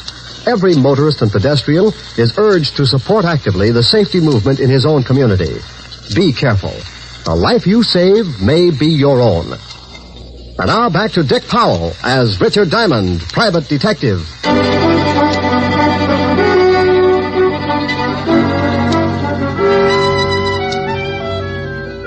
Well, the law was after Eddie Garrett, and I'd promised his brother that I'd keep him out of trouble. If the storekeeper died, Eddie was sure to get life. But if he lived, and I could make him give himself up, I'd stand a good chance of helping him. I remembered that Garrett had said Eddie had a girl, so I took off to 37th Street in a hurry. Yes? Are you Nancy Hyde? Why? Well, I'm looking for Eddie. Oh, well, I haven't seen him. Huh? You're a little nervous. Well, no, I'm just a little worried. About Eddie? Who are you? Well, I know his brother. He wanted me to find Eddie. Oh, his brother. Well, I don't know where Eddie is, and you stay away from him. You, don't approve of Eddie's brother? No, and I'm not afraid to say it. Eddie's a good boy, but he worships his big brother, and he thinks he's tough. So you can just go tell his brother that Eddie's not going to turn out like him. Not if I can help it. Well, he's not if I can help it either. I am a private detective, Nancy. My name's Diamond. You said that Eddie's brother wants you to find Eddie. He does, but he wants to keep Eddie out of trouble as much as you do. Oh, well, honestly, Mr. Diamond, I don't know where Eddie is. He called me a little while ago and said that he might be able to come over later. And he didn't say where he was? No. Well, if he does come, try to keep him here, and I'll get in touch with you later on. All right, Mr. Diamond. I went down the hall and back down the steps in a hurry. When I reached the street, I stopped and waited for a cab to come along. I took out a cigarette, was just about to light it when I spotted a shadow ducking in behind the doorways and making its way up the street toward me. I slipped back in the building and waited. Hey, what is this? Take it easy, Eddie. Oh, the copper. Let me go. That storekeeper you beat up may die. I'm taking you down to the station. What? That's right. He's in a bad way. Now, come on, let's go. I might have known it. But you said you wanted to help me. That's a laugh. This is the only way I can help you. Oh, sure. But if the law picks you up, you won't stand a chance. You may even get shot. Well, I'll take my chances. Not tonight, you won't. Let me go. Let go of my arm. Now, look, I don't want to hurt you, so stop kicking. Yeah, this is swell, this is. Everybody wants to help me. My brother's going to chair, and if that old guy dies, I'm going to prison. Please let me go. I just as soon get shot. I ain't got nothing to live for. Now, take it easy, kid. The old boy might not die, then we can work something out. What was that? That's Nancy. That's Nancy. Let me go. Come on. I turned him loose, and we both went up the stairs 3 at a time. We reached the door, and I got that lousy feeling. The screams had stopped, and from the way she was yelling, it would take a lot to shut her up. Like dying. It's locked. Nancy.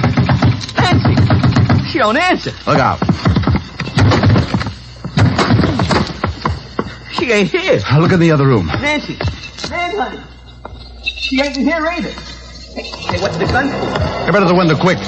What's the matter? That car driving off down there. You know it? Oh, why? Because I saw your girl being pushed in it. I couldn't take a shot because it might have hit her. They took her down the fire escape. Eddie, who would want to kidnap Nancy? I don't know. You're working for Sam Parrish, aren't you? How did you know that? I recognized his muscle man just before he put me to sleep. I ain't saying nothing. Now look, you stupid little idiot. Aren't you worried about your girl? Yeah, sure I'm worried about her. What's that got to do with Mr. Parrish? Nothing, maybe.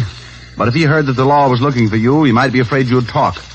What were you and your gang doing for Parrish? I can't tell you. Okay, then you're on your own. If the girl gets killed, they'll let you cry about it for the rest of your life and Sing Sing. I'm through trying to help you, Eddie. You're too far gone. You're no good. Wait a minute, Mr. Diamond, please. I'll tell you, I don't want Nancy hurt. Please, I don't know what to do. Well, first, try to take it easy, and then tell me what you were doing for Sam Parrish. Well, we used to beat up guys that wouldn't sell enough numbers. Mr. Parrish controls a lot of the numbers racket. We were supposed to start swiping cars. He was going to pay us $50 a car. Oh, call him. Call him? Yeah. Here's the phone. But for Pete's sake, don't let on that you know anything's up. Okay. I want you to tell him that you've decided to give yourself up. Okay. If he's got Nancy, I'll kill him. You just be sure and tell him that you're going to give yourself up. He'll tip you whether he's got Nancy or not. Yeah. Mr. Parrish? Eddie, is that you? Yeah. Oh, good. Me and Bart have been looking all over town for you. The cops are after you. I know. I'm going to give myself up. You what? Yeah, it's better this way. They might go easier on me if I do. Look, kid, you got to stop talking like that. You're going to be a big shot. You can't go turning yourself into the law. No, I'm going to do it. You come down here and talk to me first. Where are you? It's no good, Mr. Parrish. I'm leaving for the station right now. Eddie? Yeah? You ain't going nowhere unless you want to see your girlfriend scooped out of the East River. You have got her. Sure, I got her. So you get on down here. I just left her and she don't look so happy. She's with Bart, and you know Bart. Well, you're dirty, no good greaseball. You get out of my office in 20 minutes or I'll call Bart and the little girl dies. Now get down here. Hello. He's got her, Mr. Diamond. I gotta get down there or he'll kill her. Where's his office? He don't have Nancy there. He told me she was with Bart. I gotta go. You do and he'll kill you. Then he'll do the same with the girl. You can't take the chance. What are we gonna do? I only got 20 minutes. Does Parrish have another office or a hideout? No. Wait a minute. Yes, he does. Sure, the warehouse. He told me about it this afternoon. We were supposed to take our stolen cars there. Okay. I'll call Lieutenant Levinson and tell him to meet us there. You think that's where they got Nancy? I hope so. 20 minutes isn't much time. I put in a call to Walt and briefed him in a hurry. Then Eddie and I took off for the warehouse. It was at the foot of 14th Street, and by the time we got there, we had only 10 minutes left. The building was as dark as a foggy grave and locked tight. We found a window in the basement and finally jimmied our way in. You all right, Eddie? Yeah, but I can't see nothing. Come on. That looks like some stairs. Maybe we guessed wrong. Hey, what was that? I don't know, but there was a jockey on it. Come on.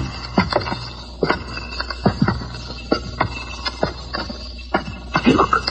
There's a light. Yeah, a little office in the back. Now, you stay here. There might be some shooting. If Bart's in there with Nancy, I want in on it. This is no time to argue. Now, back over against the wall. Gosh, I bumped into some boxes or something. Oh, shut up. Look. It's Bart. Hold still. Who's there? What are we going to do? He's got a gun. Answer him. Answer him? Yeah, quick. Come on. Who's out there? It's me, Bart, Eddie. Huh? What are you doing here? We've been looking all over for you. I'm on the lam. The cops are after me, so I remembered this place. Well, ain't that nice? The boss been worrying about you. Come on back, Eddie. Got a friend of yours here. Go on. I'm going to circle him. Sure, Bart. I'm coming. Come on over here where I can see you. Yeah. That's it. Okay, kid. Now hold it right there. Hey, what's the idea? Well, the boss is afraid you'll do some talking if the cops pick you up, so I got orders to knock you off.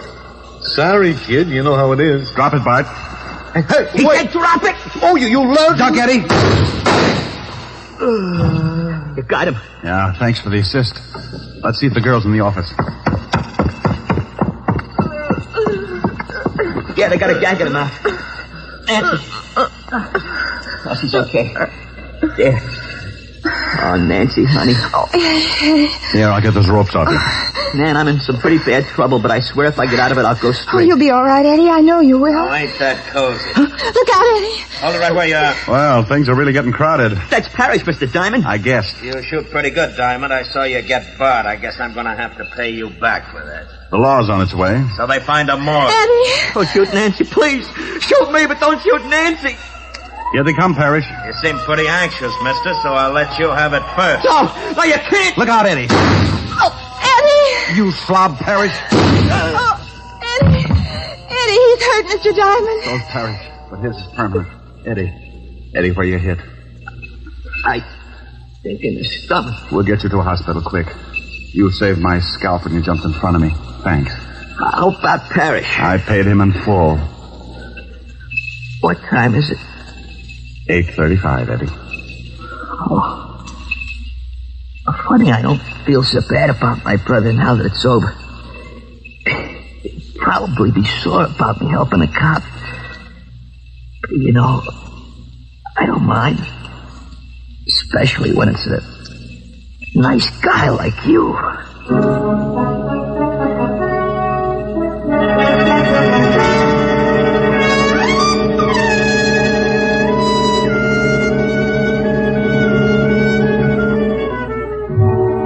Well, Walt busted in. They got Eddie to the hospital.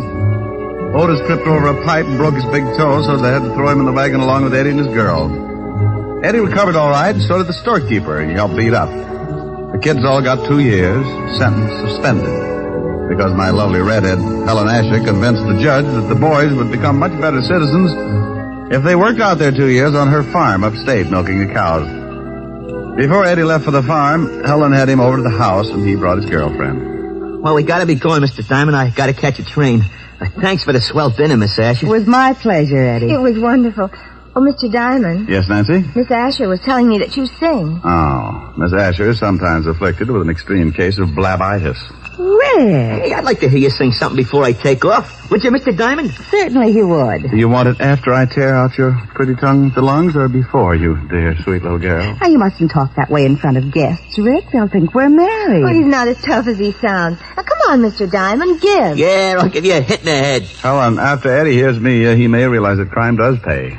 It's on your pretty head. Just sing. Stop making like a prima donna. What do you want to hear? Oh, something romantic. Oh, bless your little pointed head. You kids go sit on the sofa. Okay. Come on.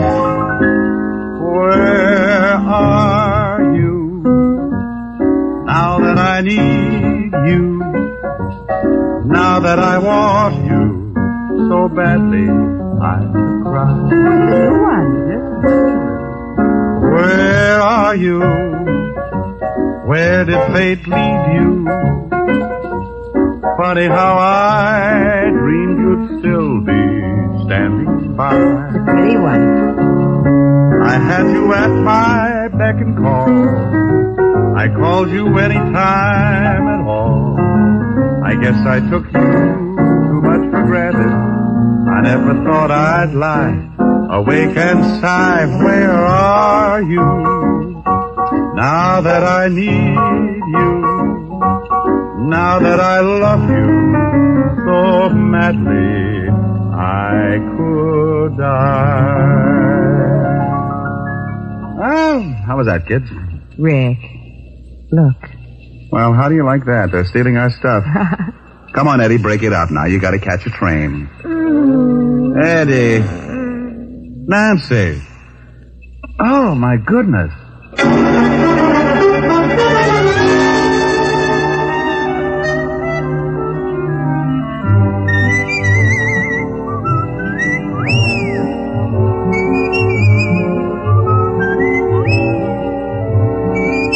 You have just heard Richard Diamond, Private Detective, starring Dick Powell. Helen was played by Virginia Gregg, Lieutenant Levinson by Ed Begley. Also in our cast were Wilms Herbert, Sheldon Leonard, William Tracy, Mary Shipp, Sidney Miller, and Bill Conrad.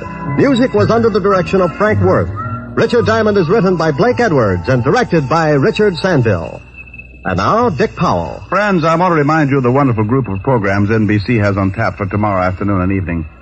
Shows like Hollywood Calling, Guy Lombardo, Four-Star Playhouse, The Ethel Merman Show, and the NBC Symphony.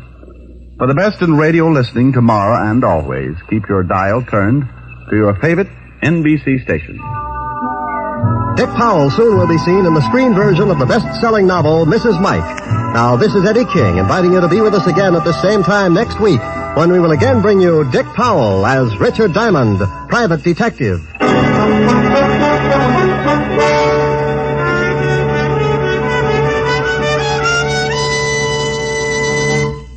This program has come to you from Hollywood. This is NBC, the national broadcasting company. Here, transcribed, is another in NBC's great parade of new shows.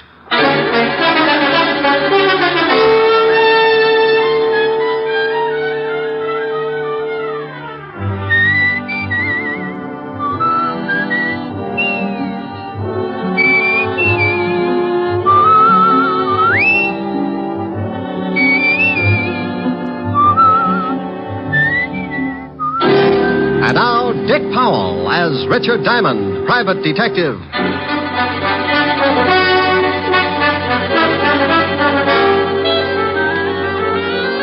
Hello there, this is Diamond. If you happen to wake up some morning and spot something walking in front of your house and it looks like Santa Claus with jaundice, don't turn the hose on him. He's not on fire.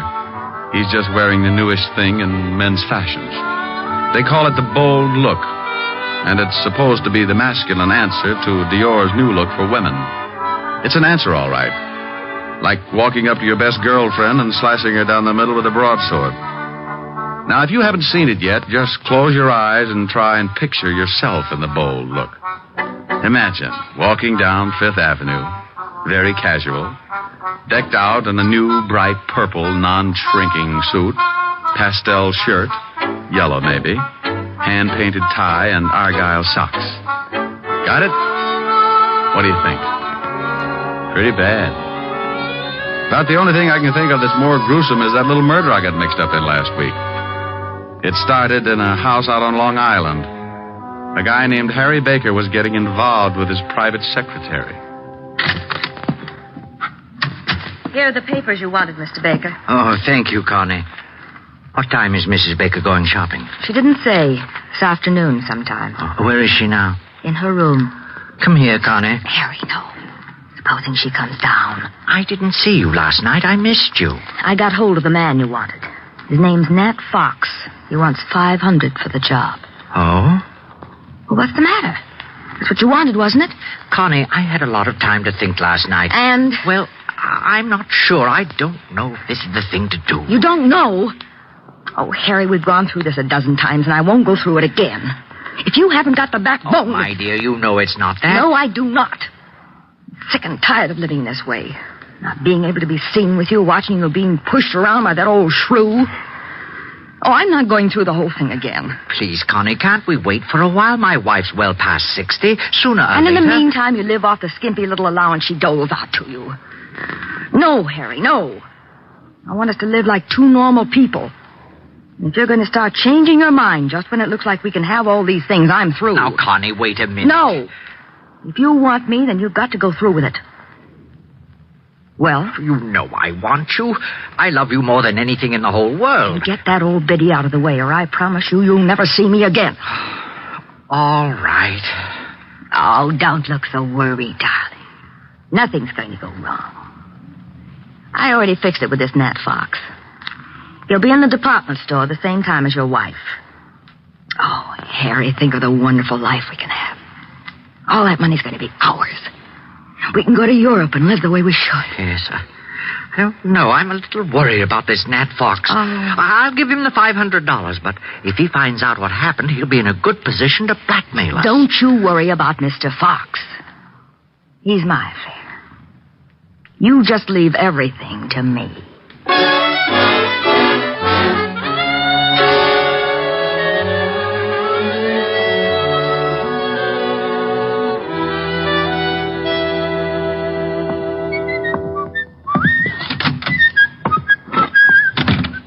Well. Hello, Otis. What do you want, Diamond? I thought I'd drop in and see the lieutenant. Aren't you glad? You want me to make you feel good, or do you want the horrible truth? The truth, Otis. I'll steel myself. You turn my stomach. I couldn't without a bulldozer. Very funny. When are you going to go on a diet, Sergeant? You're beginning to look like Dumbo with a goiter. Hello, Walt. Oh, no.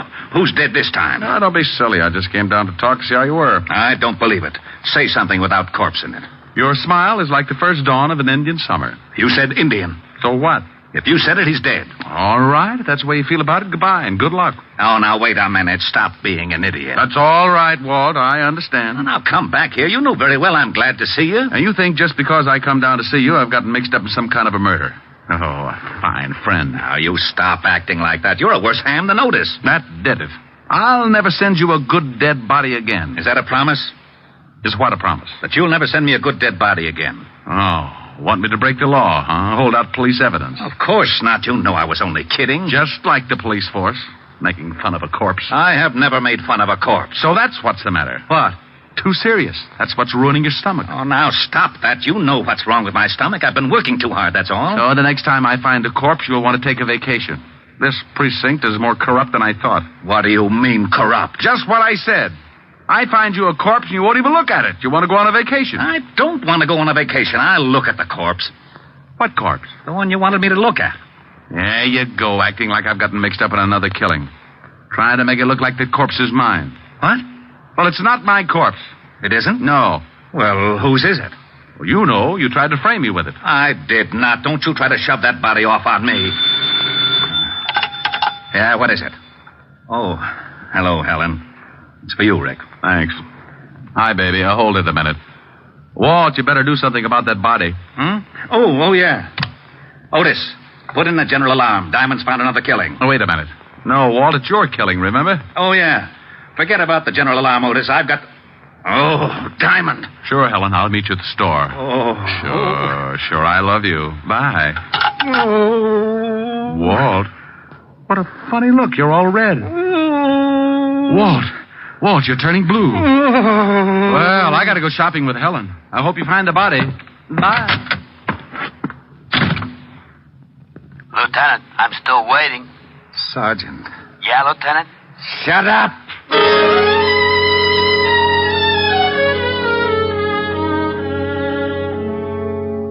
I don't know why I do that to Walt, but I always get such a kick out of tying him up in knots. When he takes the bait, he goes for it hook, line, and sinker. It's a good thing Helen called and asked me to go shopping with her, or he might have blown his fuse. I don't generally like the idea of shopping, but she said it was Francis's birthday, and any kind of an afternoon with Helen could always work its way into a wonderful evening. What do you think I ought to get him, Rick? I'll get him some shirts or something.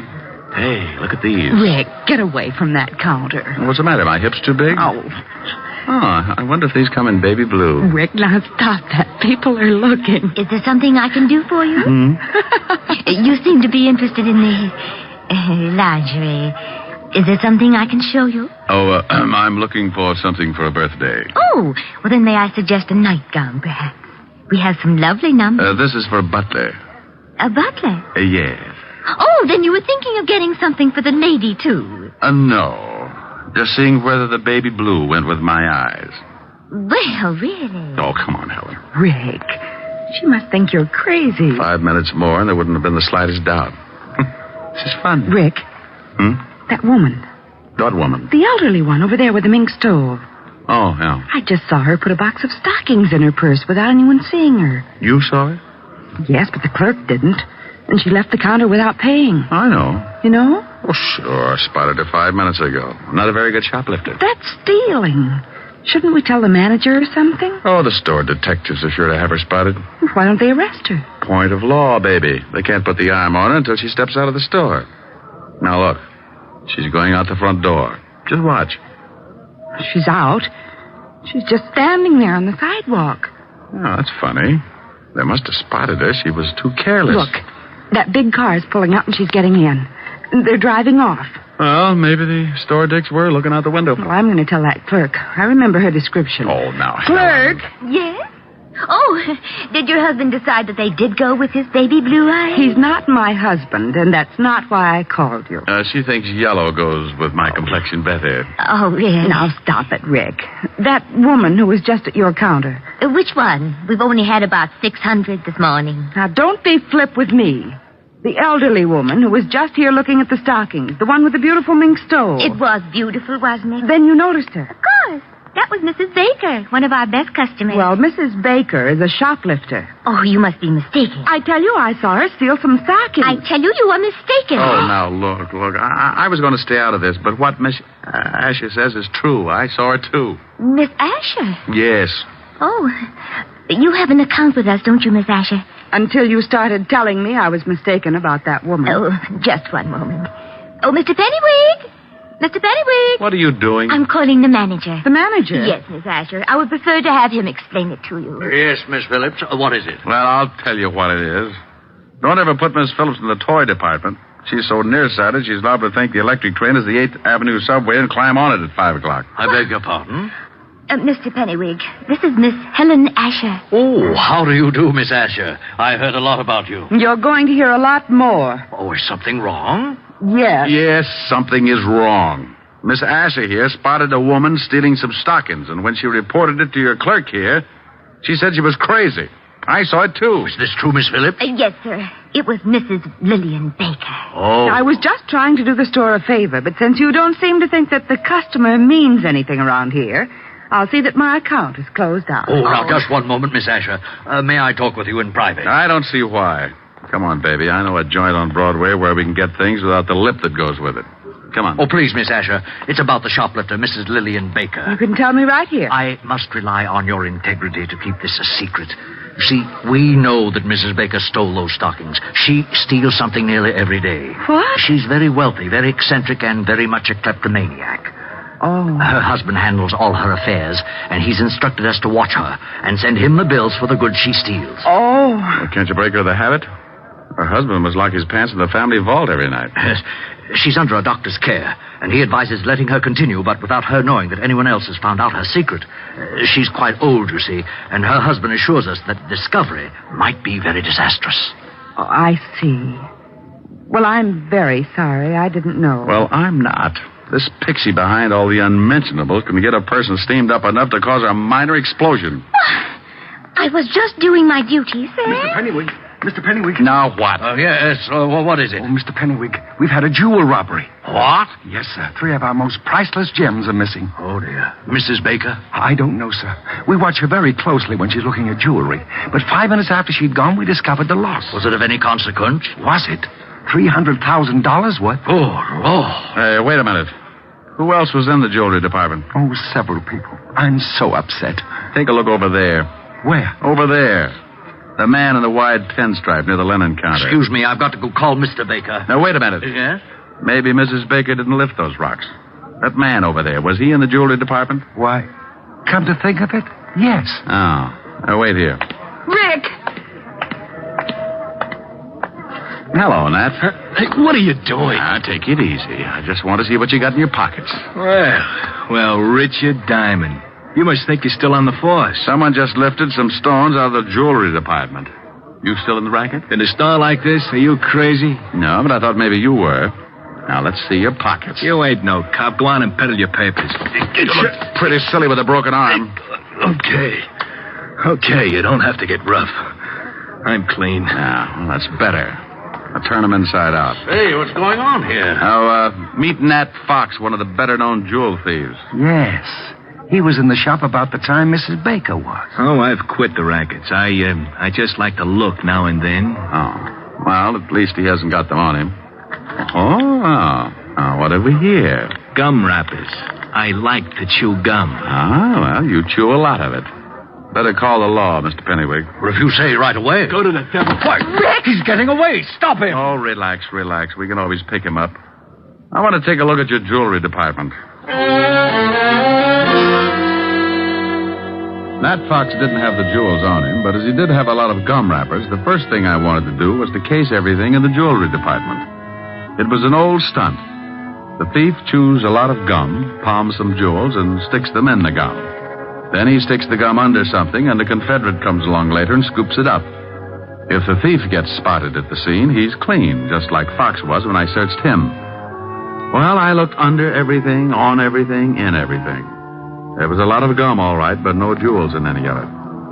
Rick, couldn't someone have picked it up already? Well, that's the only thing I can come up with, unless this Mrs. Baker really did steal them. Well, the police will be here in a few minutes. No, clerk. Yes, sir?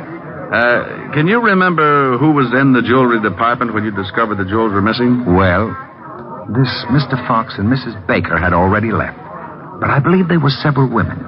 Yes, there weren't any men, just several women. Thank you. Come on, Helen. The robbery detail can take it from here. Well, thank you very much for your help, Mr. Diamond. Oh, where can the police get in touch with you if they want to ask any questions? They know me. And if you ever need any guidance, just look me up in the book on the private detective. Can't miss it. They're one of the biggest ads.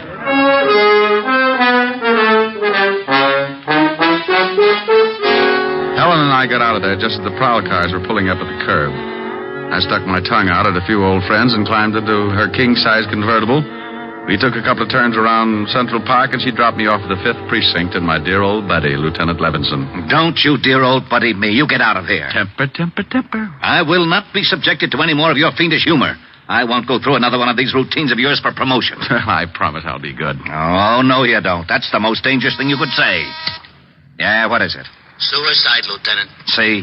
See? Look what happens. It already has happened, Lieutenant. She did it 20 minutes ago. I wasn't talking to you, Melonhead. Now give me the dope. You got him. You shut up. Yeah, Lieutenant. Oh, not you, Bird Brain. Let's have the report. Oh, Mrs. Lillian Baker jumped 3 floors from a balcony. Husband Harry Baker made the report. Port Washington, Long Island. Thank you, Sergeant. What, did he say Mrs. Lillian Baker? Yes, he said Mrs. Lillian Baker. Now, if you'll excuse me, I've got to get out to Long Island. Well, let's go. I'll grab my coat. Now, wait a minute. What makes you think you're coming along? And why in blazes are you interested in Mrs. Lillian Baker? If you know something, by heaven, I'll... Walt, you're turning blue again. Come on, I'll tell you on the way.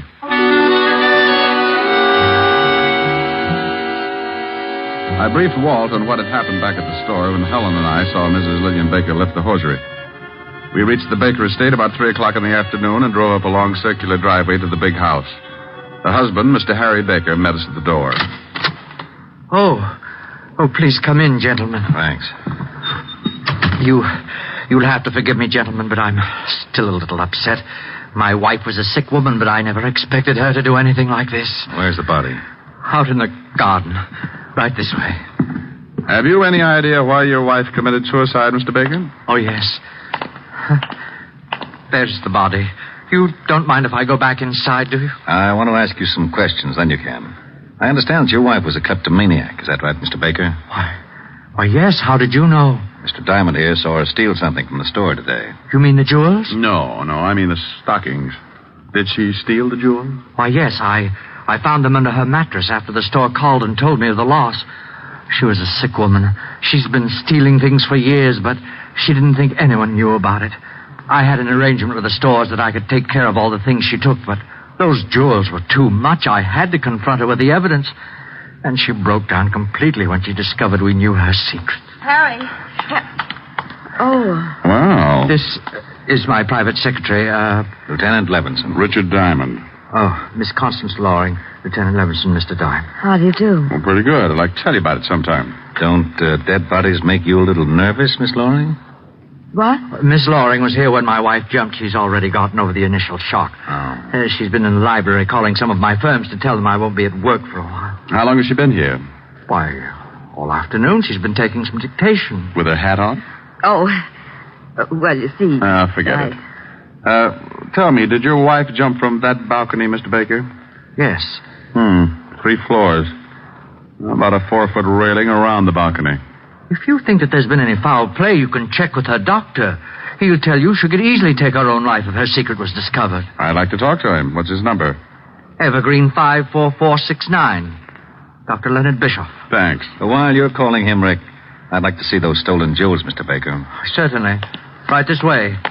Phone's right over there on the stand, Mr. Diamond. Would you open the safe for the Lieutenant, Connie? Mr. Loring?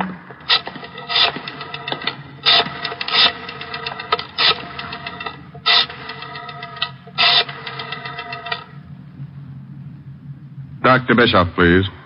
Richard Diamond. Yes. Hello. Dr. Bischoff, this is Richard Diamond. Here they are, Lieutenant. Now, you can easily see why I wouldn't, or should I say, couldn't pay for them. Is the store coming over to pick them up? No, I told them I would bring them down. What's this all over them? Well, I don't They're all sticky. Got something all over them. That's probably gum, Walt. Gum? Yeah, the kind you chew. Oh, by the way, Baker, you were right. Dr. Bischoff says your wife was a sick woman, but he didn't think she'd carry it to such extremes. Well, we never know what we will do under such stress. No, I guess we never do. Walt, can I use the car for about an hour? It'll take you that long to clean up things around here. Well, you got something? Yeah. Mr. Diamond, if you think... I don't think, Mr. Baker. I find out. Oh, Walt. Yeah? Bye. I went out fast and climbed in the prowl car. I grabbed the 2-way radio and put in a call to Sergeant Otis. He gave me the address I wanted, and 10 minutes later I was rolling up in front of an old brownstone where Nat Fox, the not-so-ex-jewel thief, was now living. I went up and knocked on his door. Well, there was nothing like finding out. Well, what do you know?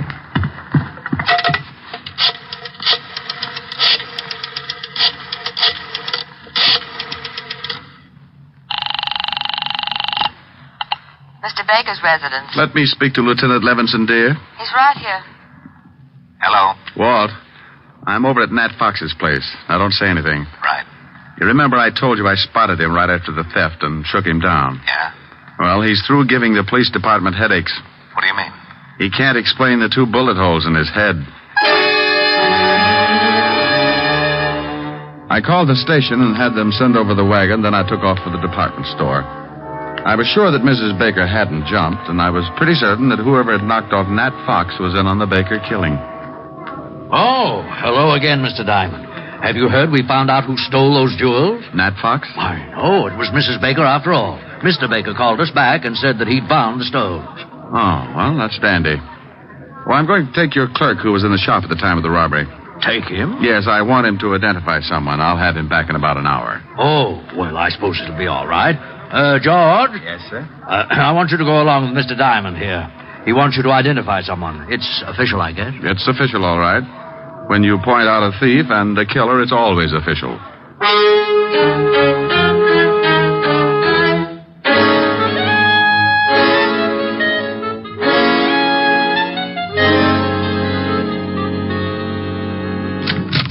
Rick, what took you so long? Walt, this is the clerk from the department store where the jewels were stolen.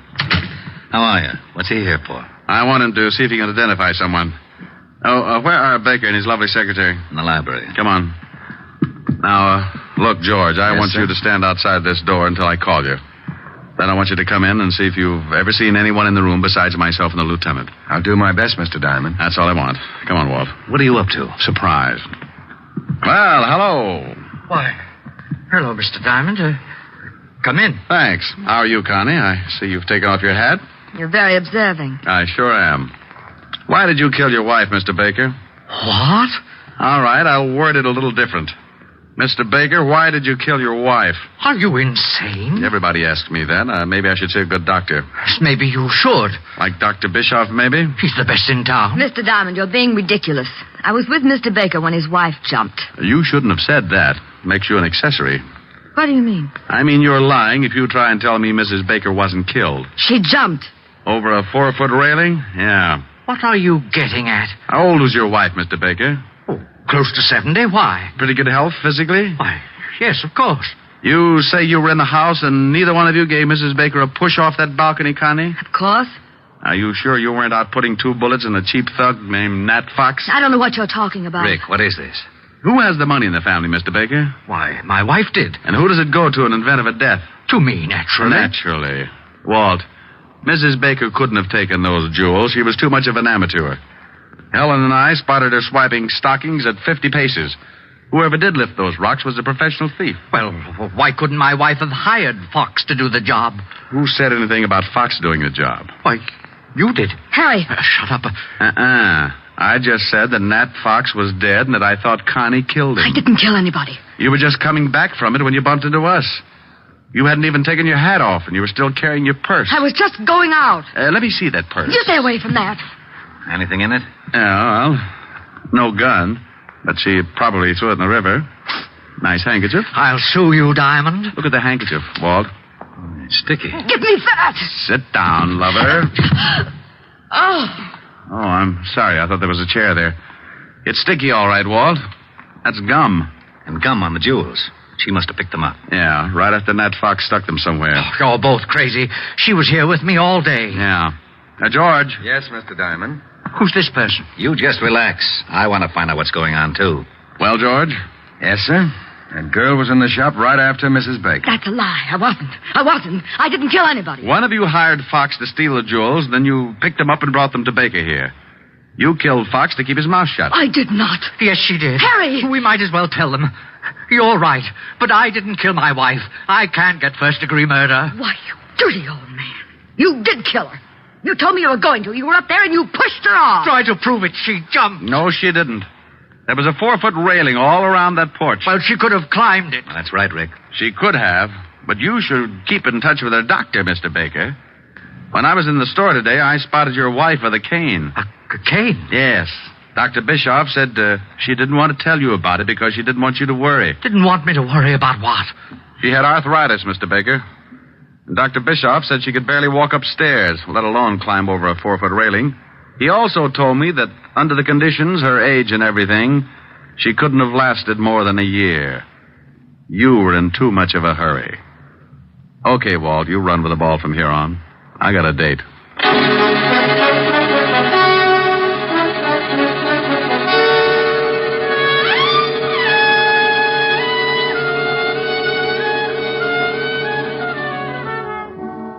Rick, you didn't tell me what you did after you left me this afternoon. Oh, I just fooled around with Walt for a while to kill the time. By the way, what did you finally get for Francis? Oh, I got him something in the newest fashion. It's called the Bold Look. What? Well, it was pretty ghastly, but he loved it. Oh, tell me what you got him. Well, a purple suit. Non-shrinkable. Yes, how did you know? It figured. Go on. A green shirt, one of those hand-painted ties. Rick, where are you going? Oh, I can't stand it. Oh, that's wonderful. What is it, Rick? What is it?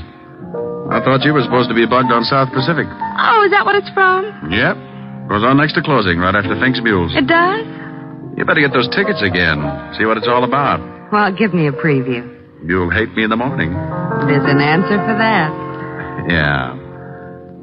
Younger than springtime are you, softer than starlight are you, warmer than winds of June are the gentle lips you gave me, gayer than laughter are you, sweeter than music are you, angel and lover, heaven on earth are you to me. And when your youth and joy invade my arms and fill... Hey, what's that? What? That, standing in the corner. Oh, Francis. That's Francis, Rick. What are the odds? Oh, yes, sir. It's me. Now, Rick, be careful what you say. That's the new Bold Look. Well, turn it off. It's getting bilious. Don't you like it, sir? Now, Rick. No, well, Francis, I think it's, yes, it certainly is. I think it's rather gay, don't you, sir? The gayest. Oh, my goodness, I forgot something. Does it look like a stomach pump? Forgot something? Yes, miss. The outfit wouldn't be complete without them. Well, hurry up. I'm going to black out any minute. What did you forget, Francis? The spats. Spats? Yes, sir. Seersucker spats. And they were lovely.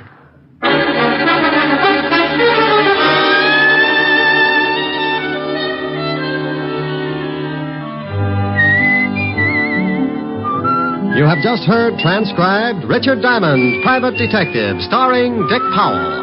Ellen was played by Virginia Gregg, Lieutenant Levinson by Ed Begley. Also in our cast were Wilms Herbert, Lorene Tuttle, Joseph Kearns, Peter Leeds, and Joe Forte. Music was under the direction of Frank Worth. Richard Diamond is written by Blake Edwards. Dick Powell soon will be seen in the screen version of the best-selling novel, Mrs. Mike. Now, this is Eddie King inviting you to be with us again at the same time next week when we will again bring you Dick Powell as Richard Diamond, Private Detective.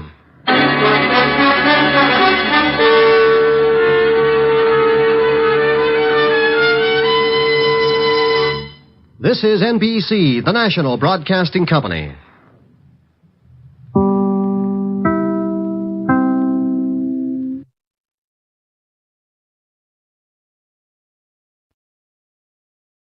Here is another in NBC's great parade of new shows.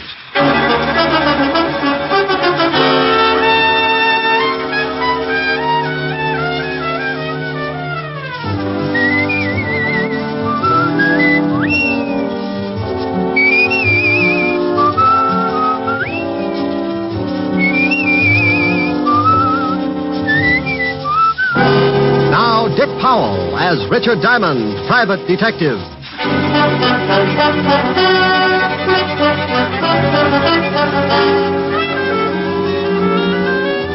Hello there, this is Diamond. I'm a private detective. And as long as I've been in this business, I've found only 4 things that really make this racket worthwhile. Women, money, women, and more money.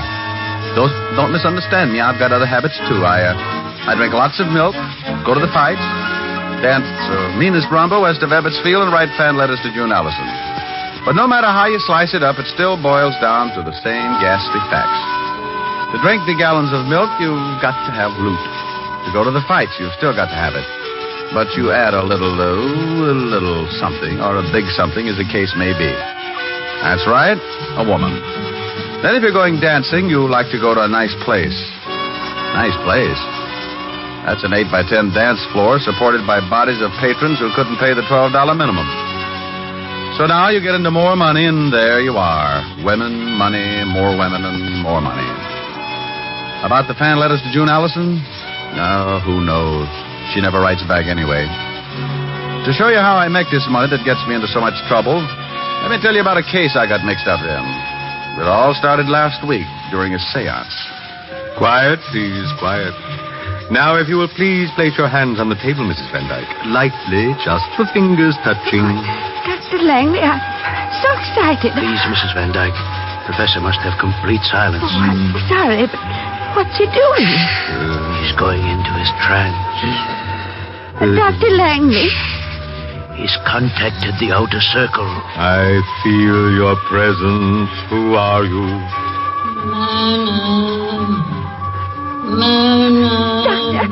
Doctor, that voice is calling me. Not too loud. You'll break the contact. But Myrna's my first name. Listen. Spirit, speak again. Who are you? I am Lillian Van Dyke. That's Mother. Mother! Mrs. Van Dyke, you must relax. If you continue to disturb the contact, your mother will leave. I'm sorry. Oh, Spirit, I feel that you have a message for someone in this room. Spirit, have you such a message? I have. Then speak. Myrna. Yes, Mother? You are in grave danger. Guard yourself. Rely on Dr. Langley. He will help. Yes, Mother. What else? Mother? Contact has been broken. Your mother will not return again today. Will I be able to speak with her again, Professor? I must speak with her again. She said I was in some kind of danger. If you will return here tomorrow, Mrs. Van Dyke. Mother said to rely on you, Doctor. I intend to. I assure you your confidence will be rewarded, Mrs. Van Dyke. In the meantime, I suggest you go home and get some rest. Yes, this experience has been rather trying. Goodbye, Professor. I shall see you tomorrow. Until tomorrow, dear lady. Coming, Doctor? I wish to consult with the professor for a moment. I'll be right along. Very well, Doctor. I'll wait in the car. Goodbye again, Professor, and bless you. Goodbye, and bless you, you old goat. Take it easy. Really, she gets out the front door. Okay. Now, look, Langley. When are we going to pull the job? I'm getting tired of drumming up banshees for old money bags. Let's get those jewels. Look, tomorrow her mother is going to tell her that someone is after her precious jewel collection. Tell her? She'll lock him up in Fort Knox if that happens. Oh, I'm surprised at you, Professor. What if her dear old departed mother tells her to leave them with me for safekeeping? I get it. By the time she gets wise, we'll be in Mexico. Right. I'll see you tomorrow morning before Van Dyke gets here. We'll plan what we want the voice to say. And for Pete's sake, tell that old witch to sound like a ghost for a change. She came on today like Apple Mary with a hangover.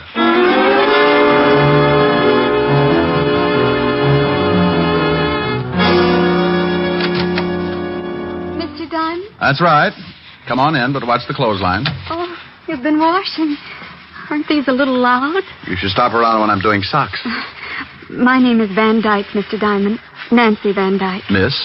Mm-hmm. Well, bully for our side. What can I do for you, Miss Van Dyke? I'm worried about my aunt, Mr. Diamond. Why? Is she playing shortstop for Brooklyn? I don't think I understand that. You're not alone, but I have to keep trying. Why are you worried about your aunt, Miss Van Dyke? Well, lately she's been seeing a man who calls himself Dr. Langley. Uh-huh. Are you of the Long Island Van Dykes? We used to live on Long Island. Why? Well, if you're the same family, you say piggy bank instead of U.S. Mint. We are quite wealthy. Uh-huh. That's like saying Scarface had a gun collection. You think this Dr. Langley is after your aunt's money, is that it? Yes. He's been taking her to see a clairvoyant, and she claims that he produced her dead mother and that she talked with her. Maybe she's been getting tips on the market. My aunt says that this apparition, or whatever it is, warned her of impending danger. What's the medium's name? He calls himself Professor Leonardo. Uh-huh. What else did the ghost have to say? Well, she said, or it said, to trust Dr. Langley, and that's exactly what my aunt started to do. She even consults him on matters of business. He's completely sold her on this phony Professor Leonardo, and unless I miss my guess, he's got a wandering eye for her jewelry collection. She had it out, and she was showing it to him last evening. What do you want me to do? I want you to prove that this Dr. Langley and the professor are charlatans. Well, in my business, charlatan is a nice word. These guys are either legit or phony. So if you want me to find out, the fee is $100 a day and expenses. Well, I'll give you a retainer. Is $200 all right? Have you ever seen 200 that wasn't? What's your aunt's name and address? Mrs. Myrna Van Dyke, 326 Park Avenue. There's your 200, Mr. Diamond. Thank you. If you prove these men are phonies, please report it to my aunt. Then stop by my place, and I'll pay you the rest of your fee. 741 Madison Avenue. Miss Van Dyke, did you ever model bathing suits? No, Mr. Diamond. But I have a very nice one. I got it in the south of France last season. I'll show it to you sometime. I hope it won't be on a hanger. Goodbye, Miss Van Dyke.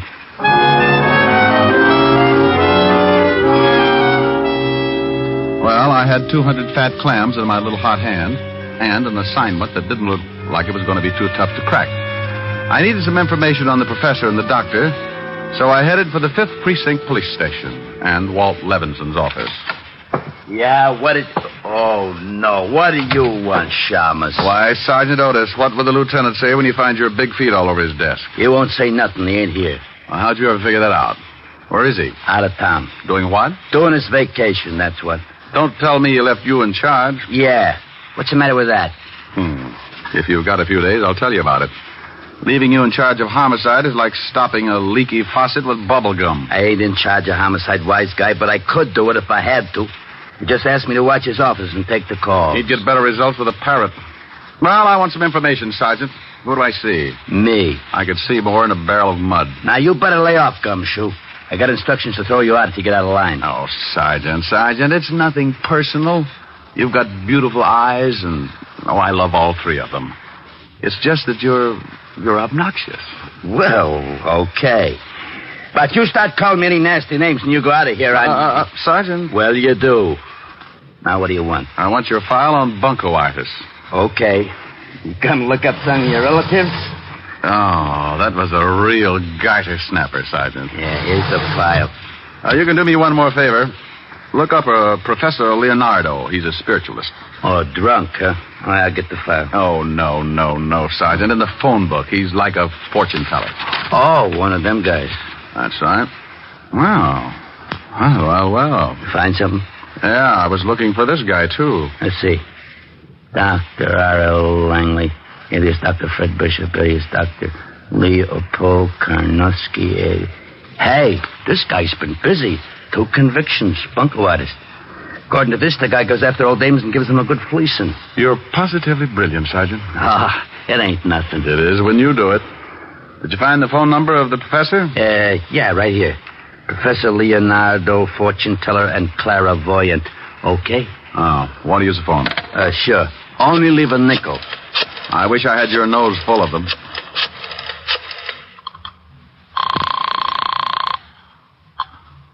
Professor Leonardo's Psychic Sanctuary. My name's Appleknocker, Harold Appleknocker. I'd like to make an appointment with Professor Leonardo. Just what seems to be your problem? Well, you see, it's like this. I have a 1,000-acre hog ranch in Kentucky, and last week my brother Oney got lit up on juniper juice and fell in a waller. It was a pretty deep one, and he done drowned. I was wondering if you could fix it so I could talk with him. Who recommended you to us? Ain't nobody recommended nothing. I just looked it up in the phone book. Well, the professor is rather busy, and his time is expensive. I'm afraid... Oh, shuckins. I ain't worried about money or nothing. I make $40,000 a year just off in the hogs, not to mention the still I got going back on the hills. Still? Yeah, got it camouflaged. Only time a revenuer ever got suspicious was when he saw the moon on the door. It was backwards. The price is $50 a reading and $100 if the professor is able to contact your brother. Fine. I'm going to be busy at the stockyards this afternoon, and I'd like to drop around this evening if I could. How would 8 o'clock be? Just dandy. Goodbye, then, Mr. Appleknocker. Bye, you all. Hey, what's going on? I'm going to have my fortune told, Sergeant. If you want to come along, you can put your shoes if you want to, and come along, John. Come you're along. Nuts. Oh, you're just lonesome. Bye, y'all.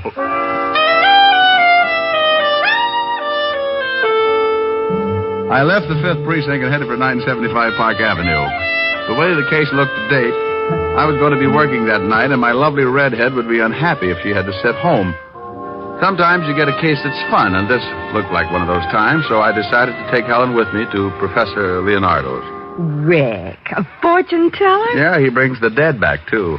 Want to go? If he doesn't dig up some of your old jokes. Oh, you are a vicious female. Just for that, old Harold Appleknocker is going to show up alone. Harold Appleknocker? Yep, raise hogs. You know, this little piggy went to market. Rick, that tickle. Don't you and Sergeant Otis ever wear shoes? Oh, I like to run around in my bare feet. It's hot. That's only 90. What would you do on the Sahara?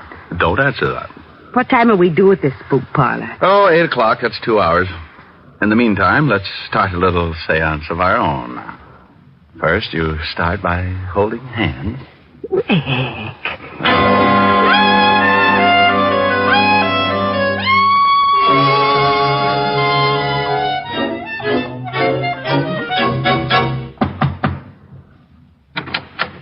Yes. Oh, are you Mr. Appleknocker? Oh, yep, that's me, and this here's my girl, Lulabelle. Howdy. Yes. Well, won't you come in? Professor Leonardo isn't back yet, but if you'll just be seated in here, he should be in at any moment. Well, just look at this here room. What are all them figures all over the wall? Those are the signs of the zodiac. Hey, look at there, Harold. That's a goat. Well, so it is. Bless my little pointed head. Used to raise goats, too, along with the hogs. That's the professor now. Good evening, Professor. Good evening. Oh, this must be Mr. Applesucker. Appleknocker, Professor. And this here's my girl. Lulu Bell. Yep, that's right. Howdy. Yes. Well, Mr. Appleknocker, I understand you want me to contact your dear departed brother. Well, he wasn't so dear, but he sure done departed. Fell in a pig waller. Of course. Now, if you'll just take these chairs around this table. Where do you want him to go? No. I mean, sit in them. You right here, Mr. Appleknocker, and you right next to him, Lulabelle. Yes, Lulabelle. Howdy. Yes, howdy. I mean, if you please, turn off the light. Yes, Professor. Hey, Lulabelle. Yeah? This is fun, ain't it? Yeah. Now, I must have complete silence, please. Did you laugh, Miss, Lulabelle? Yes, Lulabelle. Howdy. Never mind. Now, silence, please. I'm going into a trance. I call to the world beyond. I wish to speak to the spirit of only Applehanger. Appleknocker. Correction, the name is Appleknocker. Lulabelle. Howdy. I feel your presence. Who are you, spirit? Speak. I'm only Appleknocker. Well, Oni, how the deuce are you? Please, you break the contact. Well, ain't it okay if I ask him a few questions? It's not the usual procedure, but we seem to be establishing a precedent tonight. Go ahead. Hey, Oni, you remember Lulabelle, don't you? Yeah, howdy, Lulabelle. I'm very happy to make your acquaintance again, Oni. Mr. Appleknocker, you must not laugh at the spirits. Applehunker. Applehunker? Lulabelle. Yes, I know. Howdy. Now, wait just a moment. What's going on here? Turn on the lights. What's the matter? These two people are laughing. Oh, I'm sorry, Professor. But I think you've been taken for that well-known ride. You mean this is some kind of a practical joke? I don't know how practical it is, but it sure got a laugh. Professor, that accent. Yeah, they went out when poor Oni jumped up from the pig waller. Oh, I see. Well, look here, young man. I don't see the humor, and it's going to cost you just $100 for this laugh. Oh, it is, huh? Yes, or you're going to walk out of here on crutches. That's the funniest thing you said all night. What do you want, anyway? I just wanted to find out how phony you were. Now, you ought to be ashamed taking advantage of old ladies like Mrs. Van Dyke. Professor. Shut up. Who are you? The name's Diamond. Look me up sometime. I'm in the phone book under detectives. Come on, Helen. I've Gotta go see the old girl and wise her up to this louse.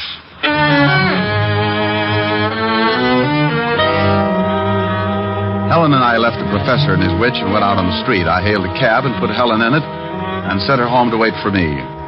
20 minutes later, I was ringing the doorbell of the Van Dyke residence. I stopped ringing and tried my knuckles, and that's when I noticed that the door was ajar. I pushed it open and walked in. I stopped cold in my tracks. The hair on my neck jumped off and hid in the corner.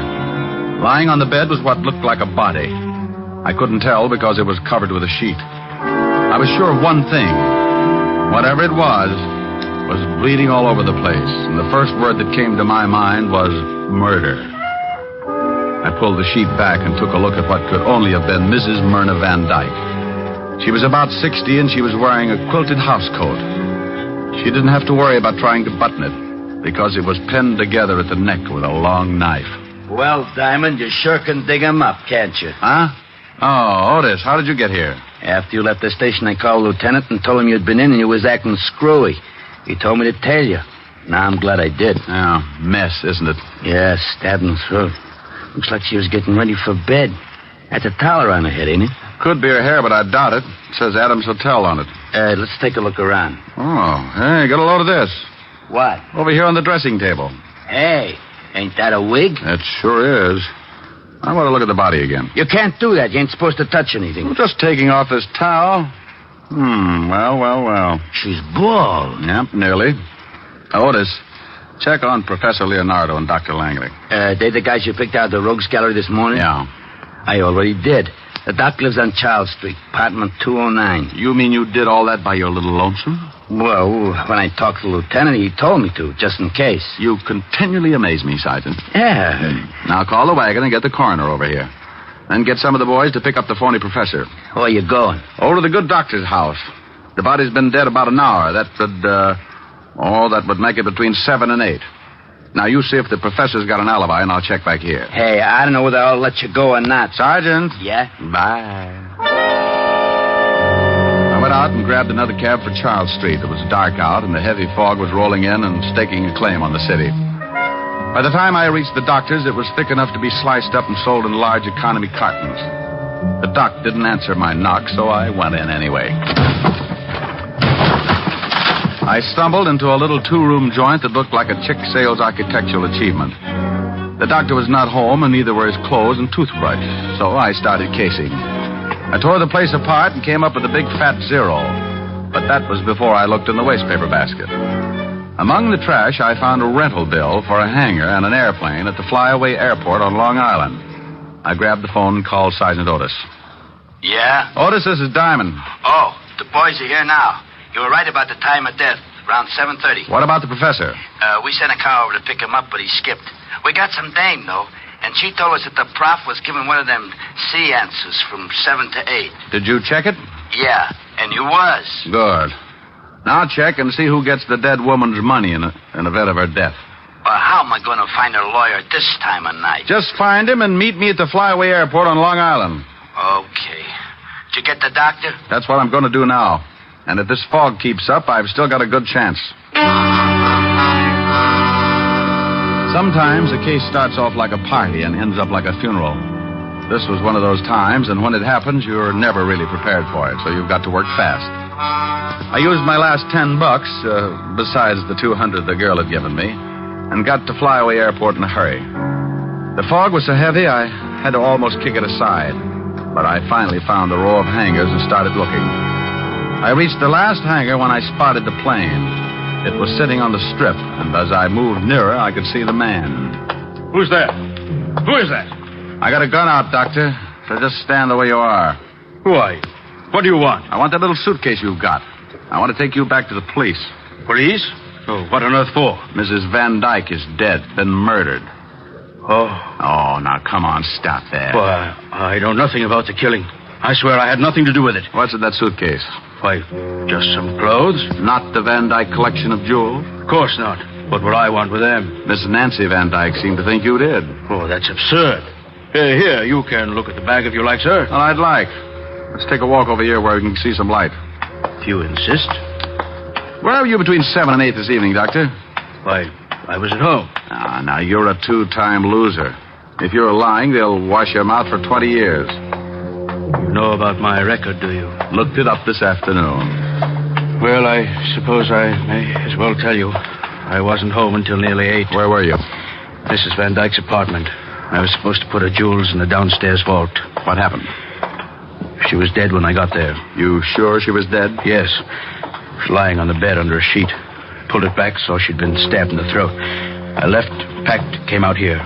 I knew I'd be accused, but I didn't do it. Hold it. Here's a light. Well, if the jewels are in this bag, you're going to be in a tough spot. You're welcome to look. Thanks, loads. Oh! Whatever it was, it caught me across the back of the head, and I went down like a dead palm tree in a hurricane. It wasn't the doctor who had lowered the boom, but someone who had sneaked up in the fog and gotten around behind me. I wasn't knocked out, and I could still hear things, so I just lay there and listened. Oh, thank goodness you came along. He was going to take me to the police because someone had killed Mrs. Van Dyke and stolen her jewels. He thought I had them. What are you doing? No! No! No! I rolled over and looked at the doctor. He was very dead. I got up as fast as I could and started after the killer, but in that fog, it was like looking for a hangnail in a mine shaft. I went into one hangar after another, and I guess if you keep after it long enough, sometimes you get lucky. I went into the last hangar and stopped to listen. Okay, you, come on out. If I have to come in after you, it's going to be the hard way. Well, you're the boss. Now, why don't you stop it? You can't see me any better than I can see you, but I've got the door covered. Now, come on out. If I guess right, that's one big sergeant, and he's so stupid he's liable to shoot you. Diamond! Diamond, where are you? In here, Otis. Watch your step. We're playing cops and robbers. What do you mean? What are you talking about? Oh, stop. You all right, Otis? Yeah, but this cement's hard. Crawl over here. Okay. Hey, who's shooting? Well, one of two people. Just shot Dr. Langley back on the airstrip. Yeah? Why don't you blast him? I guess I'll have to. He doesn't want to come out. Otis, crawl over about 12 feet and make him shoot. Me? Yeah, I ought to get a good line on him. He's behind those oil drums, and I've got to stand up to do it. Oh, all right. Hey, Diamond, now? Yes, Otis, now. Okay, like I said, you're the boss. I've been hit. Come on, Otis. Good shoot. Glad you liked it. Well, how about you, Professor? I'm not happy. I got all 3 of them. He won't be around long. Why did you hit me, and why did you kill the doctor? I wanted the bag. I thought the jewels were in it. Aren't they? No, I opened it back here. I thought the doctor was double-crossing me. Well, if you ain't got the jewels, why'd you try to kill the old lady? I didn't. Oh, come on. This ain't no time to lie. He isn't lying, Otis. You told me yourself his alibi was good. Hey, that's right. Then who did? The one who would benefit most by the death of the woman. The one who had a perfect setup because 2 con artists could be blamed for it. Let's go. Yeah, what about this guy? How do you feel, Professor? Oh. Like I said, Otis, you keep. Come on, let's go.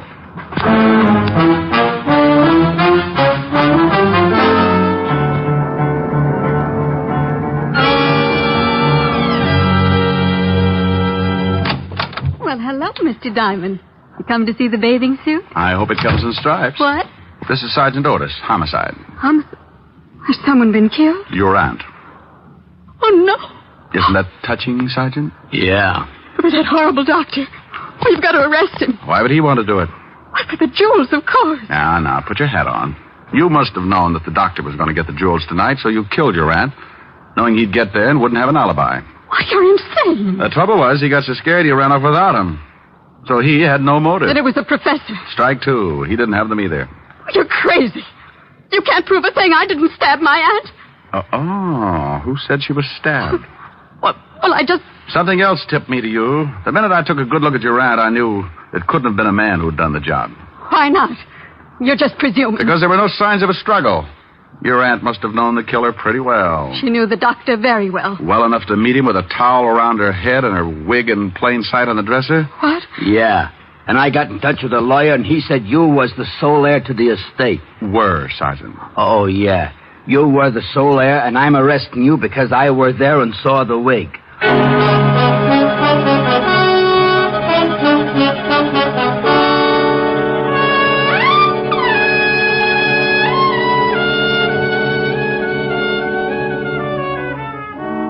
Rick, Mm-hmm. wasn't it fun at the fortune teller? Yeah, he's going to have to think up a new racket. Like contacting the living. What? No, forget it. What's to eat?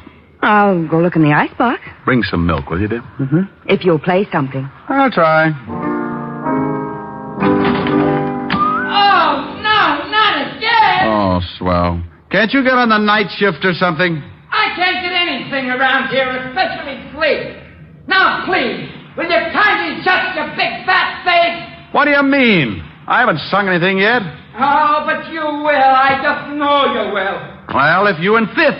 Oh, no, please, please. I'm a nervous man. Oh, it calms you right down. Don't blame me for falling in love with you. I'm under your spell, but how can I help it? Don't blame me. Can't you see when you do the things you do? If I can't conceal the thrill that I'm feeling, don't blame me. Oh, that's pretty. Don't stop. Oh, I must. Food looks too good. Did I hear you talking to someone? Mm-hmm. Listen. Don't blame me for falling in love with you. I don't hear anything. Oh, that's funny. He was there a minute ago. Don't blame me for falling in love with you. I still don't hear anything. Rick, who are you calling? Sergeant Otis. I'm afraid the guy next door has just cut his throat.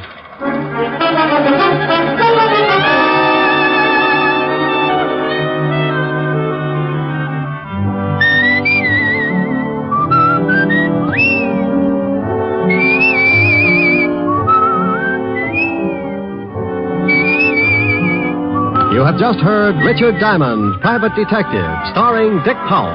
Helen was played by Virginia Gregg.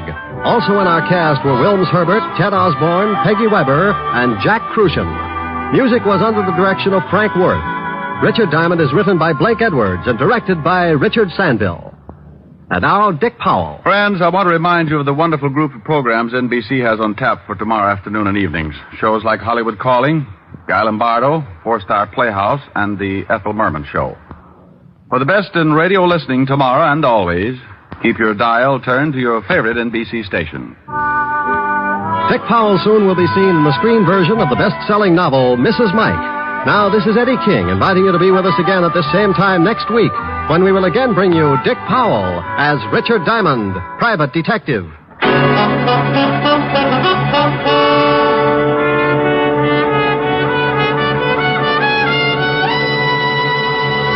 This program has come to you from Hollywood. Theater Guild on the Air returns tomorrow night on NBC.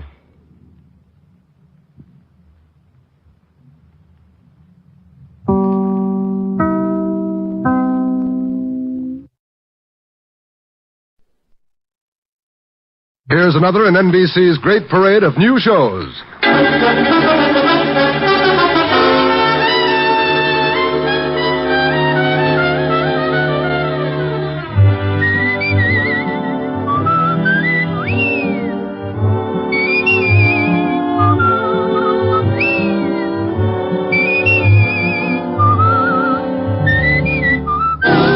Now, Dick Powell as Richard Diamond, Private Detective.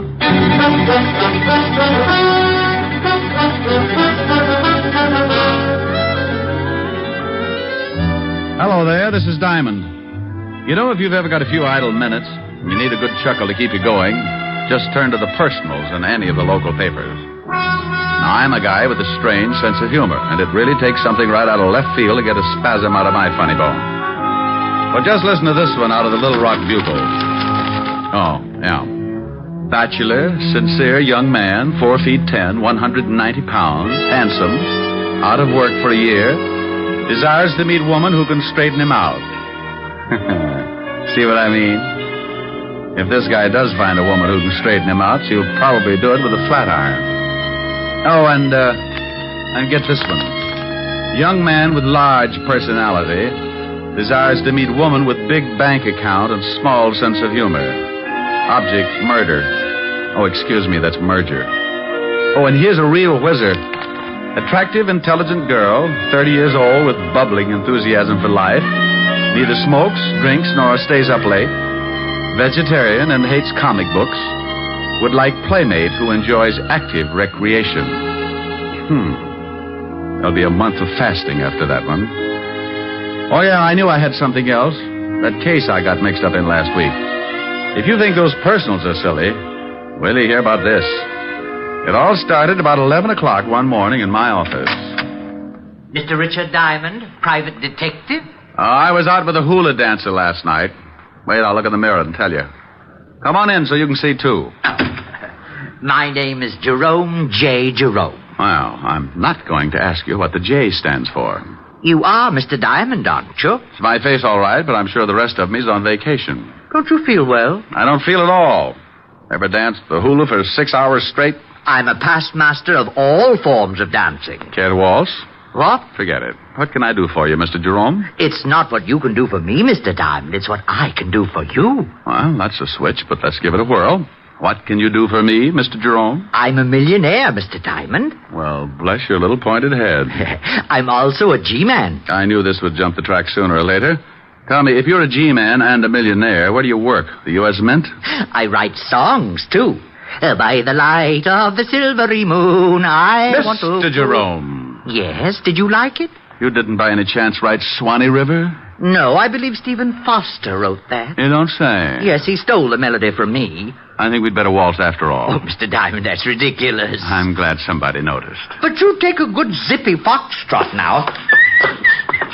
Oh, now, wait a minute. Hold it. Hold it. Oh, you follow beautifully. Oh, I went to Vassar. Now, slow down before I pick you up and stuff you into a bottle. Oh, I'm sorry. Now, would you mind telling me how long you've been hiding out with the squirrels? Squirrels? Oh, I have a mink farm. You should do well.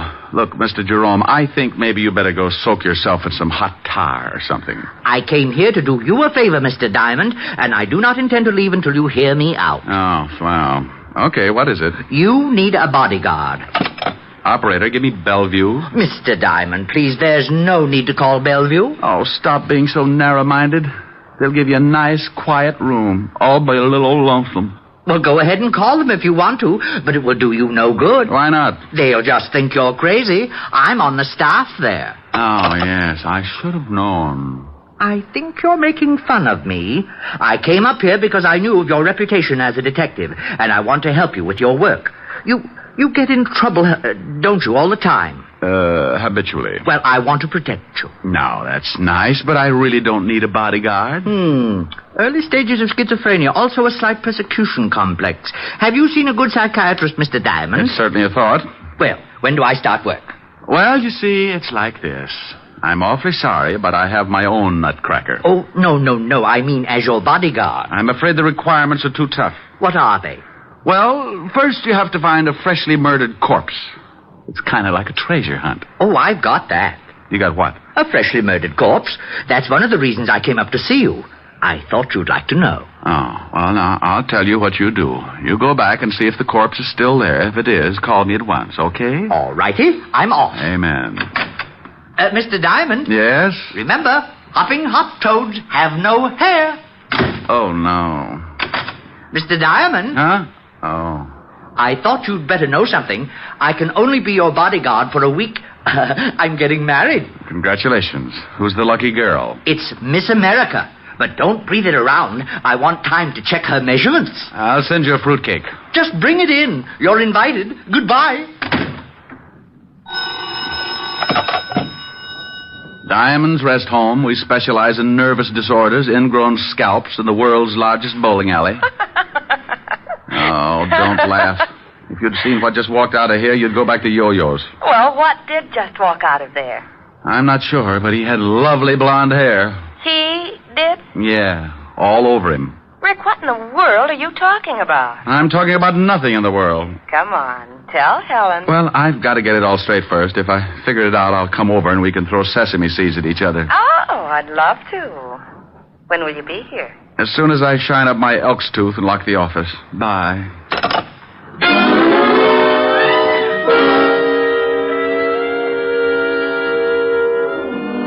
Well, I usually get some screwy ones, but this one was the topper of the season. I had a hunch that Jerome would be back, so I locked the office and did a quick sneak down the back stairs. I grabbed a cab, and 10 minutes later, I was sitting in Helen Asher's study at 975 Park Avenue. Do you think his story about the body had any truth behind it? Well, he told me he was a millionaire, a G-man, owned a mink farm, and was going to marry Miss America.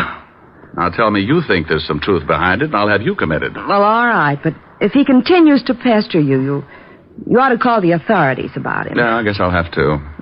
Poor little man. It's a poor little man like that who ends up hanging his grandmother on a meat hook. Oh, he doesn't sound dangerous to me. Sometimes the harmless ones work themselves right into a storm. Now take me. You'd never guess that somewhere in the back of my head a square knot is being tied. Rick, now stop that. See? You didn't know it, but at high noon I grow fangs and long claws. Now stop it. You do that every time a good-looking girl walks past. Rick. You complete idiot.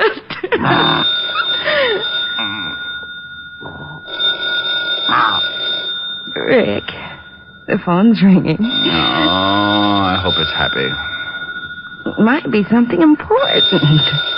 Oh, Rick, you're mussing my hair. Now stop that and answer the phone. Oh, you woman are a fiend.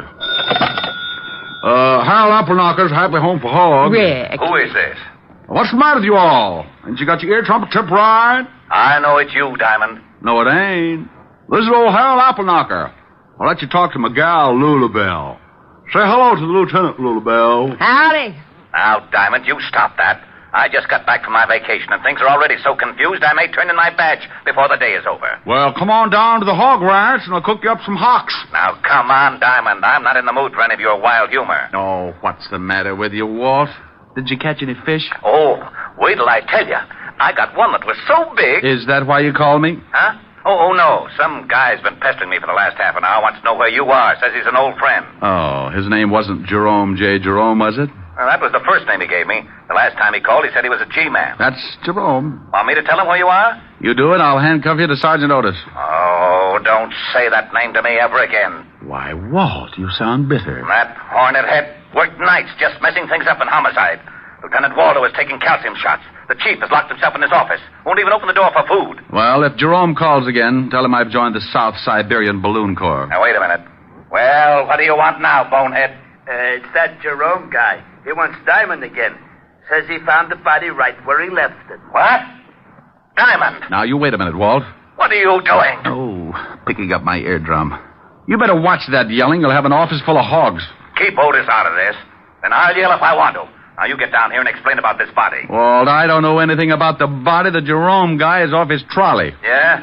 Well, if there's the smallest possibility of a corpse turning up and you're involved, it'll turn up. Walt, you say it, but you don't mean it. I don't, huh? You get down here in 10 minutes, or I'll have a warrant out for you, and I mean that. Now, step on it. Now, by heaven, I'll forget modern police procedure and drag out the rubber hose. Why don't you use Sergeant Otis's tongue? You could beat an elephant to death with it. I'm not kidding.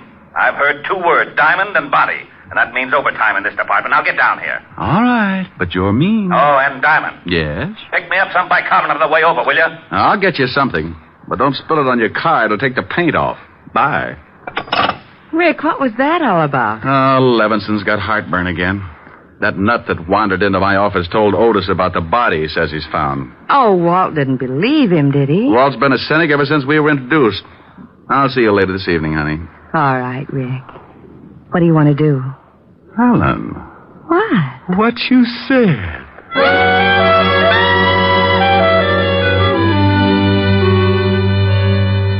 I had a mental picture of Walt eating his way through his desk, so I got some bicarbonate at the drugstore and hurried over before he got to the wiring and shorted out the whole department. As usual, the king of the forest met me in the squad room. Well, you're in Dutch, Shamus. I guess you're right, Sergeant Otis. How about lending me your wooden shoes? Oh, what do you mean, wise guy? They ain't wood. And why do you use a crowbar instead of a shoehorn? Very funny. You better go on in. Lieutenant's liable to start breaking things. I hope he doesn't use his bare hands. Yeah? Why? Well, your head's liable to get in the way, and you'll be crippled for life. All right, Walt. Stop chewing on that desk. Here's your bicarbonate. What are you talking about? Now you listen to me, Diamond. That's like telling a man to turn up his hearing aid in a bombing. You can stop being cute. That guy, Jerome J. Jerome, phoned just before you came in, and he sticks to his story about the body, but he won't tell us where he is. You don't really believe him, do you, Walt? He's nuts. Well, he did say something about playing quarterback for Notre Dame, but if you're mixed up in this, I can't take any chances. Oh, don't be an idiot, Walt. This little guy, Jerome, came waltzing into my office this morning and... Lieutenant. Oh, what is it? That guy Jerome's on the phone again. He wants to talk to Diamond. Rick, pick up that phone and find out about that body. Oh, now, come on, Walt. You can use the extension in here. Go on. I promise you'll be sorry. You pick it up and say hello. Not to this guy, you won't. He'll come back with hopping, hop toads have no hair or something. Hello, Jerome. Oh, Mr. Diamond. Good. I've been trying to get you for some time. The body's here, all right. Where, Jerome? Can anyone hear? No, Jerome. Well, I thought maybe they had the line tapped. They do that, you know. Yes, Jerome. Now, where are you? I'm at the Osterham place. And if you don't want this corpse, I'm calling in Hawthorne of the death squad. Jerome, please. Now, where are you? The Osterham place on 74th Street. I'll be right over. Don't let the corpse get away. Oh, it won't. I'm sitting on it. Oh.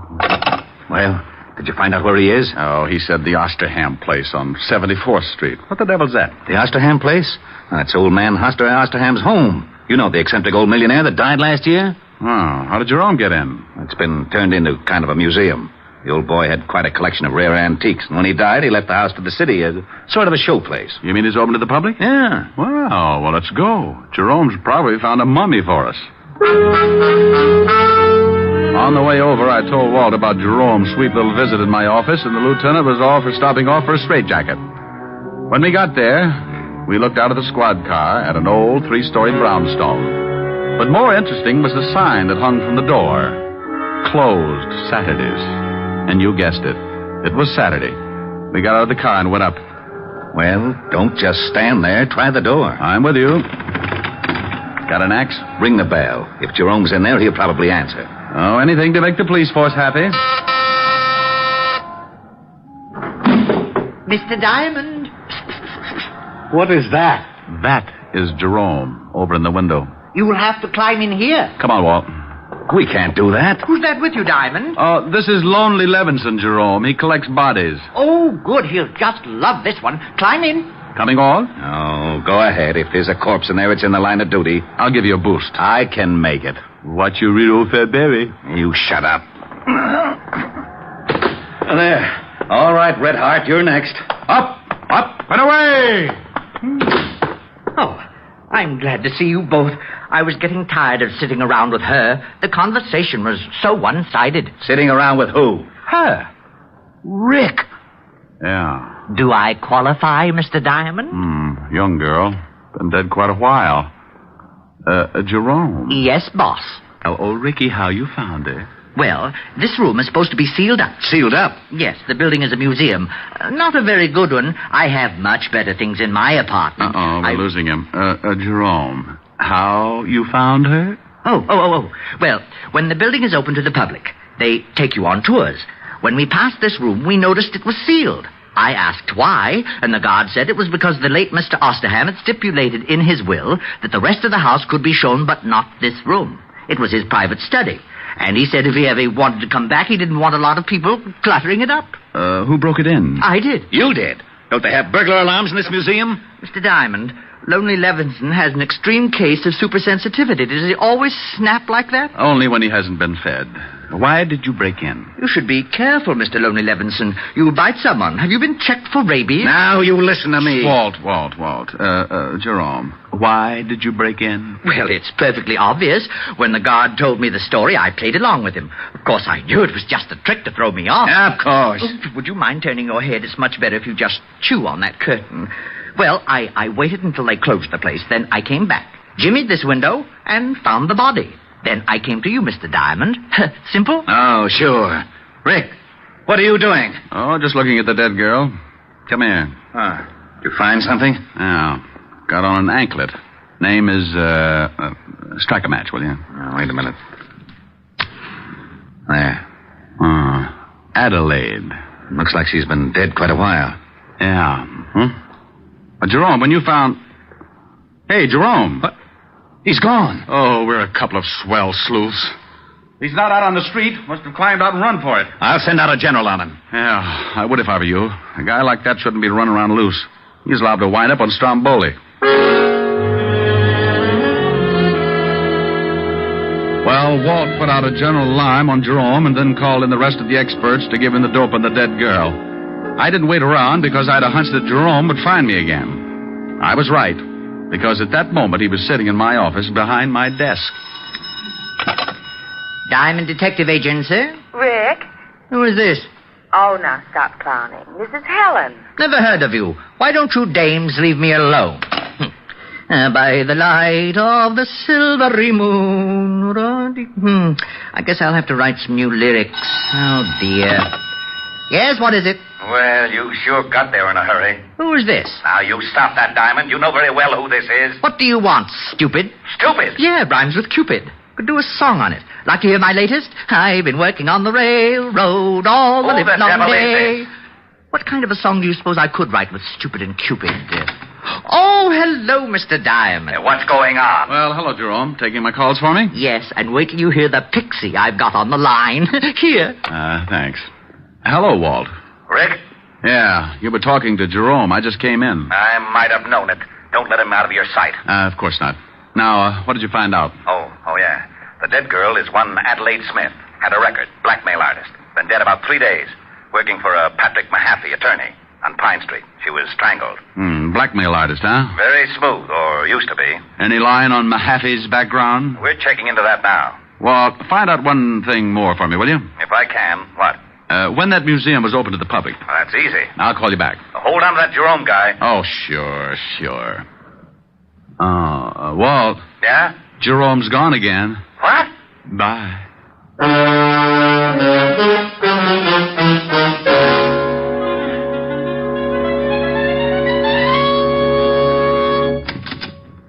Sorry to bust in, but you seem to be missing your secretary. Come in. My secretary just walked out the other day. I haven't had time to get another from the agency. Are you Patrick Mahaffey? Yes. What can I do for you? Was your secretary's name Adelaide Smith? Why, yes. How did you know? Oh, from the police. They just put a tag on her down at the morgue.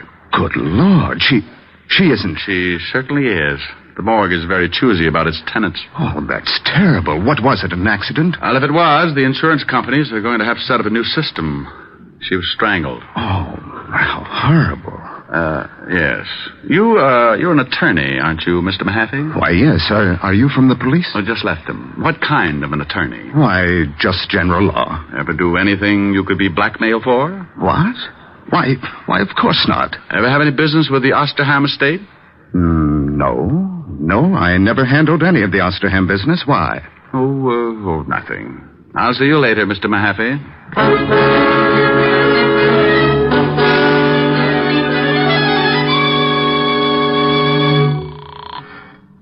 Homicide, Lieutenant Levinson. Walt Diamond. What did you find out about Mahaffey? Rick, there's something fishy. You gotta stop going to these cheap restaurants. Oh, be serious. That Mahaffey guy was executor for the Osterham estate. What? Yeah, funny coincidence. Coincidence, my shoulder holster.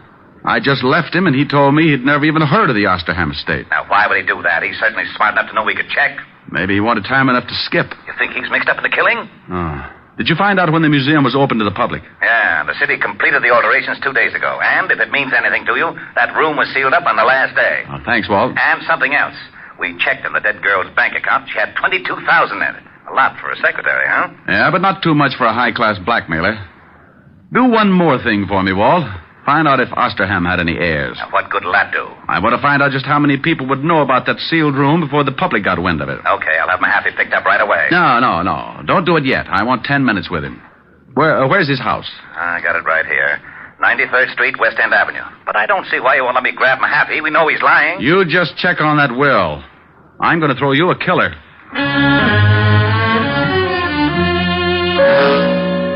I left the phone booth and headed for West End Avenue and Patrick Mahaffey's residence.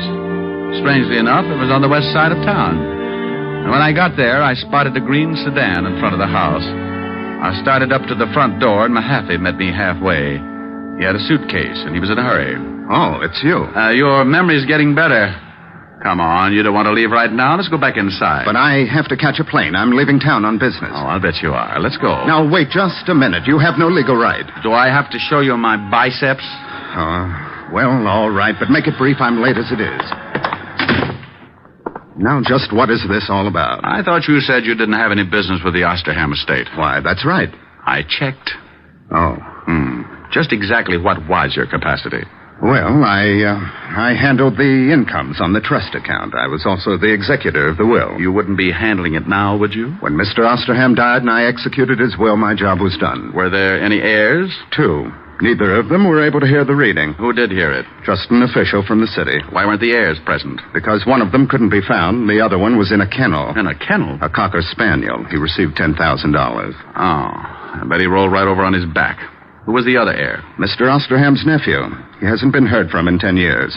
He went to France to study hat designing, but hat jobs were very scarce, so he just vanished. He was rather eccentric. Oh. Now we come to the jackpot question. What you got in the bag? What? You look a little green. Open it up. Now, look, you can't do this to me. It's against the law. Where's your warrant? I got a fistful of them, see? Oh. All right. There. Dump it out. But I've got to catch a plane. If I dump all this... Dump it out. Well. Yes. It's a lot of money, isn't it? Sure is. Isn't it lovely? Well, I'm glad you like it. Go ahead. Take half. I was hoping you wouldn't say that. Why not? Because I'll hate myself for the next 2 years. Put it back in the bag and let's go. But I'm offering you $100,000. You must be a fool. Oh, this is a very elementary deduction. Come on, you can figure it out in Sing Sing. I don't think so. You should have looked in my pocket, too. Oh, I hope that's an old pipe you're pointing at me. I hate to disappoint you. It's a .38. Now you're turning green. Now, you better answer it. That's the police, and they know I'm here. All right, but you say one thing wrong, and I'll have to shut you up permanently. Yes? Is Diamond there? Yes. Let me talk to him. All right. You were right. It's for you. Go ahead, talk to him. But I warn you again. Hello? I'm getting tired of dialing. Everything all right? Just dandy. What did you find out? There were 2 heirs, and get this. One of them was a... Cocker Spaniel. Yeah, how did you know? What else? Well, that guy Mahaffey's a crook. We checked and found out that there's only about 10,000 left in the trust fund. The bank says Mahaffey had power of attorney, and he'd drawn out about 200,000. You got him there with you? Yeah, but it's all in the way you look at it. Oh, it's like that, huh? Let's see if you can stall him.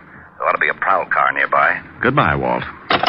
Did you get the information you wanted? Yeah, you killed the girl. Probably because she found out you were dipping into the till.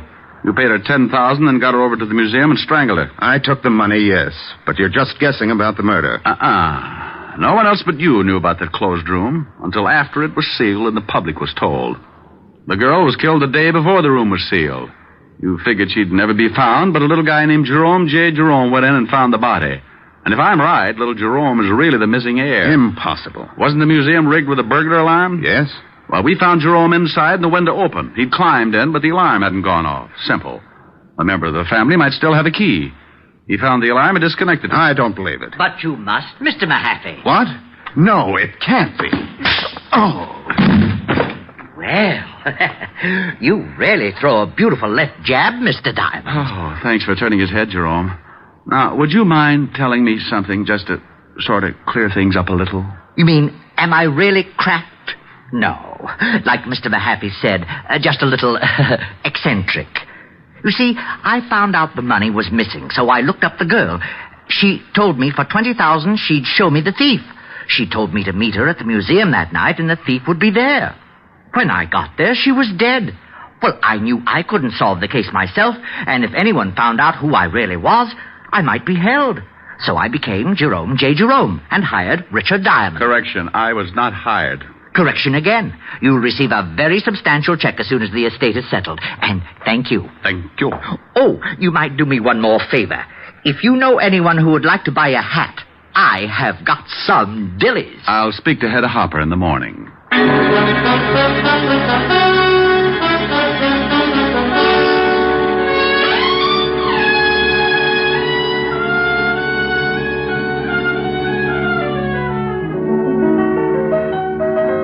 Rig. Yeah. Well, it's lovely, but... But you don't like it? Well, yes. What's the matter? I don't know what it is. You don't know what it is? It's a hat. A hat? Certainly. Here, give it to me. Now, look, you put it on this way, see? What are you laughing at? Oh, no. Oh, yes. I might even do a Hildegard if I got the right bookings. A pair of long gloves. All of a sudden, my heart sings when I remember little things. The way you Rick, used now to... stop it. I will not. I may have found a way to make $1 million. You're just jealous, that's all. I've got the hat and I'm pretty. Just sing a song. And finish it for a change. Oh, I'd love to. I don't know from nothing, baby. All I know is I love you. I don't care for nothing, baby. If I knew you cared for me too. So won't you make your mind up, baby? Tell me that you love me, please do. For I don't know from nothing, baby. All I know is I love you. We want a sponsor. All I know is I love you. Well, there you are. I finished it. Are you happy? Oh, well, yes. But where did the band come from? Did you like it? Yes, it was great. Well, if it's great, don't ask questions.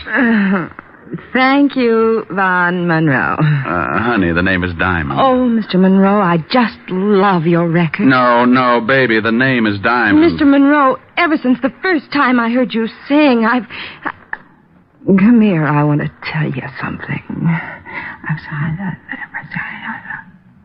Racing with the moon, sailing through the midnight blue.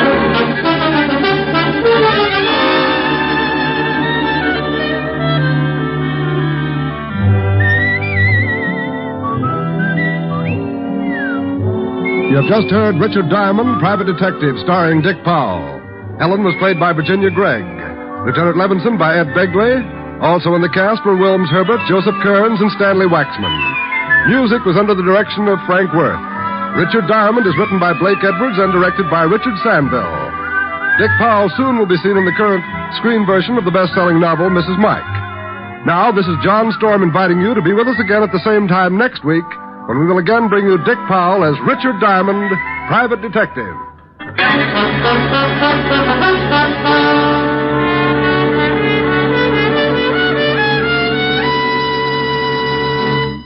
You don't have to go to Alabama. You don't have to eat ham hocks and butter beans. All you have to do is enjoy Phil Harris and his ever-loving wife, Alice Faye, when they return to NBC tomorrow. For 30 minutes of Southern Fried Joy, lend an ear to Phil Harris, Alice Faye Show, returning tomorrow on most of these same NBC stations. Your tune for the stars on NBC.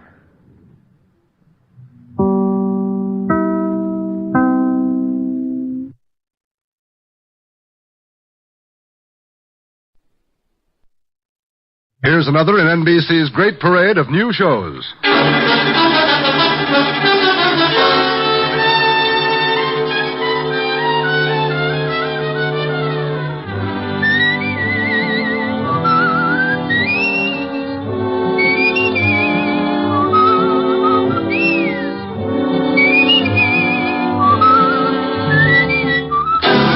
Now, Dick Powell as Richard Diamond, Private Detective.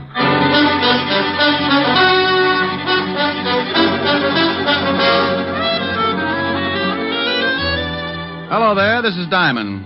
You know, this business I'm in can get pretty silly sometimes. I can go along for a whole month and get by on nothing but meals at the automat and a dozen laughs a day.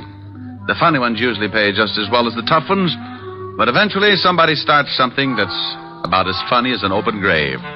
So then I put on a long face and start carrying my 38. I don't worry about those times because I don't think about them. I just know they'll be around, and I know I won't have to bother about it unless I get my 100 a day in expenses. That's, the equalizer. As long as I get that ever-loving loot in my little hot hand, Lucifer can walk in with a machine gun and I'll arm wrestle him for the price of a hot dog.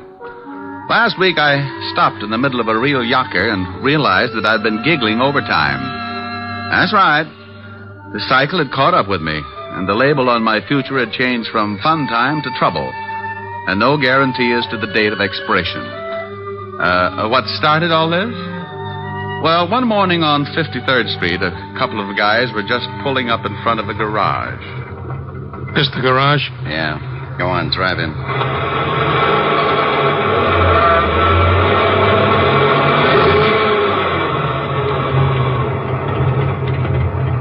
Here comes a guy. Yeah, this is big luck for us. The guy coming is the guy I want. I don't want he should see me yet, so you keep talking to him, and I'll get out this side. Tell him to look at the motor or something. Something I can do for you, mister? Yeah. Take a look at the motor. It's been missing. Sounds all right. It don't drive like it sounds, so take a look at it. Okay, sure.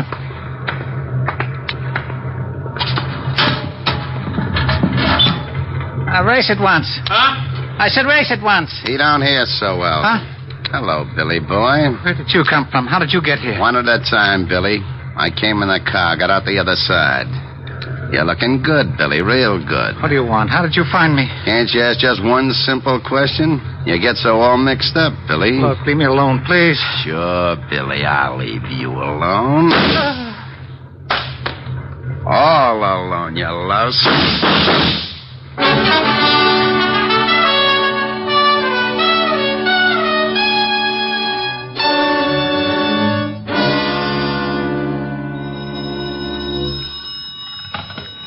Diamond Detective Agency, our 30-day test revealed that not one single case of throat irritation was due to strangling. Oh, Rick, you're awful. Oh, how can you say that? I'm lovely, I'm engaged, now you steal wool. Oh, you idiot. Ah, you peaked. Hello, honey.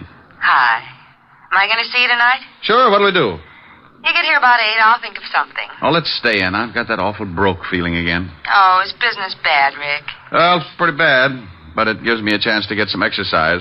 Exercise? Yeah, I found a Japanese beetle in the desk the other day, been giving me judo lessons. I'll just pretend I didn't hear that. Don't knock it.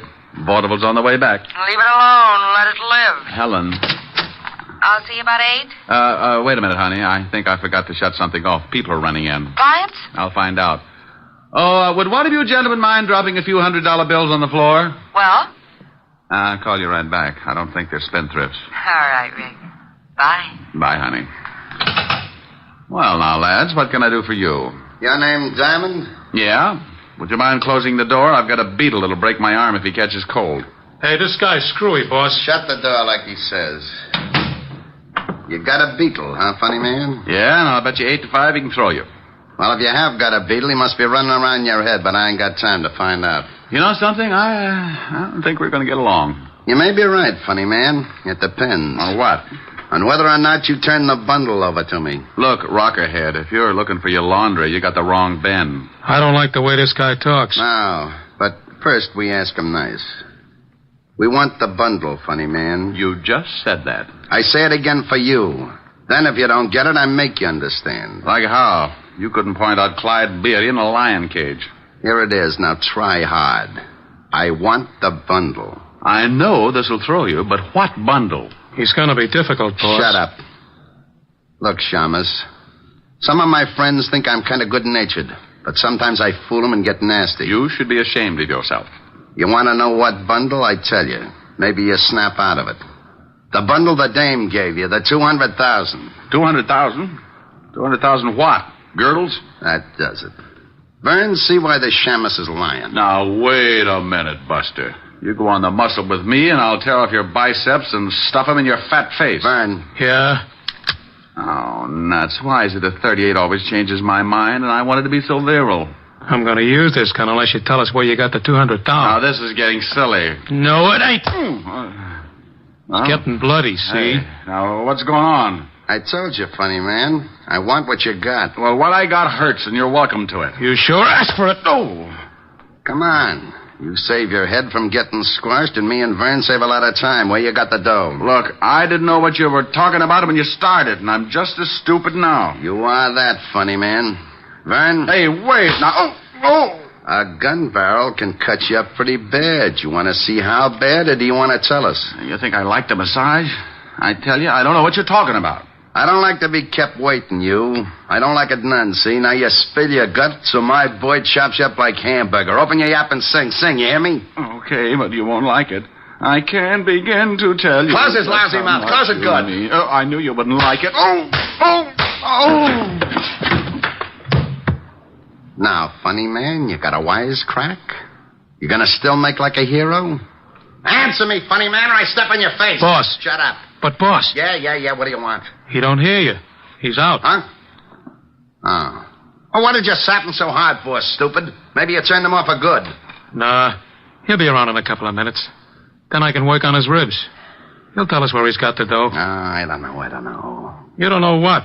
He's got the dough, you sure know that. Yeah, the dame says she give it to him. You think maybe she crossed you? You think she skipped? I think maybe we'd better find out. This shamus is pretty stubborn or pretty clean. I think we find out. How? You watch. I'll search the joint, then we'll get out of here. What about the shamus? You'll make it all right. I want him around for a while. After we find the dough, you can put him back to sleep.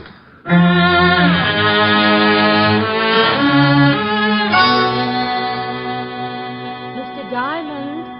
Mr. Diamond. Mr. Diamond, wake up. Oh, it's all right, honey. I'm not coming in. Mr. Diamond, wake up. Mm-hmm. Oh, what a nice sweater. How do you feel? Well, a quick comparison might be a garter snake and a log jam. Oh, you don't look very comfortable. Why don't you sit up? Afraid my eyes might fall out. Oh. Better? Yeah. Know any shaggy dog stories? I could use a laugh. How did you get like this? It wasn't easy. How long have I been here? I just came in. I was going to call the police when you started mumbling. Mumbling? Yes, you said something like, "Oh, it's not so late, honey. And can I come in for a drink?" You must have been dreaming. I'm glad I woke up. She probably didn't have a drink in the house anyway. Pardon me, honey, but I gotta run some water over my bumps. You don't look so bad, considering. Oh, considering what? Do people get run over by trucks every day? When you start feeling better, I'd like to talk business. Well, with business, I straighten right up. What's on your mind? Oh, that sweater. I want you to guard something for me. Why? You're the type that goes bear hunting with a switch. Is that supposed to be nasty? Well, take a guess. I just get mauled up by two gorillas, and before they get nasty, they mention some dame and some money, and you know anything about it? Why should I? Well, I wake up and there you are. I thought maybe you stopped by to see if the boys get a gold star for the work. I don't know anything about it. Now, do you mind if I sit down? No. I'm sorry, I haven't got anything more comfortable. The termites just walked out with my couch. What do you want guarded, lover? I can't tell you what it is, but it's in a locker at the 42nd Street subway. I want you to pick it up and keep it with you until I call for it. I get $100 a day in expenses, and I don't know what I'm doing. The fee looks like a skyrocket. Here's $500. When I pick up the item, you get $500 more. Ooh. And I'll be back in 2 days. Well, I was going to start looking for the guys who gave me this headache, but $1,000 makes me impatient. You, got the key to the locker? Yeah, right here. By the way, do you work nights, Mr. Diamond? Well, not in the office. Don't you think I ought to know your name? You get the item, and I'll introduce myself in 2 days. And I do keep a drink in the house, Mr. Diamond. She got up then and walked out of the room like Eve with half an apple. I put some iodine on my face and headed for the 42nd Street subway. All the way down, I kept thinking about those two mugs who had worked me over, and for the life of me, I couldn't guess why. I didn't know it then, but if I could have guessed, it probably would be for the life of me. I reached the subway and went down. I found the locker, opened it, reached in, and pulled out a small black leather bag with a lock on it. Out of curiosity, I tested the weight and finally decided I must be guarding a sack full of spider webs. I tucked it under my arm and turned to go. But sometimes things don't always work out the way you plan them. Okay, Shamus. Let's have the bag. Oh, when am I ever going to make Eagle Scout? I should have smelled something. Hello, Vern. I'm in a hurry. If you wisecrack, you get dead. Give me the bag. Where's your friend? Out collecting heads? I guess I gotta kill you. Well, guess again. Here's the bag. Okay. I should make a hole in you just because you ain't honest. You had the dough all the time. You mean in that bag? Oh, now don't tell me it ain't in it. Well, if it is, Buster, it's all in one bill. Feel the weight. Hey, it is too light. Why, you lousy no-good gumshoe. This time I don't play around. Frank wants that dough, and you're going to show me where it is. Oh, I wish you'd get yourself a 22. Those big guns make dents in my back. I'm going to count 3. And you're going to tell me where the dough is, or I'll kill you all over the place. You couldn't make it 100, could you? It's so much fun when you're past 50. Be funny. You're only killing one guy. One. This never happened when I went on next to closing. Two. Oh, now, wait a minute. Look. You look. It's your last chance. Drop it, Byrne. You're boxed up. Hey, who's that? The Marines. Why, you dirty... Rick, are you all right? Oh, Walt, I know you're bashful about these things, but you're going to be kissed. Oh, now stop that. Otis, have your boys keep the crowd back. All right. Keep back. Come on. What about the gunner? You shot him good, Lieutenant. Well, I'm glad you noticed, you mallet head. Now, what about him? Hey, he's dead. How did you find that out? 20 questions? Oh, yeah? Well, I guess we saved your life this time. Well, I hope I can do the same for you sometime, Sergeant, but science will hate me. Oh. Now, don't you start blubbering again, Otis. I couldn't stand it. Go get the wagon like a good boy. Okay, Lieutenant. Now, what's this all about, Rick? Believe me, Walt, I don't know. How did you get here? We got a call from a dame about 10 minutes ago. Said you were coming down here and some guy was going to kill you. Well. Now, don't you me. I want to know what this is all about. Let's get on to headquarters and I'll tell you just what I know. Rolly, you coming? You mean you're going to cooperate? Well, certainly. Oh, Otis. What's the matter, Walt? I feel a little faint. Would you mind helping me up the stairs? I think I've been working too hard. Walt and I left the subway and headed for the 5th Precinct Police Station. On the way over, I told him about the girl and about the two hoods who'd worked me over in my office. When we reached the station, he shoved the rogues gallery at me, and I started going through the miles of photographs. Well, the guy we shot in the subway was one Vern Gironda, small-time torpedo, but we can't find out anything else. Can't you find the other one in any of those pictures? Well, I've looked through them all. All I know is his name is Frank. Maybe he hasn't got a record. Here, try this stack. Dates back to the year 1. Well, you can bet on one thing, Walt. The girl who called you was the girl who was in my office. She was the only one who knew I was going down to the locker in the subway. But how did she know this Vern Gironda was going after you? Well, she must have known he was going to tail me and that he was after something. Something that could have been in that black bag. It was a plant because she knew it was empty. I think she'd planned that when this Vern caught me with an empty bag, he'd get rough enough to shoot, and if you were there, you'd have to stop him. You mean she wanted him dead? Well, that's my guess. Dead or in jail, but out of the way. That 200,000's probably behind it. Walt? Did you find something? Yeah. This is the other guy who came into the office. Yeah? Let's see. Hey, what do you think you're doing? What's the matter with you? This is the man. You're crazy. Now, you listen to me. If you're trying to start one of those routines again... now, wait a minute. You asked me to pick out the hood that was in my office, and this is the boy. A little younger, maybe, but you know darn well I wouldn't make a mistake on identification. This is screwy. This is ridiculous. Where's my bicarbonate? Oh, what is wrong with you? Rick, that's Frank Purcell, and he's been dead for 2 years. What? Oh, wasn't he the guy who went over a 50-foot cliff with his whole gang? That's right. The car burned. The only guy they didn't find in the wreck was Billy Crump. He disappeared completely. Well, this one got out of it, too, and stayed around long enough to pay me a visit this morning. And his first name was Frank. Oh, that's impossible. The boys chased them right after the holdup and shot out one of their tires. Watched the car go over and saw it turn. Didn't they knock over the payroll at the Martin shipyard? Sure, got away with $200,000. Lieutenant. Huh? Oh, yeah. What is it? On that killing down at the garage. That guy was just identified as being wanted for armed robbery. Killing? Yeah, pretty bad. Somebody shot up a guy that worked in the place. Well, who was it? Her name was Crump. What? Yeah, Billy Crump. Stuck up some shipyard about 2 years back. Oh, shut up. Oh, I was only telling you. Okay. What else on it? He has a wife, lives at 64th Street, apartment 205. That's all. Well, don't just stand there, you applehead. Go get the car. Oh, yeah, Lieutenant. Come on, Rick. I'm waiting. All right. I apologize. Oh, you really don't have to, Walt. I was as confused as you were. Was? But you're not now? No, I don't think so, Walt. But let's get over to see Mrs. Crump. She can do a lot of straightening out.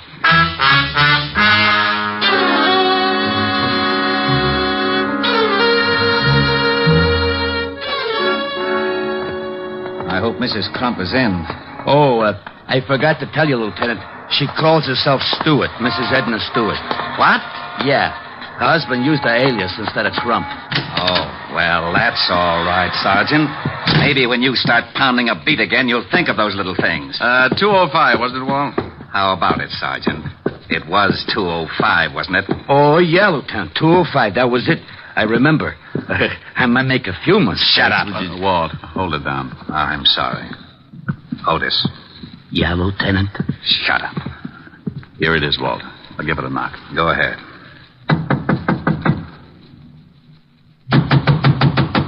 Looks like no score. Try the door. Why, Walt, without a warrant? Now, don't you start that again. If Frank Purcell is still alive, we're going to grab that 200 grand. We got to work fast. Besides, I'm not trying the door. You are. Well, it's open, unstained, and honest. I suppose you'd like me to trip you just so you can say you fell in by mistake? Oh, come on. Pick up your big feet, Otis. That would be hard, even for Samson. Oh, yeah. Now, you listen to me, wise guy. I'm getting sick and tired of... Ooh, holy cow, Lieutenant. It's the body. Rick, how about it? Quite. Mrs. Crump. Mrs. Crump, Mrs. Stewart, the girl in my office this morning, no difference. I figured she might be the one in your office when I heard Crump had a wife. She must have had the 200 grand and Purcell killed her for it. Well, you can bet the cash wasn't in the apartment because she was too smart to keep it here. Well, there are no signs of a struggle. From the way she's lying, she was probably sitting at this desk. Writing pad on the desk, Lieutenant. Keep your paws off of it. She was writing something. Went through to the bottom sheet. Yeah, numbers. Otis, start casing the place and have a conscience when you pass the icebox. Okay, Lieutenant. Too many numbers for a phone. Walt, what are we looking for? Purcell and the 200,000. Okay. Now, we don't know where Purcell is, but that 200,000 had to cool off until Crump could spend it. So? Now, where would be the safest place to keep that much cash? The numbers. Safety deposit box. You have just won yourself, Sergeant Otis. I should cut my throat first. Now, it's a cinch Purcell has gone down to the safety deposit box. I found a couple of plane tickets, Lieutenant, and it looked like they'd started to pack. Yeah, let me see them. 2 for Mexico City and good for the first. That ties it. Would you mind whispering in my ear, or am I asking too much? Walt, when Mrs. Crump came to my office, she made it very clear she'd be back in 2 days. That's the first of the month. I don't know how long she'd been there before I woke up, but she was interested in my office and she was coming back in 2 days. Now, if she wanted to hide something, the best place would be somewhere that had already been searched. Otis, you think you could dig up a safety deposit box under the name of Crump or Stewart? Here's the number. I can try. Stout fellow.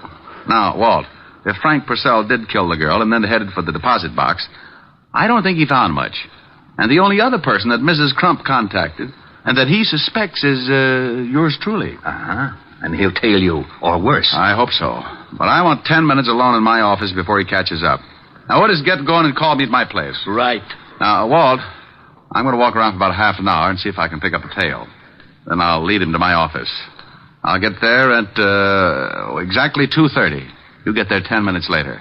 I think I'm going to need help. I still wish I knew what you were up to. Now, as soon as Otis finds that deposit box and tells me if Mrs. Crump was at the bank around 11 this morning, I'll tell you the whole thing. And if I'm lucky enough to stay alive, you'll have Frank Purcell to fill in the details. I left Walt and started walking. If Purcell was after me, he was too smart to let me spot him, so I just kept going until I'd used up the half hour, and I was on my way up to my office. Purcell wouldn't follow right away, so that gave me the 10 minutes I wanted. I went in and looked around. Nothing had changed. Desk, chair behind and chair in front. Small closet with sink, hat rack, and bookcase. I went to work on the bookcase first. Nothing. So I took the desk apart. I kept going. Closet, under the rugs, still nothing. I took a breather and tried to reason it out. If I had suspected something in the beginning, where would be the last place I'd look? Something I never used. I didn't have a vacuum cleaner, so that was out. Then I remembered something. Something the girl had said that morning. Do you work nights, Mr. Diamond? I looked up at the big light bowl hanging from the ceiling. A little lost weekend, but it was worth a try. I walked over and snapped on the light switch. Score for Diamond. With the light on, the bowl became transparent, and lying at the bottom, I could see the outline of a large bundle. I forgot to smile because the footsteps coming up at the hall sounded like company. I turned off the light, went over to my desk, and sat down with a very comfortable 38 between my legs. Well, good afternoon, rocker boy. Did you forget your bucket of blood? I forgot something? Sure, funny man. I forgot to leave you dead. Don't look so unhappy. You tried. I've been getting a big runaround all day. So I brought me something to slow things down. You want to see it, or do I keep it in my pocket? Well, if it's a mouse, I'll scream. In this pocket, I got 6 ways to kill a louse. If you ain't seen a louse, just grab a mirror. Oh, by George. That was a good one. What's the matter? Was the deposit box empty? Oh, you know about that, do you? I figured you was working with a dame. Well, you got a silent partner now. You're right. Last time I saw her, she was speechless. I'm going to do the same for you, funny man, but I make a deal. You say no or even maybe, and I'll kill you where you sit. You say okay, and I'll let you keep going till you choke on one of your jokes. You tell me if I'm right, and I'll give you a quick answer. You've been after Billy Crump ever since the shipyard robbery because he got away with the money. You finally found his wife, and she got scared. She bought 2 tickets to Mexico. How am I doing? Great. You tell a good story. When Mrs. Crump saw all that lovely cabbage, she got greedy. She got a hold of you and made a deal. Yeah, she was a pretty smart chicken. I knock off her husband, Billy, and she splits the dough with me. And if I guess right, at 11 o'clock this morning, while you were killing Billy Crump, she was grabbing the $200,000. So that's how it goes.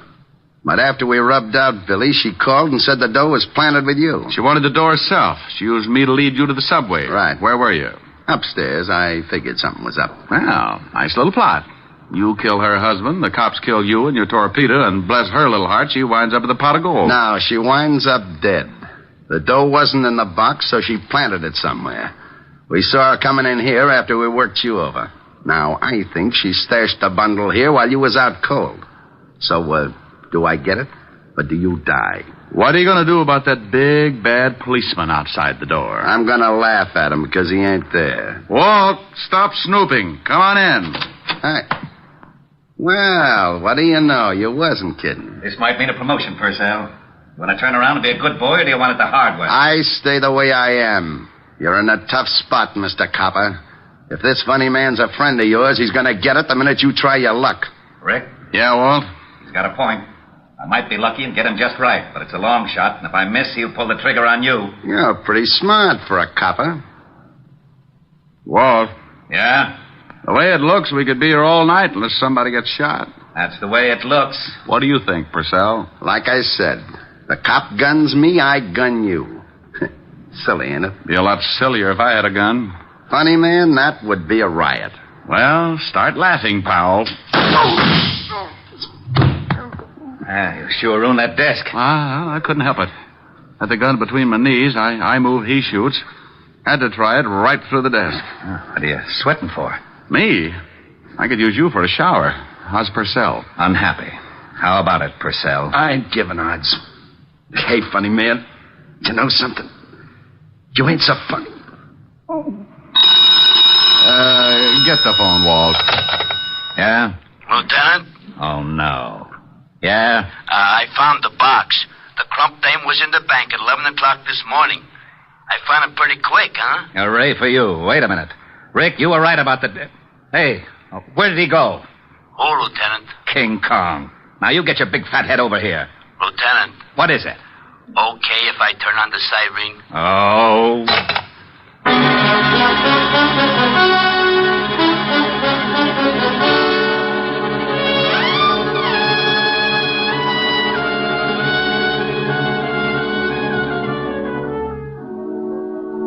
Here's the iodine and bandages, Miss Helen. Oh, thank you, Francis. Stop squirming, Rick. Oh, honey, I know what's coming when I leave here. I'm going to look like an advertisement for a snappy funeral. You baby. It's just a little iodine and bandages. Oh, get her. You use enough iodine to stain an elephant, and so much bandage you could roll up a herd of mummies. All right, then get infected. I am infected. Rick, stop that. Come here. I've had a tough day. I've been beat up, shot at, and been insulted by Sergeant Otis. I need some relaxation. I want to play. Should I leave, miss? You stay right where you are. I think there's a wolf loose. Francis. Yes, Mr. Diamond. Have you studied your lessons on how to be a private detective? Oh, yes, sir. I'm up to Chapter 8. But have you read Chapter 8 yet? Well, no, sir. Oh, that's too bad. I was going to give you some first-hand advice on that chapter tonight. Oh, I'll go read it right away, sir. Sure. May I, Miss Helen? Go ahead, Francis. I can't win. Oh, this will be jolly. Now, come here, you. Rick, stop it. Get away from that piano. No.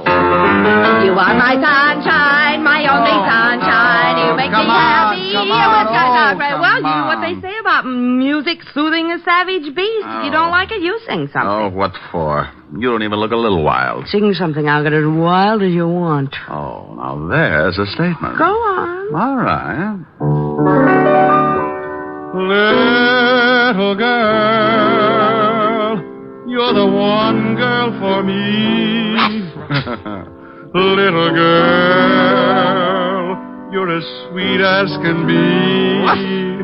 Just a glance at you meant love from the start. And oh, what a thrill came into my heart. Little girl, with your cute little ways, I am yours for the rest of my days. And this great big world will be divine. Little girl, when you're mine, oh, mine. Okay, honey, now get wild. All right. Come here. Ah, a little wilder. Yeah. There you go. And Mr. Diamond, I'd like to ask your opinion. It says in Chapter 8 that homicide... Oh. Well, look at that. And I'm not blushing. Oh, I must be getting used to it.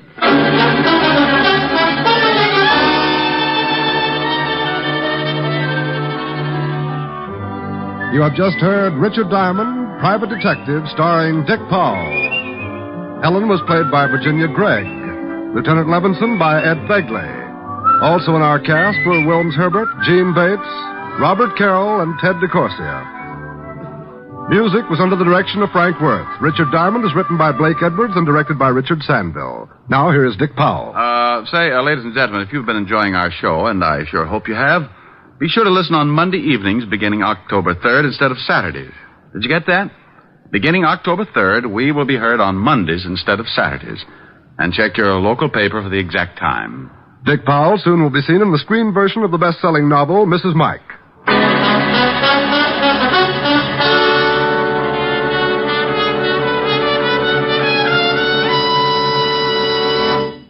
The Judy Canova Show returns to most of these NBC stations next Saturday in this time period. Richard Diamond, Private Detective, moves to Monday evenings beginning October 3rd. Next week, tune in at this same time for the Judy Canova Show and hear Richard Diamond, Private Detective, Monday nights beginning October 3rd. You're tuned for the stars on NBC.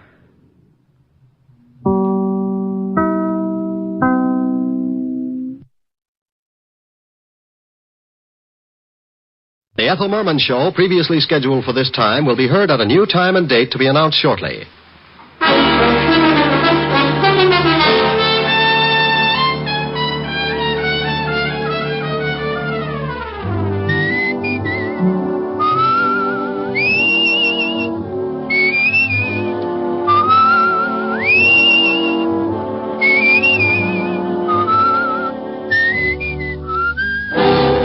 Transcribed is Dick Powell as Richard Diamond, Private Detective.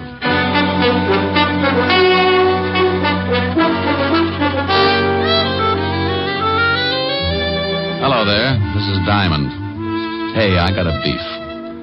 I went shopping for my girl Helen Asher the other day. You know, stuff for dinner. This town's gotten hotter than a blast furnace in Death Valley, so you got to pick out things that make for a cool meal. Like salads, cold cuts, beer. Real picnic style. Well, I figured I could whip up a fancy tossed salad or something. Until I got around to the tomato counter. Have you glommed onto the price of tomatoes lately? Now, what's with that? So the cost of living is inflated. So a T-bone makes like it just arrived direct from the Sultan's classiest cow. Okay, a T-bone I can understand. But what's with a tomato? When it costs so much, it should be hanging from a charm bracelet instead of lying in a salad bowl. Who needs it? So I bowed from the waist and figured you could still do a lot of things with a plain head of lettuce. Oh, Oh, I got another beef, too. Why can't people start their killings in December when it's cool? Now, about a week ago, I got mixed up in a case, and before it was over, I took so many salt tablets, I am now the best-seasoned private detective in New York. It started last Tuesday morning about 11 o'clock in an apartment on the Upper East Side. Ginny? Yeah, genius. No cracks. No cracks. We're both waiting for old Gibson to turn us into the cops, and you say no cracks. This whole rotten mess is your fault. Well, how did I know the old goat wouldn't fall for it? Well, he didn't, so we better start packing. What for? Because I don't want to play hostess to a lot of little men in blue. I'm allergic to handcuffs. Relax, will you? They won't find us. They can trace me from the other apartment. How? Gibson don't know your real name. Do you leave anything in the other place, or we'll leave him here? No. Cleaned out everything except the clothes. I didn't have time to move them. Notice you got away with a mink. What do you want me to do? Leave it behind? No, we can hock it. Hock it? Yeah. You want to blow town? Takes cash. Cash I ain't got. You're telling me. Look, baby, if Gibson does go to the police, I'll have to hock the coat so we can blow this joint, see? All right. You go get rid of it, and I'll start throwing some things into the suitcase. Who's that? How would I know? Maybe it's the landlady. Oh, I forgot. They're painting this floor today. Yeah, I saw the painters in 206. They'll probably start in this room in a couple of hours. Okay. Duck that coat. I don't want the landlady to spot it. Yeah. Yeah, what? Gibson. So you really are married, huh? Who is it, Harv? Hello, Virginia. Mr. Gibson? Yes, I waited around in front of the other apartment and followed you here. I wanted to be sure to send the police to the right place. Look, Mr. Gibson, look. You look, whatever your real name is. I don't like being blackmailed or threatened. But please... No, Virginia, my mind's made up. In a way, I'm sorry for you, but you didn't think about me. I'm past 60, and I'm tired of being made a fool. Look, why don't you give her a break, Mr. Gibson? Now, I'm not asking for me. That's very noble of you. You should have thought about that a few hours ago when you accused me of making love to your wife. You're not really married. There is no need of displaying your indignation. There'll be plenty of time for that when the police arrive. Harv? Yeah. Come in. Hey, how dare you? Take your hands off me. Look, you ain't calling nobody. You gonna listen to me? You take your hands off me. What are you gonna do, Harv? I'm gonna change this old goat's mind about calling the cops. You can't threaten me. No. Oh, you struck me. How'd you guess? Harv, take it easy. He's an old man. Your concern is misplaced, my dear. I can take care of myself. Why, you... Give me that can. I'll be glad to give it to you across your shoulders. Give me that. Harv, be careful. Hit me with a can, will you? No, young... I'll shut you up for good. Harvey! Harvey! You idiot. Huh? You big, stupid idiot. Look what you've done. All right, so what? No better next time. Throw some water on him. Well, did you hear me? Throw some water on him. What's wrong? Come on, Gibson. Come on. Holy cow. Listen. Yeah. Oh, shut up. Gotta get him out of here. Why'd you have to hit him with a cane? Now you're in trouble. I'm in trouble. We're in trouble, baby. We. Stop that crying all over the place. Help me get him out of here. How are we going to do it? It's broad daylight. Yeah. Can't get him out of the building like this. We'll have to wait till night. We can't leave him in here. Why not? The painters. What do you mean? What? They'll be here in a little while. Oh, yeah. Oh, yeah. Now what, genius? Shut up, will you? I gotta think.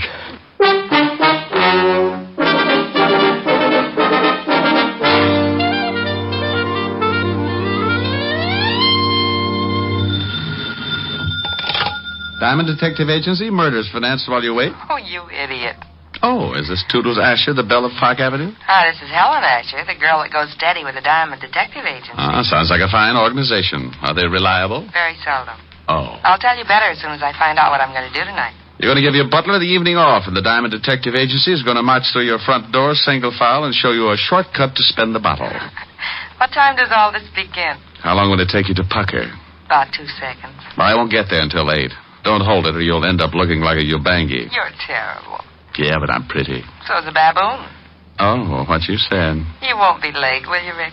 I don't know, after that last crack, I think I'd better start going steady with King Kong. Rick. No, I'm mad. Ricky. I love you. Only because I can hang by my tail and my fangs have that toothpaste smile. I think you're the most wonderful man in the world. Well? I think you're the handsomest, the strongest, the smartest. Well, all right. Now tell me something I don't already know. Rick. Bye, baby. See you at 8. Bye. A, I'm adorable. B, I'm so beautiful. C, Now, look, honey, I can't make it till 8 o'clock. I got a fan dancer who's a client. She wants to go out and trap an ostrich this afternoon. Is this the Diamond Detective Agency? Huh? Oh, yeah. Is this Mr. Diamond? Yeah, what's the matter? You sound like you're standing on a body. Oh, Mr. Diamond, please, you've got to help me. I just don't know what to do. Now, take it easy. Who is it? What's wrong? I thought it moved. What moved? The man sitting in my chair. Well, that happens now and then. Why shouldn't he? Oh, well, because he's dead. What? Yes. I came home this afternoon from girls' camp, and when I unlocked my door and went in, I found this, corpse sitting on my Hepplewhite. On your what? Hepplewhite? I don't know how he could have gotten there. Hepplewhite? No, the dead man. What about Hepplewhite? Who? The guy this corpse was sitting on. Oh, no. That's a chair. Hepplewhite's an old antique chair. Oh. Oh, now I'm so confused. Well, move over, honey.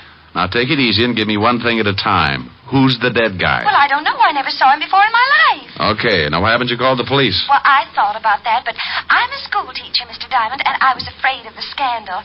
I read a lot of detective stories, and the first thing that came to my mind was calling a private eye. Private eye. Mm-hmm. You had the biggest ad in the phone book, so naturally... Naturally. Well, give me your name and address, and I'll be right over. Oh, Esther Blodgett, 419 East 79th Street, apartment 108. Okay, Esther. Now, don't let anyone in and don't touch anything. Oh, I know that, silly. After the initial shock wore off, I found myself in complete control. What's the matter? I'm so nervous. I just lit a cigarette. It tasted so good, I offered one to the dead man. Well, if he takes it, remember how you did it. I'll be right over. Hepplewhite. Oh, is Walt going to have fun with this? Homicide, Sergeant Otis. Hello, Otis. Let me talk to the lieutenant. Diamond? No, this is Black Beauty. I just did a mile in 1:12, and I want to report that I've been doped. Very funny. I thought so. I didn't win the race, but I was the happiest horse on the track. Now, put the lieutenant on the phone. Lieutenant Levinson. Diamond, Walt. I don't want any. You take your killings to another precinct. Oh, now don't be a sorehead. Giving you business is just my way of showing my friendship. Can't we just be buddies at a distance? I'm getting tired of chasing corpses. Well, grit your teeth and get over to 419 East 79th Street, apartment 108. Homicide? Yeah. A dame named Esther Blodgett reported it. She lives there. Who's dead? Well, I don't know. Oh, yeah. A guy named Hepplewhite. Hepplewhite? You ask Esther about it. She'll put you straight. Are you coming over? Yeah. Bye.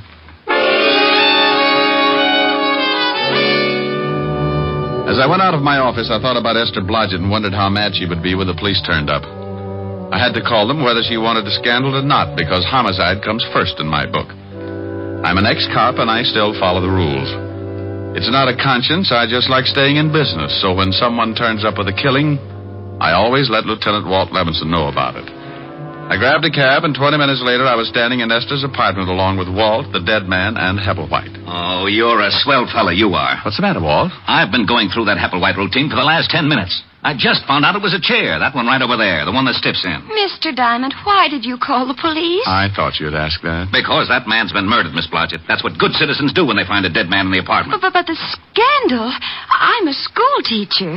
What will my students' mommies and daddies think? Honey, just confuse them with that Hepplewhite routine. What did you find out, Walt? Not much. The coroner will be here in a few minutes. Looks like someone gave him a pretty good beating. What's that all over his clothes? Isn't that blood, Mr. Diamond? Yeah, he's been bleeding all right.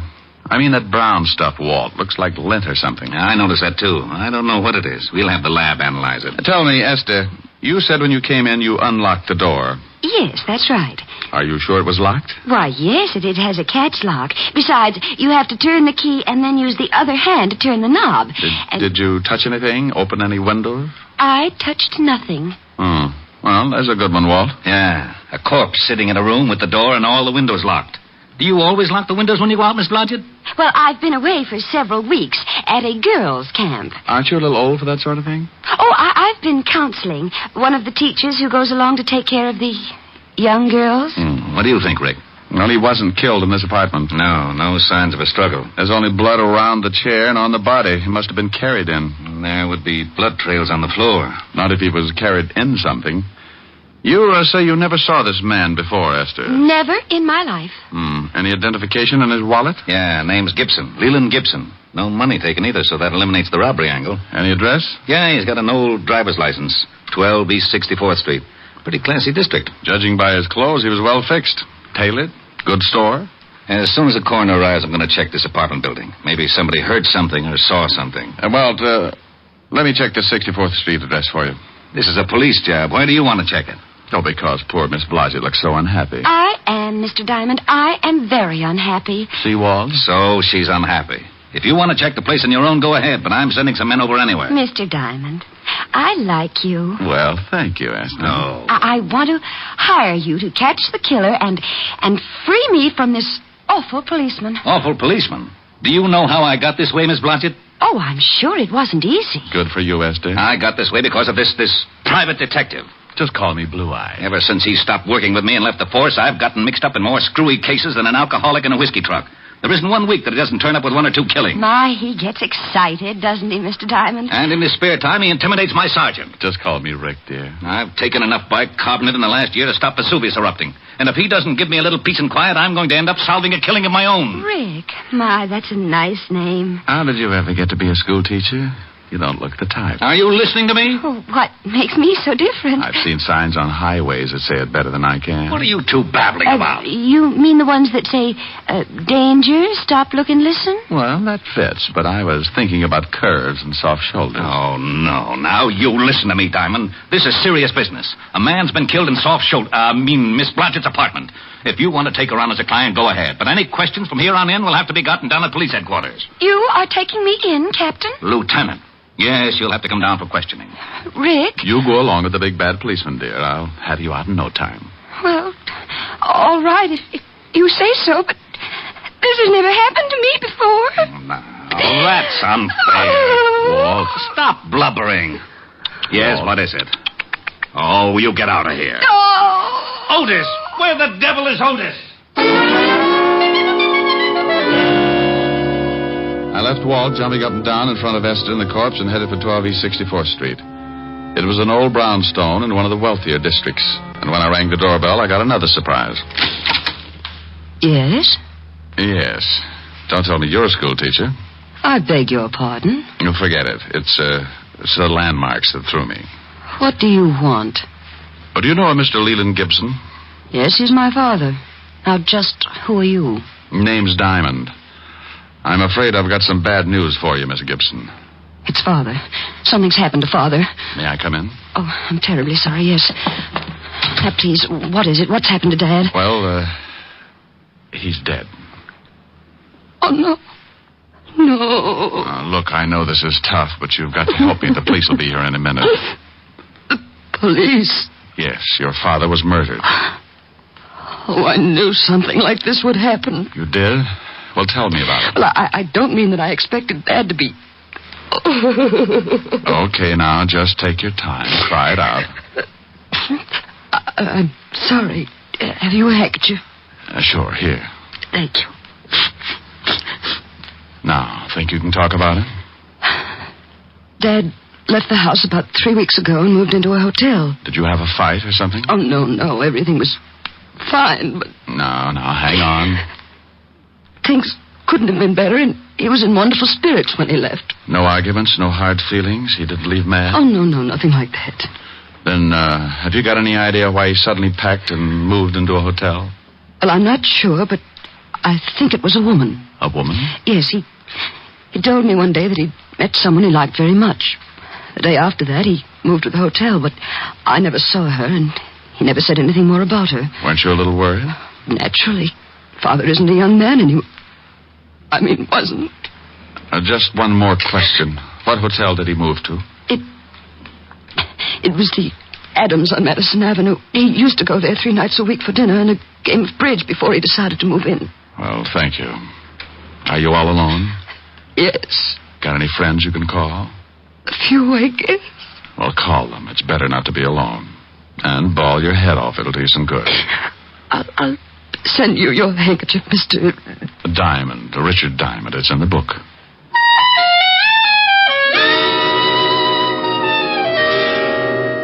For some reason, I've got a talent for leaving people emotionally disturbed. Walt hops around like a rabbit in a cabbage patch, and Otis always tears his hair out by the handsful. Miss Gibson was less active about it. She just tried to smile and shed enough grief to fill a tub. I grabbed another cab and headed for the Adams Hotel. Yes, sir. Do you wish to register? No, but I want to find out about someone who did 3 weeks ago. Oh? Yeah, Mr. Leland Gibson. Why, yes, he's staying at the hotel. From now on, that's past tense. I don't understand. He hasn't notified us that he's leaving. Well, that might be a little difficult. If you'll run down to the morgue, I think you'll find out you're stuck with an empty room. The morgue? Yeah. Mr. Gibson has taken over one of the slabs, rent-free. Oh, my goodness. What happened? He's kind of dead. When did you last see him? Early this morning. He left the hotel around 10. Know where he was going? Why, no. Do you remember him having any visitors in the last 3 weeks? A girl, I mean. No. Are you looking for a girl? Yeah. Mr. Gibson's daughter seems to think he was running around with a woman since he moved into the hotel. Oh. You say that like you knew what I was talking about. It was common gossip around the hotel. What was? Well, Mr. Gibson has been coming to the hotel for many years. He used to eat dinner here 3 nights a week and then play bridge with some of the hotel regulars. Now, about a month ago, we took on a new waitress. Now, it was very obvious that Mr. Gibson was quite taken by her. So much so that he moved into the hotel and ate at her table every night. Oh, what was her name? Virginia Pelgrim. Quite good-looking. About 5'3", dark brunette, very well, I'd like to see her. That's impossible. She left the hotel about a week after Mr. Gibson arrived. Oh, swell. Wasn't Mr. Gibson unhappy? Oh, no. He was rather happy, in fact. I believe he wanted her to move so he could see her more often. Now, what makes you say that? Some of the things she said in the kitchen to the other girls. Do you know where she might have moved? No. But, you might check with the flower shop.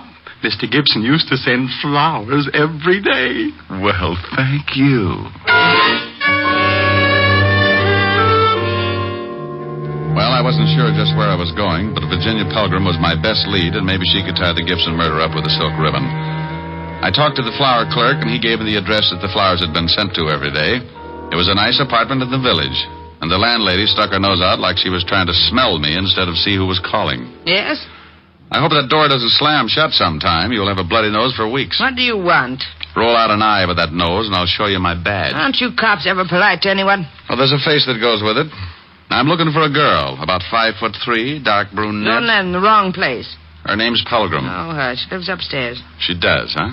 Is she in now? No. Went out this morning. Hasn't come back. And she probably won't. She have many visitors? Only a couple. Men. That figures. Ever see an elderly man, gray hair, about 60? Sure, every day. Know his name? No. You said she had a couple of visitors. Who else? Another man. Younger, kind of greasy. Only came around a few times. Old man was there this morning, had an argument. Could you hear what they said? I don't snoop. Anyone else? No. Who paid her rent? She did, cash. Mind if I take a look at her apartment? Got a search warrant? No. Then you can't. Okay, thanks. You've been charming.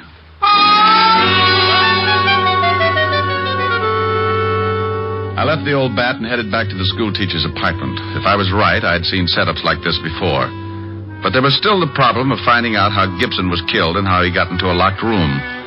When I pulled up, I saw the wagon, complete with corpse and coroner, pulling away for the morgue. And when I went in and knocked on the door, I was certain that they'd forgotten one of the bodies. Oh, it's you, Shamus. Why, Otis. They're leaving without you. Who is? The hearse. Shouldn't you be lying down or something? Now you stop that Rick and get in here. Hello, Walt. What's new? Well, Rick. Well, Esther, has Otis been using his rubber hose on you? Oh, no, but I was getting lonesome. I'm glad you got back so soon. You are. As soon as you two stop rolling your eyes, maybe you can tell me what you found out, Mr. Diamond. Yeah. Walt, send Otis down to the station for a search warrant. Then tell him to get over to 9 West 12th Street and see what he can find in the Miss Virginia Pelgrim's apartment. Who's Virginia Pelgrim? The only person who was mixed up with a murdered man. There was another man who used to see her, but I can't find out who he was. All right. Otis, go get the warrant. Yeah, Lieutenant. Thanks, Diamond. A pleasure, Sergeant. What did you find out, Walt? There were 11 people in the building at the time of the killing. None of them ever saw the guy before. Here's a list of the names. 3 people on this floor, 5 on the second, and 3 more on the third. Have you talked to the landlady? Certainly. She doesn't know any more about it than the rest. What about that funny brown lint on the dead man's clothes? We're checking on that right now. The lab said they'd call me. Did the landlady say she had a key to this apartment? Sure, but she hasn't used it but once since Miss Blodgett was away at girls' camp. When did she use it? 3 days ago, when she had let the painters in. And she says that the windows and door were definitely locked, because after she aired the paint smell out, she locked them herself. Painter, huh? Yes, and I've been looking. You know, I think they did a terrible job. Why, the kitchen alone... yes, Rick? Later, dear. Yes, Rick. Walt, did they paint the whole building? They finished the second floor today. Oh, I'll get it, Miss Blodgett. Probably the lab.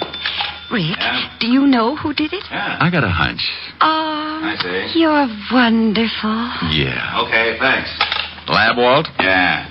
That lint you spotted on the dead man's clothes is from the mat that they put into rugs. Mm-hmm. Walt, you were on all the floors. Did one of the apartments have a rug missing? They're all missing from the second floor. The tenants took them down to the basement when the painters moved in. Any off this floor or the third? No, just the second. Well, your killers are on the second floor, Walt. How do you figure? Well, let's look at what we've got. Dead body in a locked room. Blood on body and floor around body, but nowhere else in the room. Carried in a rug. Bullseye. Oh, this is so exciting. Esther. Sorry. Yeah, but how does a dame called Pelgrim figure into it? There's no Pelgrim listed in this building. Well, there shouldn't be if I'm right. The dead man met Virginia Pelgrim while she was working as a waitress in his hotel. She gave him a pitch and he fell. He put her up in an apartment so he could see her more often. So what? I think she was working with another man. A man who was seen around her apartment by the landlady. Then how did the body get over here? The guy the dame was working with probably lives here. What about the motive? Well, my guess is that Gibson was being blackmailed, and he followed the girl here. He was probably going to yell cops, so they killed him. Okay, now what about the locked room? Explain that. I'll let the landlady of this building explain it, Walt. Go ask her one question. Who had this apartment before Miss Blodgett? Esther. Oh, I'm sorry, Esther. Well, I can tell you that. A Mr. and Mrs. Austin, they moved to a smaller apartment and let me have this one. It's more rent, and they couldn't afford it, I expect. This is a better apartment, though. It has very... Esther, what apartment did they take? Oh, it's on the next floor, apartment 209. According to this list of people who were on the second floor at the time of the killing, the Austins are the only couple. What did Mrs. Austin look like, Walt? Oh, about 5'3", dark brunette, very well. Oh, say no more. Come on, Walt. May I come? No, Esther. You stay here. I'll be back later and discuss the better features of your nice little apartment.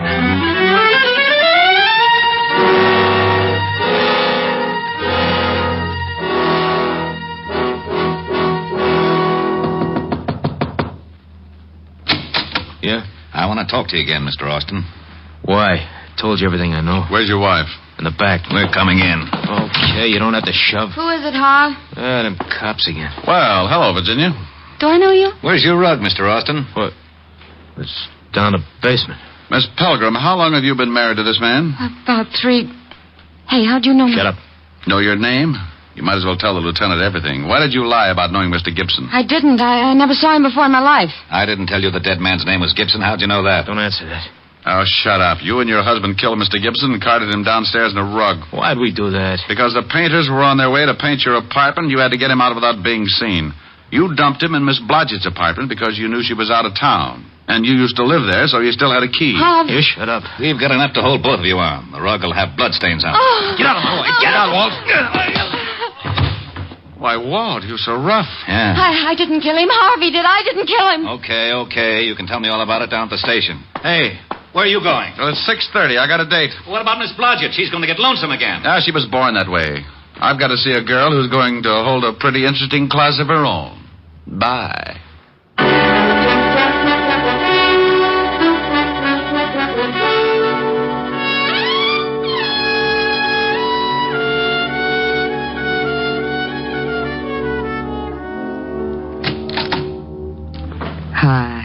Hi.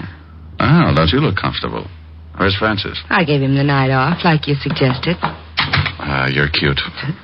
I've got a cool dinner in the library. School day, school day. You sound happy. Oh, I was just thinking about a school teacher I knew once. That looks mighty toothy. Sing for your supper. What? Got a new tune on the piano. Oh, honey, I'm hungry. You sing first, and then you can eat. Oh, all right. What is it? Right here. So in love. Oh, okay. Strange, dear, but true, dear. When I'm close to you, dear, the stars fill the sky. So in love with you am I. Oh, keep going. I'll get it. Even without you, my arms fold about you. You know, darling, why so in love with you am I. Some girl asking for you. Oh, some girl. Wow. I told her there was no one here but the piano tuner. Oh? She leave her name? Uh-huh. Hepplewhite. Hepplewhite. Yes. Who's she? Come here, baby. No. I want to know who she is. I said come here. No, Ricky. Mm-hmm. Who's Hepplewhite? Oh, just a chair, baby. A cute blonde chair.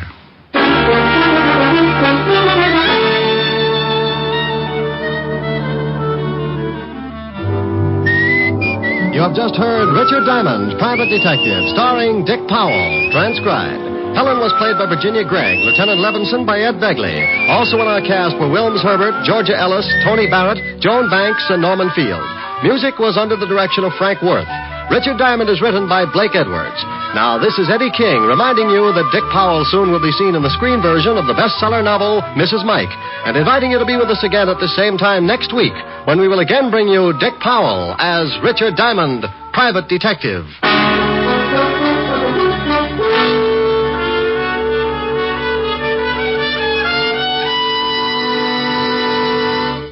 Saturday night brings some of the week's best radio entertainment when you tune for the stars on NBC. Stay tuned every Saturday for a great lineup of programs, including Hollywood Star Theater, Ralph Edwards' Truth or Consequences, Your Hit Parade, A Day in the Life of Dennis Day, The Judy Canova Show, and Grand Ole Opry.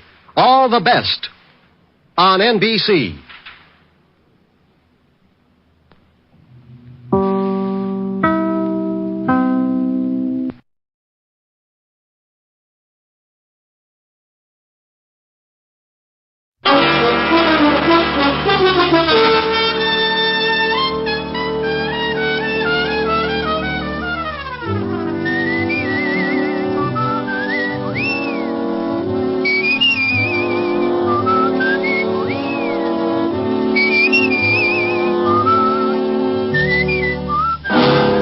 Dick Powell as Richard Diamond, Private Detective.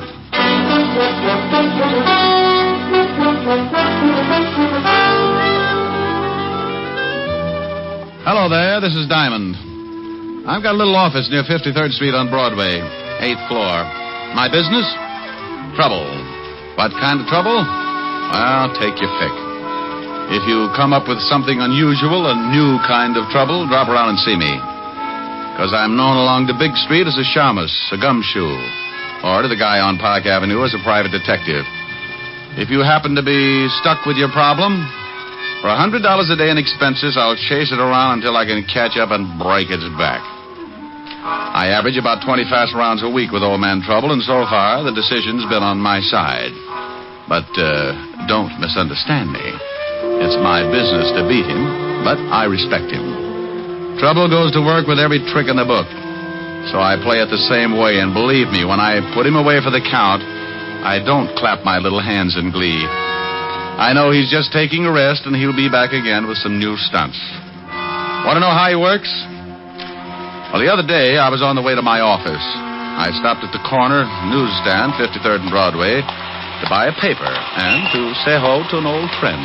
Hi, Mr. Diamond. Well, hello, Jeff. How's the newspaper business? Oh, swell. How's the detective racket? Oh, swell. Hey, you don't sound too happy. Jeff, I couldn't be happier if my hair was on fire.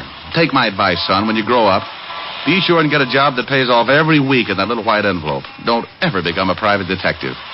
It's like a penny getting lost in a gum machine. Well, I'm going to stick to the newspaper business. Good for you. Say, I was just about to go across the street to Mary Lou's and get some ice cream. How about it? Can I buy you a cone? Now, that is a beautiful idea. Let's go.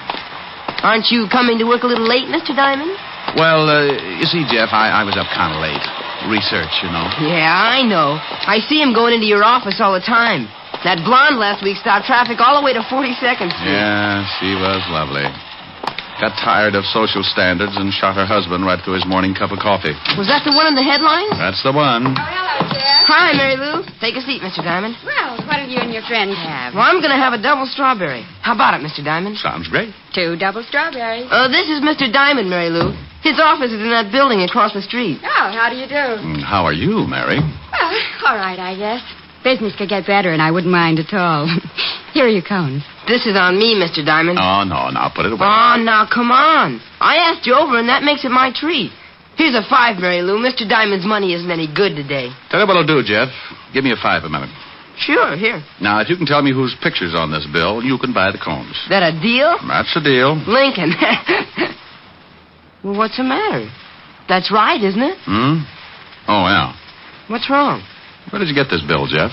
Well, I just made change for it a few minutes. Hey, what's the matter with that dough? You two act like you'd never seen a $5 bill before. Well, this Finn's counterfeit. What? That's right. Good job, too. You sure? Yep. One of the best engraving jobs I've ever run across. Paper's not too good. Oh, that's swell. That's real great. I get just out of a whole $5. Who gave it to you? I remember the guy, all right. He came by just before you did. Made change for him, the heel. Yeah, $5 is a lot of papers. I'll say it is. Well, maybe you're wrong. You could be. Not Mr. Diamond. He's a private detective. Used to be a cop. Look, Jeff, mind if I take this bill along with me? Nah. What good's it gonna do me? Oh, it's not so bad. Here, I'll give you a good 5 for it. No, sir. You only learn by mistakes. I made a big one, so I'm out 5. I'll get along. Look, it's worth the 5. I'm just buying it from you. Sure, Jeff. Go ahead and take it. Thanks a lot, Mr. Diamond, but I just can't. Okay, Jeff. Maybe I can find the guy who slipped this to you. Maybe we can get your 5 back. What are you going to do? Take a run down to the 5th Precinct. See how much of this stuff is floating around New York. Now, I want you to do something for me, Jeff. Sure, anything. I want you to keep an eye out for the guy who gave you this phone. I'm way ahead of you. Well, now, that's what I'm afraid of. I want you to promise me, if you do spot him, not to do anything until you get in touch with me. Promise? Yeah, okay. Well, I'll be at the station. Ask for Lieutenant Levinson's office. Right. Here's for the ice cream, Mary Lou. Good ice cream, too. Oh, thanks. I make it here. Right in back. Take a quart home some night. I always do, but it generally has a cork in it. I left Mary Lou's ice cream parlor and headed for the 5th Precinct Police Station. I don't usually start something like that, but when a kid gets fleeced out of a whole day's pay, I get a little hot under the collar. I walked into the squad room and spotted Sergeant Otis putting shine on his big shoes. Oh, it's you, Diamond. Now, what good is that going to do you, Otis? You can lose a whole can of polish in the cracks. What do you mean? My shoes ain't cracked so bad. Well, maybe not, but I've seen bacon that look better. If you want to see the lieutenant, go on in. Thank you, Sergeant. Until we meet again. Why don't you stop trying to be so funny? Sergeant, I'll do it if you'll do something for me. What? Cut off your head. That face could start a Harry Carey epidemic. Hello, Walt. Now, what the devil's the about? What do you mean? That bilious explosion you just popped up with. Sound like you just swallowed a whole pineapple. Why? What do you mean, why? Who's dead? Huh? The body you said you found. The body I said... No, Walt. You're not built for it. Who? No, Walt. It's my routine. It won't work for you. Oh, I don't know what you're talking about. Why, sure you do. You wanted to know who's dead. Well, I'm not going to tell you. Huh? Don't try to be cute with me. You know what it's all about. I'm not going to be the fall guy. You just hunt for the body. Wait a minute. I don't know anything about a body. You wanted to know who's dead, didn't you? Sure, but that was just a gag. Okay, have your fun, but I'm not going to tell you. Tell me what? Who's dead? You mean somebody really is? What are you talking about? Well, I'm talking about what you just said. Now, who's dead? That's a stupid question. Why is it? Well, if you don't know who's dead, what the devil are you doing in charge of homicide? Go on over to the robbery detail. Now, you wait a minute. You said... Yes, Walt? Oh, get out of here. I did not. I never said, oh, get out of here. When I came in, I said, hello, Walt, and you said, uh-huh. Then I said, what do you mean, uh-huh? You wanted to know where the body was. I did not. I said, who's dead? Why?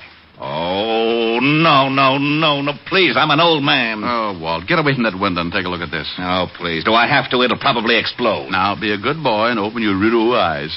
Oh, all right, but I just know I'll be sorry. Here. You don't owe me any money. Well, if I did, I'd make sure to pay you off in this stuff. Why, what's wrong with... Where'd you get this? Some guy slipped it to Jeff, the newsboy. He got change for it. Oh, that certainly is a nice stunt. Well, maybe the guy didn't know he was passing counterfeit. I doubt it. You don't give a newsboy $5 for a paper. Okay, tell me about it. Well, the stuff has been flooding the city. You can't get a lead. Picked up a couple of passes, but they won't crack. How do they work? Look, Rick, this isn't my department. The Treasury boys are working on it right now. Why don't you go over and talk to them? Well, if you want to be snooty about it. Now, you wait a minute, Diamond. Yeah? Lieutenant Levinson, homicide. Is Mr. Diamond there? Now, wait a minute. Rick, it's for you. Yeah, wait just a minute. Here, Diamond, and if you're mixed up in something... Walt, be quiet. Hello? Mr. Diamond? Yeah, Jeff? Yeah. I just spotted the guy who slipped me the phony bill. He went into the bar next to the ice cream parlor. You stay where you are. I'll be right over. I'll be at the stand. Rick. Yeah? Please. Walt. Yeah? Bye.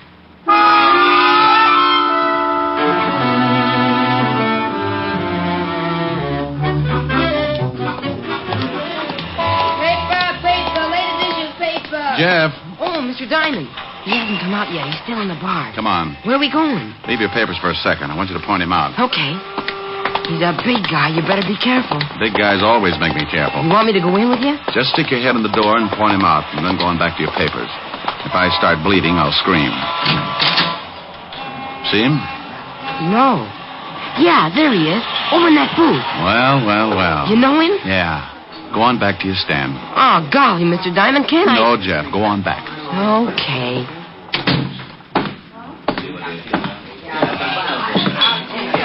Hello, Walker. Huh? Oh. What do you want, Shamus? Well, I'll have a talk. Mind if I sit down? Does it make any difference? Not much. Then sit. You passed a phony 5-spot this morning. I did? Well, shame on me. How many more you got on you? I don't know what you're talking about. You want me to turn you upside down and shake it out of you? Diamond. Yeah? Bo. Walker. Yeah? Oh, hey, you. Let go. Oh, you busted my arm. You want it back? Yeah. Oh. Now, let's see your pockets. Okay. Get on your feet. I want to see what you're doing. All right. Okay, dump them. Hey, what's going on here? Just relax, bartender. I'm taking care of some business. Well, there ain't going to be any rough stuff in my joint, so you better relax, sonny. Yeah, make this guy take his big paws off of me. He's trying to shake me down. Oh, yeah? You want me to call the cops, sonny? Maybe that's not a bad idea. How about it, Walker? You want him to call the law? I don't care who he calls. Just get out of my way, Diamond. You're not going anywhere. Now, I told you to lay off, sonny, and I meant it. Now, let him go, you hear me? Look out, he's making a break. Just let him be. Get out of my way, Pop. You're too old to lose another set of teeth. I ain't turning you loose until that guy makes the street. Sorry, Pop. You better take a chair.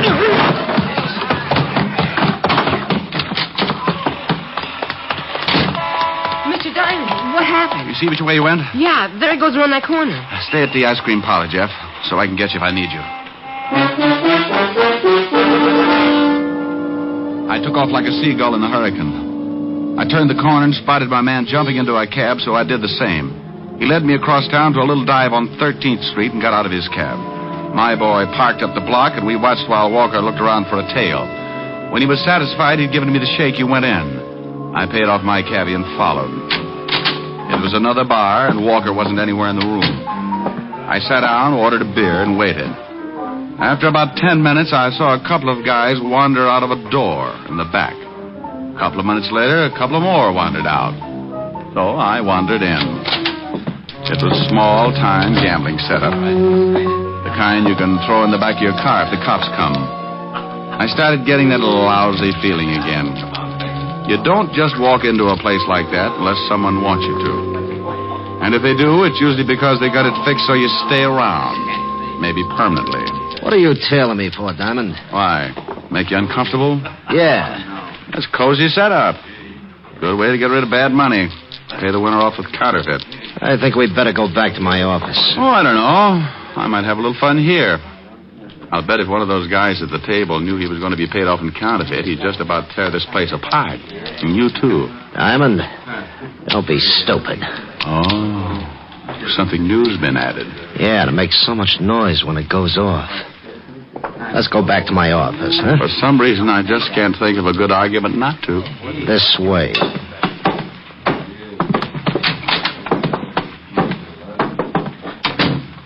Have a seat. My ankles get lumpy when I sit down. Bad circulation. And stand on your head. It doesn't work. I keep talking to toes all day. How'd you get onto this setup? Oh, luck. You passed a bad bill to a newspaper boy. He spotted you for me. You know what happens to you? No. As a matter of fact, I was thinking what's going to happen to you. What do you mean? Treasury boys, homicide, 5th precinct. And tomorrow we're taking a full-page ad in the Times. You should do a big business. You're lying. Okay. I think I'll sit down while you wrestle with it. You mean the team I know about this place and me? The only way they'll get to know you any better is when they give you a room number at Sing Sing. Oh, you mind if I put my feet up? Oh, go ahead.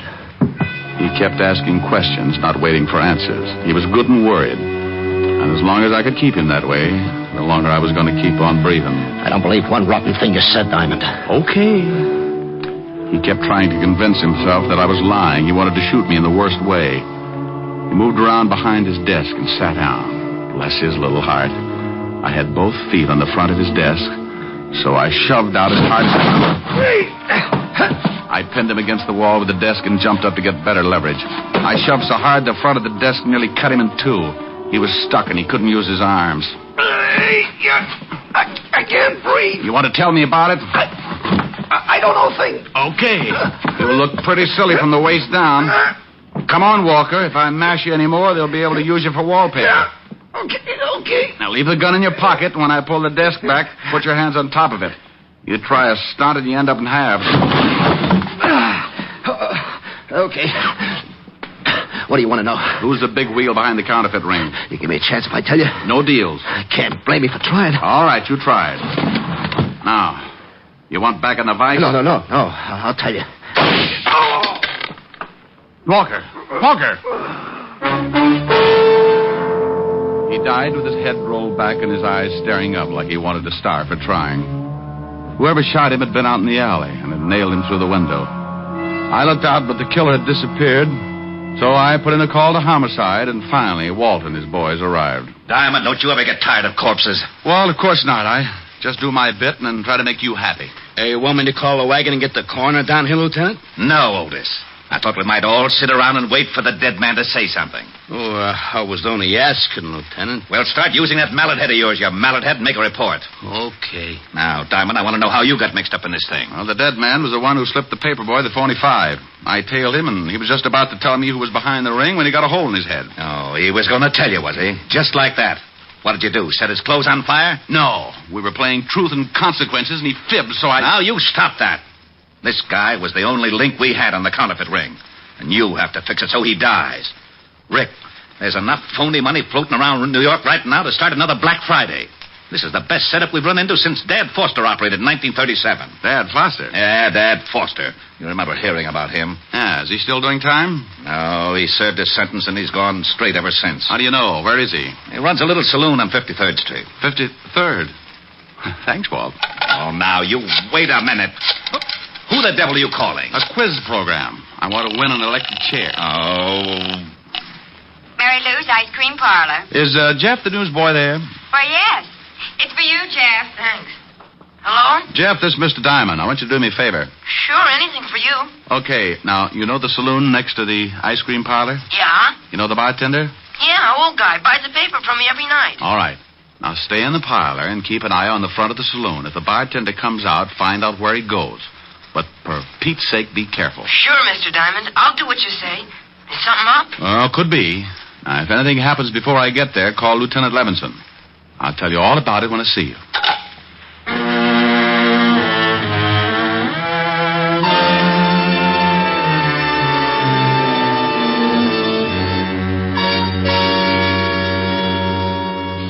getting to be a pretty important fella, Jeff. Phone calls now. Oh, that was Mr. Diamond. He wants me to stay here and keep an eye on the front of the saloon. Okay? Oh, sure, of course. But why does he want you to do that? Oh, it's something big, I think. Something to do with the bartender that works there. The bartender? Yeah. I'll just sit up in front here and keep an eye out. Look, Jeff, watch the store for me, will you? I've got to go in back and pack some ice cream to be sent out. Sure.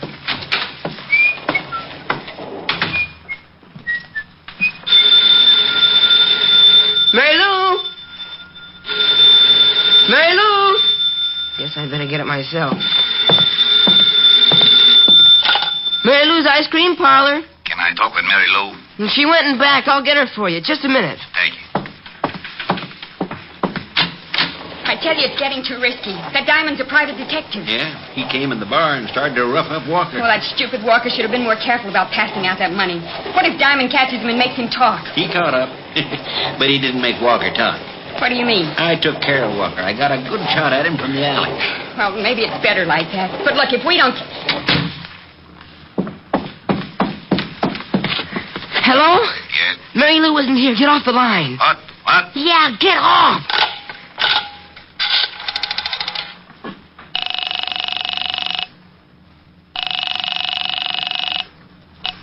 Operator. Get me the 5th Precinct Police Station. It's a matter of life and death. I'll connect you. Oh, golly, please hurry. I'm ringing. 5th Precinct. Is Mr. Richard Diamond around there? He said to call Lieutenant Levinson. Oh, Diamond isn't here. That is the lieutenant. You know where I can reach them? Yeah, but that's about it all. Who's this? I'm a friend of Mr. Diamond's. I'm in an ice cream parlor. Ice cream parlor. Look, son. No. I just heard someone say that they'd killed a man named Walker, and I think I know who's behind the counterfeit ring. What's the address? It's... Hello. Hello, kid. What's wrong? Hello. Good lucky we came out this way. I wonder how he hurt us. Walked back and opened the door. What are we going to do with him? Well, tie him up and gag him. There's a closet in the back, and we can put him in there until it's safe to take him out. Oh, but he's making too much trouble the way he is. Okay. I can get him back there. You better go on over to the bar in case someone shows up. All right. Later tonight, I'll take the kid down to the river and teach him how hard it is to swim when he's dead.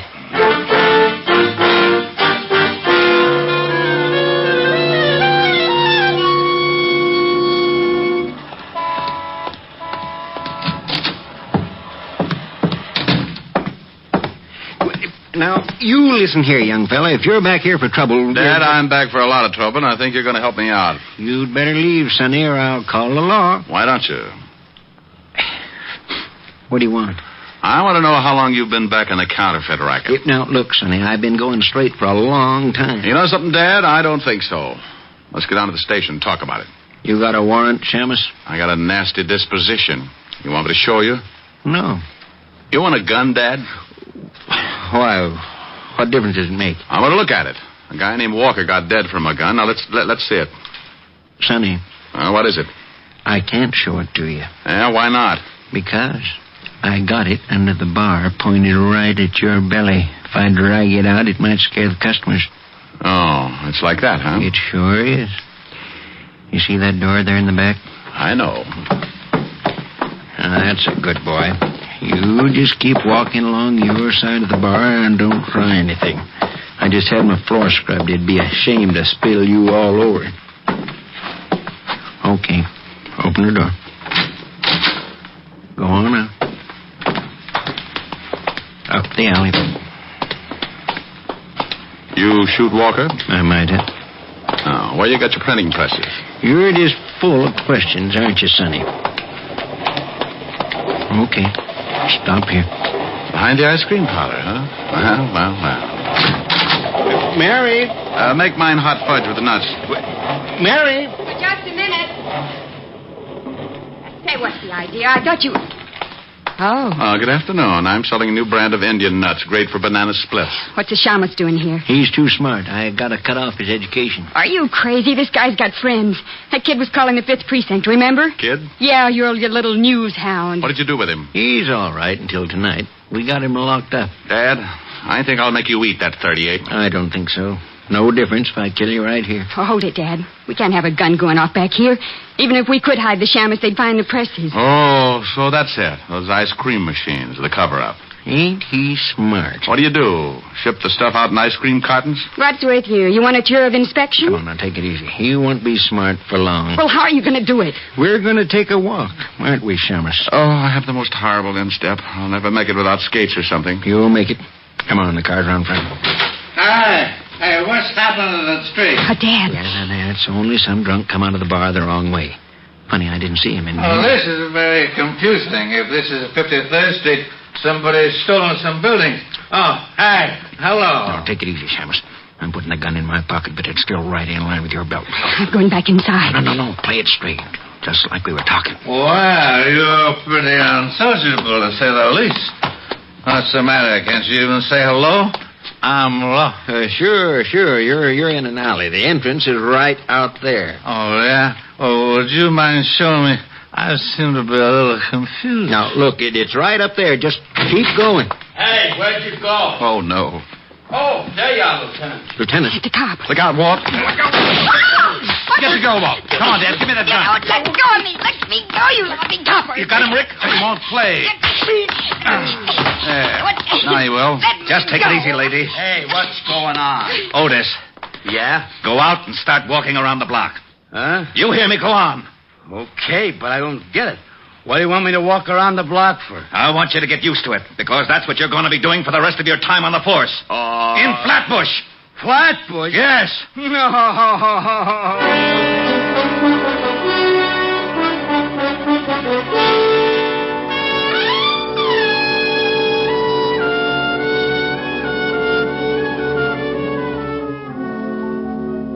Gee, Mr. Diamond, thanks for the dinner invitation, but where are we going? Well, I'm going to introduce you to Miguel.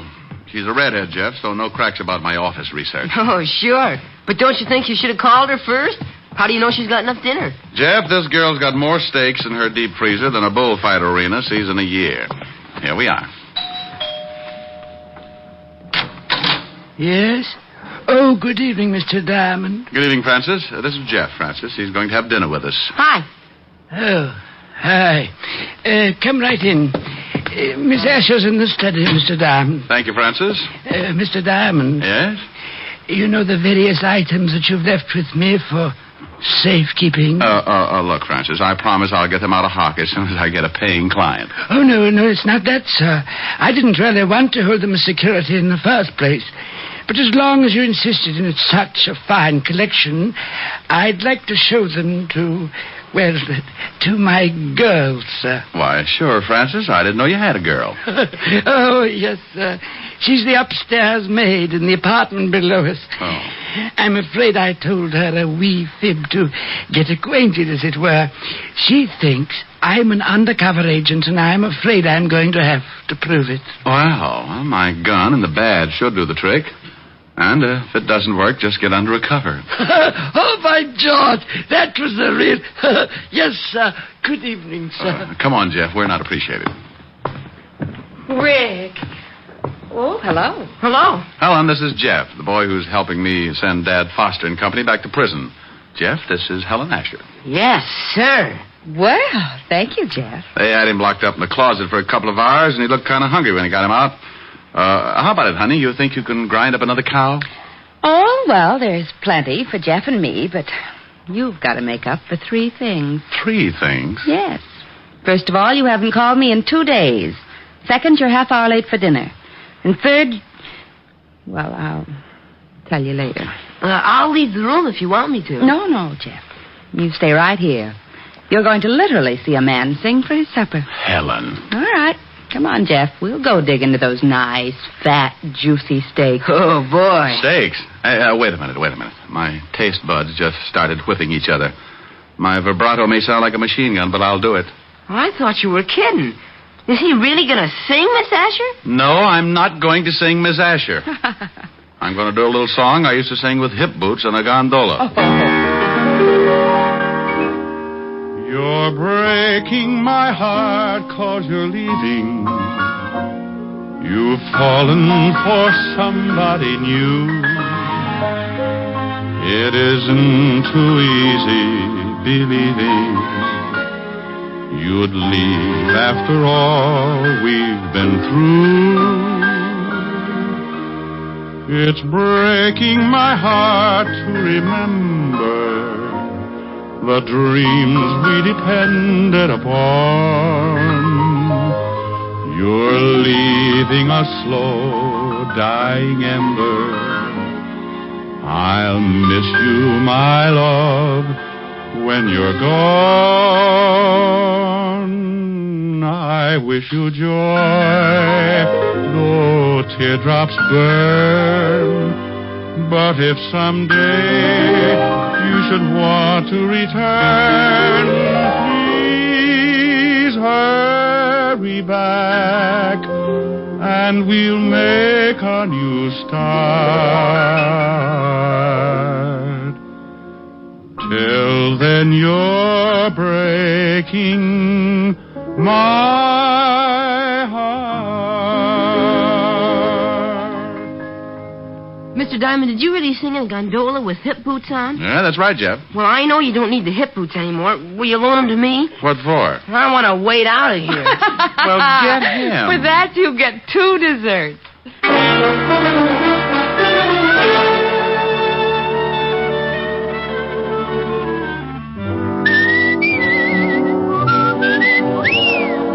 You have just heard Richard Diamond, Private Detective, starring Dick Powell. Helen was played by Virginia Gregg, Lieutenant Levinson by Ed Begley. Also in our cast were Wilms Herbert, Tommy Bernard, Sammy Hill, Lou Krugman, and Parley Bear. Music was under the direction of Frank Worth. Richard Diamond is written by Blake Edwards and directed by Richard Sandville.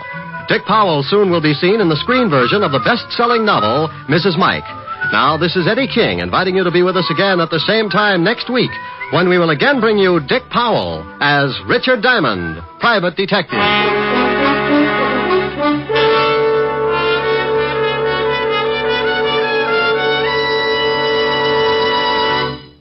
Saturday night brings you some of the week's best radio entertainment when you tune for the stars on NBC. Stay tuned to NBC every Saturday evening for a great lineup of programs, including Hollywood Star Theater, Ralph Edwards' Truth or Consequences, Your Hit Parade, A Day in the Life of Dennis Day, The Judy Canova Show, and Grand Ole Opry. All the best on NBC. Stay tuned now for Victor Mature and Hollywood Star Theater on NBC.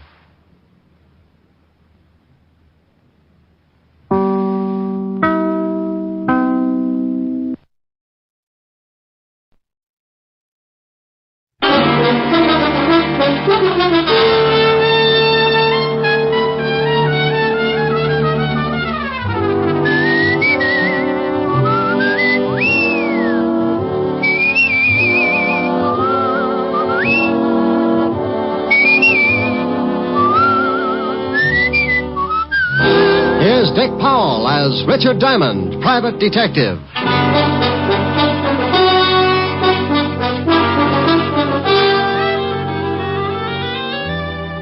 Hello there, this is Diamond. You know, I like to say that. Hello there, this is Diamond. I don't know why. Maybe it's just because I say it all the time. Hello there, this is Diamond. You know, I think it sounds kind of, well, pretty bad. Of course, I'd rather say, hello there, this is I've got a sponsor, Diamond, but that's silly, too, because if I had a sponsor, I wouldn't have time to say, hello there, this is Diamond. I'd be overshining his shoes. Confused? Well, so am I. Want to get really mixed up? Let me tell you what happened last week. This is real silly. So silly, it wound up with murder. I was sitting in my office thinking about June Allison when the phone rang. Diamond Detective Agency. No other corpse can make that statement. Oh, Rick. Don't believe it? Just listen to what one of our satisfied customers has to say about Diamond. I've been buried now on the 30 years. Rick. Hello, Helen. You idiot. What are you doing? I know this will throw you. Nothing. No washing today? Finished an hour ago. Oh, by the way, I got a beef. A beef? Yeah, those socks you knitted for me shrunk so much I need 4 more pair. Well, if they shrunk, what do you want with 4 more pair? Going to start a new fad. Going to wear them on my toes, you know, toe socks. Well, if I knit you 4 pair, that'll only give you 10 altogether. Oh, by George, you really pulled off a speedy, didn't you? Well, howdy. Wasn't half as bad as some of those gas plays you come up with. All right, Smarty. Now, what's on your rural mind? Want you to do me a favor? Like, for instance? No, for instance. I told you a friend of mine would come up and see you, and I want you to do what you can for him. Mr. Diamond? Hold it a minute, honey. Yeah? Mr. Diamond, I was told to look you up. I am Renee. Rick, what is it? Helen, Yeah, what's the matter? something just tiptoed into my office. I got a hunch you know about it. Oh, maybe that's Renee. That's what it says. If you are Mr. Diamond, I wish you'd please pay a little attention to me, or aren't you interested in a potential client? Hold it a second, honey. Sure, I'm always interested in a potential client. What did you do, lose your wedges? I beg your pardon? Forget it. I've got Miss Asher on the phone now. She just told me you were coming up. Oh, well, please say hello to Miss Asher. She's such a darling. Yeah. Honey, Renee says to say hello. Says you're a darling. Oh, well, say hello to Renee. He makes my hats for me. I'll get the story from him. Call you later. Now, Mr. Renee. The full name is Benet. Renee Benet. How do you do? How are you, Mr. Benet? Mr. Diamond, I have a problem, and Miss Asher seemed to think that you could help me with it. Well, depends. Cigarette? No, thanks. I never use them. It depends on what. You don't even know my problem yet. Look, I don't care if you swipe John Frederick's toupee. For $100 a day in expenses, I'll grow a mattress on his skull. Mr. Diamond, I can see that you don't know much about hats. You are so wrong. Oh, am I? Well, it may interest you to know that John Fredericks are two people. Mr. John and Mr. Fredericks. Look, Mr. Benet, I don't care if they're patrol number 3 of the Brownies. Can you afford $100 a day in expenses? Mr. Diamond, I am the new sensation in hats. You must look lovely. Okay, Mr. Benet, I take it you can afford me. Now, what's your problem? I want you to prevent the theft of my 3 latest creations. Hats? Creations, Mr. Diamond. Okay, creations. Why do you want them protected? Why, because someone is going to steal them before my fall showing. How do you know that? Because on similar occasions, the same thing has happened. Twice, to be exact. The designs were stolen, and 2 weeks later, that lowlife George Mershon had his showing, and my hats were the high point of his show. What did you do? What could I do? I couldn't prove it. If I attempted to expose him, he would have said that I was lying. Everybody knows how much we hate each other. I'd have been a laughingstock. Do you think he had the hat stolen? I'm sure of it. And I'm also sure that someone in my salon is responsible for the actual theft. You know definitely? No, but I suspect my partner, Gerald Winters. He's always been jealous of my ability.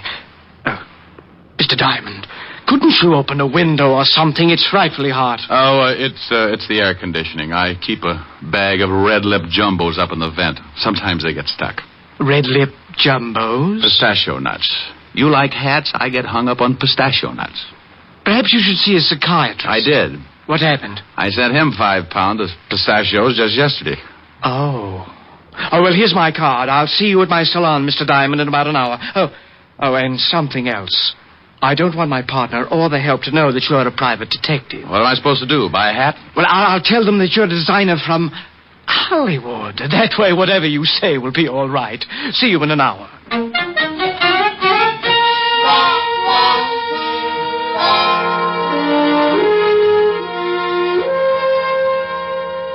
Richard of Hollywood is coming here to look at our new line. That's correct, Lillian. Never heard of him. Well, that's not so surprising, Gerald. There are a lot of people I'm sure you've never heard of, especially the more famous ones. I don't like that. Oh, don't you?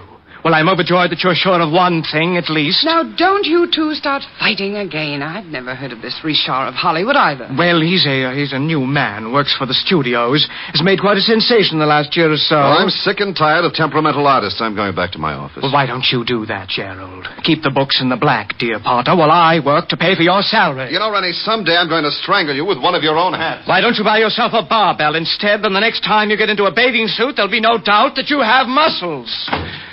Oh, this boy. How can you two continue like this? It's frightful. Lillian, my love, I would rather join forces with a cobra than to keep on with Gerald. But he has an iron-bound contract that assures him of at least $50,000 a year. I'm helpless. Yes, come in. Oh, Richard, come in. Thanks. You better go out and pour some water on your partner. I just ran into him. Gerald, what do you mean? Well, I was looking for you, and he came up and introduced himself. You told him your name? Told him I was a hat designer from Hollywood, so he pointed out your office and said something about my lily white hands. And what happened? I didn't like the remark, so I shoved one of them down his throat. Oh, wonderful. This I'll have to see. I put a feather in his mouth. You can't miss him. Renee, don't you think... Why, I'm sorry. Stupid of me. Lillian, this is Richard of Hollywood. What? Oh, yeah. Is something wrong? Oh, no. How do you do? This is Lillian Richmond, my junior designer and chief model. Now, you two think of something clever to talk about. I want to see Gerald, bloody nose, feather and all.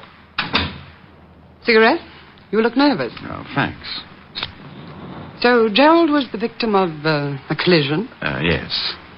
Do your friends call you Richard? Well, it depends on how friendly they get. Then sometimes they come up with some real hair curlers. What do your friends call you? I prefer Lillian, but sometimes they call me Lil. Well, Lil sounds more interesting. That's when they call me Lil, when things get interesting.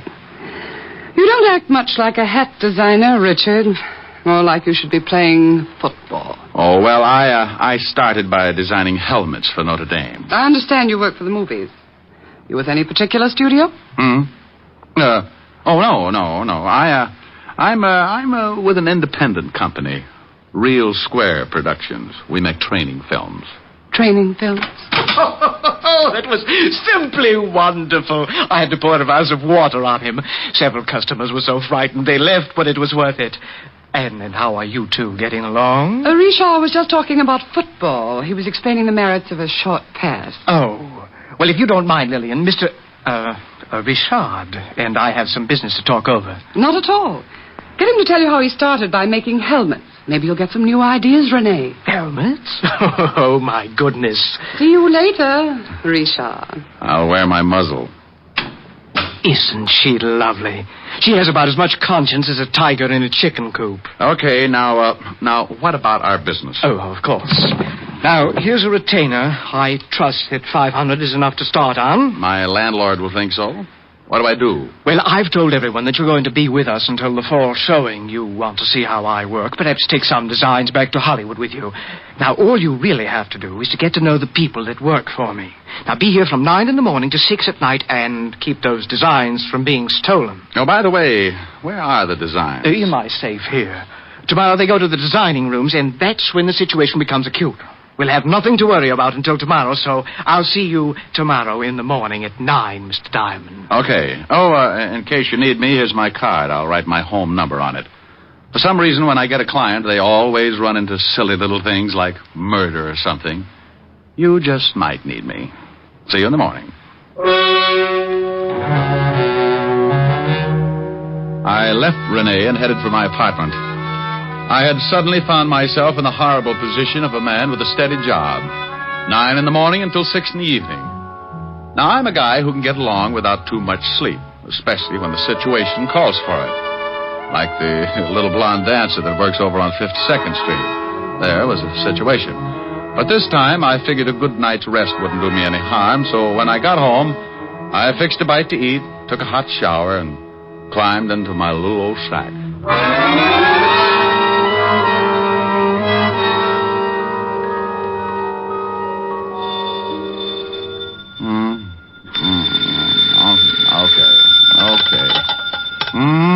Diamond? Oh, hello, honey. Now, you stop that. Wake up. What? Oh, no. Who is it? It's Lieutenant Levinson. Well, bully for you. What time is it? It's 4:30 in the morning. Goodbye, Walt. Now, you wait a minute. I'm just trying to make things easy on you, and what was that hello, honey, for? Oh, I was dreaming. What do you mean, make things easy for me? At 4:30 in the morning, nothing's easy. I wanted to let you get here under your own steam. I know what a shock it'd be if I sent Otis down there to drag you out of bed. Oh, yeah. Horrible. That old 8 ate the fire, the Dracula was loose again.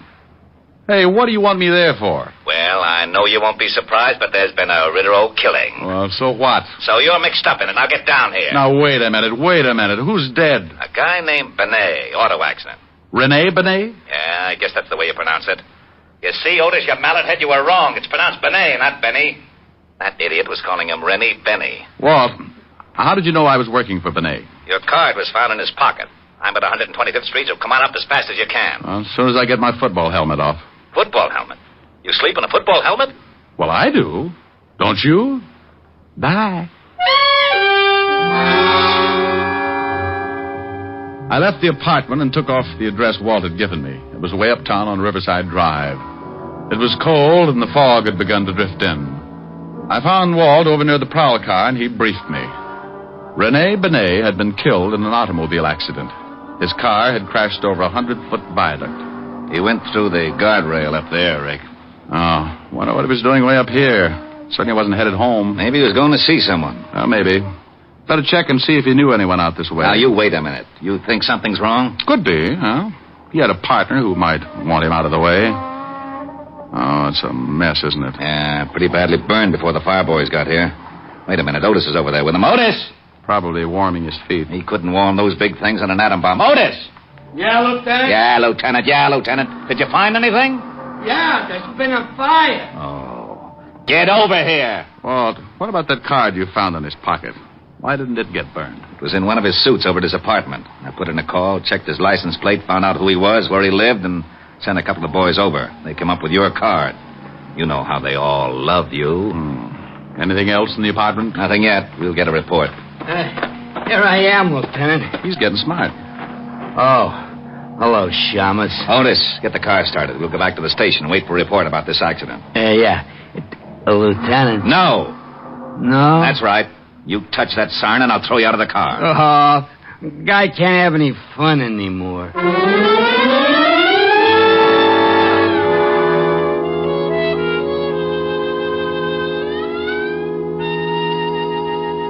Walt, when are you going to get that report? It's 6:30 in the morning. I know it's 6:30. I always yawn like this when it's 6:30. Oh, maybe this is it. Yeah? I got that report, Lieutenant. Take the marbles out of your mouth. What did you say? Oh, yeah, I'm sorry. I'm a little sleepy. Maybe you'd like me to sing you a lullaby. Oh, that'd be silly. Well, then make sense. I got that report. Benny... Benet. Okay. He died from the fire. Autopsy showed he had a slight concussion, but not serious enough to kill him. What about the car? It wasn't tampered with. There was something funny, though. A steering wheel was smeared like someone had been wearing gloves. No prints. Benny didn't have on any gloves. How'd the fire start? Cigarette in the upholstery. Cigarette in the upholstery. Okay, Otis, I'll call you if I need you. Go on back to sleep. Did you hear? Yeah. Benet was murdered. What makes you so sure? Walt, Otis said he had a slight concussion, but not enough to kill him, right? Okay. You going to tell me that he was unconscious the whole time it took that fire to start? Ordinarily, a cigarette smolders a long time. Then why didn't he get out of the car? Because he didn't have time to wake up. Someone helped that fire along, got it burning in a few minutes, and then pushed the car over the viaduct. That isn't enough. Okay. How's this, then?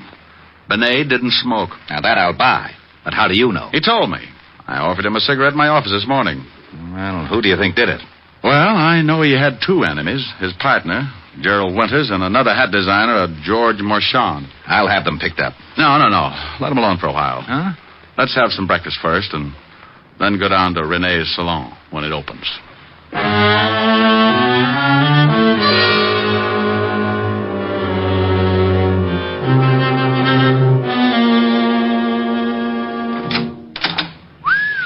Quite a store. Yes? Oh, good morning. How's Richard from Hollywood? From hunger. Richard from Hollywood. All right, Walt. Oh, I wish Otis was here. He'd love this. Well, whose side are you on? Now, Walt, this is Lillian Richmond, Walt. Lillian, this is Lieutenant Levinson. Lieutenant? Homicide. Oh, well, I hope he's just in to buy a hat for his wife. I'm not married, Miss Richmond. Well, to buy a hat. Lillian, I just called Rene's apartment to... Oh, what do you want? Walt, this is Gerald Winters. Who split his lip? He ran into a fist. Where were you between 3 and 4 o'clock this morning, Mr. Winters? What do you want to know for? Gerald, this is a lieutenant from Homicide. I think maybe something's happened. What could have happened? I was in bed from 11 o'clock till 8. Besides, what's a policeman doing with the great Richard from Hollywood? Did someone see one of his creations and strangle to death? Where were you around 4 this morning, Lillian? Also in bed, but I can't prove it. Why? Benet's been killed. What? You don't seem too upset, Mr. Winters. No? Well, you're right. As a matter of fact, I'm not. How did it happen? Car went over the viaduct. Burned to death. Then why ask us where we were? It was an accident, wasn't it? No, it was not an accident. Mr. Winters, what happens to you now? You take over the firm? Well, yes. It all goes to me. I think you'd better come down to the station. Answer a few questions. Oh, no. You don't... Well, this is absurd. I hated Rene, but I'd never kill him. Rick, do me a favor and go over to this George Marchand. Talk to him until I can send Otis down to pick him up. You aren't a hat designer, are you? Bingo. You win another split lip. No, not... Lay off him, Rick. Come on, Mr. Winters. Let's go. I knew he wasn't. I just knew that man couldn't be famous in Hollywood or anywhere else. Well? Mm-hmm. Police? Private detective. The name's Diamond. Mm-hmm. Did you ever play football? Yeah. Stop back after you see Marchand. I'd like to find out more about the game. Strong line and a good backfield. You've played it.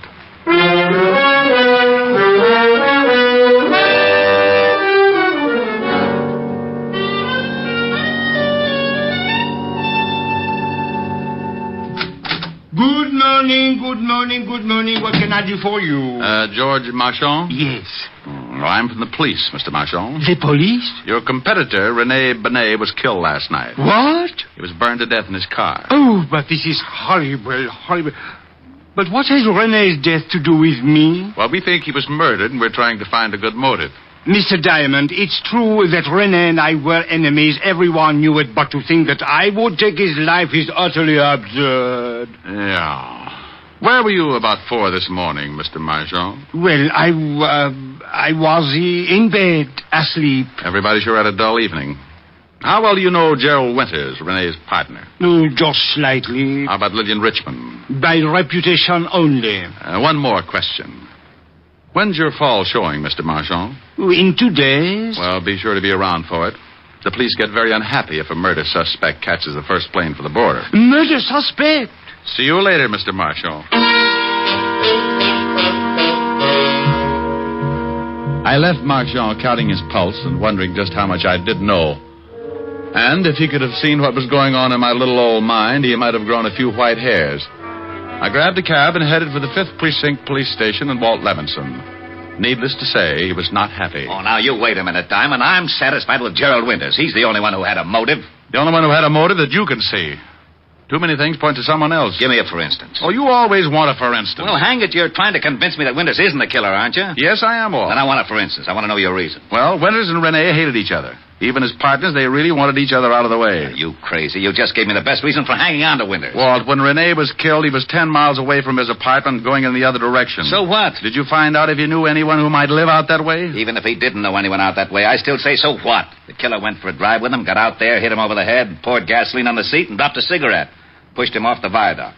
And Winters smokes. I know. I sent a whole carton down to his cell to make sure. You're right about how the killer did it. But do you think Rene would have taken a drive like that with a man he hated, knowing how much a man hated him? Huh? And another thing.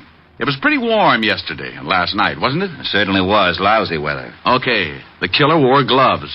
Isn't that a little strange on a warm night? So he slipped on some gloves. Didn't want to leave any fingerprints. No. The killer was driving. The report said there were absolutely no fingerprints on the steering wheel. If Rene was in the driver's seat, there would have been a few of his anyway. We couldn't tell whether he was in the driver's seat. He could have been thrown aside when the car crashed. But I don't get this glove angle. You want to catch a killer? Now, what kind of a remark is that? Well, come on. Oh, where are we going? Down to Rene's shop. We can get in through a window I noticed in the alley. There are some designs in his safe, and Walt, the killer has to get them out tonight.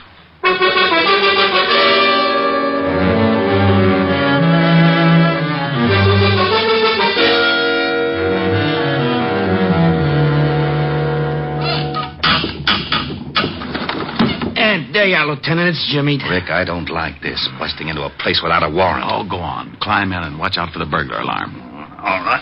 Come on, Otis. Okay. Here, I'll give you a hand, Diamond. Oh, well, that ought to be easy for you, Otis. Yeah, why? Well, you could hold on with the other 4 and still have one left over to grab me. Oh, is that so? You two lay off. Come on, Rick. Show me where to go. Right over here, in Rene's office. What makes you think the killer hasn't already stolen the plans? I wouldn't have done it the night of the murder. That would have shown a motive. Wouldn't have done it today. Too many people in the shop. Go on in. Gee. Spooky. I can't see a thing. Walt, watch this.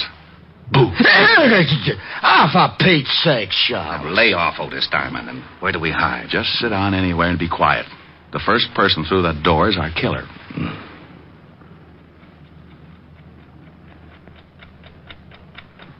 That clock is going to drive me crazy.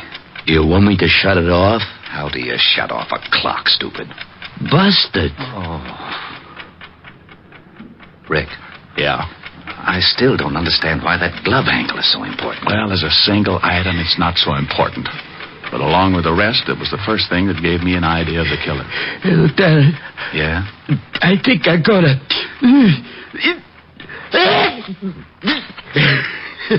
I did. Oh.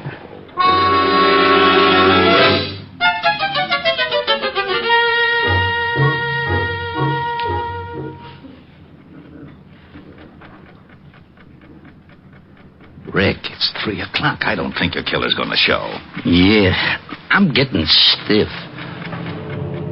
Hold it, Walt. I think we have a customer. Otis, get up and stand next to that light switch. Flip it on when I tell you. Yeah, right.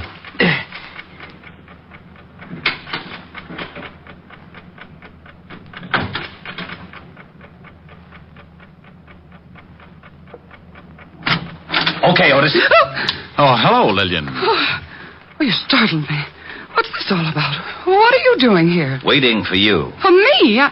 I don't understand. I was just coming over to pick up some of my sketches. I forgot them this afternoon. So you waited until 3 in the morning? I had a date. Yeah. Otis, go out and drag in her date. Now, you wait just a minute. I don't know what this is all about, but Go you've ahead, no Otis. right to... You're right. Mr. Diamond, would you mind telling me what this is all about? Sure, Lever. Point by point, it goes something like this. Rene Benet was killed by somebody he knew and trusted. He never would have gone for that riot otherwise. Benet didn't smoke, so the killer was an amateur and started the fire with a cigarette. The killer wore gloves, and it was too hot that night for a man to wear them without looking suspicious. Are you saying that you think Did you kill Benet? Sure you did. Come on, you get in there. Your dirty hands off of me. Yeah, here he is, Lieutenant. This is the guy in the car. Lil, what is this all about? You better ask Mr. Diamond, although I don't think he'll make much sense. He just accused me of killing Rene. What? Good morning, Mr. Marchand. I thought you didn't know Lillian. Well, prior to this evening, I did not. I called her because I wanted to talk to her about Rene's death. Ah, you're lying. Today at your shop, you call me Mr. Diamond. How did you know my name? Well, you told it to me. Oh, no. You're fibbing again. I just said I was from the police. Only one person who knew both of us could have called you, and she also knew I was on the way over to your shop. Didn't you, Lil? The name is Miss Richmond. Now prove that I killed Rene. You've got no motive. Well, the designs are enough to start with. You probably suspected I wasn't a hat designer. And you knew you had to work fast if you were going to get those designs to Marchand here before this fall showing. That's not true. Lillian never gave me any designs from Rene. You know, of course, Mr. Marchand, that if we stick your girlfriend with a murder rap, you're an accessory before and after the fact. What? Sure, maybe you'll get to sit in a nice electric love seat and hold hands. Oh, but I had nothing to do with the murder. Well, you knew about it, and you knew who did it. That's enough to put you away for 20 years. Being mixed up in the actual motive might get you life. No. She was the one that did it. She knew Winters would be blamed for it. George! Yes, she stole the designs for me because she wanted to ruin Benet and take over his salon, but I did not know she was going to kill him. Why, you dirty little man. You did know it. You did know it. You helped me plan it if I got the best sketches for you. I'll tear your eyes out. Get her away from me. Come on, lady. Let's go. Okay, haul them both out to the car. Rick, I don't know how... Rick. Oh, no. Rick! Oh, why does he always disappear like that?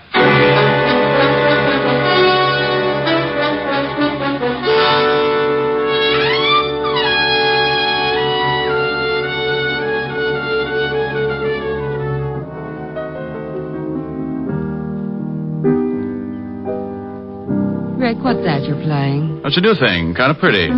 Don't Cry Joe. Well, sing it. All right, but you know that gripey neighbor in the other apartment building? Oh, don't pay any attention to him. Don't hear any of the other tenants yelling for you to shut up. Well, maybe they're not as forceful as the grouch. You see, honey, I got a couple of letters. Letters? Mm-hmm, from the people in that building. Most of them like the singing, but a couple feel the same way the grouch does. Well, there's only one way to find out what all the people in the building think. How's that? Open the window and sing so they can all hear you. Okay, I'll buy it. You open the window. Don't you think maybe this is silly? Rick, I like you to sing when you come over here, but I don't want you to do it if no one else does. Now, go ahead. Okay. Don't cry, Joe. Let her go, let her go, let her go. Don't cry, Joe. Let her go, let her go, let her go. You've got to realize this is the wind-up.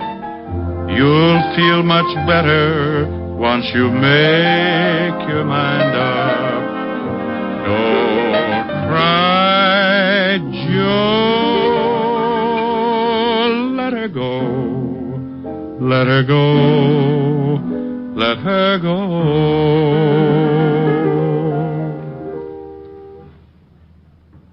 No reaction yet.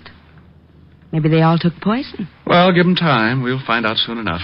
I guess so. Come on, let's go to the kitchen and case the icebox.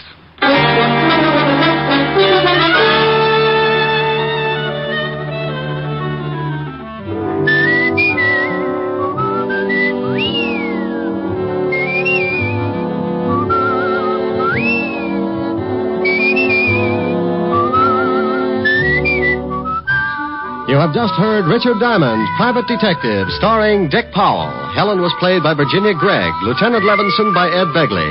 Also in our cast were Wilms Herbert, Hy Averback, Kay Brinker, Clark Gordon, and Jay Novello. Music was under the direction of Frank Worth. Richard Diamond is written by Blake Edwards and directed by Richard Sandville. Dick Powell soon will be seen in the screen version of the best-selling novel, Mrs. Mike. Now, this is Eddie King inviting you to be with us again at the same time next week, when we will again bring you Dick Powell as Richard Diamond, Private Detective.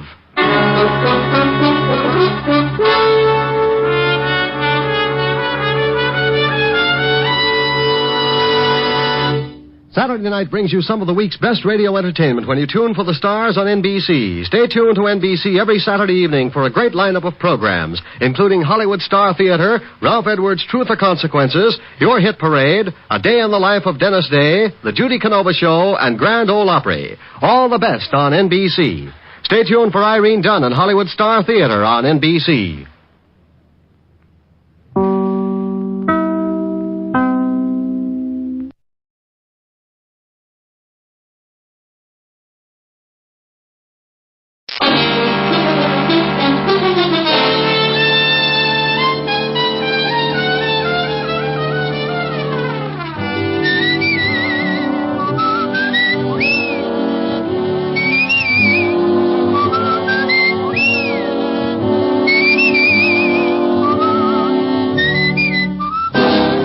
Dick Powell as Richard Diamond, Private Detective.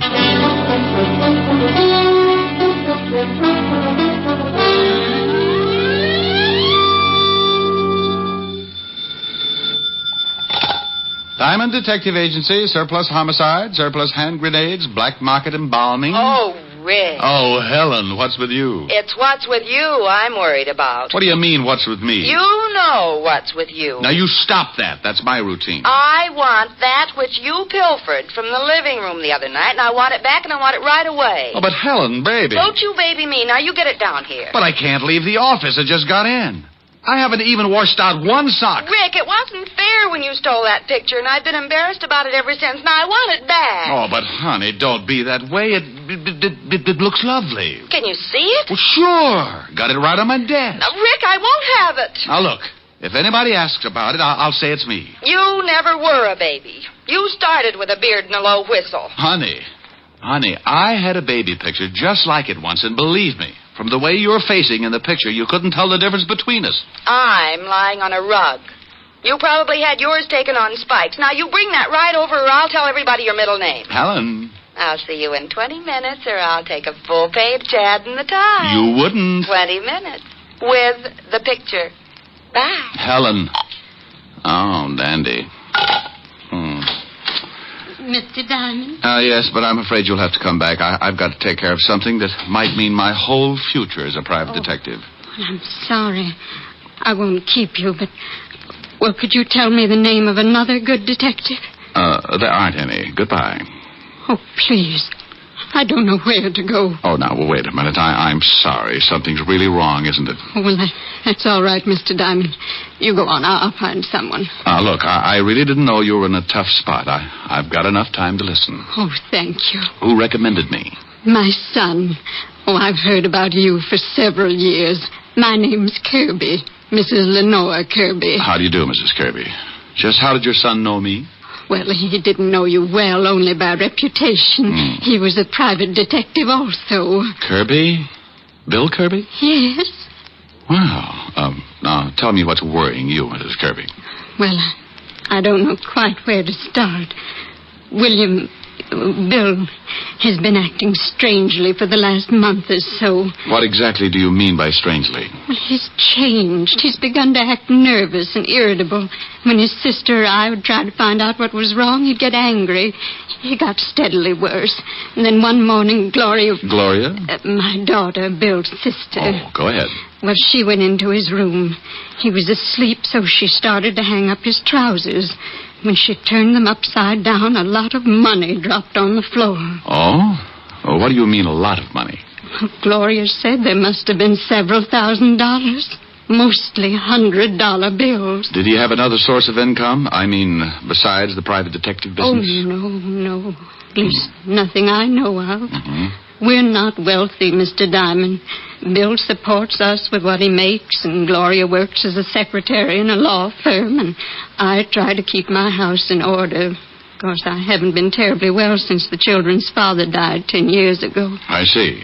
Then what happened? Well, Gloria started to put the money back in Bill's trousers, and he woke up. They had a terrible argument. Bill accused her of snooping, and she accused him of doing something illegal. The next day, Bill packed his clothes and left the house.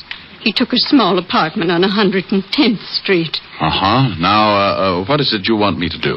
Oh, well, there's more to the story. Bill continued to send me money to keep the house going, much more than he'd ever contributed before. I went over to his apartment several times and asked him about the money, and every time there'd be an argument. Did he give you any kind of an excuse? No, he just said he'd run into a good thing, and that as long as it was helping out with the house, I shouldn't ask any questions. Mm-hmm. All right. Then what happened? Well, 3 days ago, Bill came over to the house. I could tell he was terribly worried about something. He gave me a package, told me to hide it until he came for it and not to open it. Then he disappeared. He didn't go to his office or his apartment, and I haven't heard from him since. Did you call the police? Well, I didn't want to. He's mixed up in something. Oh, Mr. Dad, I'm sure something's happened to my boy. I just know it has. Look, Mrs. Kirby, I admit it sounds a little fishy, but you never can tell. Maybe it's a girl. Could be a lot of things. Where do you live? 984 Amsterdam Avenue. Oh, thank you. Now, you go on home. Take it easy. I'll let you know if anything turns up. All right. I'm sorry I don't usually cry like this. Oh, Mr. Diamond, about your fee. Mrs. Kirby? Yes? Do you cook? Yes, I'm considered quite a good cook. Well, if I do anything for your son, I'm a sucker for corned beef and cabbage. Now, go on home, and I'll keep in touch with you. Goodbye, Mr. Diamond. And God bless you. I'm afraid he knows me too well. Goodbye, Mrs. Kirby.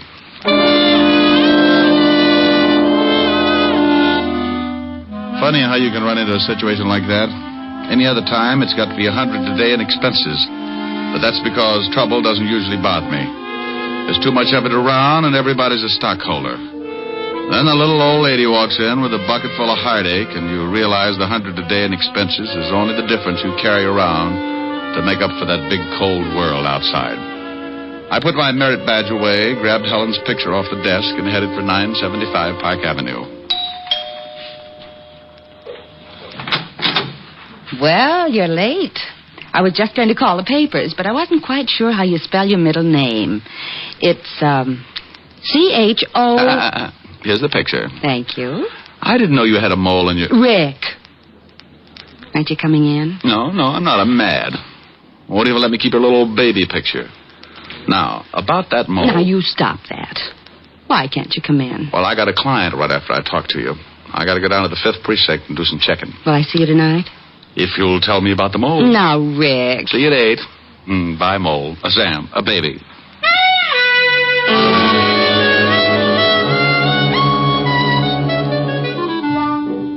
I left Helen and started down Park Avenue. Every private detective must get a license before he can operate, and the police department has to issue it. So I headed for the 5th Precinct Police Station. When I walked in the squad room, I spotted Sergeant Otis looking like he was headed for the elephant's graveyard. What's the matter with you, Otis? You're greener than a new lawn. Oh, hello, Shamus. I don't feel so good. No, as a matter of fact, you don't. A little pudgy around the shoulders. Ah, come on, lay off. I tell you, I feel sick. Let's see your tongue. Huh? Oh, Well, how's it look? I don't know. But be careful who you show it to. Somebody's liable to think it's poisonous and kill it with a stick. Hello, Walt. Oh, no. Okay, I'm too tired to be scared off today. Who's dead and where? Not today, Walt. And what are you so tired about? We had a killing this morning. I've questioned every suspect in the whole state. Nothing. Who got dead? Maybe you knew him. A shamus. Kirby? What? Hey, how the devil did you know that? Just a guess. Guess my 38. Do you know something? I don't know anything, Walt. Kirby's mother was just at my office. Oh. Yeah, oh. Well, you don't have to get sore. I'm not sore. Just wondering who's going to tell Mrs. Kirby. Otis went over there a little while ago. He saw the sister. The mother wasn't home yet. Oh, that's why he looks so bad. Yeah, I guess so. Wouldn't you? Okay, where's the body? Downstairs. Want to take a look? Not especially. I told his mother I'd do something for him, and right now I don't seem to be able to think of a thing. Get the killer. Help me. Okay, let's go down and take a look.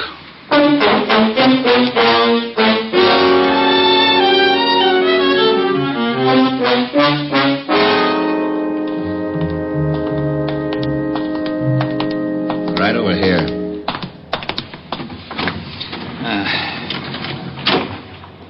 Then in the river. Yeah.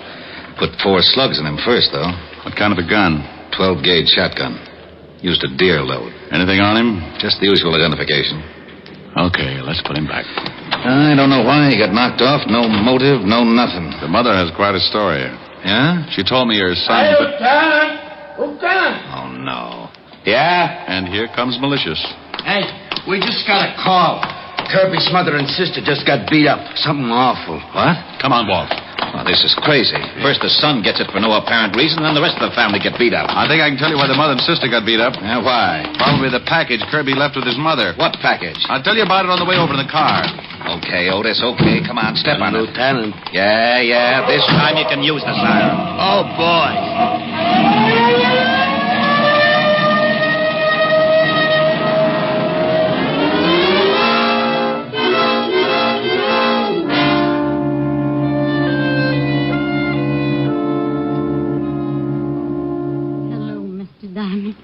Come in. Hello, Mrs. Kirby. The doctor tells us you won't allow them to take you to the hospital. No, I'm not leaving my house. It'll take more than 2 cheap hoodlums to drive me out of my house. Well, the doctor says you'll be all right, but I think the hospital might be safer for a few days. This is Lieutenant Levinson, Mrs. Kirby. How'd you do, How do you do? I know you don't feel much like talking. Oh, no, that's quite all right.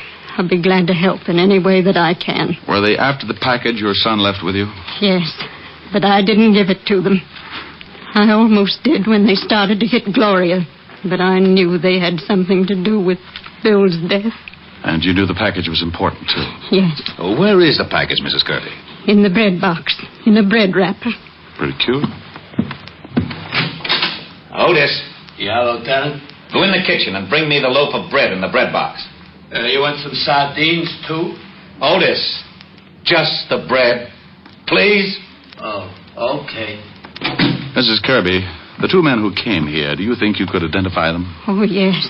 It would be hard to forget them. You're sure you don't have any idea what kind of trouble your son was in? No. Here's the bread, Lieutenant. Yeah. Well, I'll be... Hey, it's a shoe. Is this one of your son's shoes, Mrs. Kirby? No. He wears a much smaller size. No, that isn't his shoe. I don't get this. Nothing in it, just a shoe. A big one. What size is it? Hey. What's the matter?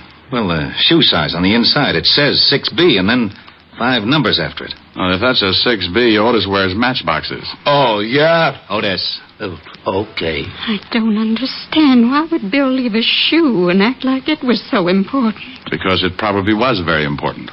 You think these numbers? Could be. Let's see. Well, if these numbers do mean anything, it sure isn't going to be easy finding out. Here's something, Walt. Yeah? Mm-hmm. Shoe's got new heels on it. It's been half soled. Otis. Yeah, Lieutenant. Take the shoe down at the station. Give it to the lab. See what they can find out. And then get the boys out and check every shoe repair shop in the city. I want to know where the shoe was half sold. Okay. Mrs. Kirby, you're sure you can't think of a thing that might give us a tip about your son? No, nothing, Mr. Diamond. Rick, I'm going down to the station. Find out about that shoe. And then I'll send our rogues gallery over so Mrs. Kirby can try and pick out the 2 guys who worked her over. Oh, check with me if you find out anything, will you? Right, Walt. Mr. Diamond, there's no reason for you to go on with this case. My son's dead. You can't help him now. I'm sure your business is very important. Mrs. Kirby, I said I'd do something for your son. Well, I was a little late. Now I'm going to do something for me. There's a killer loose, and 2 slobs who beat up women. I'm a little unhappy, Mrs. Kirby, so I've got to square this beef the only way I know how. First, I'd like to talk to your daughter.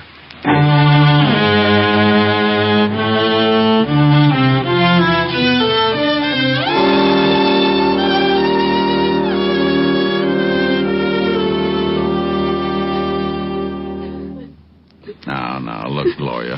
It's tough, and I don't like to stick my big nose in when it is. But you want something done about it, don't you? Yes. Then think real hard. Can you tell me anything about your brother that might be connected with his death? No, Mr. Diamond. I've thought. I just can't understand it. Well, you may have been looking for the wrong thing, a reason or a motive. That's not what I want. What do you want? Something you might not even realize, something that might not seem important, but is very important. Now try to think. When you first began to suspect that your brother was in trouble, did he mention any names, talk about any places? No. Not that I can remember. What did he do when he wasn't at his office? Oh, please.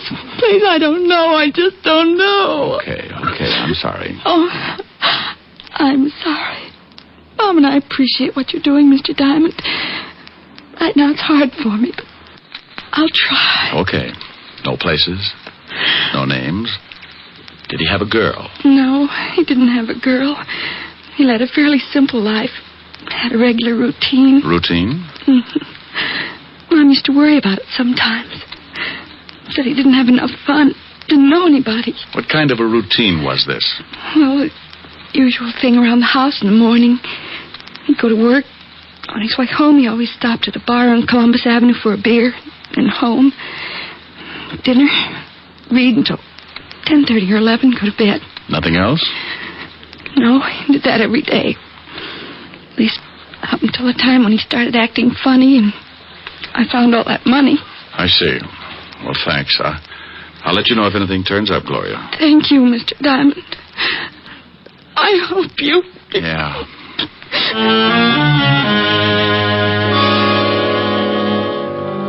I left the Kirby house and walked out on the street. It was getting near 6 o'clock and a light breeze was blowing the night in. It was turning cold, so I flipped my collar up and started for Columbus Avenue and the bar that Bill Kirby used to stop in for a beer. I turned down 88th Street, picked up speed to shake the chill out of my ankles.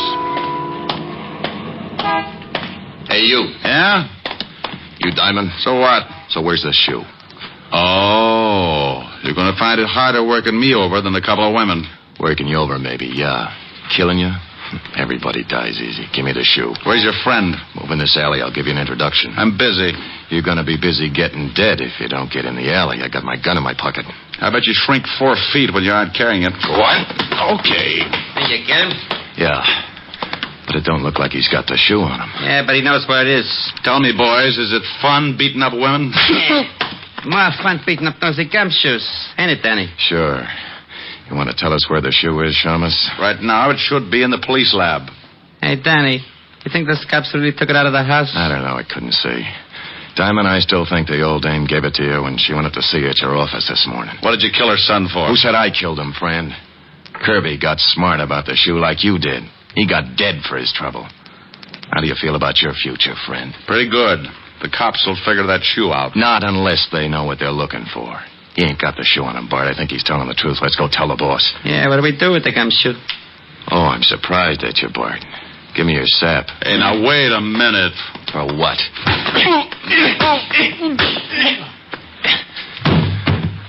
Okay. You gonna knock him off? I get a salary for killing. The boss ain't paying me to knock this guy off.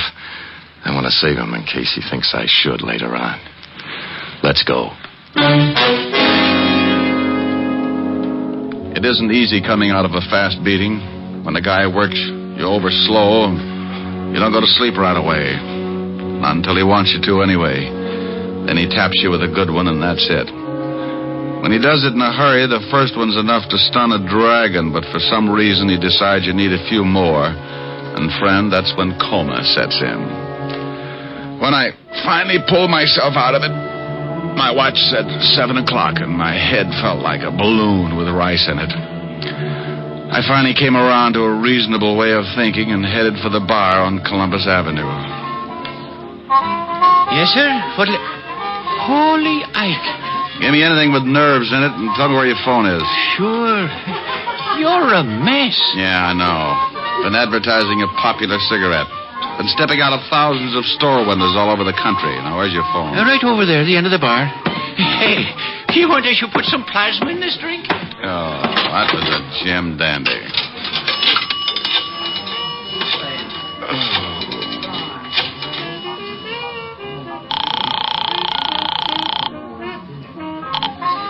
Lieutenant Levinson, homicide. Walt, Rick.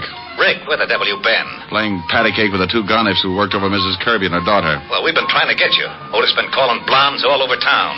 Mrs. Kirby and her daughter identify the two hoods. First name's Bart and Danny? Yeah, Bart Franchetti and Danny Miller. We have a pickup out on them now.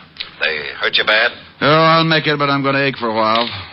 What did you find out about the shoe? Well, we really got some fast action on those half-soles. Figured if Kirby picked him up at a shoe repair shop, it must have been somewhere in his neighborhood. We were lucky. We were right. Little shoe shop on Columbus Avenue. Columbus Avenue? What address? 695. Why? Because I'm in a bar right across the way. Huh? Can't see the shoe store now because it's too dark, but Kirby's sister told me he used to come in here for dinner.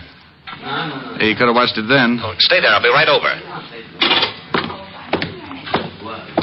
Here you are, mister. Thanks.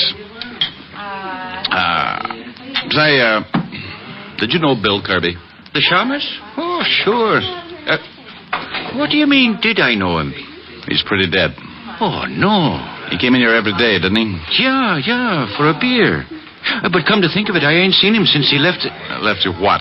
Nothing at all. Now, wait a minute. If Kirby left you anything, let's have it. If Kirby's dead, I'll turn it over to the cops. You want the badge? Oh, well, okay. Why didn't you say so? I got in the cash register. He told me if anything happened to him to turn it over to the law. Okay. Here. Just an envelope. Thanks. What is it? A name and address.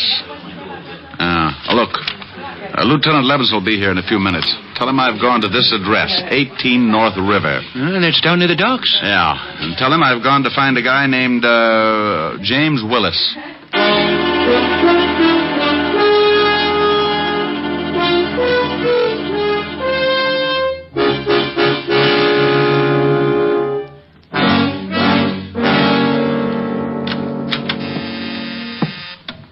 Continental Shipping. Mr. Lund, one moment, please. Continental Shipping. Mr. Willis, who's calling? One moment, please. Honey, is Mr. Willis in? Yes. But the emergency hospital's on the second floor. I always go around this way. It makes people notice me. Which is Mr. Willis's office, dear? Right over there, but I'm afraid you can't... Here's the badge, baby. Oh. And don't ring him. Yes, sir.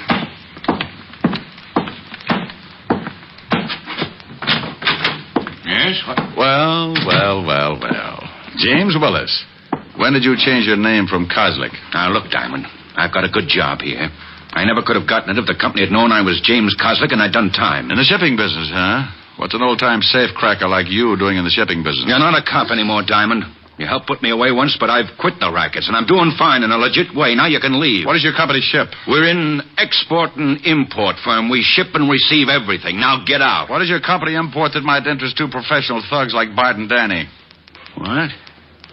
I don't know what you mean. Where do you have your shoes fixed? Little place on Columbus Avenue, maybe? I don't know what you're talking about, and I don't intend to sit here and listen to you and your riddles. Miss Williams, will you please have one of the watchmen sent in to show Mr. Diamond out? Yes, sir. But two gentlemen wish to see you. They say it's very important. Well, I can't see anyone. Well, I think maybe you better. They seem very definite. Miss Williams, I don't... What's the matter, Mr. Willis? Diamond, let go of my hair. Tell her to show the gentleman in, or I'll make Sitting Bull look like a piker. Go on. Send the two gentlemen in, Miss Williams. Okay. I'm going over here behind the door. You be a good boy. You nearly pulled all my hair out. Well, what's the difference? The way things look, the state might have to shave your head anyway. Hey, Willis, we want to talk to you. Well, what's the matter? You sore because we came up here? Hey, what's with the guy? He just sits there holding his head. Good evening, boys. Hey, look who's here. Yeah, it's the shamus. Doesn't he look pretty? You fools, you two blundering fools. Now, wait a minute. If you're worried about Diamond, we'll take care of him. I told you I could never be seen with you. Do you know how we've all watched when the gold shipments come in? Oh, that's it. That's what the shoe was all about. Yeah, you're a smart one. Shut up. I've got to think. You got the confidential shipping report and put it in that shoe in some kind of code so it could be picked up. Then your dear little boys were going to try to hijack the gold. Well. Want me to shut him up? No, you crazy. That secretary saw him come in. Take him out the same way. I'm going to be stubborn. Yeah? Oh, okay. Isn't it silly what a little 38 can do? Let's go. All right, but look, as long as I'm probably going to end up in the river, would you mind telling me one thing? Yes, I do. No, that's swell. That's really swell. Kirby recognized you going into that shoe store. He remembered you had a record, so he probably tailed you. Found out where you worked and went back to take a look at that shoe. He found the same thing wrong that I did. The numbers weren't his shoe size, and he probably thought it was crazy when you left only one shoe. So he took the shoe. You always were a pretty smart cop, Diamond. Danny. Yeah, boss. Before you kill the smart cop, pull his hair out. Pull his hair out? By the roots. Now take him out of here. Was Kirby blackmailing you, Willis? Yes. And being stupid, he didn't know what the shoe was for, but he knew it was worth something. Now, please, Danny, get Mr. IQ through that door. Move. Okay. I'm looking for a Mr. Willis, miss. Yeah, what's funny, shamus? You boys are in for a big surprise. Oh, Mr. Willis must be free. Here they come now. Just keep walking, Shamus. Nothing's wrong. Oh, are you gentlemen through with Mr. Willis? Yeah, that's the gun, and he'll see you. Thank you. Let's go, Shamus. Oh, one more thing. Yeah, now what? Duck, Rick. Thanks, Walt. And you take it easy, Bart. I ain't going from the gun. I ain't doing nothing. Please, don't shoot. Walt, James Willis is really James Koslick. I'm going in after him. Well, here, Cat, you'll need a gun. Is he in there? Out the window. I went over to the window fast and spotted my man just dropping down off the fire escape. The building fronted on a long dock, and Willis had 50 yards to go before he could find cover. Then I said that stupid thing. Willis! In the name of the law, stop! Well, he didn't stop in the name of the law, so I rested my arm on the windowsill and led him about 2 feet. At 50 yards, a running man can be hard to hit with a 38. Sometimes. You get him, Rick? Yeah. See you down at the station.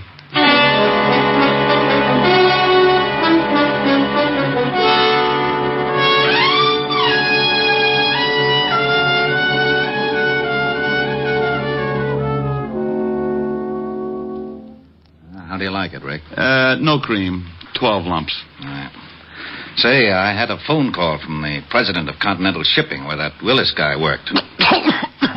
Oh, what do you make this coffee out of? Gunpowder?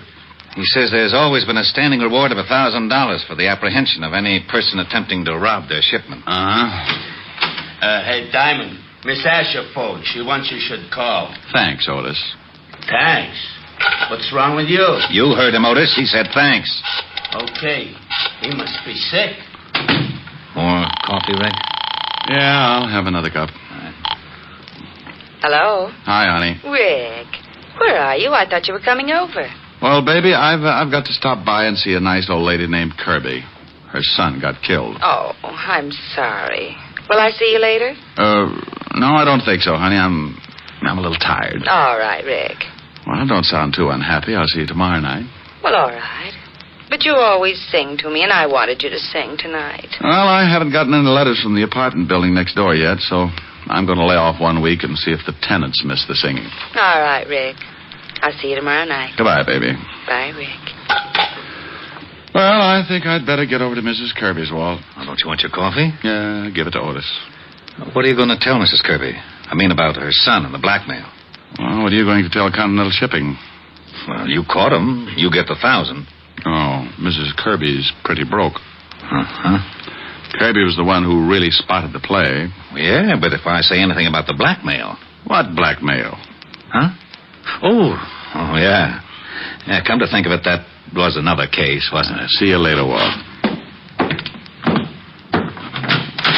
Rick. Yeah? Oh, nothing. Be a good boy.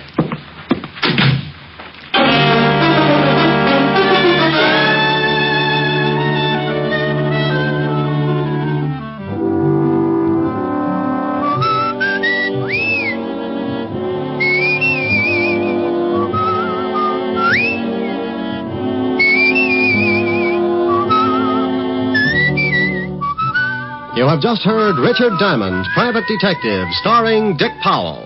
Helen was played by Virginia Gregg, Lieutenant Levinson by Ed Begley. Also in our cast were Wilms Herbert, Stephen Dunn, Peggy Weber, and William Johnstone. Music was under the direction of Frank Worth. Richard Diamond is written by Blake Edwards and directed by Richard Sandell. Dick Powell soon will be seen in the screen version of the best-selling novel, Mrs. Mike. Now, this is Eddie King inviting you to be with us again at the same time next week when we will again bring you Dick Powell as Richard Diamond, Private Detective.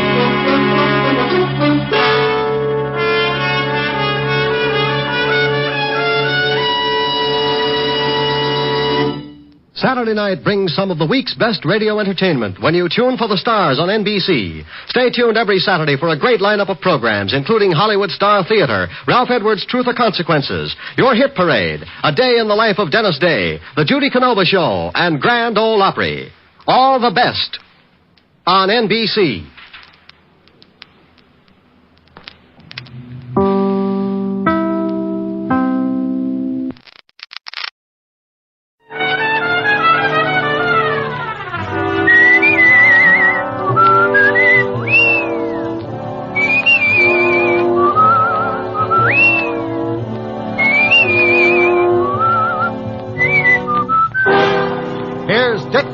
As Richard Diamond, Private Detective. Da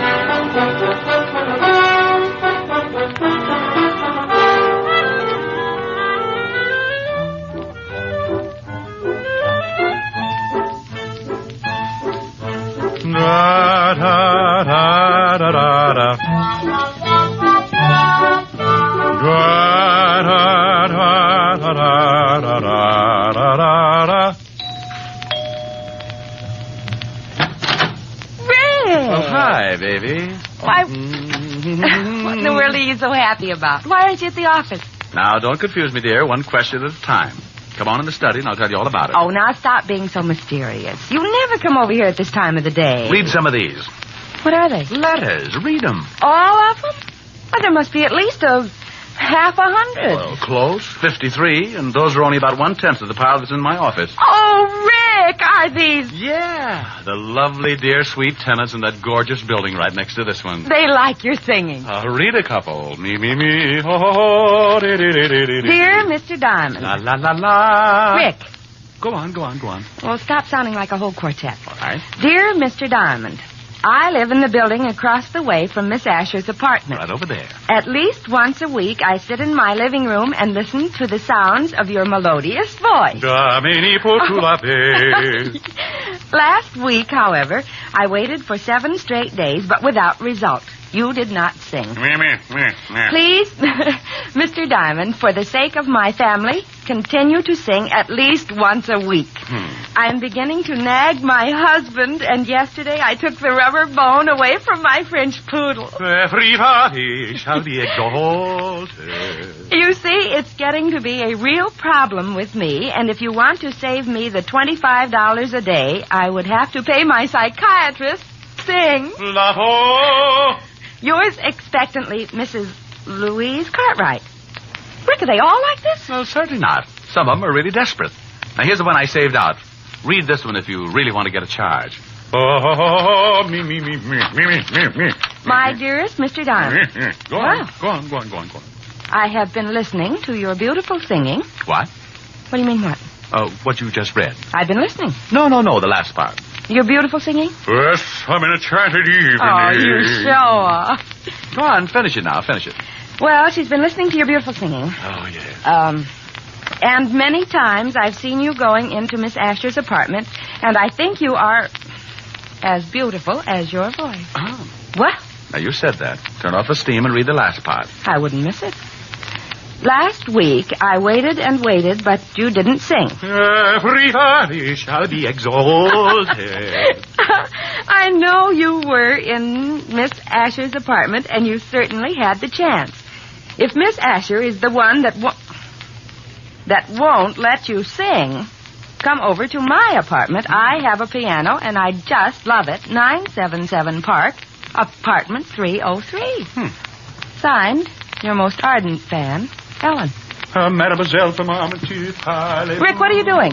Opening a window. Don't you think it's a little stuffy in here? The air conditioning's on. Rick, now stay away from that piano. No, I knew it. Ellen's right. You really don't want me to sing. At 11 o'clock in the morning? No. I want you to sing tonight when it's more romantic. Oh, shame on you. Me? Yes, you. You want to deprive those poor, discouraged people of a little honest, simple pleasure? You want that woman to take her dog's bone away again? You idiot. Oh, no telling what'll happen. Those people might not leave their apartments for days. It'll get to be like a prison camp. Think of it. No food. They won't leave the building even to go out and get an orange or a lime or something. And you know what? What? Scurvy. Oh. They'll be dying like flies. Well, go on. What's the matter? Dying like flies. I wonder who thought up that bright little simile. I've got a big green fly in my office that's so tough he carries a manslaughter. Oh. Well, you think it's funny, do you? Think what'll happen if those poor people stay in that building, withering up with scurvy, you fiend. I know it. Yes. It's just that, well, I don't want to share your tonsils with anyone. I'm selfish. Me. You're more than that. You're antisocial. All right. You mean? Yes. Sing. Stop, fellow. 101 pounds of fun. That's my little honey bun. Rick. Yes? Did you hear something? Oh, I think so. Try it again. All right. 101 pounds of fun. That's... Rick. Yes? I heard it. That's that grouch. Rick. Yes. There's an enemy in the camp. Well, what do we do?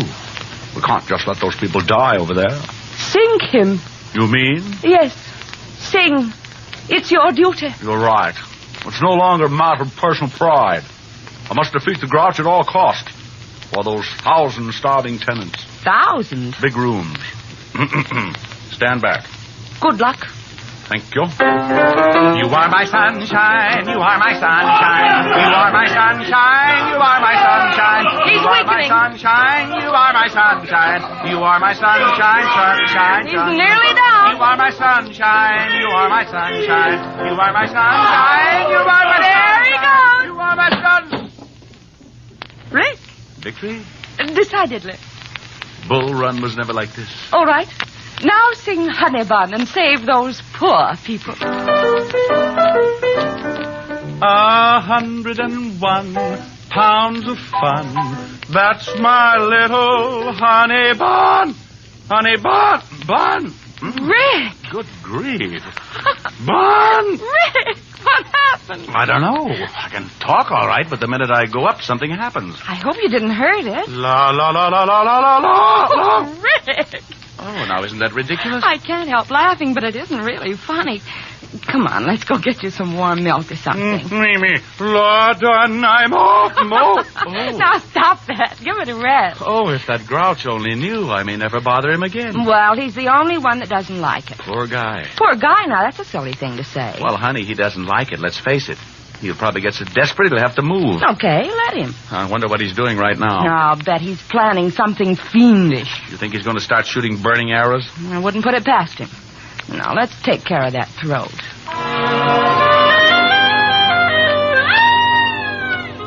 Well, sometimes silly things like that happen. I come on like a big baritone and lose my voice. Helen has to feed me hot lemon juice and honey for about 3 hours, and the grouch across the way in the next apartment starts thinking up the 10 best ways to eliminate Diamond. Think I'm kidding? Well, let me tell you. I didn't know it then, but that fast course of You Are My Sunshine with my own lyrics started more trouble than a hopped-up mouse in a herd of elephants. While Helen fed me the tonsil cure, old Grouchhead was dreaming up a cure of his own. What am I going to do? I work in the daytime, try to sleep at night. He sings at night. I switch to the night shift. He sings in the daytime. Oh, I'll fix him. I'll fix that Diamond. Yeah, phone book. Detectives. Private detail. Look at that. Richard Diamond, private detective. Full page ad. Wouldn't you know it? Now, look at that slogan. Whoever you are, whatever you do, if you're too dead to walk, we'll come to you. Ugh. Must be other detectives in here. Oh, here's one. Pat Kosak. You are my sunshine, eh? Oh, Diamond, I'll fix you good. Yeah? Is this Pat Kosak? Yeah, for employment. Haven't I heard of you before? I doubt it. Probably that Shamus in Frisco. He's always stealing my stuff. Well, my name is Ernest Lumpkin. Happy Halloween, Mr. Pumpkin. No. Lumpkin. Okay. What can I do for you? Well, I've got a problem. It concerns another person in your line of work. You mean another Shamus? Yes, he sings. You mean Diamond? Oh, is he a friend of yours? A competitor isn't a friend. Diamond gets more clients than anyone in the business, so he isn't even a competitor. He's a capitalist. He can advertise. People go to him instead of me. I hate him. Oh, Mr. Koslak, you're not alone. The name's Kosak, Mr. Dumpkin. Lumpkin. Lumpkin Dumpkin. You want to hire me? But you don't even know what I want you to do. Can you pay me $50 a day? If you can do the job in one day. For $50, I'll steal a Chrysler building and bring it over to you on a motor scooter. What's your address? 977 Park Avenue. And hurry.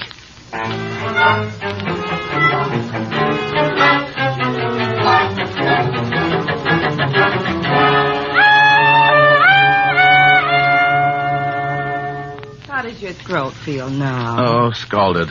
I'll be eating Zymol troches for a week. Oh, now, it wasn't that hot. Wasn't it? Honey, that lime water was so hot Alibaba could have boiled his 40 thieves in it. Well, your speaking voice is all right. Oh, well, I think I've swallowed a bear rug. Where are you going? Well, I can't sing, and I'm going to see you tonight anyway, so I think I'll drop down to the 5th Precinct and drive Sergeant Otis out of his mind. Oh, Rick, that poor man. He called up last week when Lieutenant Levinson was looking for you, and he sounded like he was dying, and you were responsible. Honey, when Otis dies, everybody will be running around in spaceships. He got through the Stone Age all right, didn't he? Bye. I left Helen, headed for the 5th Precinct Police Station. It was one of those good afternoons. The sun was leaning on 3 o'clock, and now and then a cool breeze would sail through my sinus and pump my lungs full of that easy, good-to-be-walking-around feeling. I had just about everything. Good job, good girl, and a 4-0 report from my insurance company. When I reached the station, I hopped up the steps and bounced into the squad room. Sergeant Otis was sitting over in the corner, making out the weekly report for the commissioner. Hello, Otis. What do you want, Shamus? Well, really nothing. I just came by to see if I could borrow one of your shoes. I'm going sailing. Oh, that's very funny. You know, someday, Gumshoe, you're going to run out of gags. Then what are you going to do? Well, I could set you on fire. That's sure to be a good chuckle. Oh, yeah? Lieutenant in? Yeah. Otis, you want to know how to catch a crook? How, wise guy? Eat a lot of spaghetti. Oh? How can I catch a crook that way? Just open that big mouth and say, oh, yeah. You'll lasso him. Hello, Lieutenant Levinson. Lieutenant Levinson? Well, how do you do, Mr. Diamond? Now, what's with the formal routine? Oh, I can't help it. Every time I leave Otis, I feel like I've just stepped out of a gorilla cage. Oh, why don't you leave that poor guy alone, Rick? Oh, he's used to it. If I started treating him like a human being, he'd get so confused he'd probably cut off his tail. Think what would happen, Walt, when he wanted to go to sleep at night. No more hanging upside down. Oh, brother. What's on your mind? Oh, just thought I'd stop by and chew the fat. Well, go ahead. I already did. Chewed a whole pound right off Otis. Walt, are you sure he's a mammal? Now, you listen to me. Otis is a nice fella for a hammerhead. He can't help it, so stop tearing him down and tell me what you really want. Walt, I'm surprised at you. I just wanted to stop by and say hello. Hello. Where's the body? Now, look, there's no body, just a nice chat, that's all. Okay, but I warn you, I won't stand for any routines. And if you're mixed up in something and I have to find out the hard way, so help me, I'll put you away so far they'll have to pipe air into you. Walt, you do. Do what? Love me. Oh. Would you like to wear my Sig Alf pin? Rick, for Pete's sake, what's the matter with you? You've been growing puppies in your office? Wait a minute. Yeah, what is it, Otis? Miss Asher on the phone for Diamond. Okay. Phone for you, Rick. Helen. Oh, thanks. 5th Precinct. Remember our motto. The corpse in the morgue is worth 2 in your basement. Oh, no. It's true, Walt. It's true. Oh, I bet Walt just jumped out of the window. No, honey, there's a caste system around here. When Walt feels like jumping out of a window, he throws Otis out first to see if it hurts. Oh. How you, baby? Hi. Rick, Mr. Jones called and said it was very important that he see you at once. Said it was a matter of life and death. Jones? First name John? Well, he didn't say. He just gave me an address and asked you to come over immediately. 137 River Street. He called me at your apartment? Uh-huh. Hey, I never thought of that. How'd he get the number? No telling. Well, I'll go on over. Maybe he'll turn out to be a good client. Call you later, baby. How's your throat? Oh, la done, I'm off. Goodbye, Rick. Hey, you really sound terrible. I'll see you later, Walt. Huh? Oh, thanks for the brilliant conversation, Sporty. Walt, just because I didn't have a corpse hidden out someplace, you get mad. All right, see if I care. Oh, now, wait a minute. No, I understand. Well, you can just get someone else to play jacks with. I'll send you Sam Spade. Now, Rick. Otis. Yeah, Lieutenant. Why haven't you got that report in here? I've been eating spaghetti. Spaghetti? Yeah, and that Diamond's a liar. I can't lasso nothing. Maybe you have to be a cowboy.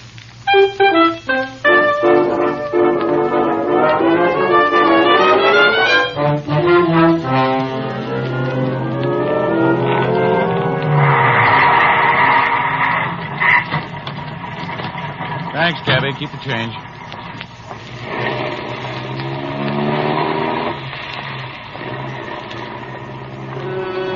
"137 River Street," the address Helen had given me over the phone, was an old deserted warehouse.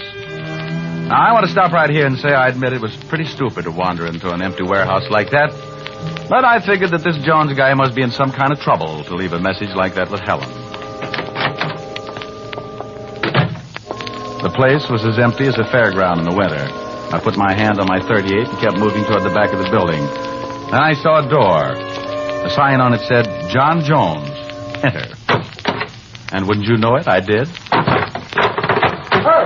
what's going on? Where am I? Let me out of here! Come on, Mr. Lumpkin, let's get out of here. Let me out of here! But I don't understand. He's liable to stay in there forever. I don't want him to stop singing like that. Somebody will come along, I promise you that. I just want him to stay in there for half an hour, that's all. And now, wait a minute. I want to know just what this is all about. You want him to lose his voice, don't you? Oh, I love it. Well, when he went through that door, he started losing it. How?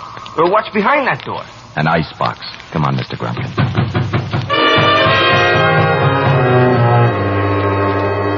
Well, that's exactly where I was, in an ice box.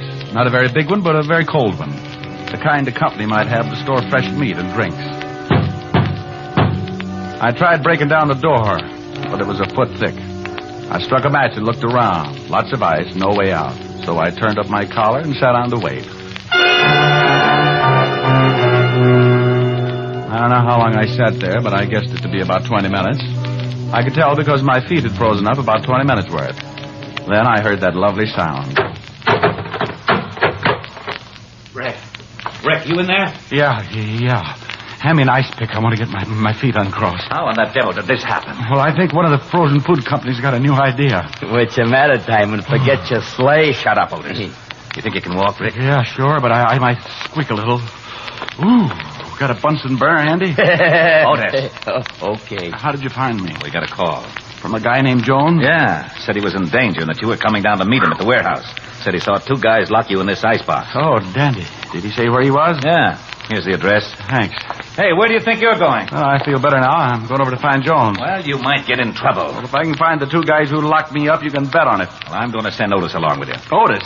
I thought you wanted me to keep out of trouble. Oh, now, wait a minute. I can keep you out of trouble, Diamond. Oh, Otis, you couldn't find an elephant at an elevator. But come on and bring your head with you.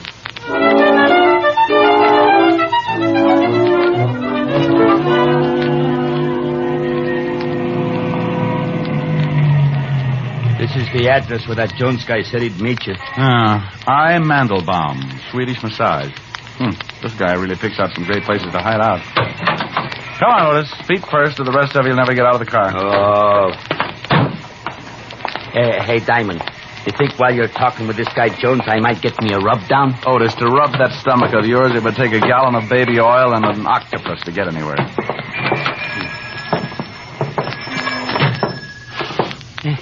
Hey, it smells kind of good, don't it? Like a pine tree, maybe. Otis, how would you remember? The last time you smelled a pine tree was when you used to run with the pack. Now listen here, Diamond. You gotta lay off. I don't go around... Yeah, what can I do for you? Holy cow. Get the biceps. Oh, I'm looking for a guy named Jones. Oh, yeah? Who wants him? The name's Diamond. Oh. Well, Mr. Jones is expecting you. I think he's back in the steam. Which way is it? Straight back. I'd show you when I gotta give a guy a rub. Come on, Otis. You must be at the end of the hall. That's a pretty bright observation, seeing as how there's only one door and it's at the end of a hall. Yeah, that's the steam room. How do you know? By this little window in the door. What do you see? Steam. Then, by golly, it must be the steam room. Hey, I can't see nothing. Mr. Jones? Hey, ain't that some guy lying over there on the bench? Looks like it. Mr. Jones? He don't answer. No. Otis, look, I'm going over there. Keep the door open. I don't want anyone to lock me in this place. Oh, okay. Mr. Jones, Well, hey, Otis. It's just a bunch of towels rolled up to look like somebody. Hey! Otis, what's the matter? Diamond. Yeah. Where are you? Right over here. Well, what are you doing there? I told you to stay by the door and keep it open. Well, I did stay by the door until I got pushed. Pushed? Oh, no. You know something? What? I think we're locked in.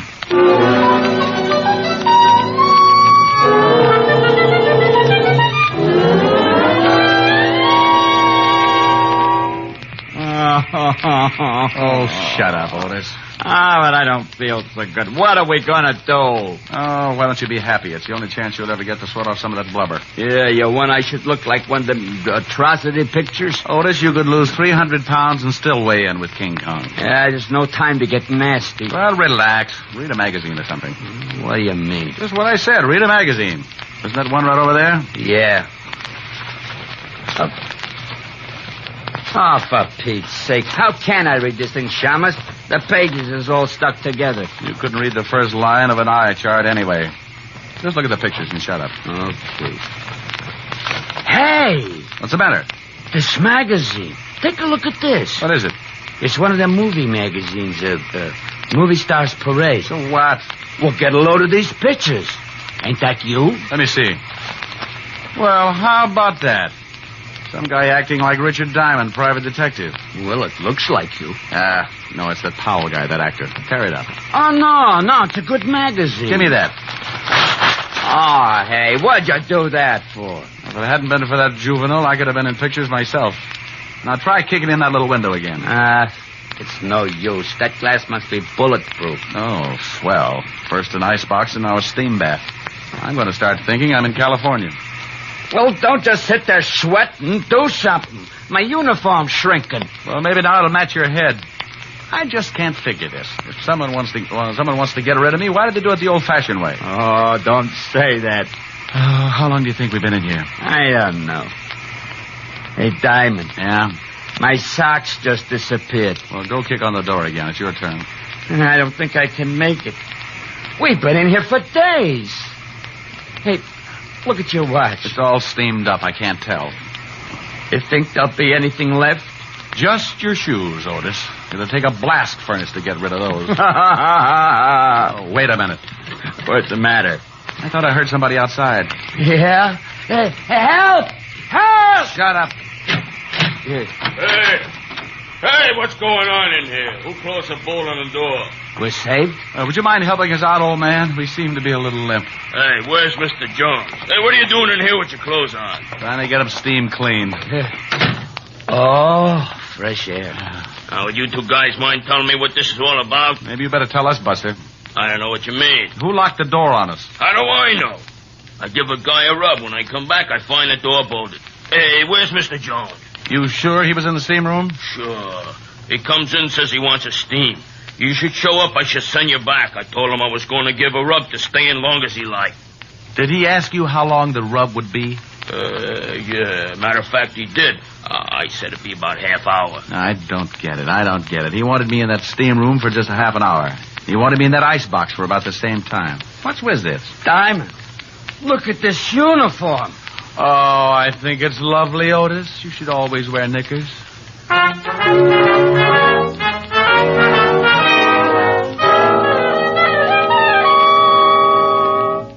Rick, this is stupid. Didn't the guy at the steam room tell you what this Jones guy looked like? Well, from the description, could have been anyone. Look, I'm just as mixed up as you are. Well, we'll keep after it. Just don't worry, that's all. Hey, Diamond, Miss Asher just called and I told her what's been happening. You mean you know? No, but I told her anyway. She said you should come right over because she had dinner for you. She wanted to take care of you. Isn't he lovely, Walt? Think what that head is going to look like in a bottle. Oh. Now you got him sore. It's going to be horrible around here. Well, isn't it always? Now, I'm going on over to Helen's. Keep after that Jones guy and let me know if you run across anything.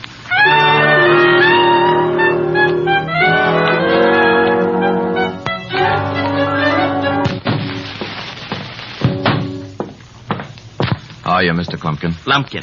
Okay, how are you? Come in. Well? I'm and a friend, Hoyle. You think it did the trick? Look, when Pat, Cossack. Yeah, Cossack. Well, when I do anything, the results are guaranteed. I just tailed Diamond from the station. He went into his girlfriend's apartment across the way. Oh, goody. Let's see what happens tonight. I'm staying home from work just to hear him not sing. Yeah. About my $50. Oh, look, he's never in that apartment more than 10 minutes before he starts singing. If he goes over 15, you get your 50. Come on. What are we going to do? Raise the window. I don't want to miss the lovely silence when he opens that big bazoo. Okay, that looks funny. I'm sorry, Rick, but your clothes have shrunk so much. You should see Otis. I'm sorry. Well, you should be. Don't know what I've been through. Oh, yes, I do, and Mommy's going to make it better. Here's a nice drink. I don't want a nice drink. Oh, it's strong enough. Well, put it in a dirty glass. You just drink it. Okay. Oh, wow, my throat. Ah! You hear something? No, why? Nothing. Your throat's still pretty bad. Don't know. Me, oh. Hey, it's pretty good. That sounds great. Oh, no! Now, I heard something then. Yeah, so did I. It's a grouch again. Give it to him. Oh, you bet. I feel mean. 101 pounds of fun. That's my little honey bun. Get a load of honey bun tonight. I'm speaking of my sweetie pie, only 60 inches high. Every inch is packed with dynamite.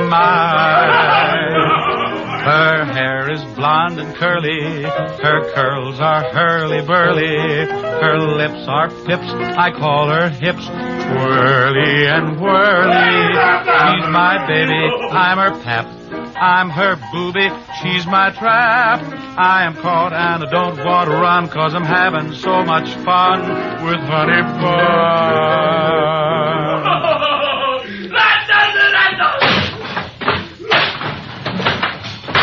What's going on over there? You're Cossack. Okay, but don't hit me again. You can keep the $50. Said he wouldn't sing again, huh? Said you fixed it. Well, I'll fix you. No, not that. Put down that chair. Oh, go on, get out of here. That vulture's singing better than ever. Okay, only don't hit me again. Helen? Yes, Rick? You know, that ice box and that steam bath were the best things in the world for my throat. Yes. After you lost your voice this morning, I didn't think anything was going to help. But that ice box and that steam bath really did. Diamond! Oh, hello, Mr. Lumpkin. Did I hear you say you lost your voice this morning? That's right, Mr. Lumpkin. Then didn't think I was going to get it back either. Good night, Mr. Diamond!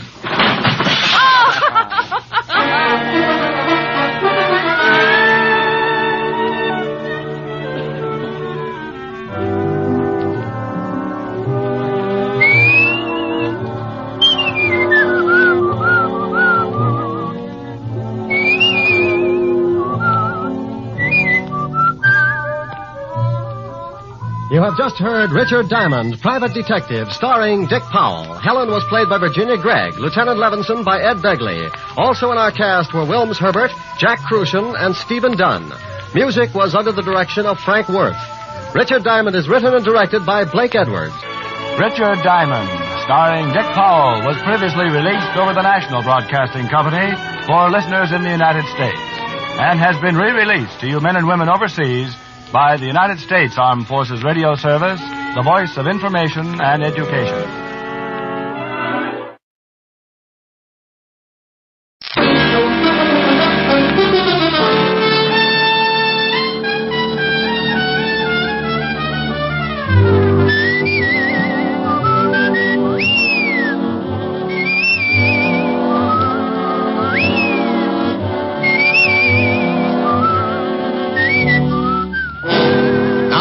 Dick Powell as Richard Diamond, Private Detective.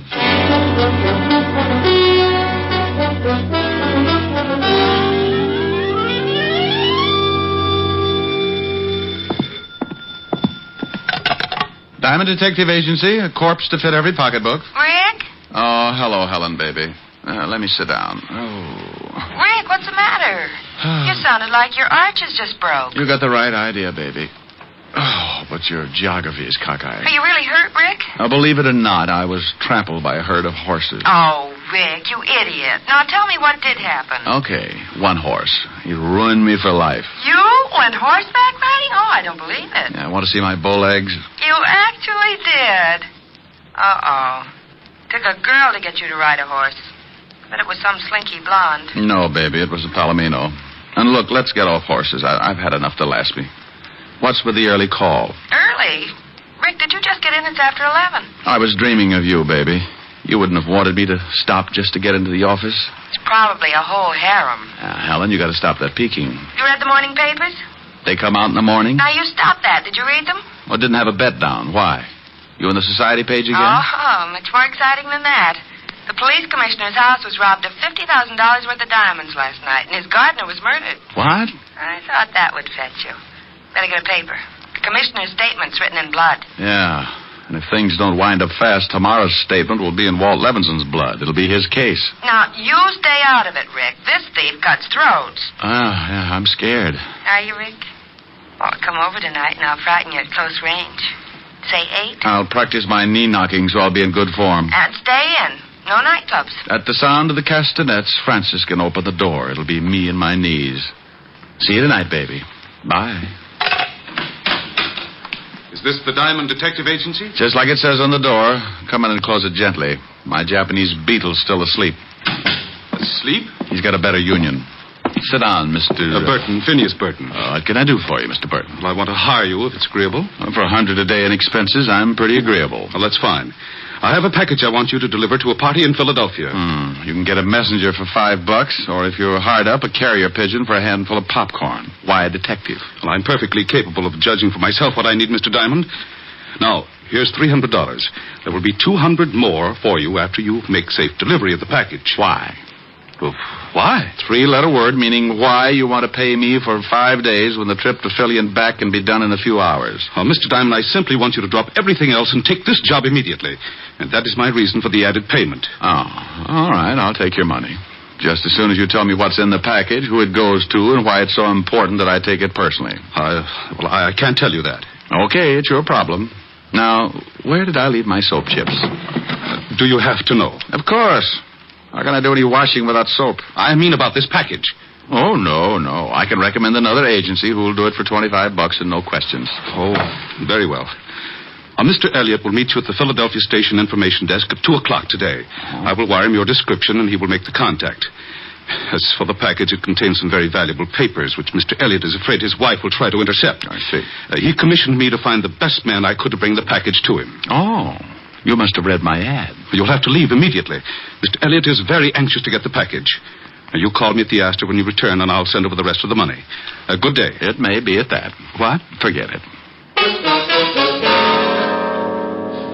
Burton left the package on my desk with the money. He was a thin guy, had a funny pot that made him look as if he'd swallowed a basketball. He pushed it out the door and waddled after it. When a guy insists on throwing money in my lap, I get suspicious.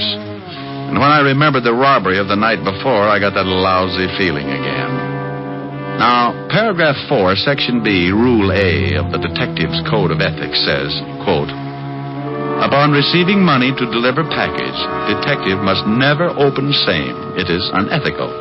Yeah, who's ethical? Well, surprise. No wonder basketball had been nervous.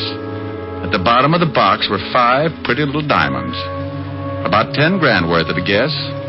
Of course, it may have been that Burton thought diamonds should belong to Diamond, but my bet was on a frame-up. A frame that cost the real heisters 10 grand out of 50. It was aimed to get him a nice picture to fit the frame. Me. Yeah? Is this Mr. Diamond? Oh, hello, Burton. Something on your mind? Oh, I happened to be in the store across the street, and I noticed you hadn't left yet. You will leave right away, won't you? Just as soon as I arrange things, Phineas. Well, remember, it takes an hour and a half to get to Philadelphia. I don't want you to be late. I'll bet you don't. It was just to make sure. You understand? Oh, yes. I understand. You can dribble your basketball home now. I beg your pardon? Skip it. Bye. Burton's call ended nearly all doubts. I was being framed all right, and the trap required my leaving for Penn Station right away. I dropped the diamonds into what was left of a quart of milk I had for lunch the day before, put the bottle on the floor by the wastebasket. Then I took the package, rewrapped it, and went out to hail a cab. I made one stop at a toy shop, then headed for Penn Station. As I entered, I saw a pair of familiar figures. Rick. Okay, what's the gag? I got the tip, but even you wouldn't joke about this case. Now, Walt, I might joke about mass murder, but never about the commissioner being robbed. Is he making speeches yet? Yeah, that's okay, Shamus. This is one time when you're one diamond too many. Why, Otis, you're becoming a wit. Why not? You're halfway there. Oh, Lieutenant, he's picking on me again. You deserve it, Otis. Now, shut up. Rick, I know the tip was phony, but the commissioner was there when it came in. I had to act on it. Tip? Well, don't be smug. I've got one, too. 5th at Hialeah. Now, don't start that. It was a tip that you were taking the commissioner's diamonds out of town. Oh, now, Walt. And don't now Walt me. I said I knew the tip was phony, but with the commissioner taking scouts all down the line, I didn't want to... No. Don't apologize, Walt. I know. Come on, Sergeant. Show me a good frisk, and I'll recommend you to all my criminal friends. Oh. Yeah, he's clean, Lieutenant. Now, Rick, let's see that package, and then you can go. This? Oh, no, I can't. It's secret. Don't play games, Rick, please. Oh, all right, but it's going to spoil my surprise. Well, okay. Give me your word it's got nothing to do with this case, and I won't bother to open it. No, I'm hurt. I absolutely insist that you open the package right now. But, Rick, you know I trust you. Lieutenant Levinson, do your duty. My purity must not be suspicioned. Oh, anything to get this over with. You were, What? It's only a pair of dolls. You were expecting maybe my gallstones? Oh, dolls. The Shamus plays with dolls. Better read the tag, Otis. Before your ears get any longer, they draft you for a mule team. Tag? Sure. But what... To my beloved Otis from his Ricky. Oh. Rick. Now, don't be a grouch, Walt. The other one's for you. For me? Oh, no. I'm sorry, Walt. I couldn't resist it. Anyhow, you spoiled my surprise to Otis. It was our anniversary. What?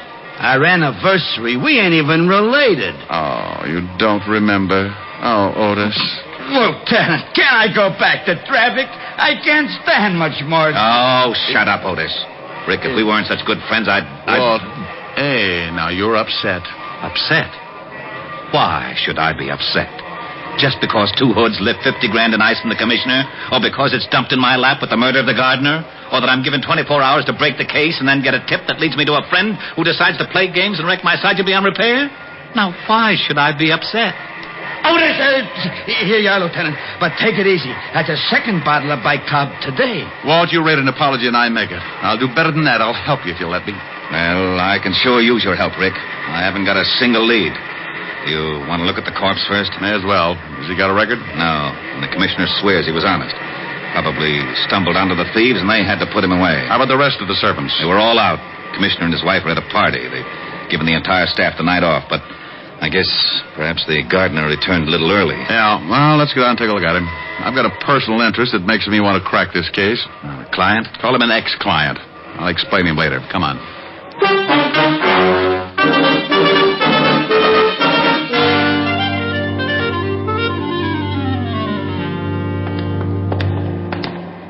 Here he is, Rick.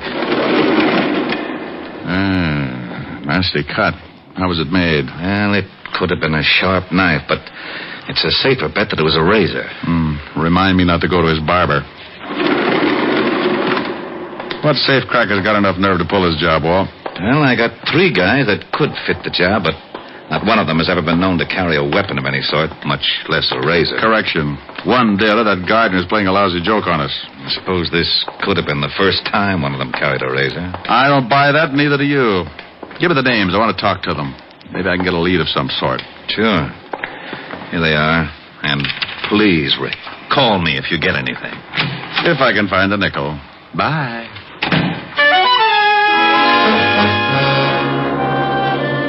As far as I could see, I had 3 things to match up. 1, the careless barber. 2, the safecracker with nerve enough to rob the police commissioner. And 3, the reason why I was picked as the pigeon. I gave up the idea of hunting for Burton, the guy who came into my office. He was probably a flunky and not worth running down. So I checked the names I got from Walt, grabbed a cab, and headed for the Bronx. The first turned out to be an ex-con trying to go straight by working in a Bronx hash house.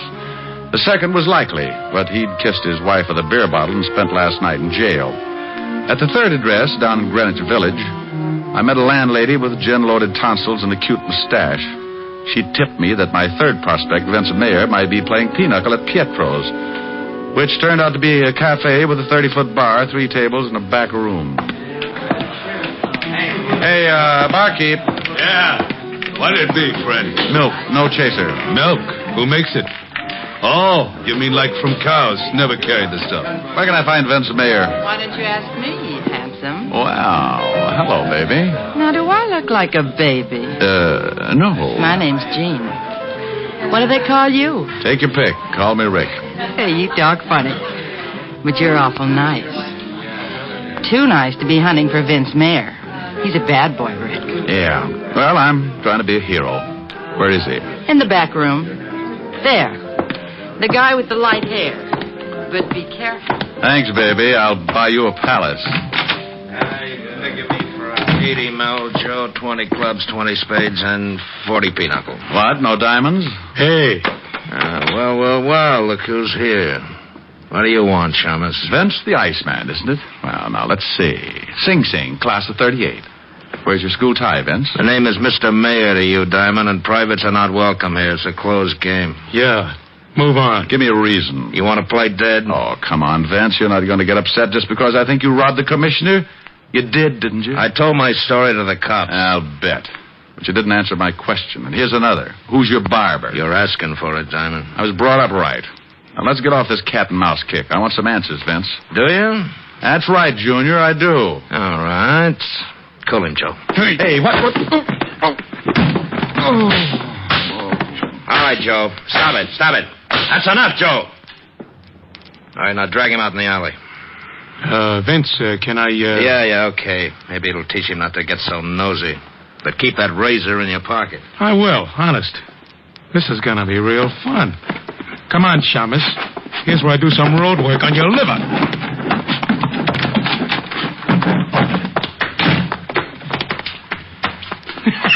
Here, Mr. Diamond. I only wish my brother could see you.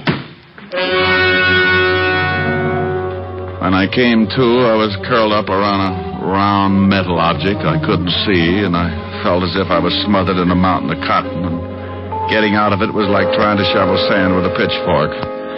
I finally managed to move and wished I hadn't, for a company of Bengal Lancers began target practice on my side. So I quit trying and lay still for a long moment. Then a voice came fizzing through the cotton at me. Hey, mister, are you alive? Now, if I'm not, you're an angel, and this is a harp. Well, I'm sure no angel. And that's the garbage can. So I guess you're not dead. Matter for debate, Jeannie. Oh, help me up, will you? Sure. Here. Can you stand? Practically anything after this. Ooh. Hey, you're hurt pretty bad. Come on, lean on me. My place isn't far. I'll take you there so you can lie down. Best offer I've had today. Lead on, Angel.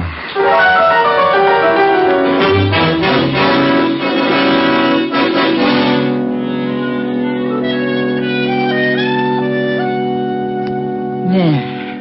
Now how do you feel? I never use language like that in front of a lady. Oh, I'm no lady. I'm a waitress at Pietro's. I heard the noise in the back room. When you didn't come out, I took a look. Ooh. Gee, does your head hurt, baby? Like all my relatives who are inside digging for gold. With luck, I can open my eyes and they won't fall out. You know, you might have had a lot of fun together if you weren't all banged up like this. I'll take that remark up with you later, honey. I'm not usually the kind of guy who runs out on pretty girls, but I only wanted to get my hands on the gonnet who tried to kick my brains out. So I took Jean's number, filed it under, for later investigation, and stumbled out into the street.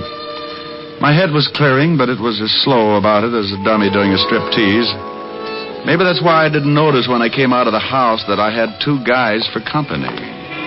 Hello, Diamond. Huh? And Pietro told me Jane had run out. I thought I might find you here. She always goes for guys like you. Well, she has taste. I'm glad you came around. I have a few things I want to discuss with you and Joe here. Hold it, Chalmers. Or I'll show you how easy it is to get rid of your troubles. No, that's a pretty little gun. Aren't you stepping out of character, Vince? You're supposed to be a smart one. You're getting on my nerves. Yeah? Well, put the gun away and I'll quiet you down a little. You want me to mess him up again, Vince? And what's with you? Come to do your job over again? I may at that. Yeah? Well, you got 32 teeth, sonny. Want to try for none? Why, you... I got some questions I'd still like to have answered. Why was I picked as pigeon? Why me? You're getting a little too smart, Diamond. Now, listen. I know you got wise to Burton, so it figures that you still got the package. Now, I got no reasons to give you $10,000 worth of diamonds. I want them back. Oh, dandy. I've got big news for you, Buster. You're not going to get them. Don't make any mistakes, Diamond. I'll use this gun if I have to. Go eat a tombstone. Joe. Yeah, how's your stomach ache? Wait a minute, Joe. Now, Diamond, look, you can have a choice. You bring the rocks to me at Pietro's in an hour and we'll forget the whole thing. Or don't. And I'll send Joe with a few friends to call on you. And for the last time. For a few sick minutes, I leaned against the wall, wondering if I wanted to live. One thing I was certain of was that Vince Mayer was never going to get those diamonds back. Or was he? An idea began to percolate in my head to the tune of an old rhyme about a goose and a gander. And I got inspired enough to sit up and forget my aching ribs. When it simmered into a full-scale boil, I grabbed a cab, went back to my office, and got the diamonds out of the milk bottle where I'd hidden them. Then I headed for the village fast. I was soon banging on a door there like a drummer playing Bob.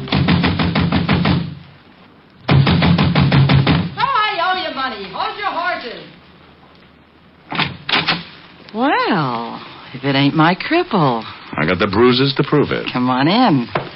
Are you really recovered? What? Oh, no, not that much, Angel. Then? I need some answers. What do you know about Vince and Joe? Not too much. Enough to dislike him plenty. That Vince got me canned for leaving Pietro's to take care of you. That's why I'm back home. I know he's a smoothie, and I think he's a big-time jewel thief. Now, that much I know. How about Joe, the dog-faced boy? Him, he's just a punk. I think his real name is Fanchi or Franchetti or some such thing. Franchetti? Yeah. I don't know why, but they call him Joe the Barber. Oh, Joe the Barber. Yeah. Isn't that silly? If he cuts hair, it isn't. But I'll lay 8-1 this guy works on throats. Thanks, Angel. You've tied up my 3 points. What are you talking about? Your friend Vince Mayer lifted $50,000 in ice from the police commissioner last night, and his accomplice, Joe, gave the gardener a shave. You mean murder? On the button. The gardener's throat was sliced from life to death. And now, baby, look. How would you like to earn $100? Sure. Is it legal? Well, no. I'll take it.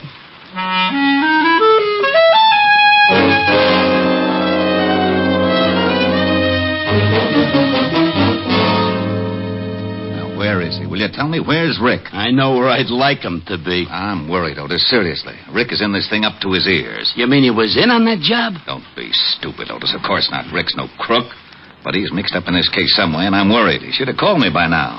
Gee, hope he hasn't tangled with that razor guy.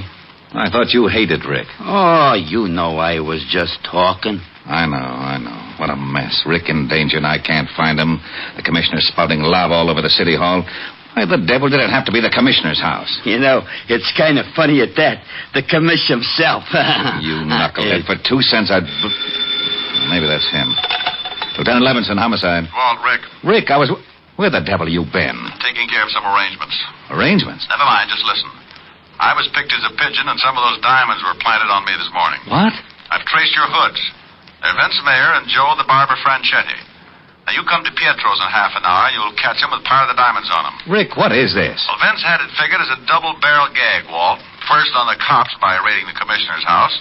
Second, by dumping a few of the rocks in my lap and tipping the police so I'd take the rap. But why you, Rick? Well, Joe's name, Franchetti. You remember I sent his brother Tony to Sing Sing a few years back. Oh. I knew he had a brother, but until now, Joe stayed out of Manhattan. I get it. Okay, what's the play? Well, I'm going to take the package back to Vince. Give it to him in Pietro's. The girlfriend will be raising so much fuss no one will notice me. Then as Vince and Joe leave, you nail him with the diamonds. And no alibi for having him. Right. You said half an hour? In front of Pietro's.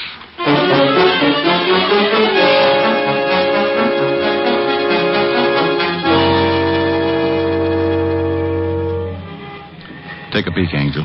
Through the window. There's my party, the back table. Now, you know what to do. Yeah. I keep yelling till you get back to me.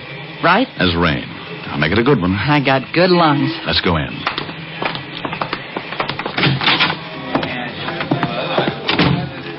Okay, over to the bar. Luck, Rick. There he is now, Joe. I told you he'd show up. Hello, Diamond. You got something for me? That's right, Vince. Okay, let's have it. Hey, what's going on over there? Stop, stupid dame. Yeah, do you want the package or not? Oh, yeah, give it to me. Come on, Joe. Let's scram out of here before that dame brings the cops. Yeah.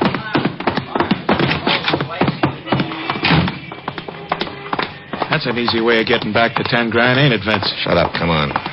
Take it easy now. Okay. We're okay now. Let's split up. Hold it, Vince. What? Let's have a look at the package. The cops. Levinson, what are you doing? The package, Vince. Hey, what are we going to do? Shut up. You, got a warrant, of course? Of course. Otis, take the package. Yeah, Lieutenant. You can't arrest me. I don't even know what's in that package. It was given to me by a friend. Now, don't use the term so loosely, Vince. Why, Walt, what are you doing here? Hello, Rick. I've captured a criminal. No. Yes, and he was carrying a package of his loot. Why, I bet it's part of that diamond robbery. What is all this? Diamond, you just planted that package on me. Me? Why, stranger, you're telling a fib. You just know that's downright immoral or something. This is ridiculous. Lieutenant, he gave me those diamonds in Pietro's not 5 minutes ago. I didn't lift them from the commissioner. Didn't you, Vince? Why, then I must have made a mistake. You can prove your story, of course. Sure I can. Bartender saw Diamond slip me the package. Oh, now, Vince, you think that bartender was going to be watching you when a lovely girl is practically tearing up the joint? Boss, the dame yelling. She was a plant. Yeah, but this is a frame-up. Diamond, you can't get away with this. Please, don't talk to me. I never associate with common criminals. A frame. You dirty double-crossing copper. Look out, Rick. He's got a razor. Oh, my arm. Now, don't cry, Joe. This is for you. Ooh. Wow. What a punch you got, Shamus. Well, that does it. Come on, Vince. Otis, load that killer into the car and pick up that razor. Yeah, Lieutenant. Want a lift, Rick? No, thanks, Walt. I'm going to go home freshen up. Yeah, you look like you could use it.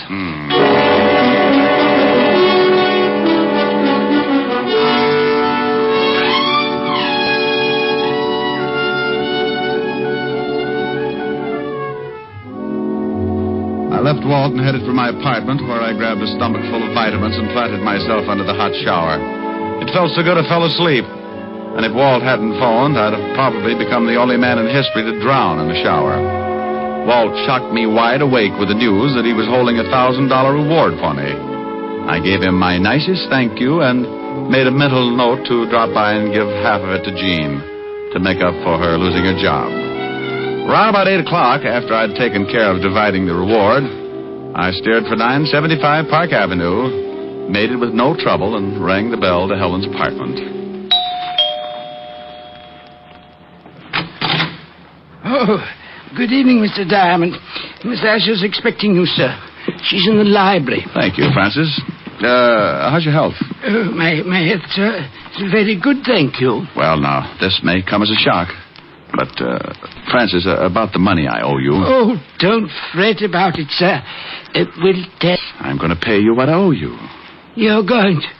Oh, dear. Perhaps I better sit down. Oh, my word. Oh, there, Francis. Rick, darling, is that you? It ain't Tom Swift, baby. Come on in the library. Well, okay. But it'll do you no good, my dove. I'm a cripple, a battle-torn veteran. I don't want your muscles, Rick. I'm blue, and I want you to sing to me. Oh, Helen, baby, I don't want to sing. Rick, I'm blue. I need cheering up. Now be nice and sing. Well, okay, honey.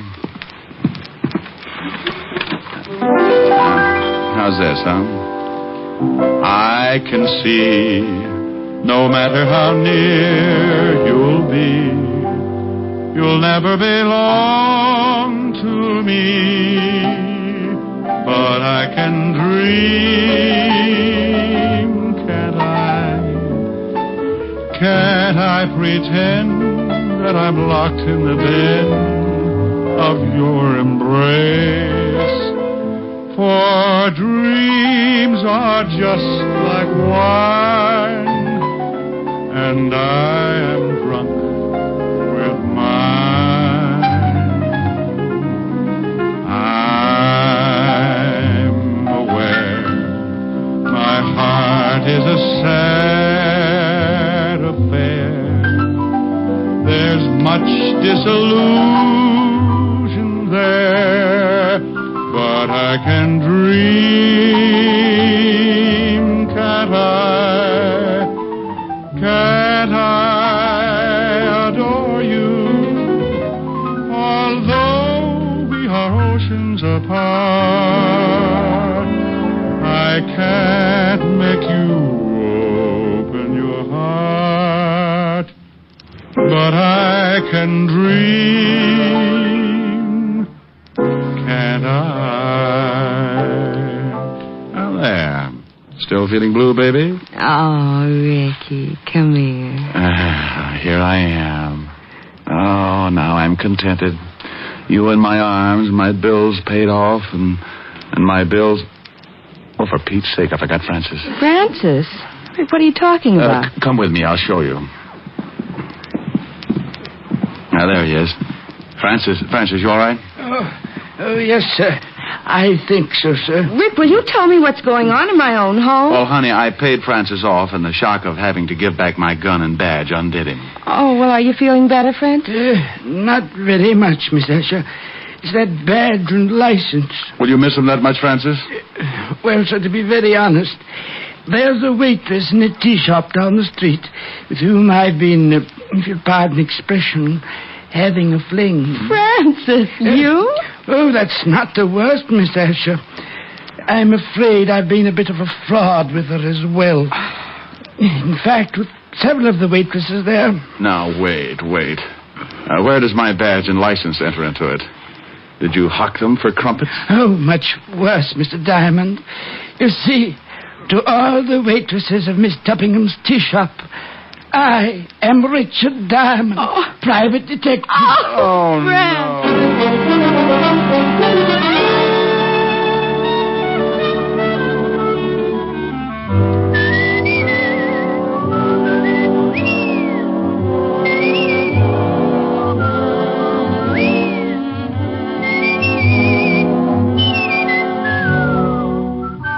You have just heard Richard Diamond, Private Detective, starring Dick Powell. Helen was played by Virginia Gregg, Jean Tatum, William Conrad, Tal Avery, and Bob Carroll.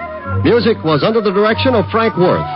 Tonight's story was written by Herb Purdom and edited and directed by Blake Edwards.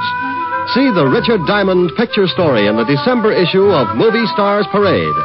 Dick Powell soon will be seen in the screen version of the best-selling novel, Mrs. Mike. Now, this is Eddie King inviting you to be with us again at the same time next week when we will again bring you Dick Powell as Richard Diamond, private detective.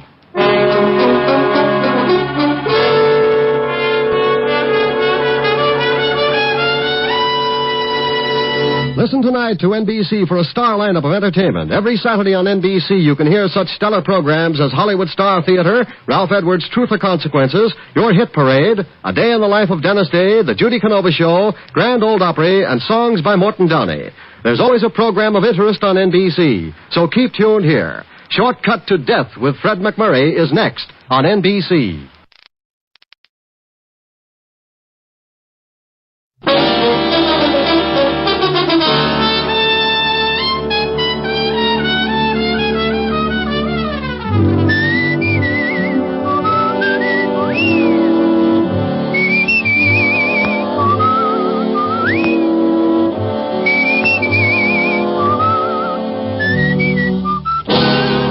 Dick Powell as Richard Diamond, private detective.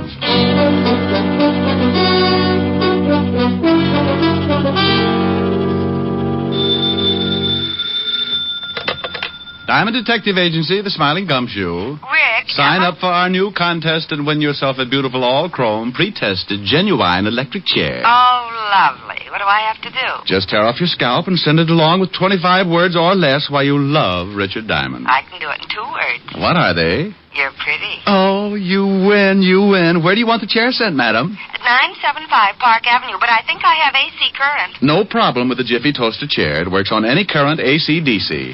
And we have it in 3 speeds, 45, 78, and long playing. Oh, no. Oh, Rick, that's awful. Hello, baby. Hi. What are you doing? Oh, nothing. What's with you? Oh, I just thought I'd call and find out if I'm still going to see you tonight. Yes, ma'am. We going to stay in? Well, I thought I'd have Francis fix dinner and we could sit around and listen to records or something, but if you'd rather go out, No, baby. I think that would be lovely. And so does my bank account. Oh, broke again? Not quite. A little bent. I hope the next client I get has a big fat trust fund. Well, don't you worry about it. I'll see you around 8. Okay. Bye, baby. Bye.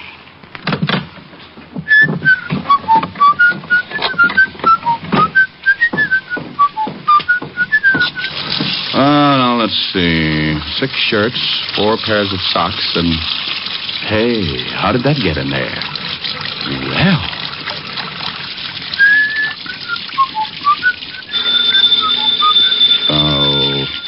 Oh, okay. Yeah? Well, what's the matter with you? You lost up my laundry. What are you talking about? Today isn't Tuesday. Okay, Walt, so it isn't Tuesday. Nothing's happening around this place. I felt like doing some washing. Why don't you put it away and come on down here? I'll give you something to do. What do you mean? You sound like you're surrounded by Sergeant Otis's relatives. I got a big headache. I think maybe you can help me with it. Trouble? All over the place. You don't have to, but I'd like to, sort of kick it around with you. Sure. I'll throw a few more things into soak and I'll be right down. Oh, thanks, Rick. Hey, it's really serious, isn't it? Now, what makes you say that? Look, Father, every time your ulcers hold a rally and you want me to come down and join in, you say, thanks, Rick, just like I'd laid an egg or something for you. Oh, you think you're pretty smart, don't you? Sure. If I listen to everybody who thinks I'm not, I'd wind up playing mumbly peg in a straitjacket. I'll be right over.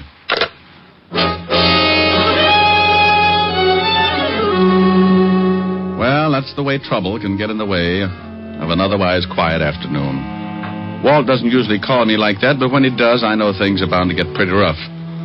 I tossed all of my shirts into soak, closed up the office. 20 minutes later, I was walking into the squad room of the 5th Precinct Police Station. I spotted Sergeant Otis hopping around like a crapshooter on his 10th pass. Well, what's with you, Otis?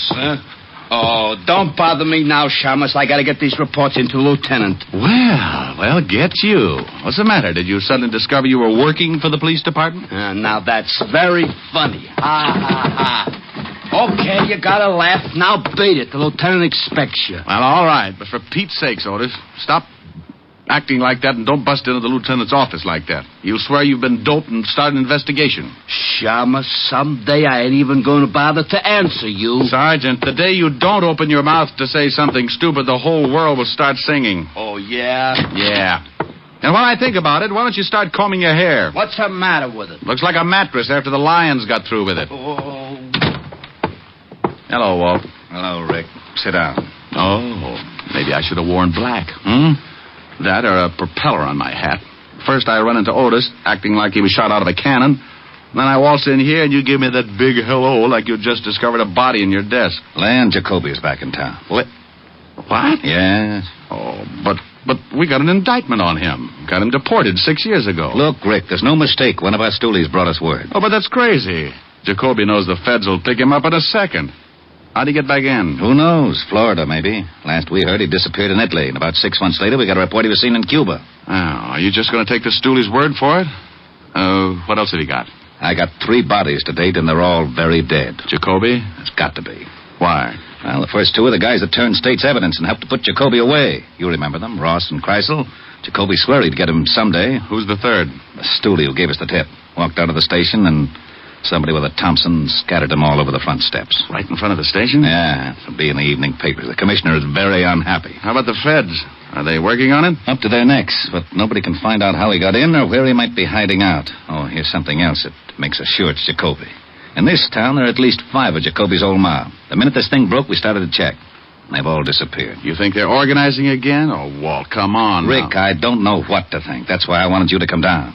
You're one of the guys who worked on the Jacoby case. You remember a lot about it. Well, sure, but... Oh, now you can't tell me Jacoby is going to try to start operating again. It's a one-way pass to that little green room up at Sing Sing. I know it, but you tell me. I don't know how to figure it. You can't find anybody else who's seen Jacoby. No, just the stoolie. He's going to make a swell witness. Yeah. Lieutenant. Yeah? We just got a report on the teletype. Jacoby? Yeah. Florida reports the body of a man found out in the Biscayne Keys. They checked and found out he was a Cuban, chartered boats for fishing trips.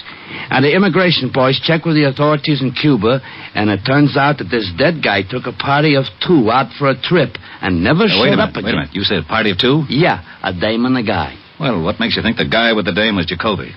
Because the description fitted Jacoby exactly. And the feds say that Jacoby married a dame in Italy. And the dame that got on the boat fits the wife's description. Mm-hmm. Well, Rick? That's ridiculous. Okay. We now agree on 2 things. Leon Jacoby is back in the States, and it's ridiculous. Will you give me a hand? I need somebody who really knew Jacoby. Hey, Diamond, did you really know Jacoby? Sure, Otis. We used to go out and shoot dumb police sergeants together. Oh, hey, Lieutenant, why don't he ever give me a straight answer? Because it wouldn't fit your crooked head. Now go out and dig up some more reports. Okay. All right, Walt. Now, let's say Jacoby's going to start operating again. He's made sure of one thing. Nobody who's seen him is alive enough to testify. So this. I'll 8 to 5, Jacoby's going to make a quick haul someplace and do one more killing. You expect the killing? I expect an attempt. He's gotten 2 of the guys who put him away. He's just got one more guy to tag. He said he'd do it himself and with a knife. That means he's got to find you. Yeah. The haul must be really important for him, the risk coming into the States. He probably needs money to keep going, so he'll pull off the job and then try to get me. And he'll leave the country the same way he came in. Nobody can ever swear they saw him. Except the 5 guys in his mob. I think he'll kill every one of them, too. That's a lot of doing. Jacoby's a lot of killer. Now, we've got to find out where at least one of those guys is. We'll find Jacoby and try and stop the slaughter. Yeah, but you've got to watch your step, Rick. There's no telling when he's going to pull off the job and try to go to work on you. Look, I'm not happy about it. I'm really the guy who's responsible for putting Jacoby away, and I know him pretty well. He's got a vendetta, Walt, and guys like Jacoby don't figure they're their brother's keeper. The score is 2 out of 3 with 1 to go. He'll try his best to kill me and even it up. Well, where do you say we start? I know. Oh, give me a list of the 5 guys you think are with Jacoby and all the information on them you got. It is right here. All right. Put 2 of your best men on these 3 guys at the bottom of the list, and you and I will start with these 2 on top. Okay, but I hope we find Jacoby in time. Walt, so do I. The way he uses that knife, I'll have to have all my clothes made out of bandage. Walt assigned 2 of his best men to start checking on the 3 names at the bottom of the list, and we took off for Flatbush. Our first man was a hoodlum named George Vale. And one of his favorite hangouts was a pool hall on Church Avenue. Snooker or straight pool? We want to talk. You want to talk? Go over to the park. Get yourself a box. Oh, look, your wisecracks can only give you a hollow mouth. Show him the badge, Walt. Oh, cops. Oh, well, what do you want? You know a man named George Vale? No. Let's go. Hey, wait a minute. Look, I'm not going to fool around. The answers here will be a lot easier. We know Vale comes here a lot. You don't want to tell us about him? The boys at the station have got time to help your memory along. You can't haul me in. What's the charge? Withholding police evidence. It can get you a couple of years. Let's go. Hey, wait a minute. Okay. Okay, what? Oh, wait a minute. I just want to be sure no one sees me talking to you. Okay. I don't know much. Vale ain't been in here for a couple of days. Where does he live? I don't know. I swear I don't, but I do know it's in the neighborhood. Sometimes I see him coming out of a little delicatessen across the street with a bundle of groceries. Let's go, Walt. Yeah. Oh, thanks, Sporty. It's guys like you who make the police department such a happy little group. So,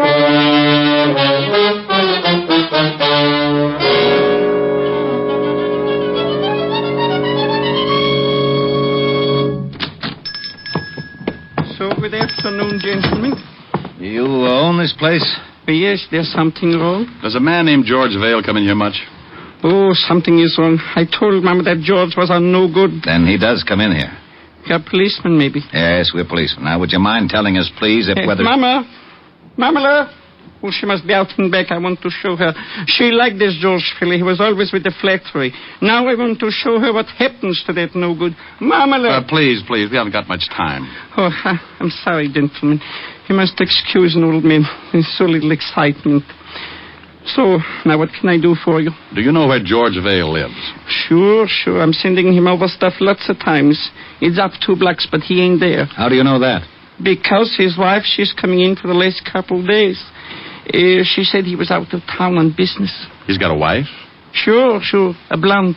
She's not bad looking. Well, you know. Yeah. What is Vale's exact address? Here, I'll write for you on a piece of paper. What time you got, Rick? 2:30. There are, gentlemen. I hope you catch him for whatever he's done that's no good. We'll have to ask you not to mention this to anybody. Not even to Mama? Well, okay, to Mama, but you tell Mama to keep it a secret. Oh, a secret. Well, maybe I'm not telling her for a couple of days yet. Come on, Walt.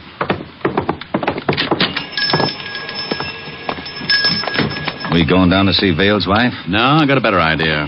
Don't you think she'd know where Vale is? Maybe, but she's not going to tell us. But if we throw a scare into her, she might tell her husband something. If she knows where he is. Get Otis down here with a recording outfit. We'll wait until we see her leave the apartment and bug the place. No sense in tailing her. If Vale is with Jacoby, he wouldn't give her the address. Maybe he didn't tell her anything. Maybe he just took off. That's a chance we got to take. Maybe he gave her a phone number where he could be reached. On the way down to the Vale address, put in a call at the precinct. Right. KXKB to KQAR. I'm at the corner of Flatbush and Church. Have Sergeant Otis report to me on a code 3 and tell him to step on it. Walt finished his report, and we both went over and talked with the landlady in Vale's building. She told us that Mrs. Vale was still in her room and gave us an accurate description. Also, she agreed to pull down her window shade when Mrs. Vale left the building so that there wouldn't be a chance of missing her. Then we went back to the car to wait. In about 15 minutes, Otis showed up carrying a small, portable recorder. Here you are, Lieutenant. All right. Get in the back seat. We're going to wire somebody's apartment? No. I just thought it might be fun to play cops and robbers. Now, relax. We might be here for quite a while. Not so long, Walt. Look, there goes the landlady's signal. Yeah. Mrs. Vale should be... There she comes. Yeah. Otis, get set. We got to go up there and plant a bug before she comes back. I'm set. I got 4 cars at the intersections just in case she's got a car. If she walks, I got 4 men to tail her, depending on her direction. She's crossing the street. KXKB to KQAR. Cars 7, 9, 3, 14. Stand by. Rick, you notice, get up there with a bug. Right. Come on, Otis. Yeah. Right with you. Attention. The suspect is turning into Church Avenue, heading for New Lot. Blonde, 5 feet 4, wearing checkered coat and carrying a black bag. In here, Otis. Yeah.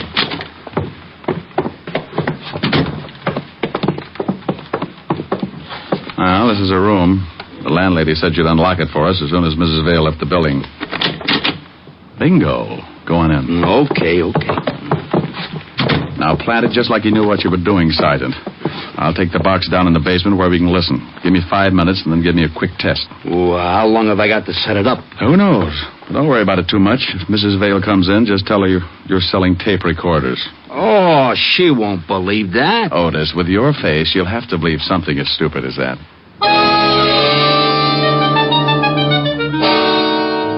I dropped the wire out of the window and went out and down into the basement. It was a slipshod way of wiring a room, but we were in a hurry, and it would have to be enough. I set it up and waited for Otis to start crooking. Okay, Diamond. I'll start counting. 1, 2, 3, 4, 5, 6. Hey, I think I hear somebody coming. I'm going out the window. I'll see you in the basement.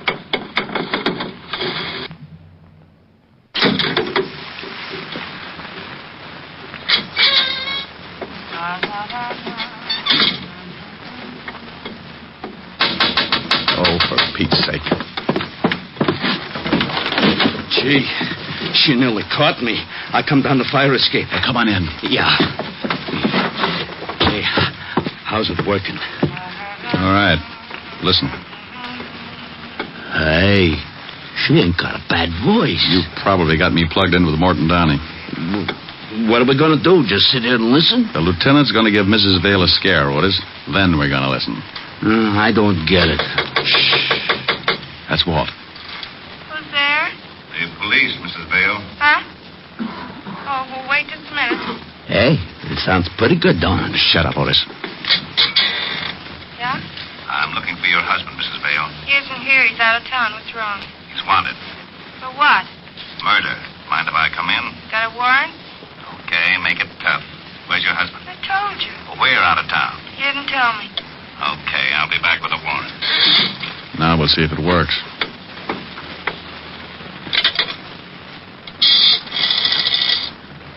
Oh, operator. Evergreen 33349, please.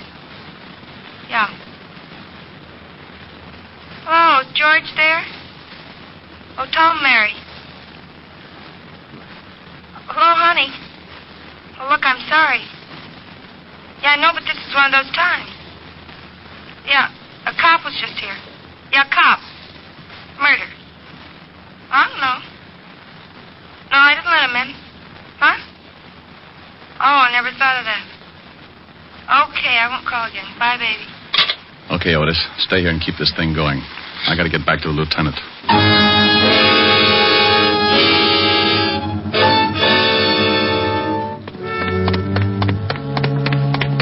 Did it work? Yeah, like a dream. She called Evergreen 33349 and talked to George. I'll check the number. You start driving north, so we'll be in the general exchange area.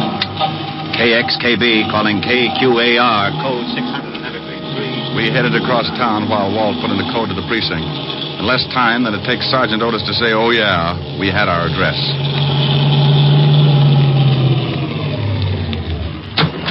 Well, wouldn't you know it? Another pool hall.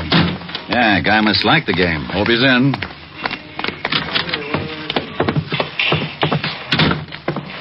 Pretty crowded, I don't... Oh, yeah. Yeah, there he is. He sees us. He's going for the back door. Let's grab him. Right. Hey, let me go. Take your hands off me, Joe. You're busting my arm. Just take it easy, Vale. All we want to do is talk to you. Come on, outside. Okay, okay. Go on, Vale. In the car. Quit shoving. I'm going. Walt, help me. Now, Rick. Where did that shot come from? Got Vale in the chest. Yeah, across the street. Stay down. Yeah, look. Look, Vale, you're not going any place now. We know you're working for Jacoby, and we know he's close. The guy who just shot you is working for Jacoby, too. You're not going to cover up for a louse who just fingered you, are you? Jacoby's looking for you, too, Diamond. He's going to cut you up bad. Where's the hideout, Vale? I'm going to put in an 800 on this, Rick. I want this whole area surrounded. Come on, Vale. Where's Jacoby? 455. Vale. Oh, swell. Repeat. Code 800 from Central Park West to 10th, from 59th Street to 64th Street, KXKC, now at Pool Hall, 9th Avenue, 60th Street. Okay, Rick, what's with Vale? Yeah, nothing. Dead? Yeah. Gave me half of Jacoby's address, 455, and then made the trip. 455? Well, come on. There can't be too many 455s within walking distance. What about Vale? Yeah, I'll call him for the wagon. Go ahead. I'll start checking apartment numbers. Now, you wait a minute. You better take it easy. Jacoby would like nothing better than to have you go knocking on his front door. If I know Jacoby, Walt, he's got the radio on, and he knows just what you're doing. Besides, that fingerman will tell him about Vale. Somebody's got to find him before he makes a break. He's done enough killing. Well, if you do run into something, you wait for the boys. Walt. Yeah?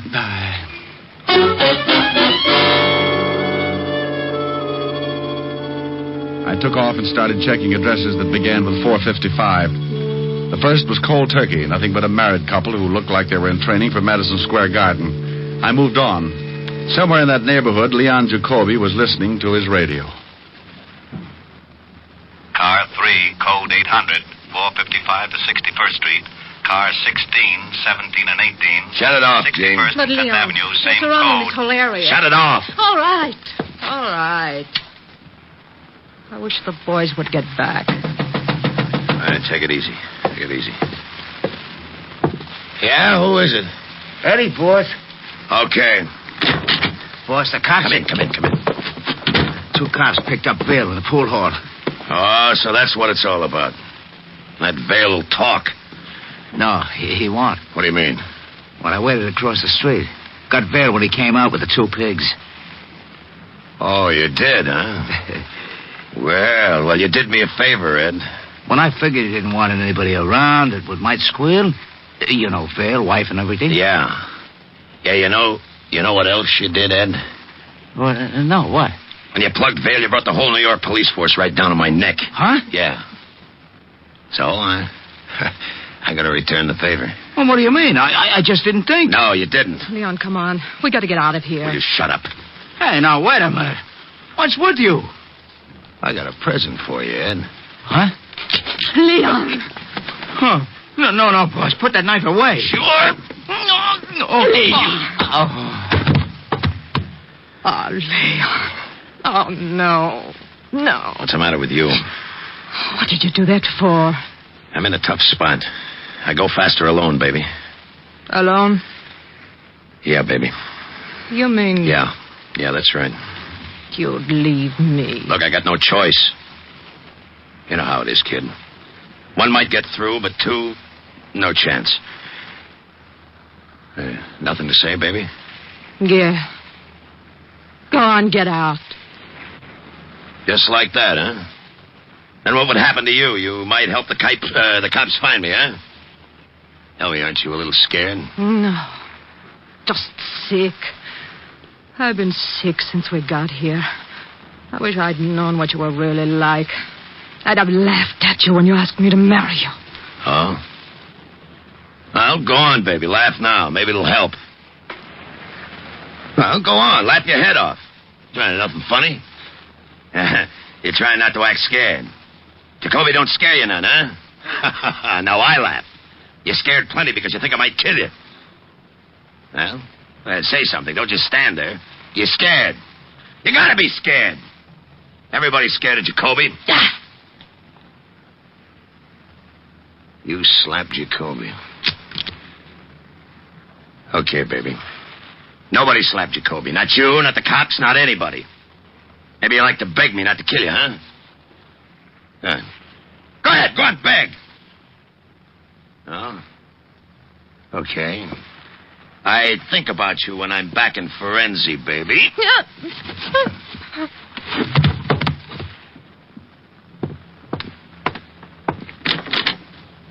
Arrivederci.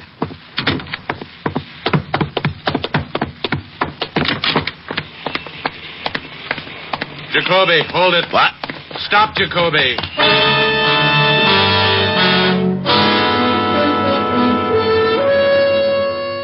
Well, Jacoby had waited 6 years to get a crack at me, and it looked like he was going to finally get his chance. The alley was a dead end. I stopped and listened. The back of the alley was stacked with boxes, and along the sides, garbage cans. He could have been hiding anywhere along the line. I'm coming in, Jacoby. You want to give it up or do you want to play? The block's surrounded. Okay. I ain't got a gun. Come on out. All right. Only don't shoot, Diamond. Walk over here. Hey, you see, I ain't got a gun. I don't shoot, please. Shut up, slob, and start walking out. What you gotta act like that for, huh, Diamond? Come on, Jacoby, move. So, what do you cops got against me? What'd I do, huh? Nothing, Jacoby. Not a thing. Start moving. Well, why you gotta get so tough? Or maybe you're scared. Scared to death. Now, if you don't hurry up and move, I'm going to shoot you full of holes. I'm so scared. All right, Diamond, all right. I ain't got no gun, so you can push me around like that. What are you going to do to me, huh? Why, not a thing. Haven't you heard? The city went out and bought you a yacht.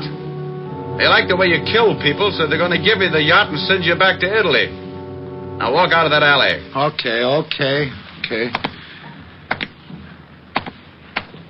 Now, you dirt.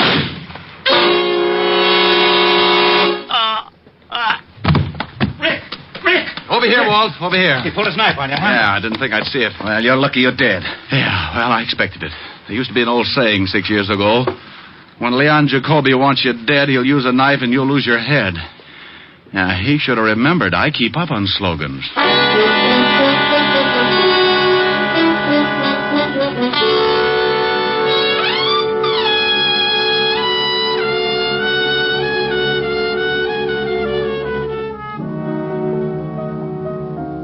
Oh, Rick, that's an awful story. Well, you wanted me to tell you about it. But it's so terrible, and you're so lucky. Yeah, I guess so. You'll certainly know better next time. Oh, I'll never make the same mistake again. Oh, I should hope not. Imagine being in such a hurry you've forgotten threw your socks in with all those lovely white shirts. Plaid now, baby. The color run that much? Sweetheart, when I got back to the office, it looked like Picasso had been in my wash basin. My shirts are ruined. Well, don't you fret. Mommy's going to buy little old Rick a whole new batch tomorrow. Oh, no. Really, I couldn't. It's just against my principles to take anything from a woman. It is, huh? Definitely. What's that song you're playing? 16 neck, 33 sleeve. What? Oh, you idiot. Oh, I'm bad. I dropped a real old hint. Well, I'll drop a little old hint, too. Very subtly, of course. Sing. Oh, baby, you're the subtlest. Climb aboard a butterfly and take off on the breeze. Let your worries flutter by and do the things you please. In the land where dollar bills are falling off the trees, on a dreamer's holiday. Every day for breakfast there's a dish of scrambled stars, and for luncheon you'll be munching rainbow candy bars. You'll be living a la mode on Jupiter or Mars, on a dreamer's holiday. Make it a long vacation. Time there is plenty of. You need no reservation. Just bring along the one that you love. Help yourself to happiness and sprinkle it with mirth. Close your eyes and concentrate and dream for all you're worth. You will feel terrific when you get back down to earth from a dreamer's holiday. How was that, honey? Huh? Baby, you're the craziest. What? Now, where did you pick up that expression? Oh, I get around now and then. I know a couple of musicians. Oh, I bet they all play lead kazoo. Come here. What do you want? I want to lay one on you. What? Oh. What'd you think of that, Pops? You want the honest truth? Uh-huh. Solid.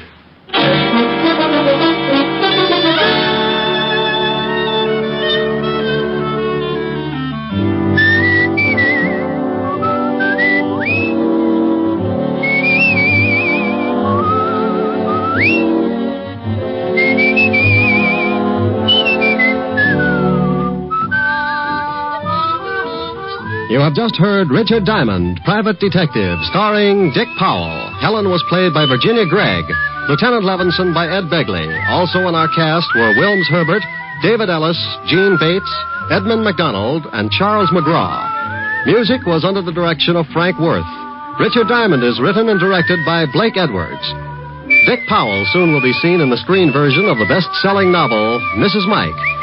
Now, this is Eddie King inviting you to be with us again at the same time next week when we will again bring you Dick Powell as Richard Diamond, private detective.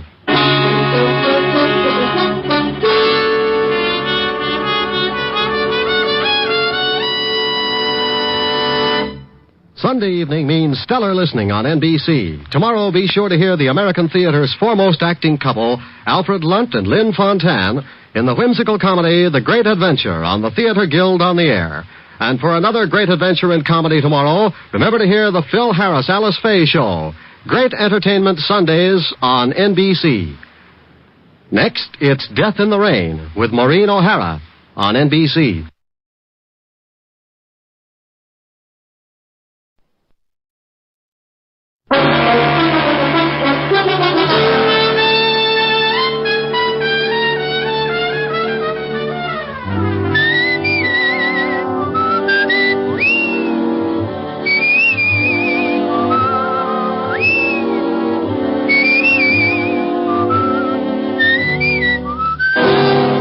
Dick Powell as Richard Diamond, private detective.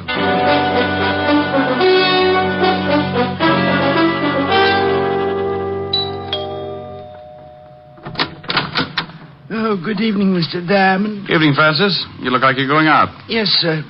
Miss Asher wants me to go down to the delicatessen for some cold cuts. Oh, where is Miss Asher? In the study, sir. Well, I'll see you later, Francis. Why don't you bring back some roll mop? Roll mop, sir? Herring with the bends. Very toothy. Yes, sir. Ollie oxen free. Rick. Hi. Hi. Well, get the silk thing there. Lounging pajamas. Yeah. I guess we're going to stay in, huh? Uh-huh. I just sent Francis out for some food. I met him at the door. Look, I've got to do a few things in the kitchen. Why don't you stretch out on the couch and take it easy until dinner's ready? Okay, I'm pretty tired. Might rock out. No, a little sleep might do you some good. Here, read a magazine if you want to stay awake. Oh, swell. Gory detective. Who sends you these things? The Corpse of the Month? Pretty bad. I won't be long. Okay. Oh, no. The case of the bloody...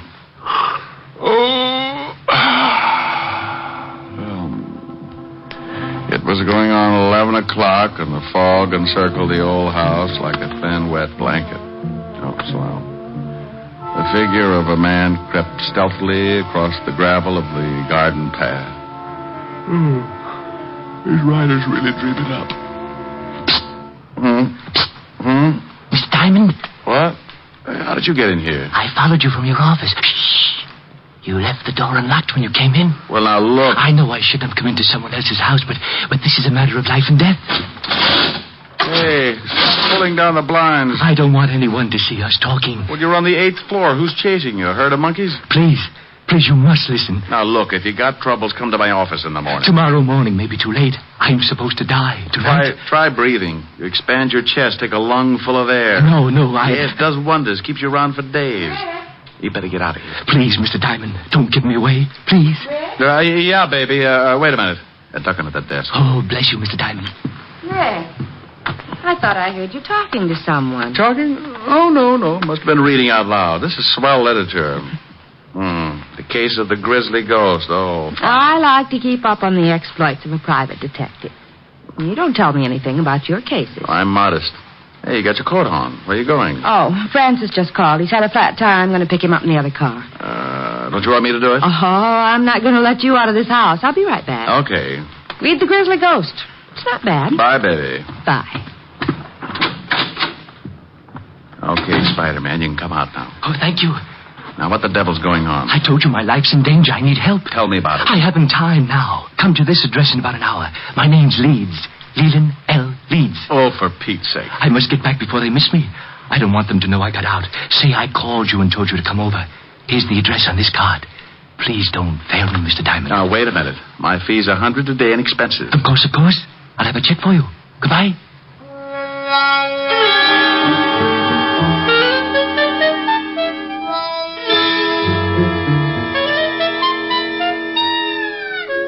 He went out like an undertaker stealing a can of embalming fluid, and I poured myself something just about as strong. Helen would scalp me for leaving, but for some reason, nutty little guys like that interest me.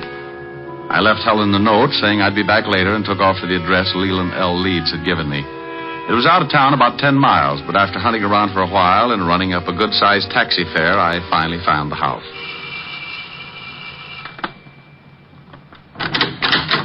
Yes? Yes. I got a call from a Mr. Leeds at this address. He asked me to come over.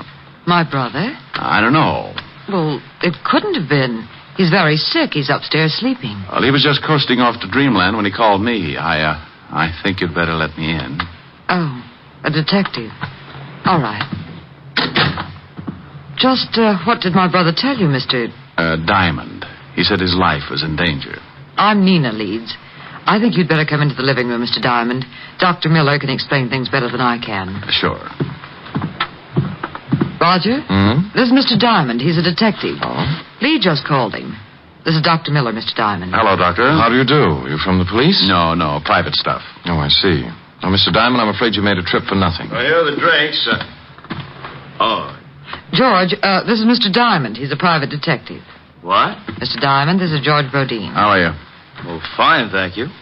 Anything wrong? I don't know. Lee phoned Mr. Diamond and told him he was in danger. How did you know that, Doctor? I told Miss Leeds what he said, but not you. I'm Mr. Leeds' doctor. He's having a nervous breakdown and suffers from an extreme persecution complex. If he called a detective, I'm sure he must have said something like that. That's quite correct, Mr. Diamond. What do you do, Mr. Brodeen? Why, I'm with the New York Museum. I'm a friend of the family. I've been watching Lee break up for the past month. May I talk to your brother, Miss Leeds? I don't think you can. I gave him a very strong sedative. Let me get you a drink, Mr. Diamond. When Lee wakes up, you can talk to him. Sure.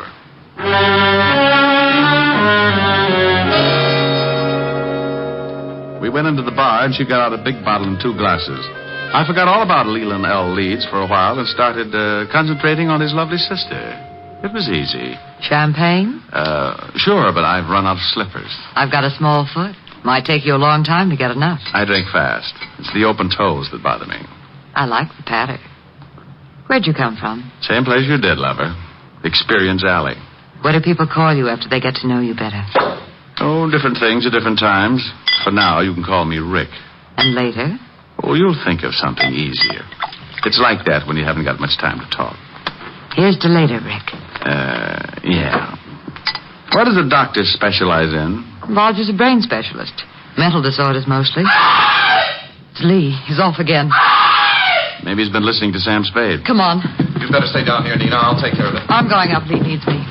George, get my bag. It's in the hall. Right. You'd better not come in, Mr. Diamond. I think I'd better. Nina. Lee, what is it? I saw the blood again. Oh, Mr. Diamond, I'm glad you came. Now, calm down, Lee. Everything's going to be all right. Get away from me. He thinks I'm insane. You all do. You want my idol, and you stop at nothing. Now, there's no sense in this much self-indulgence. Here's your bag, Roger. Thanks. What are you going to do? Just give you something to make you sleep. I don't want to sleep. I'll wake up and see the blood again. There's no blood. It's just your imagination. You're overwrought. You think I'm crazy. But I saw it. I tell you, I saw it. Now, this won't hurt. No, I don't want to sleep. Please, Mr. Diamond, help me. Lee, do what Roger tells you for my sake. Come on. The injection should take hold. I'll get up. Just a minute. I won't go to sleep. Lee, please. Then leave Mr. Diamond with me. I want to talk to him. Well, I guess it'll be all right. Don't stay too long, Mr. Diamond. I want him to rest. Okay, Doctor. Remember, he's not at all rational. Come on, Nina. I'll see you downstairs, Mr. Diamond.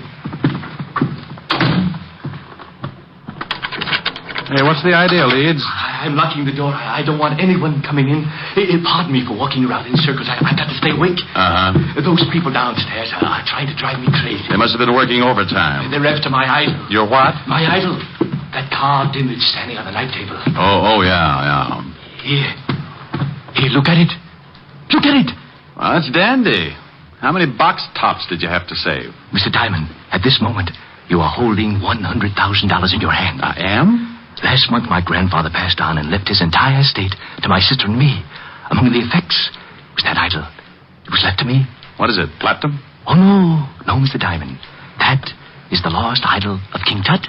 I always wondered what happened to it. Oh, then you know the legend. Well, I'm a little hazy on it. Maybe you'd better bring me up to date. Oh, of course. It was supposed to have been buried with King Tut. However, the story goes that a slave absconded with it before they sealed the tomb. And that makes it worth $100,000? I guess so. You guess. You don't know? I only know what my grandfather told me before he passed on. He told me its value and said there was a curse on it. What does it say? Crime doesn't pay? Well, Mr. Diamond, it seems that on the first night of the new moon, after one has gained possession of the idol, he will die. Next week, Tom Swift and his electric grandmother. You don't believe me? Oh, sure. No, you don't. You're just like the rest. But it may interest you, Mr. Diamond, to know that 1 month after the idol was uncovered and my grandfather gained possession, he died. It was a new moon. How old was he? 74. Oh, well, that couldn't be it. Now, relax and tell me why you came to me. What about your fee? Oh, forget it. You can just buy me a broom to ride around on. Good night, Mr. Leeds. Remember, Mr. Diamond, it's a new moon. You don't have much time. Oh, brother. Did you talk to her, Mr. Diamond? You might call it that. Now do you understand? Your point's well taken, Doctor. What about that hunk of stone? Maybe if you gave him a teddy bear? Oh, the idol he's got is absolutely worthless. His grandfather had the same unusual ideas about it. Is there such an idol? Oh, there's a legend, but no one has ever found even the slightest clue that it's a fact. Now, I've examined Lee's idol, and it's certainly not worth any more than the granite it's carved from. Well, I'll be saying good night. I hope he gets better. Can't I get you another drink, Mr. Diamond? You certainly deserve something for your trouble. No, thanks. Goodbye, Doctor. Mr. Rodin. Thanks, Miss Leeds. I wish I could make this up to you. I'll take a rain check. It'll be raining a lot this month. Yeah. Well, good night, Miss Leeds. Good night.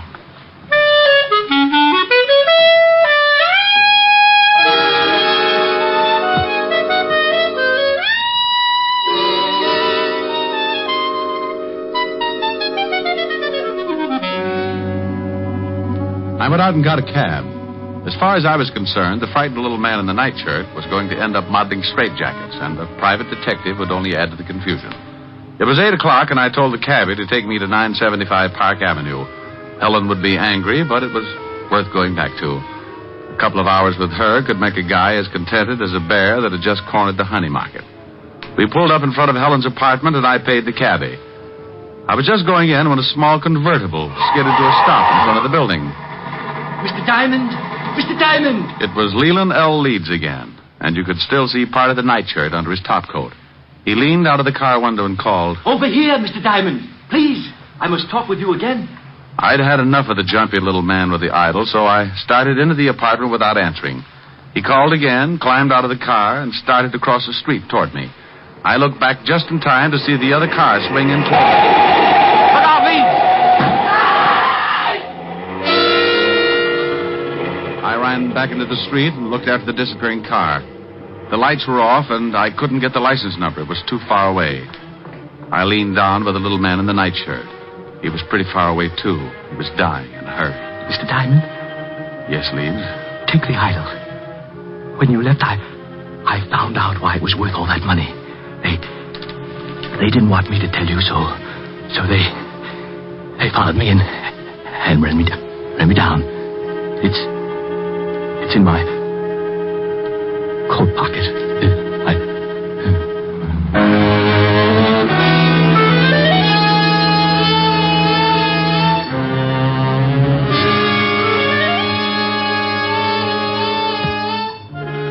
He died lying on his back in the street. Several people were coming out of the building, so I reached into his pocket and pulled out a chamois bag. I guess the idol was inside, so I put it in my coat and went in to call the police. Oh, Mr. Diamond. Miss Asher's been worried. Hello, Francis. Tell her I'm back and let me use the phone. Certainly, sir. She's upstairs. Is something wrong, sir? You look worried. The man got hit by a car. I've got to call the police. Oh, my goodness. Is he hurt badly? Bad enough to get buried. Oh, my goodness. Homicide, Sergeant Otis. Otis, let me talk to the lieutenant. Is this Diamond? No, it's the Beaver boys. Now put the lieutenant on the phone. And what do you do with all those tired jokes? You can't keep using them. I give them away to idiots. Want to start a collection? Oh. Lieutenant Levinson. Walt, this is Diamond. I got a body for you. I go off duty in 20 minutes. Call back then. Lying out in front of Helen's apartment, 975 Park. Rick, my stomach is bothering me. Why can't you be a good boy and stay out of trouble? Take some soda and get over here. Take some soda? Every time you call, I end up taking enough to give an elephant the hiccups. Well, you're a fine one. Oh, I'm sorry, Rick. I didn't know you were on the phone. Wait a minute, Walt. Hello, baby. I'm talking to the lieutenant. Aren't you afraid you'll catch cold in that thing? I'm mad at you. Oh, you're cute. Hey, what's going on? Just Helen. If you could see her, your ulcers would start popping like chestnuts. Say hello. The law sends you his greetings. Hello to the law. She says... I know, I heard it. Now, what about the stiff? His name's Leland L. Leeds. He got belted by a car. It was too far away to get the number. What makes you think it's a job for homicide? Get over here and Helen will give you the story. I've got some work to do. But wait a minute, Rick. Oh, you're getting lazy. What's the matter? Don't you want to find out things for yourself? Rick, what happened? Francis told me some man got hit by a car. Right on your doorstep. Oh. Let's go into the other room, baby. I'll tell you all about it.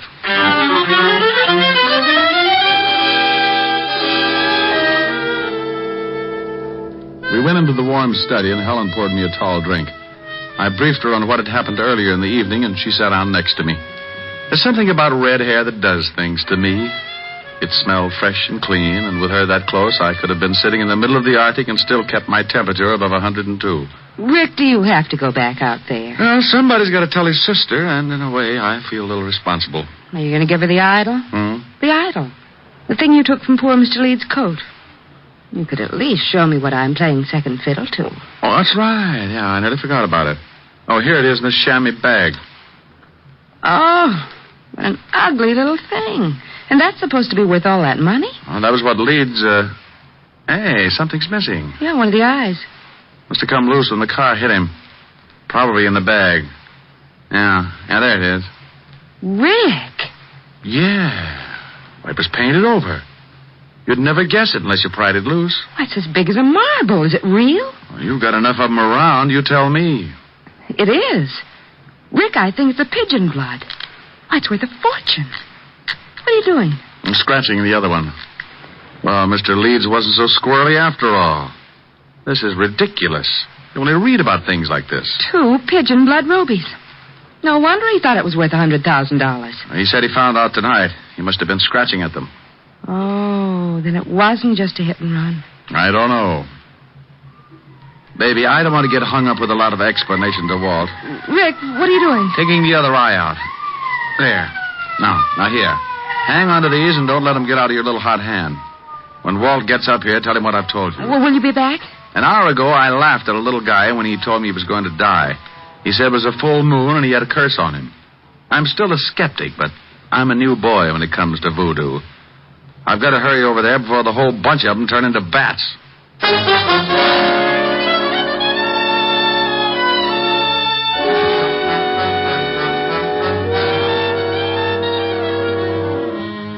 I went down in the service elevator and out on the street. The wagon was driving off with Leeds, and Walt and Otis were going into the building when I slipped up to the convertible and got in. Leeds had left the keys in the ignition like I figured, so I took off and headed across town. 20 minutes later, on a lonely stretch of road, I started counting suspects. All 3 of them could be in on it. Dr. Miller, who said Leeds was insane. George Brodeen, the man from the museum who said the idol was worthless. And that lovely sister. I didn't notice the car pulling up behind me until it was too late. It was doing a good 70, and as it swung around to pass me, the guy at the wheel cut in sharp and hit me broadside. Hey, look out!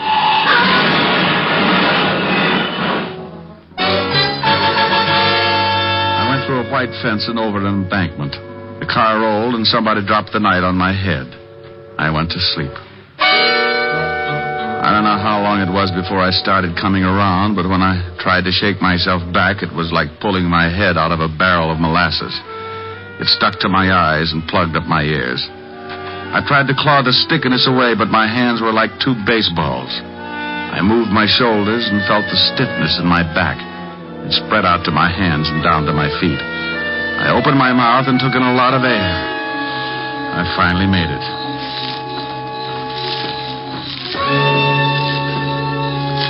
Someone was trying to get me from the highway, so I pulled myself clear of the wreck and started moving in a circle, keeping whoever it was at a good distance. I was too pushed around to put up a fight, so I made it back to the highway and walked along until I found a little gas station on the road. The joint ain't open. And then your lock's busted. No, it ain't. Then I floated through the wall. Where's your phone? It ain't for public use. Try isn't. Okay, wise guy, the joint isn't open. The phone isn't for public use, and you isn't so big you can't get tossed out on your face. And you isn't so wealthy, $5 won't make a difference. Oh, Why didn't you say so? Phone's on the wall. Thanks. You know the Leeds family? Yeah, they get gas here sometimes. Hello. Evergreen 34369, operator. How far is the house from here? I'm a little turned around. About a half a mile. Hello, Francis? Is Lieutenant Levinson still there? No? Well, just tell him to get out to 19319 Jackson Heights Boulevard. I've got a killer for him. Yeah, oh my goodness. Now hurry it up. You a cop? Shamus. What do you take for the use of your car for an hour? My wife would kill me. I'll drive you wherever you want to go.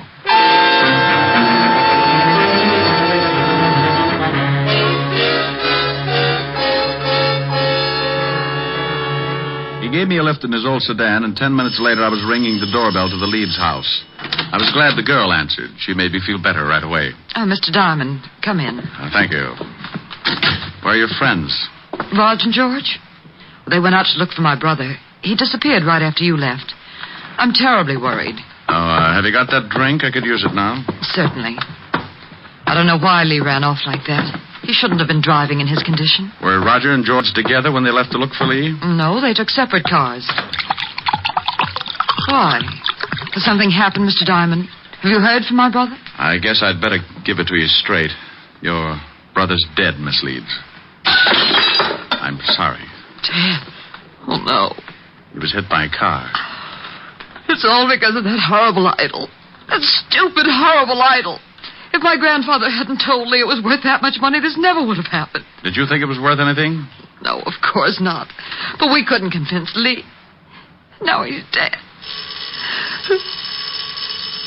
Would you please answer that, Mr. Diamond? Sure. You take it easy. Nina, Oh, what are you doing here, Diamond? Did you find Lee? Why, no, I didn't. I've gone to every place I thought he could possibly be. I even looked up your address, went over there, but the building was closed. You better go in and see Miss Leeds, Doc. She's pretty upset. Upset? Nina, what's wrong? Oh, Raj, it's Lee. He's been killed. What? That's right. But how did it happen? Bingo. I'll tell you as soon as I let Mr. Brodeen in. There, Nina. Just let yourself on. Come in, Mr. Brodeen. Well, Mr. Diamond, what are you doing here? I think I'd better have a sign made. The doctor and Miss Leeds are in the living room. Well, something happened? Mr. Leeds is dead. What? This is the most surprised household I've ever run into. Roger, is this true? I guess so. Oh, I'm terribly sorry, Nina. Is there anything I can do? No, thank you. Where did this happen, Mr. Diamond? In front of 975 Park Avenue. Car hit him. I was with him when he died. Oh, this is terrible. I thought at first it was an accident, but I'm not sure. What do you mean? When I left to come out here, someone ran me off the road, nearly killed me. Who would want to kill Lee and then try to kill you? Probably a coincidence. Certainly. Probably just a drunk. Could have been. Lee gave me this before he died. A chamois bag. What's in it? The idol. Oh, that awful thing. What do you want done with it, Miss Leeds? I don't care. Just get it out of this house. What are you going to do? I don't know. You want the thing, Doctor? Why, what for? That's a good question. How about you, Brodeen? You want it? Oh, well, what would I want a worthless piece of stone for? Well, as long as no one wants it, may I use this fire poker, Miss Leeds? What are you going to do with it? The idol is worthless. It's caused a lot of trouble for you and your family. I'm going to break it up. No! Give me that, George! Well, Brodeen, you're sure getting grabby. All right, now all of you stay right where you are. Well, for a museum collector, that's a pretty modern gun. Yes, and I know how to use it. George! This is the hokiest case I've ever been on. Even the dialogue's bad. I suppose you think you're pretty clever making me show my hand like that. I read Gory Detective. I found that the idol was really worth all that money, but I had to make the killer tip himself. You did. Mr. Diamond, do you mean my brother was really right all along? In a way, yes. He believed what his grandfather had told him. But it wasn't until tonight when he scratched one of the eyes of the idol that he knew for sure. Scratched one of the eyes? That's right. Pigeon blood rubies, painted over. Well, now I'm leaving you. Well, that's good, but you're minus something. Minus what? A couple of rubies. I took them out of the idol. You're lying. Take a look in the bag. What? They're gone. I'll kill you for this. Give me the gun, George. Look out. He's going to shoot. Give me the gun. All right, everyone. This is the police.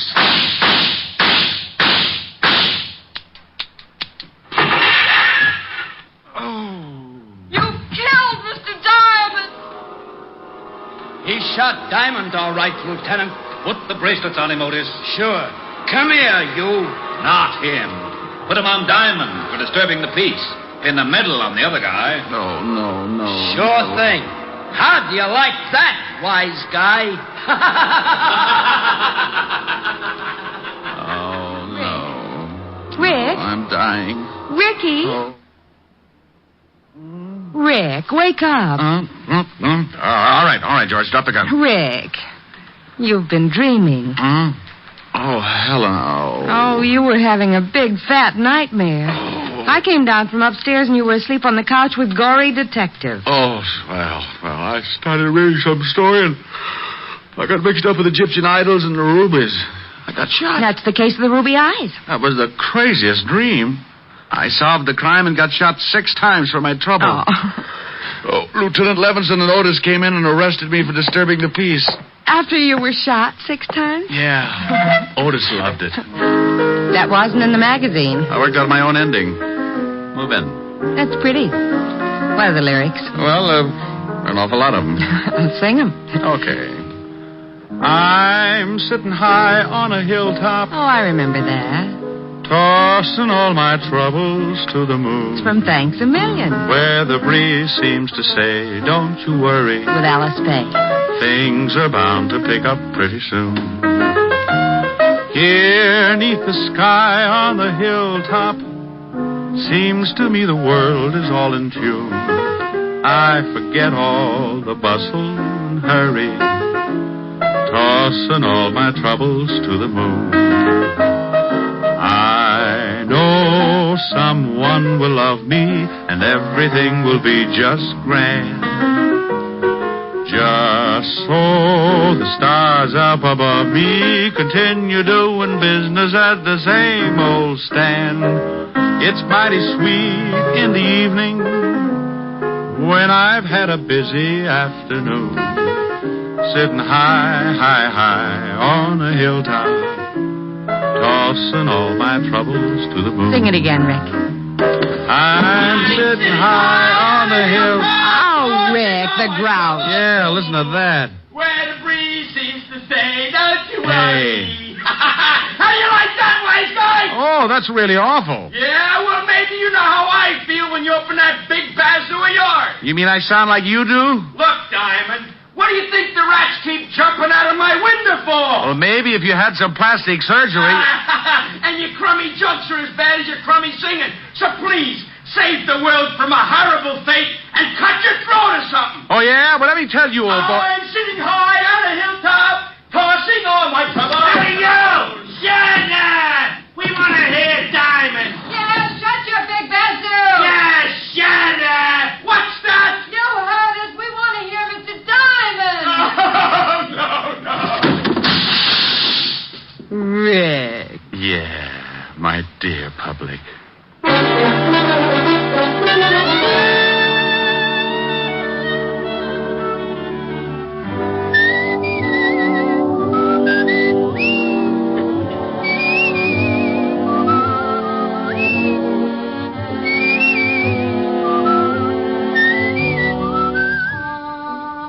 You have just heard Richard Diamond, Private Detective, starring Dick Powell. Helen was played by Virginia Gregg, Lieutenant Levinson by Ed Begley. Also in our cast were Wilms Herbert, Peter Leeds, Yvonne Patey, Stephen Dunn, and Jack Crucian. Music was under the direction of Frank Worth. Richard Diamond is written and directed by Blake Edwards. Portions were transcribed. Dick Powell soon will be seen in the screen version of the best-selling novel, Mrs. Mike. Now, this is Eddie King inviting you to be with us again at the same time next week when we will again bring you Dick Powell as Richard Diamond, Private Detective.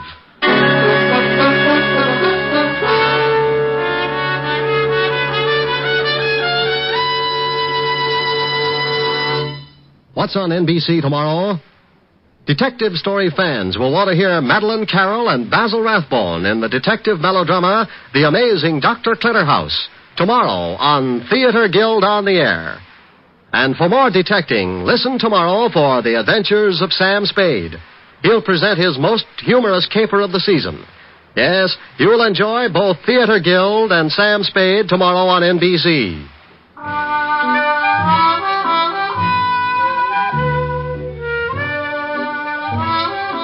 Next, it's Free Ride to Danger with Dorothy McGuire on NBC.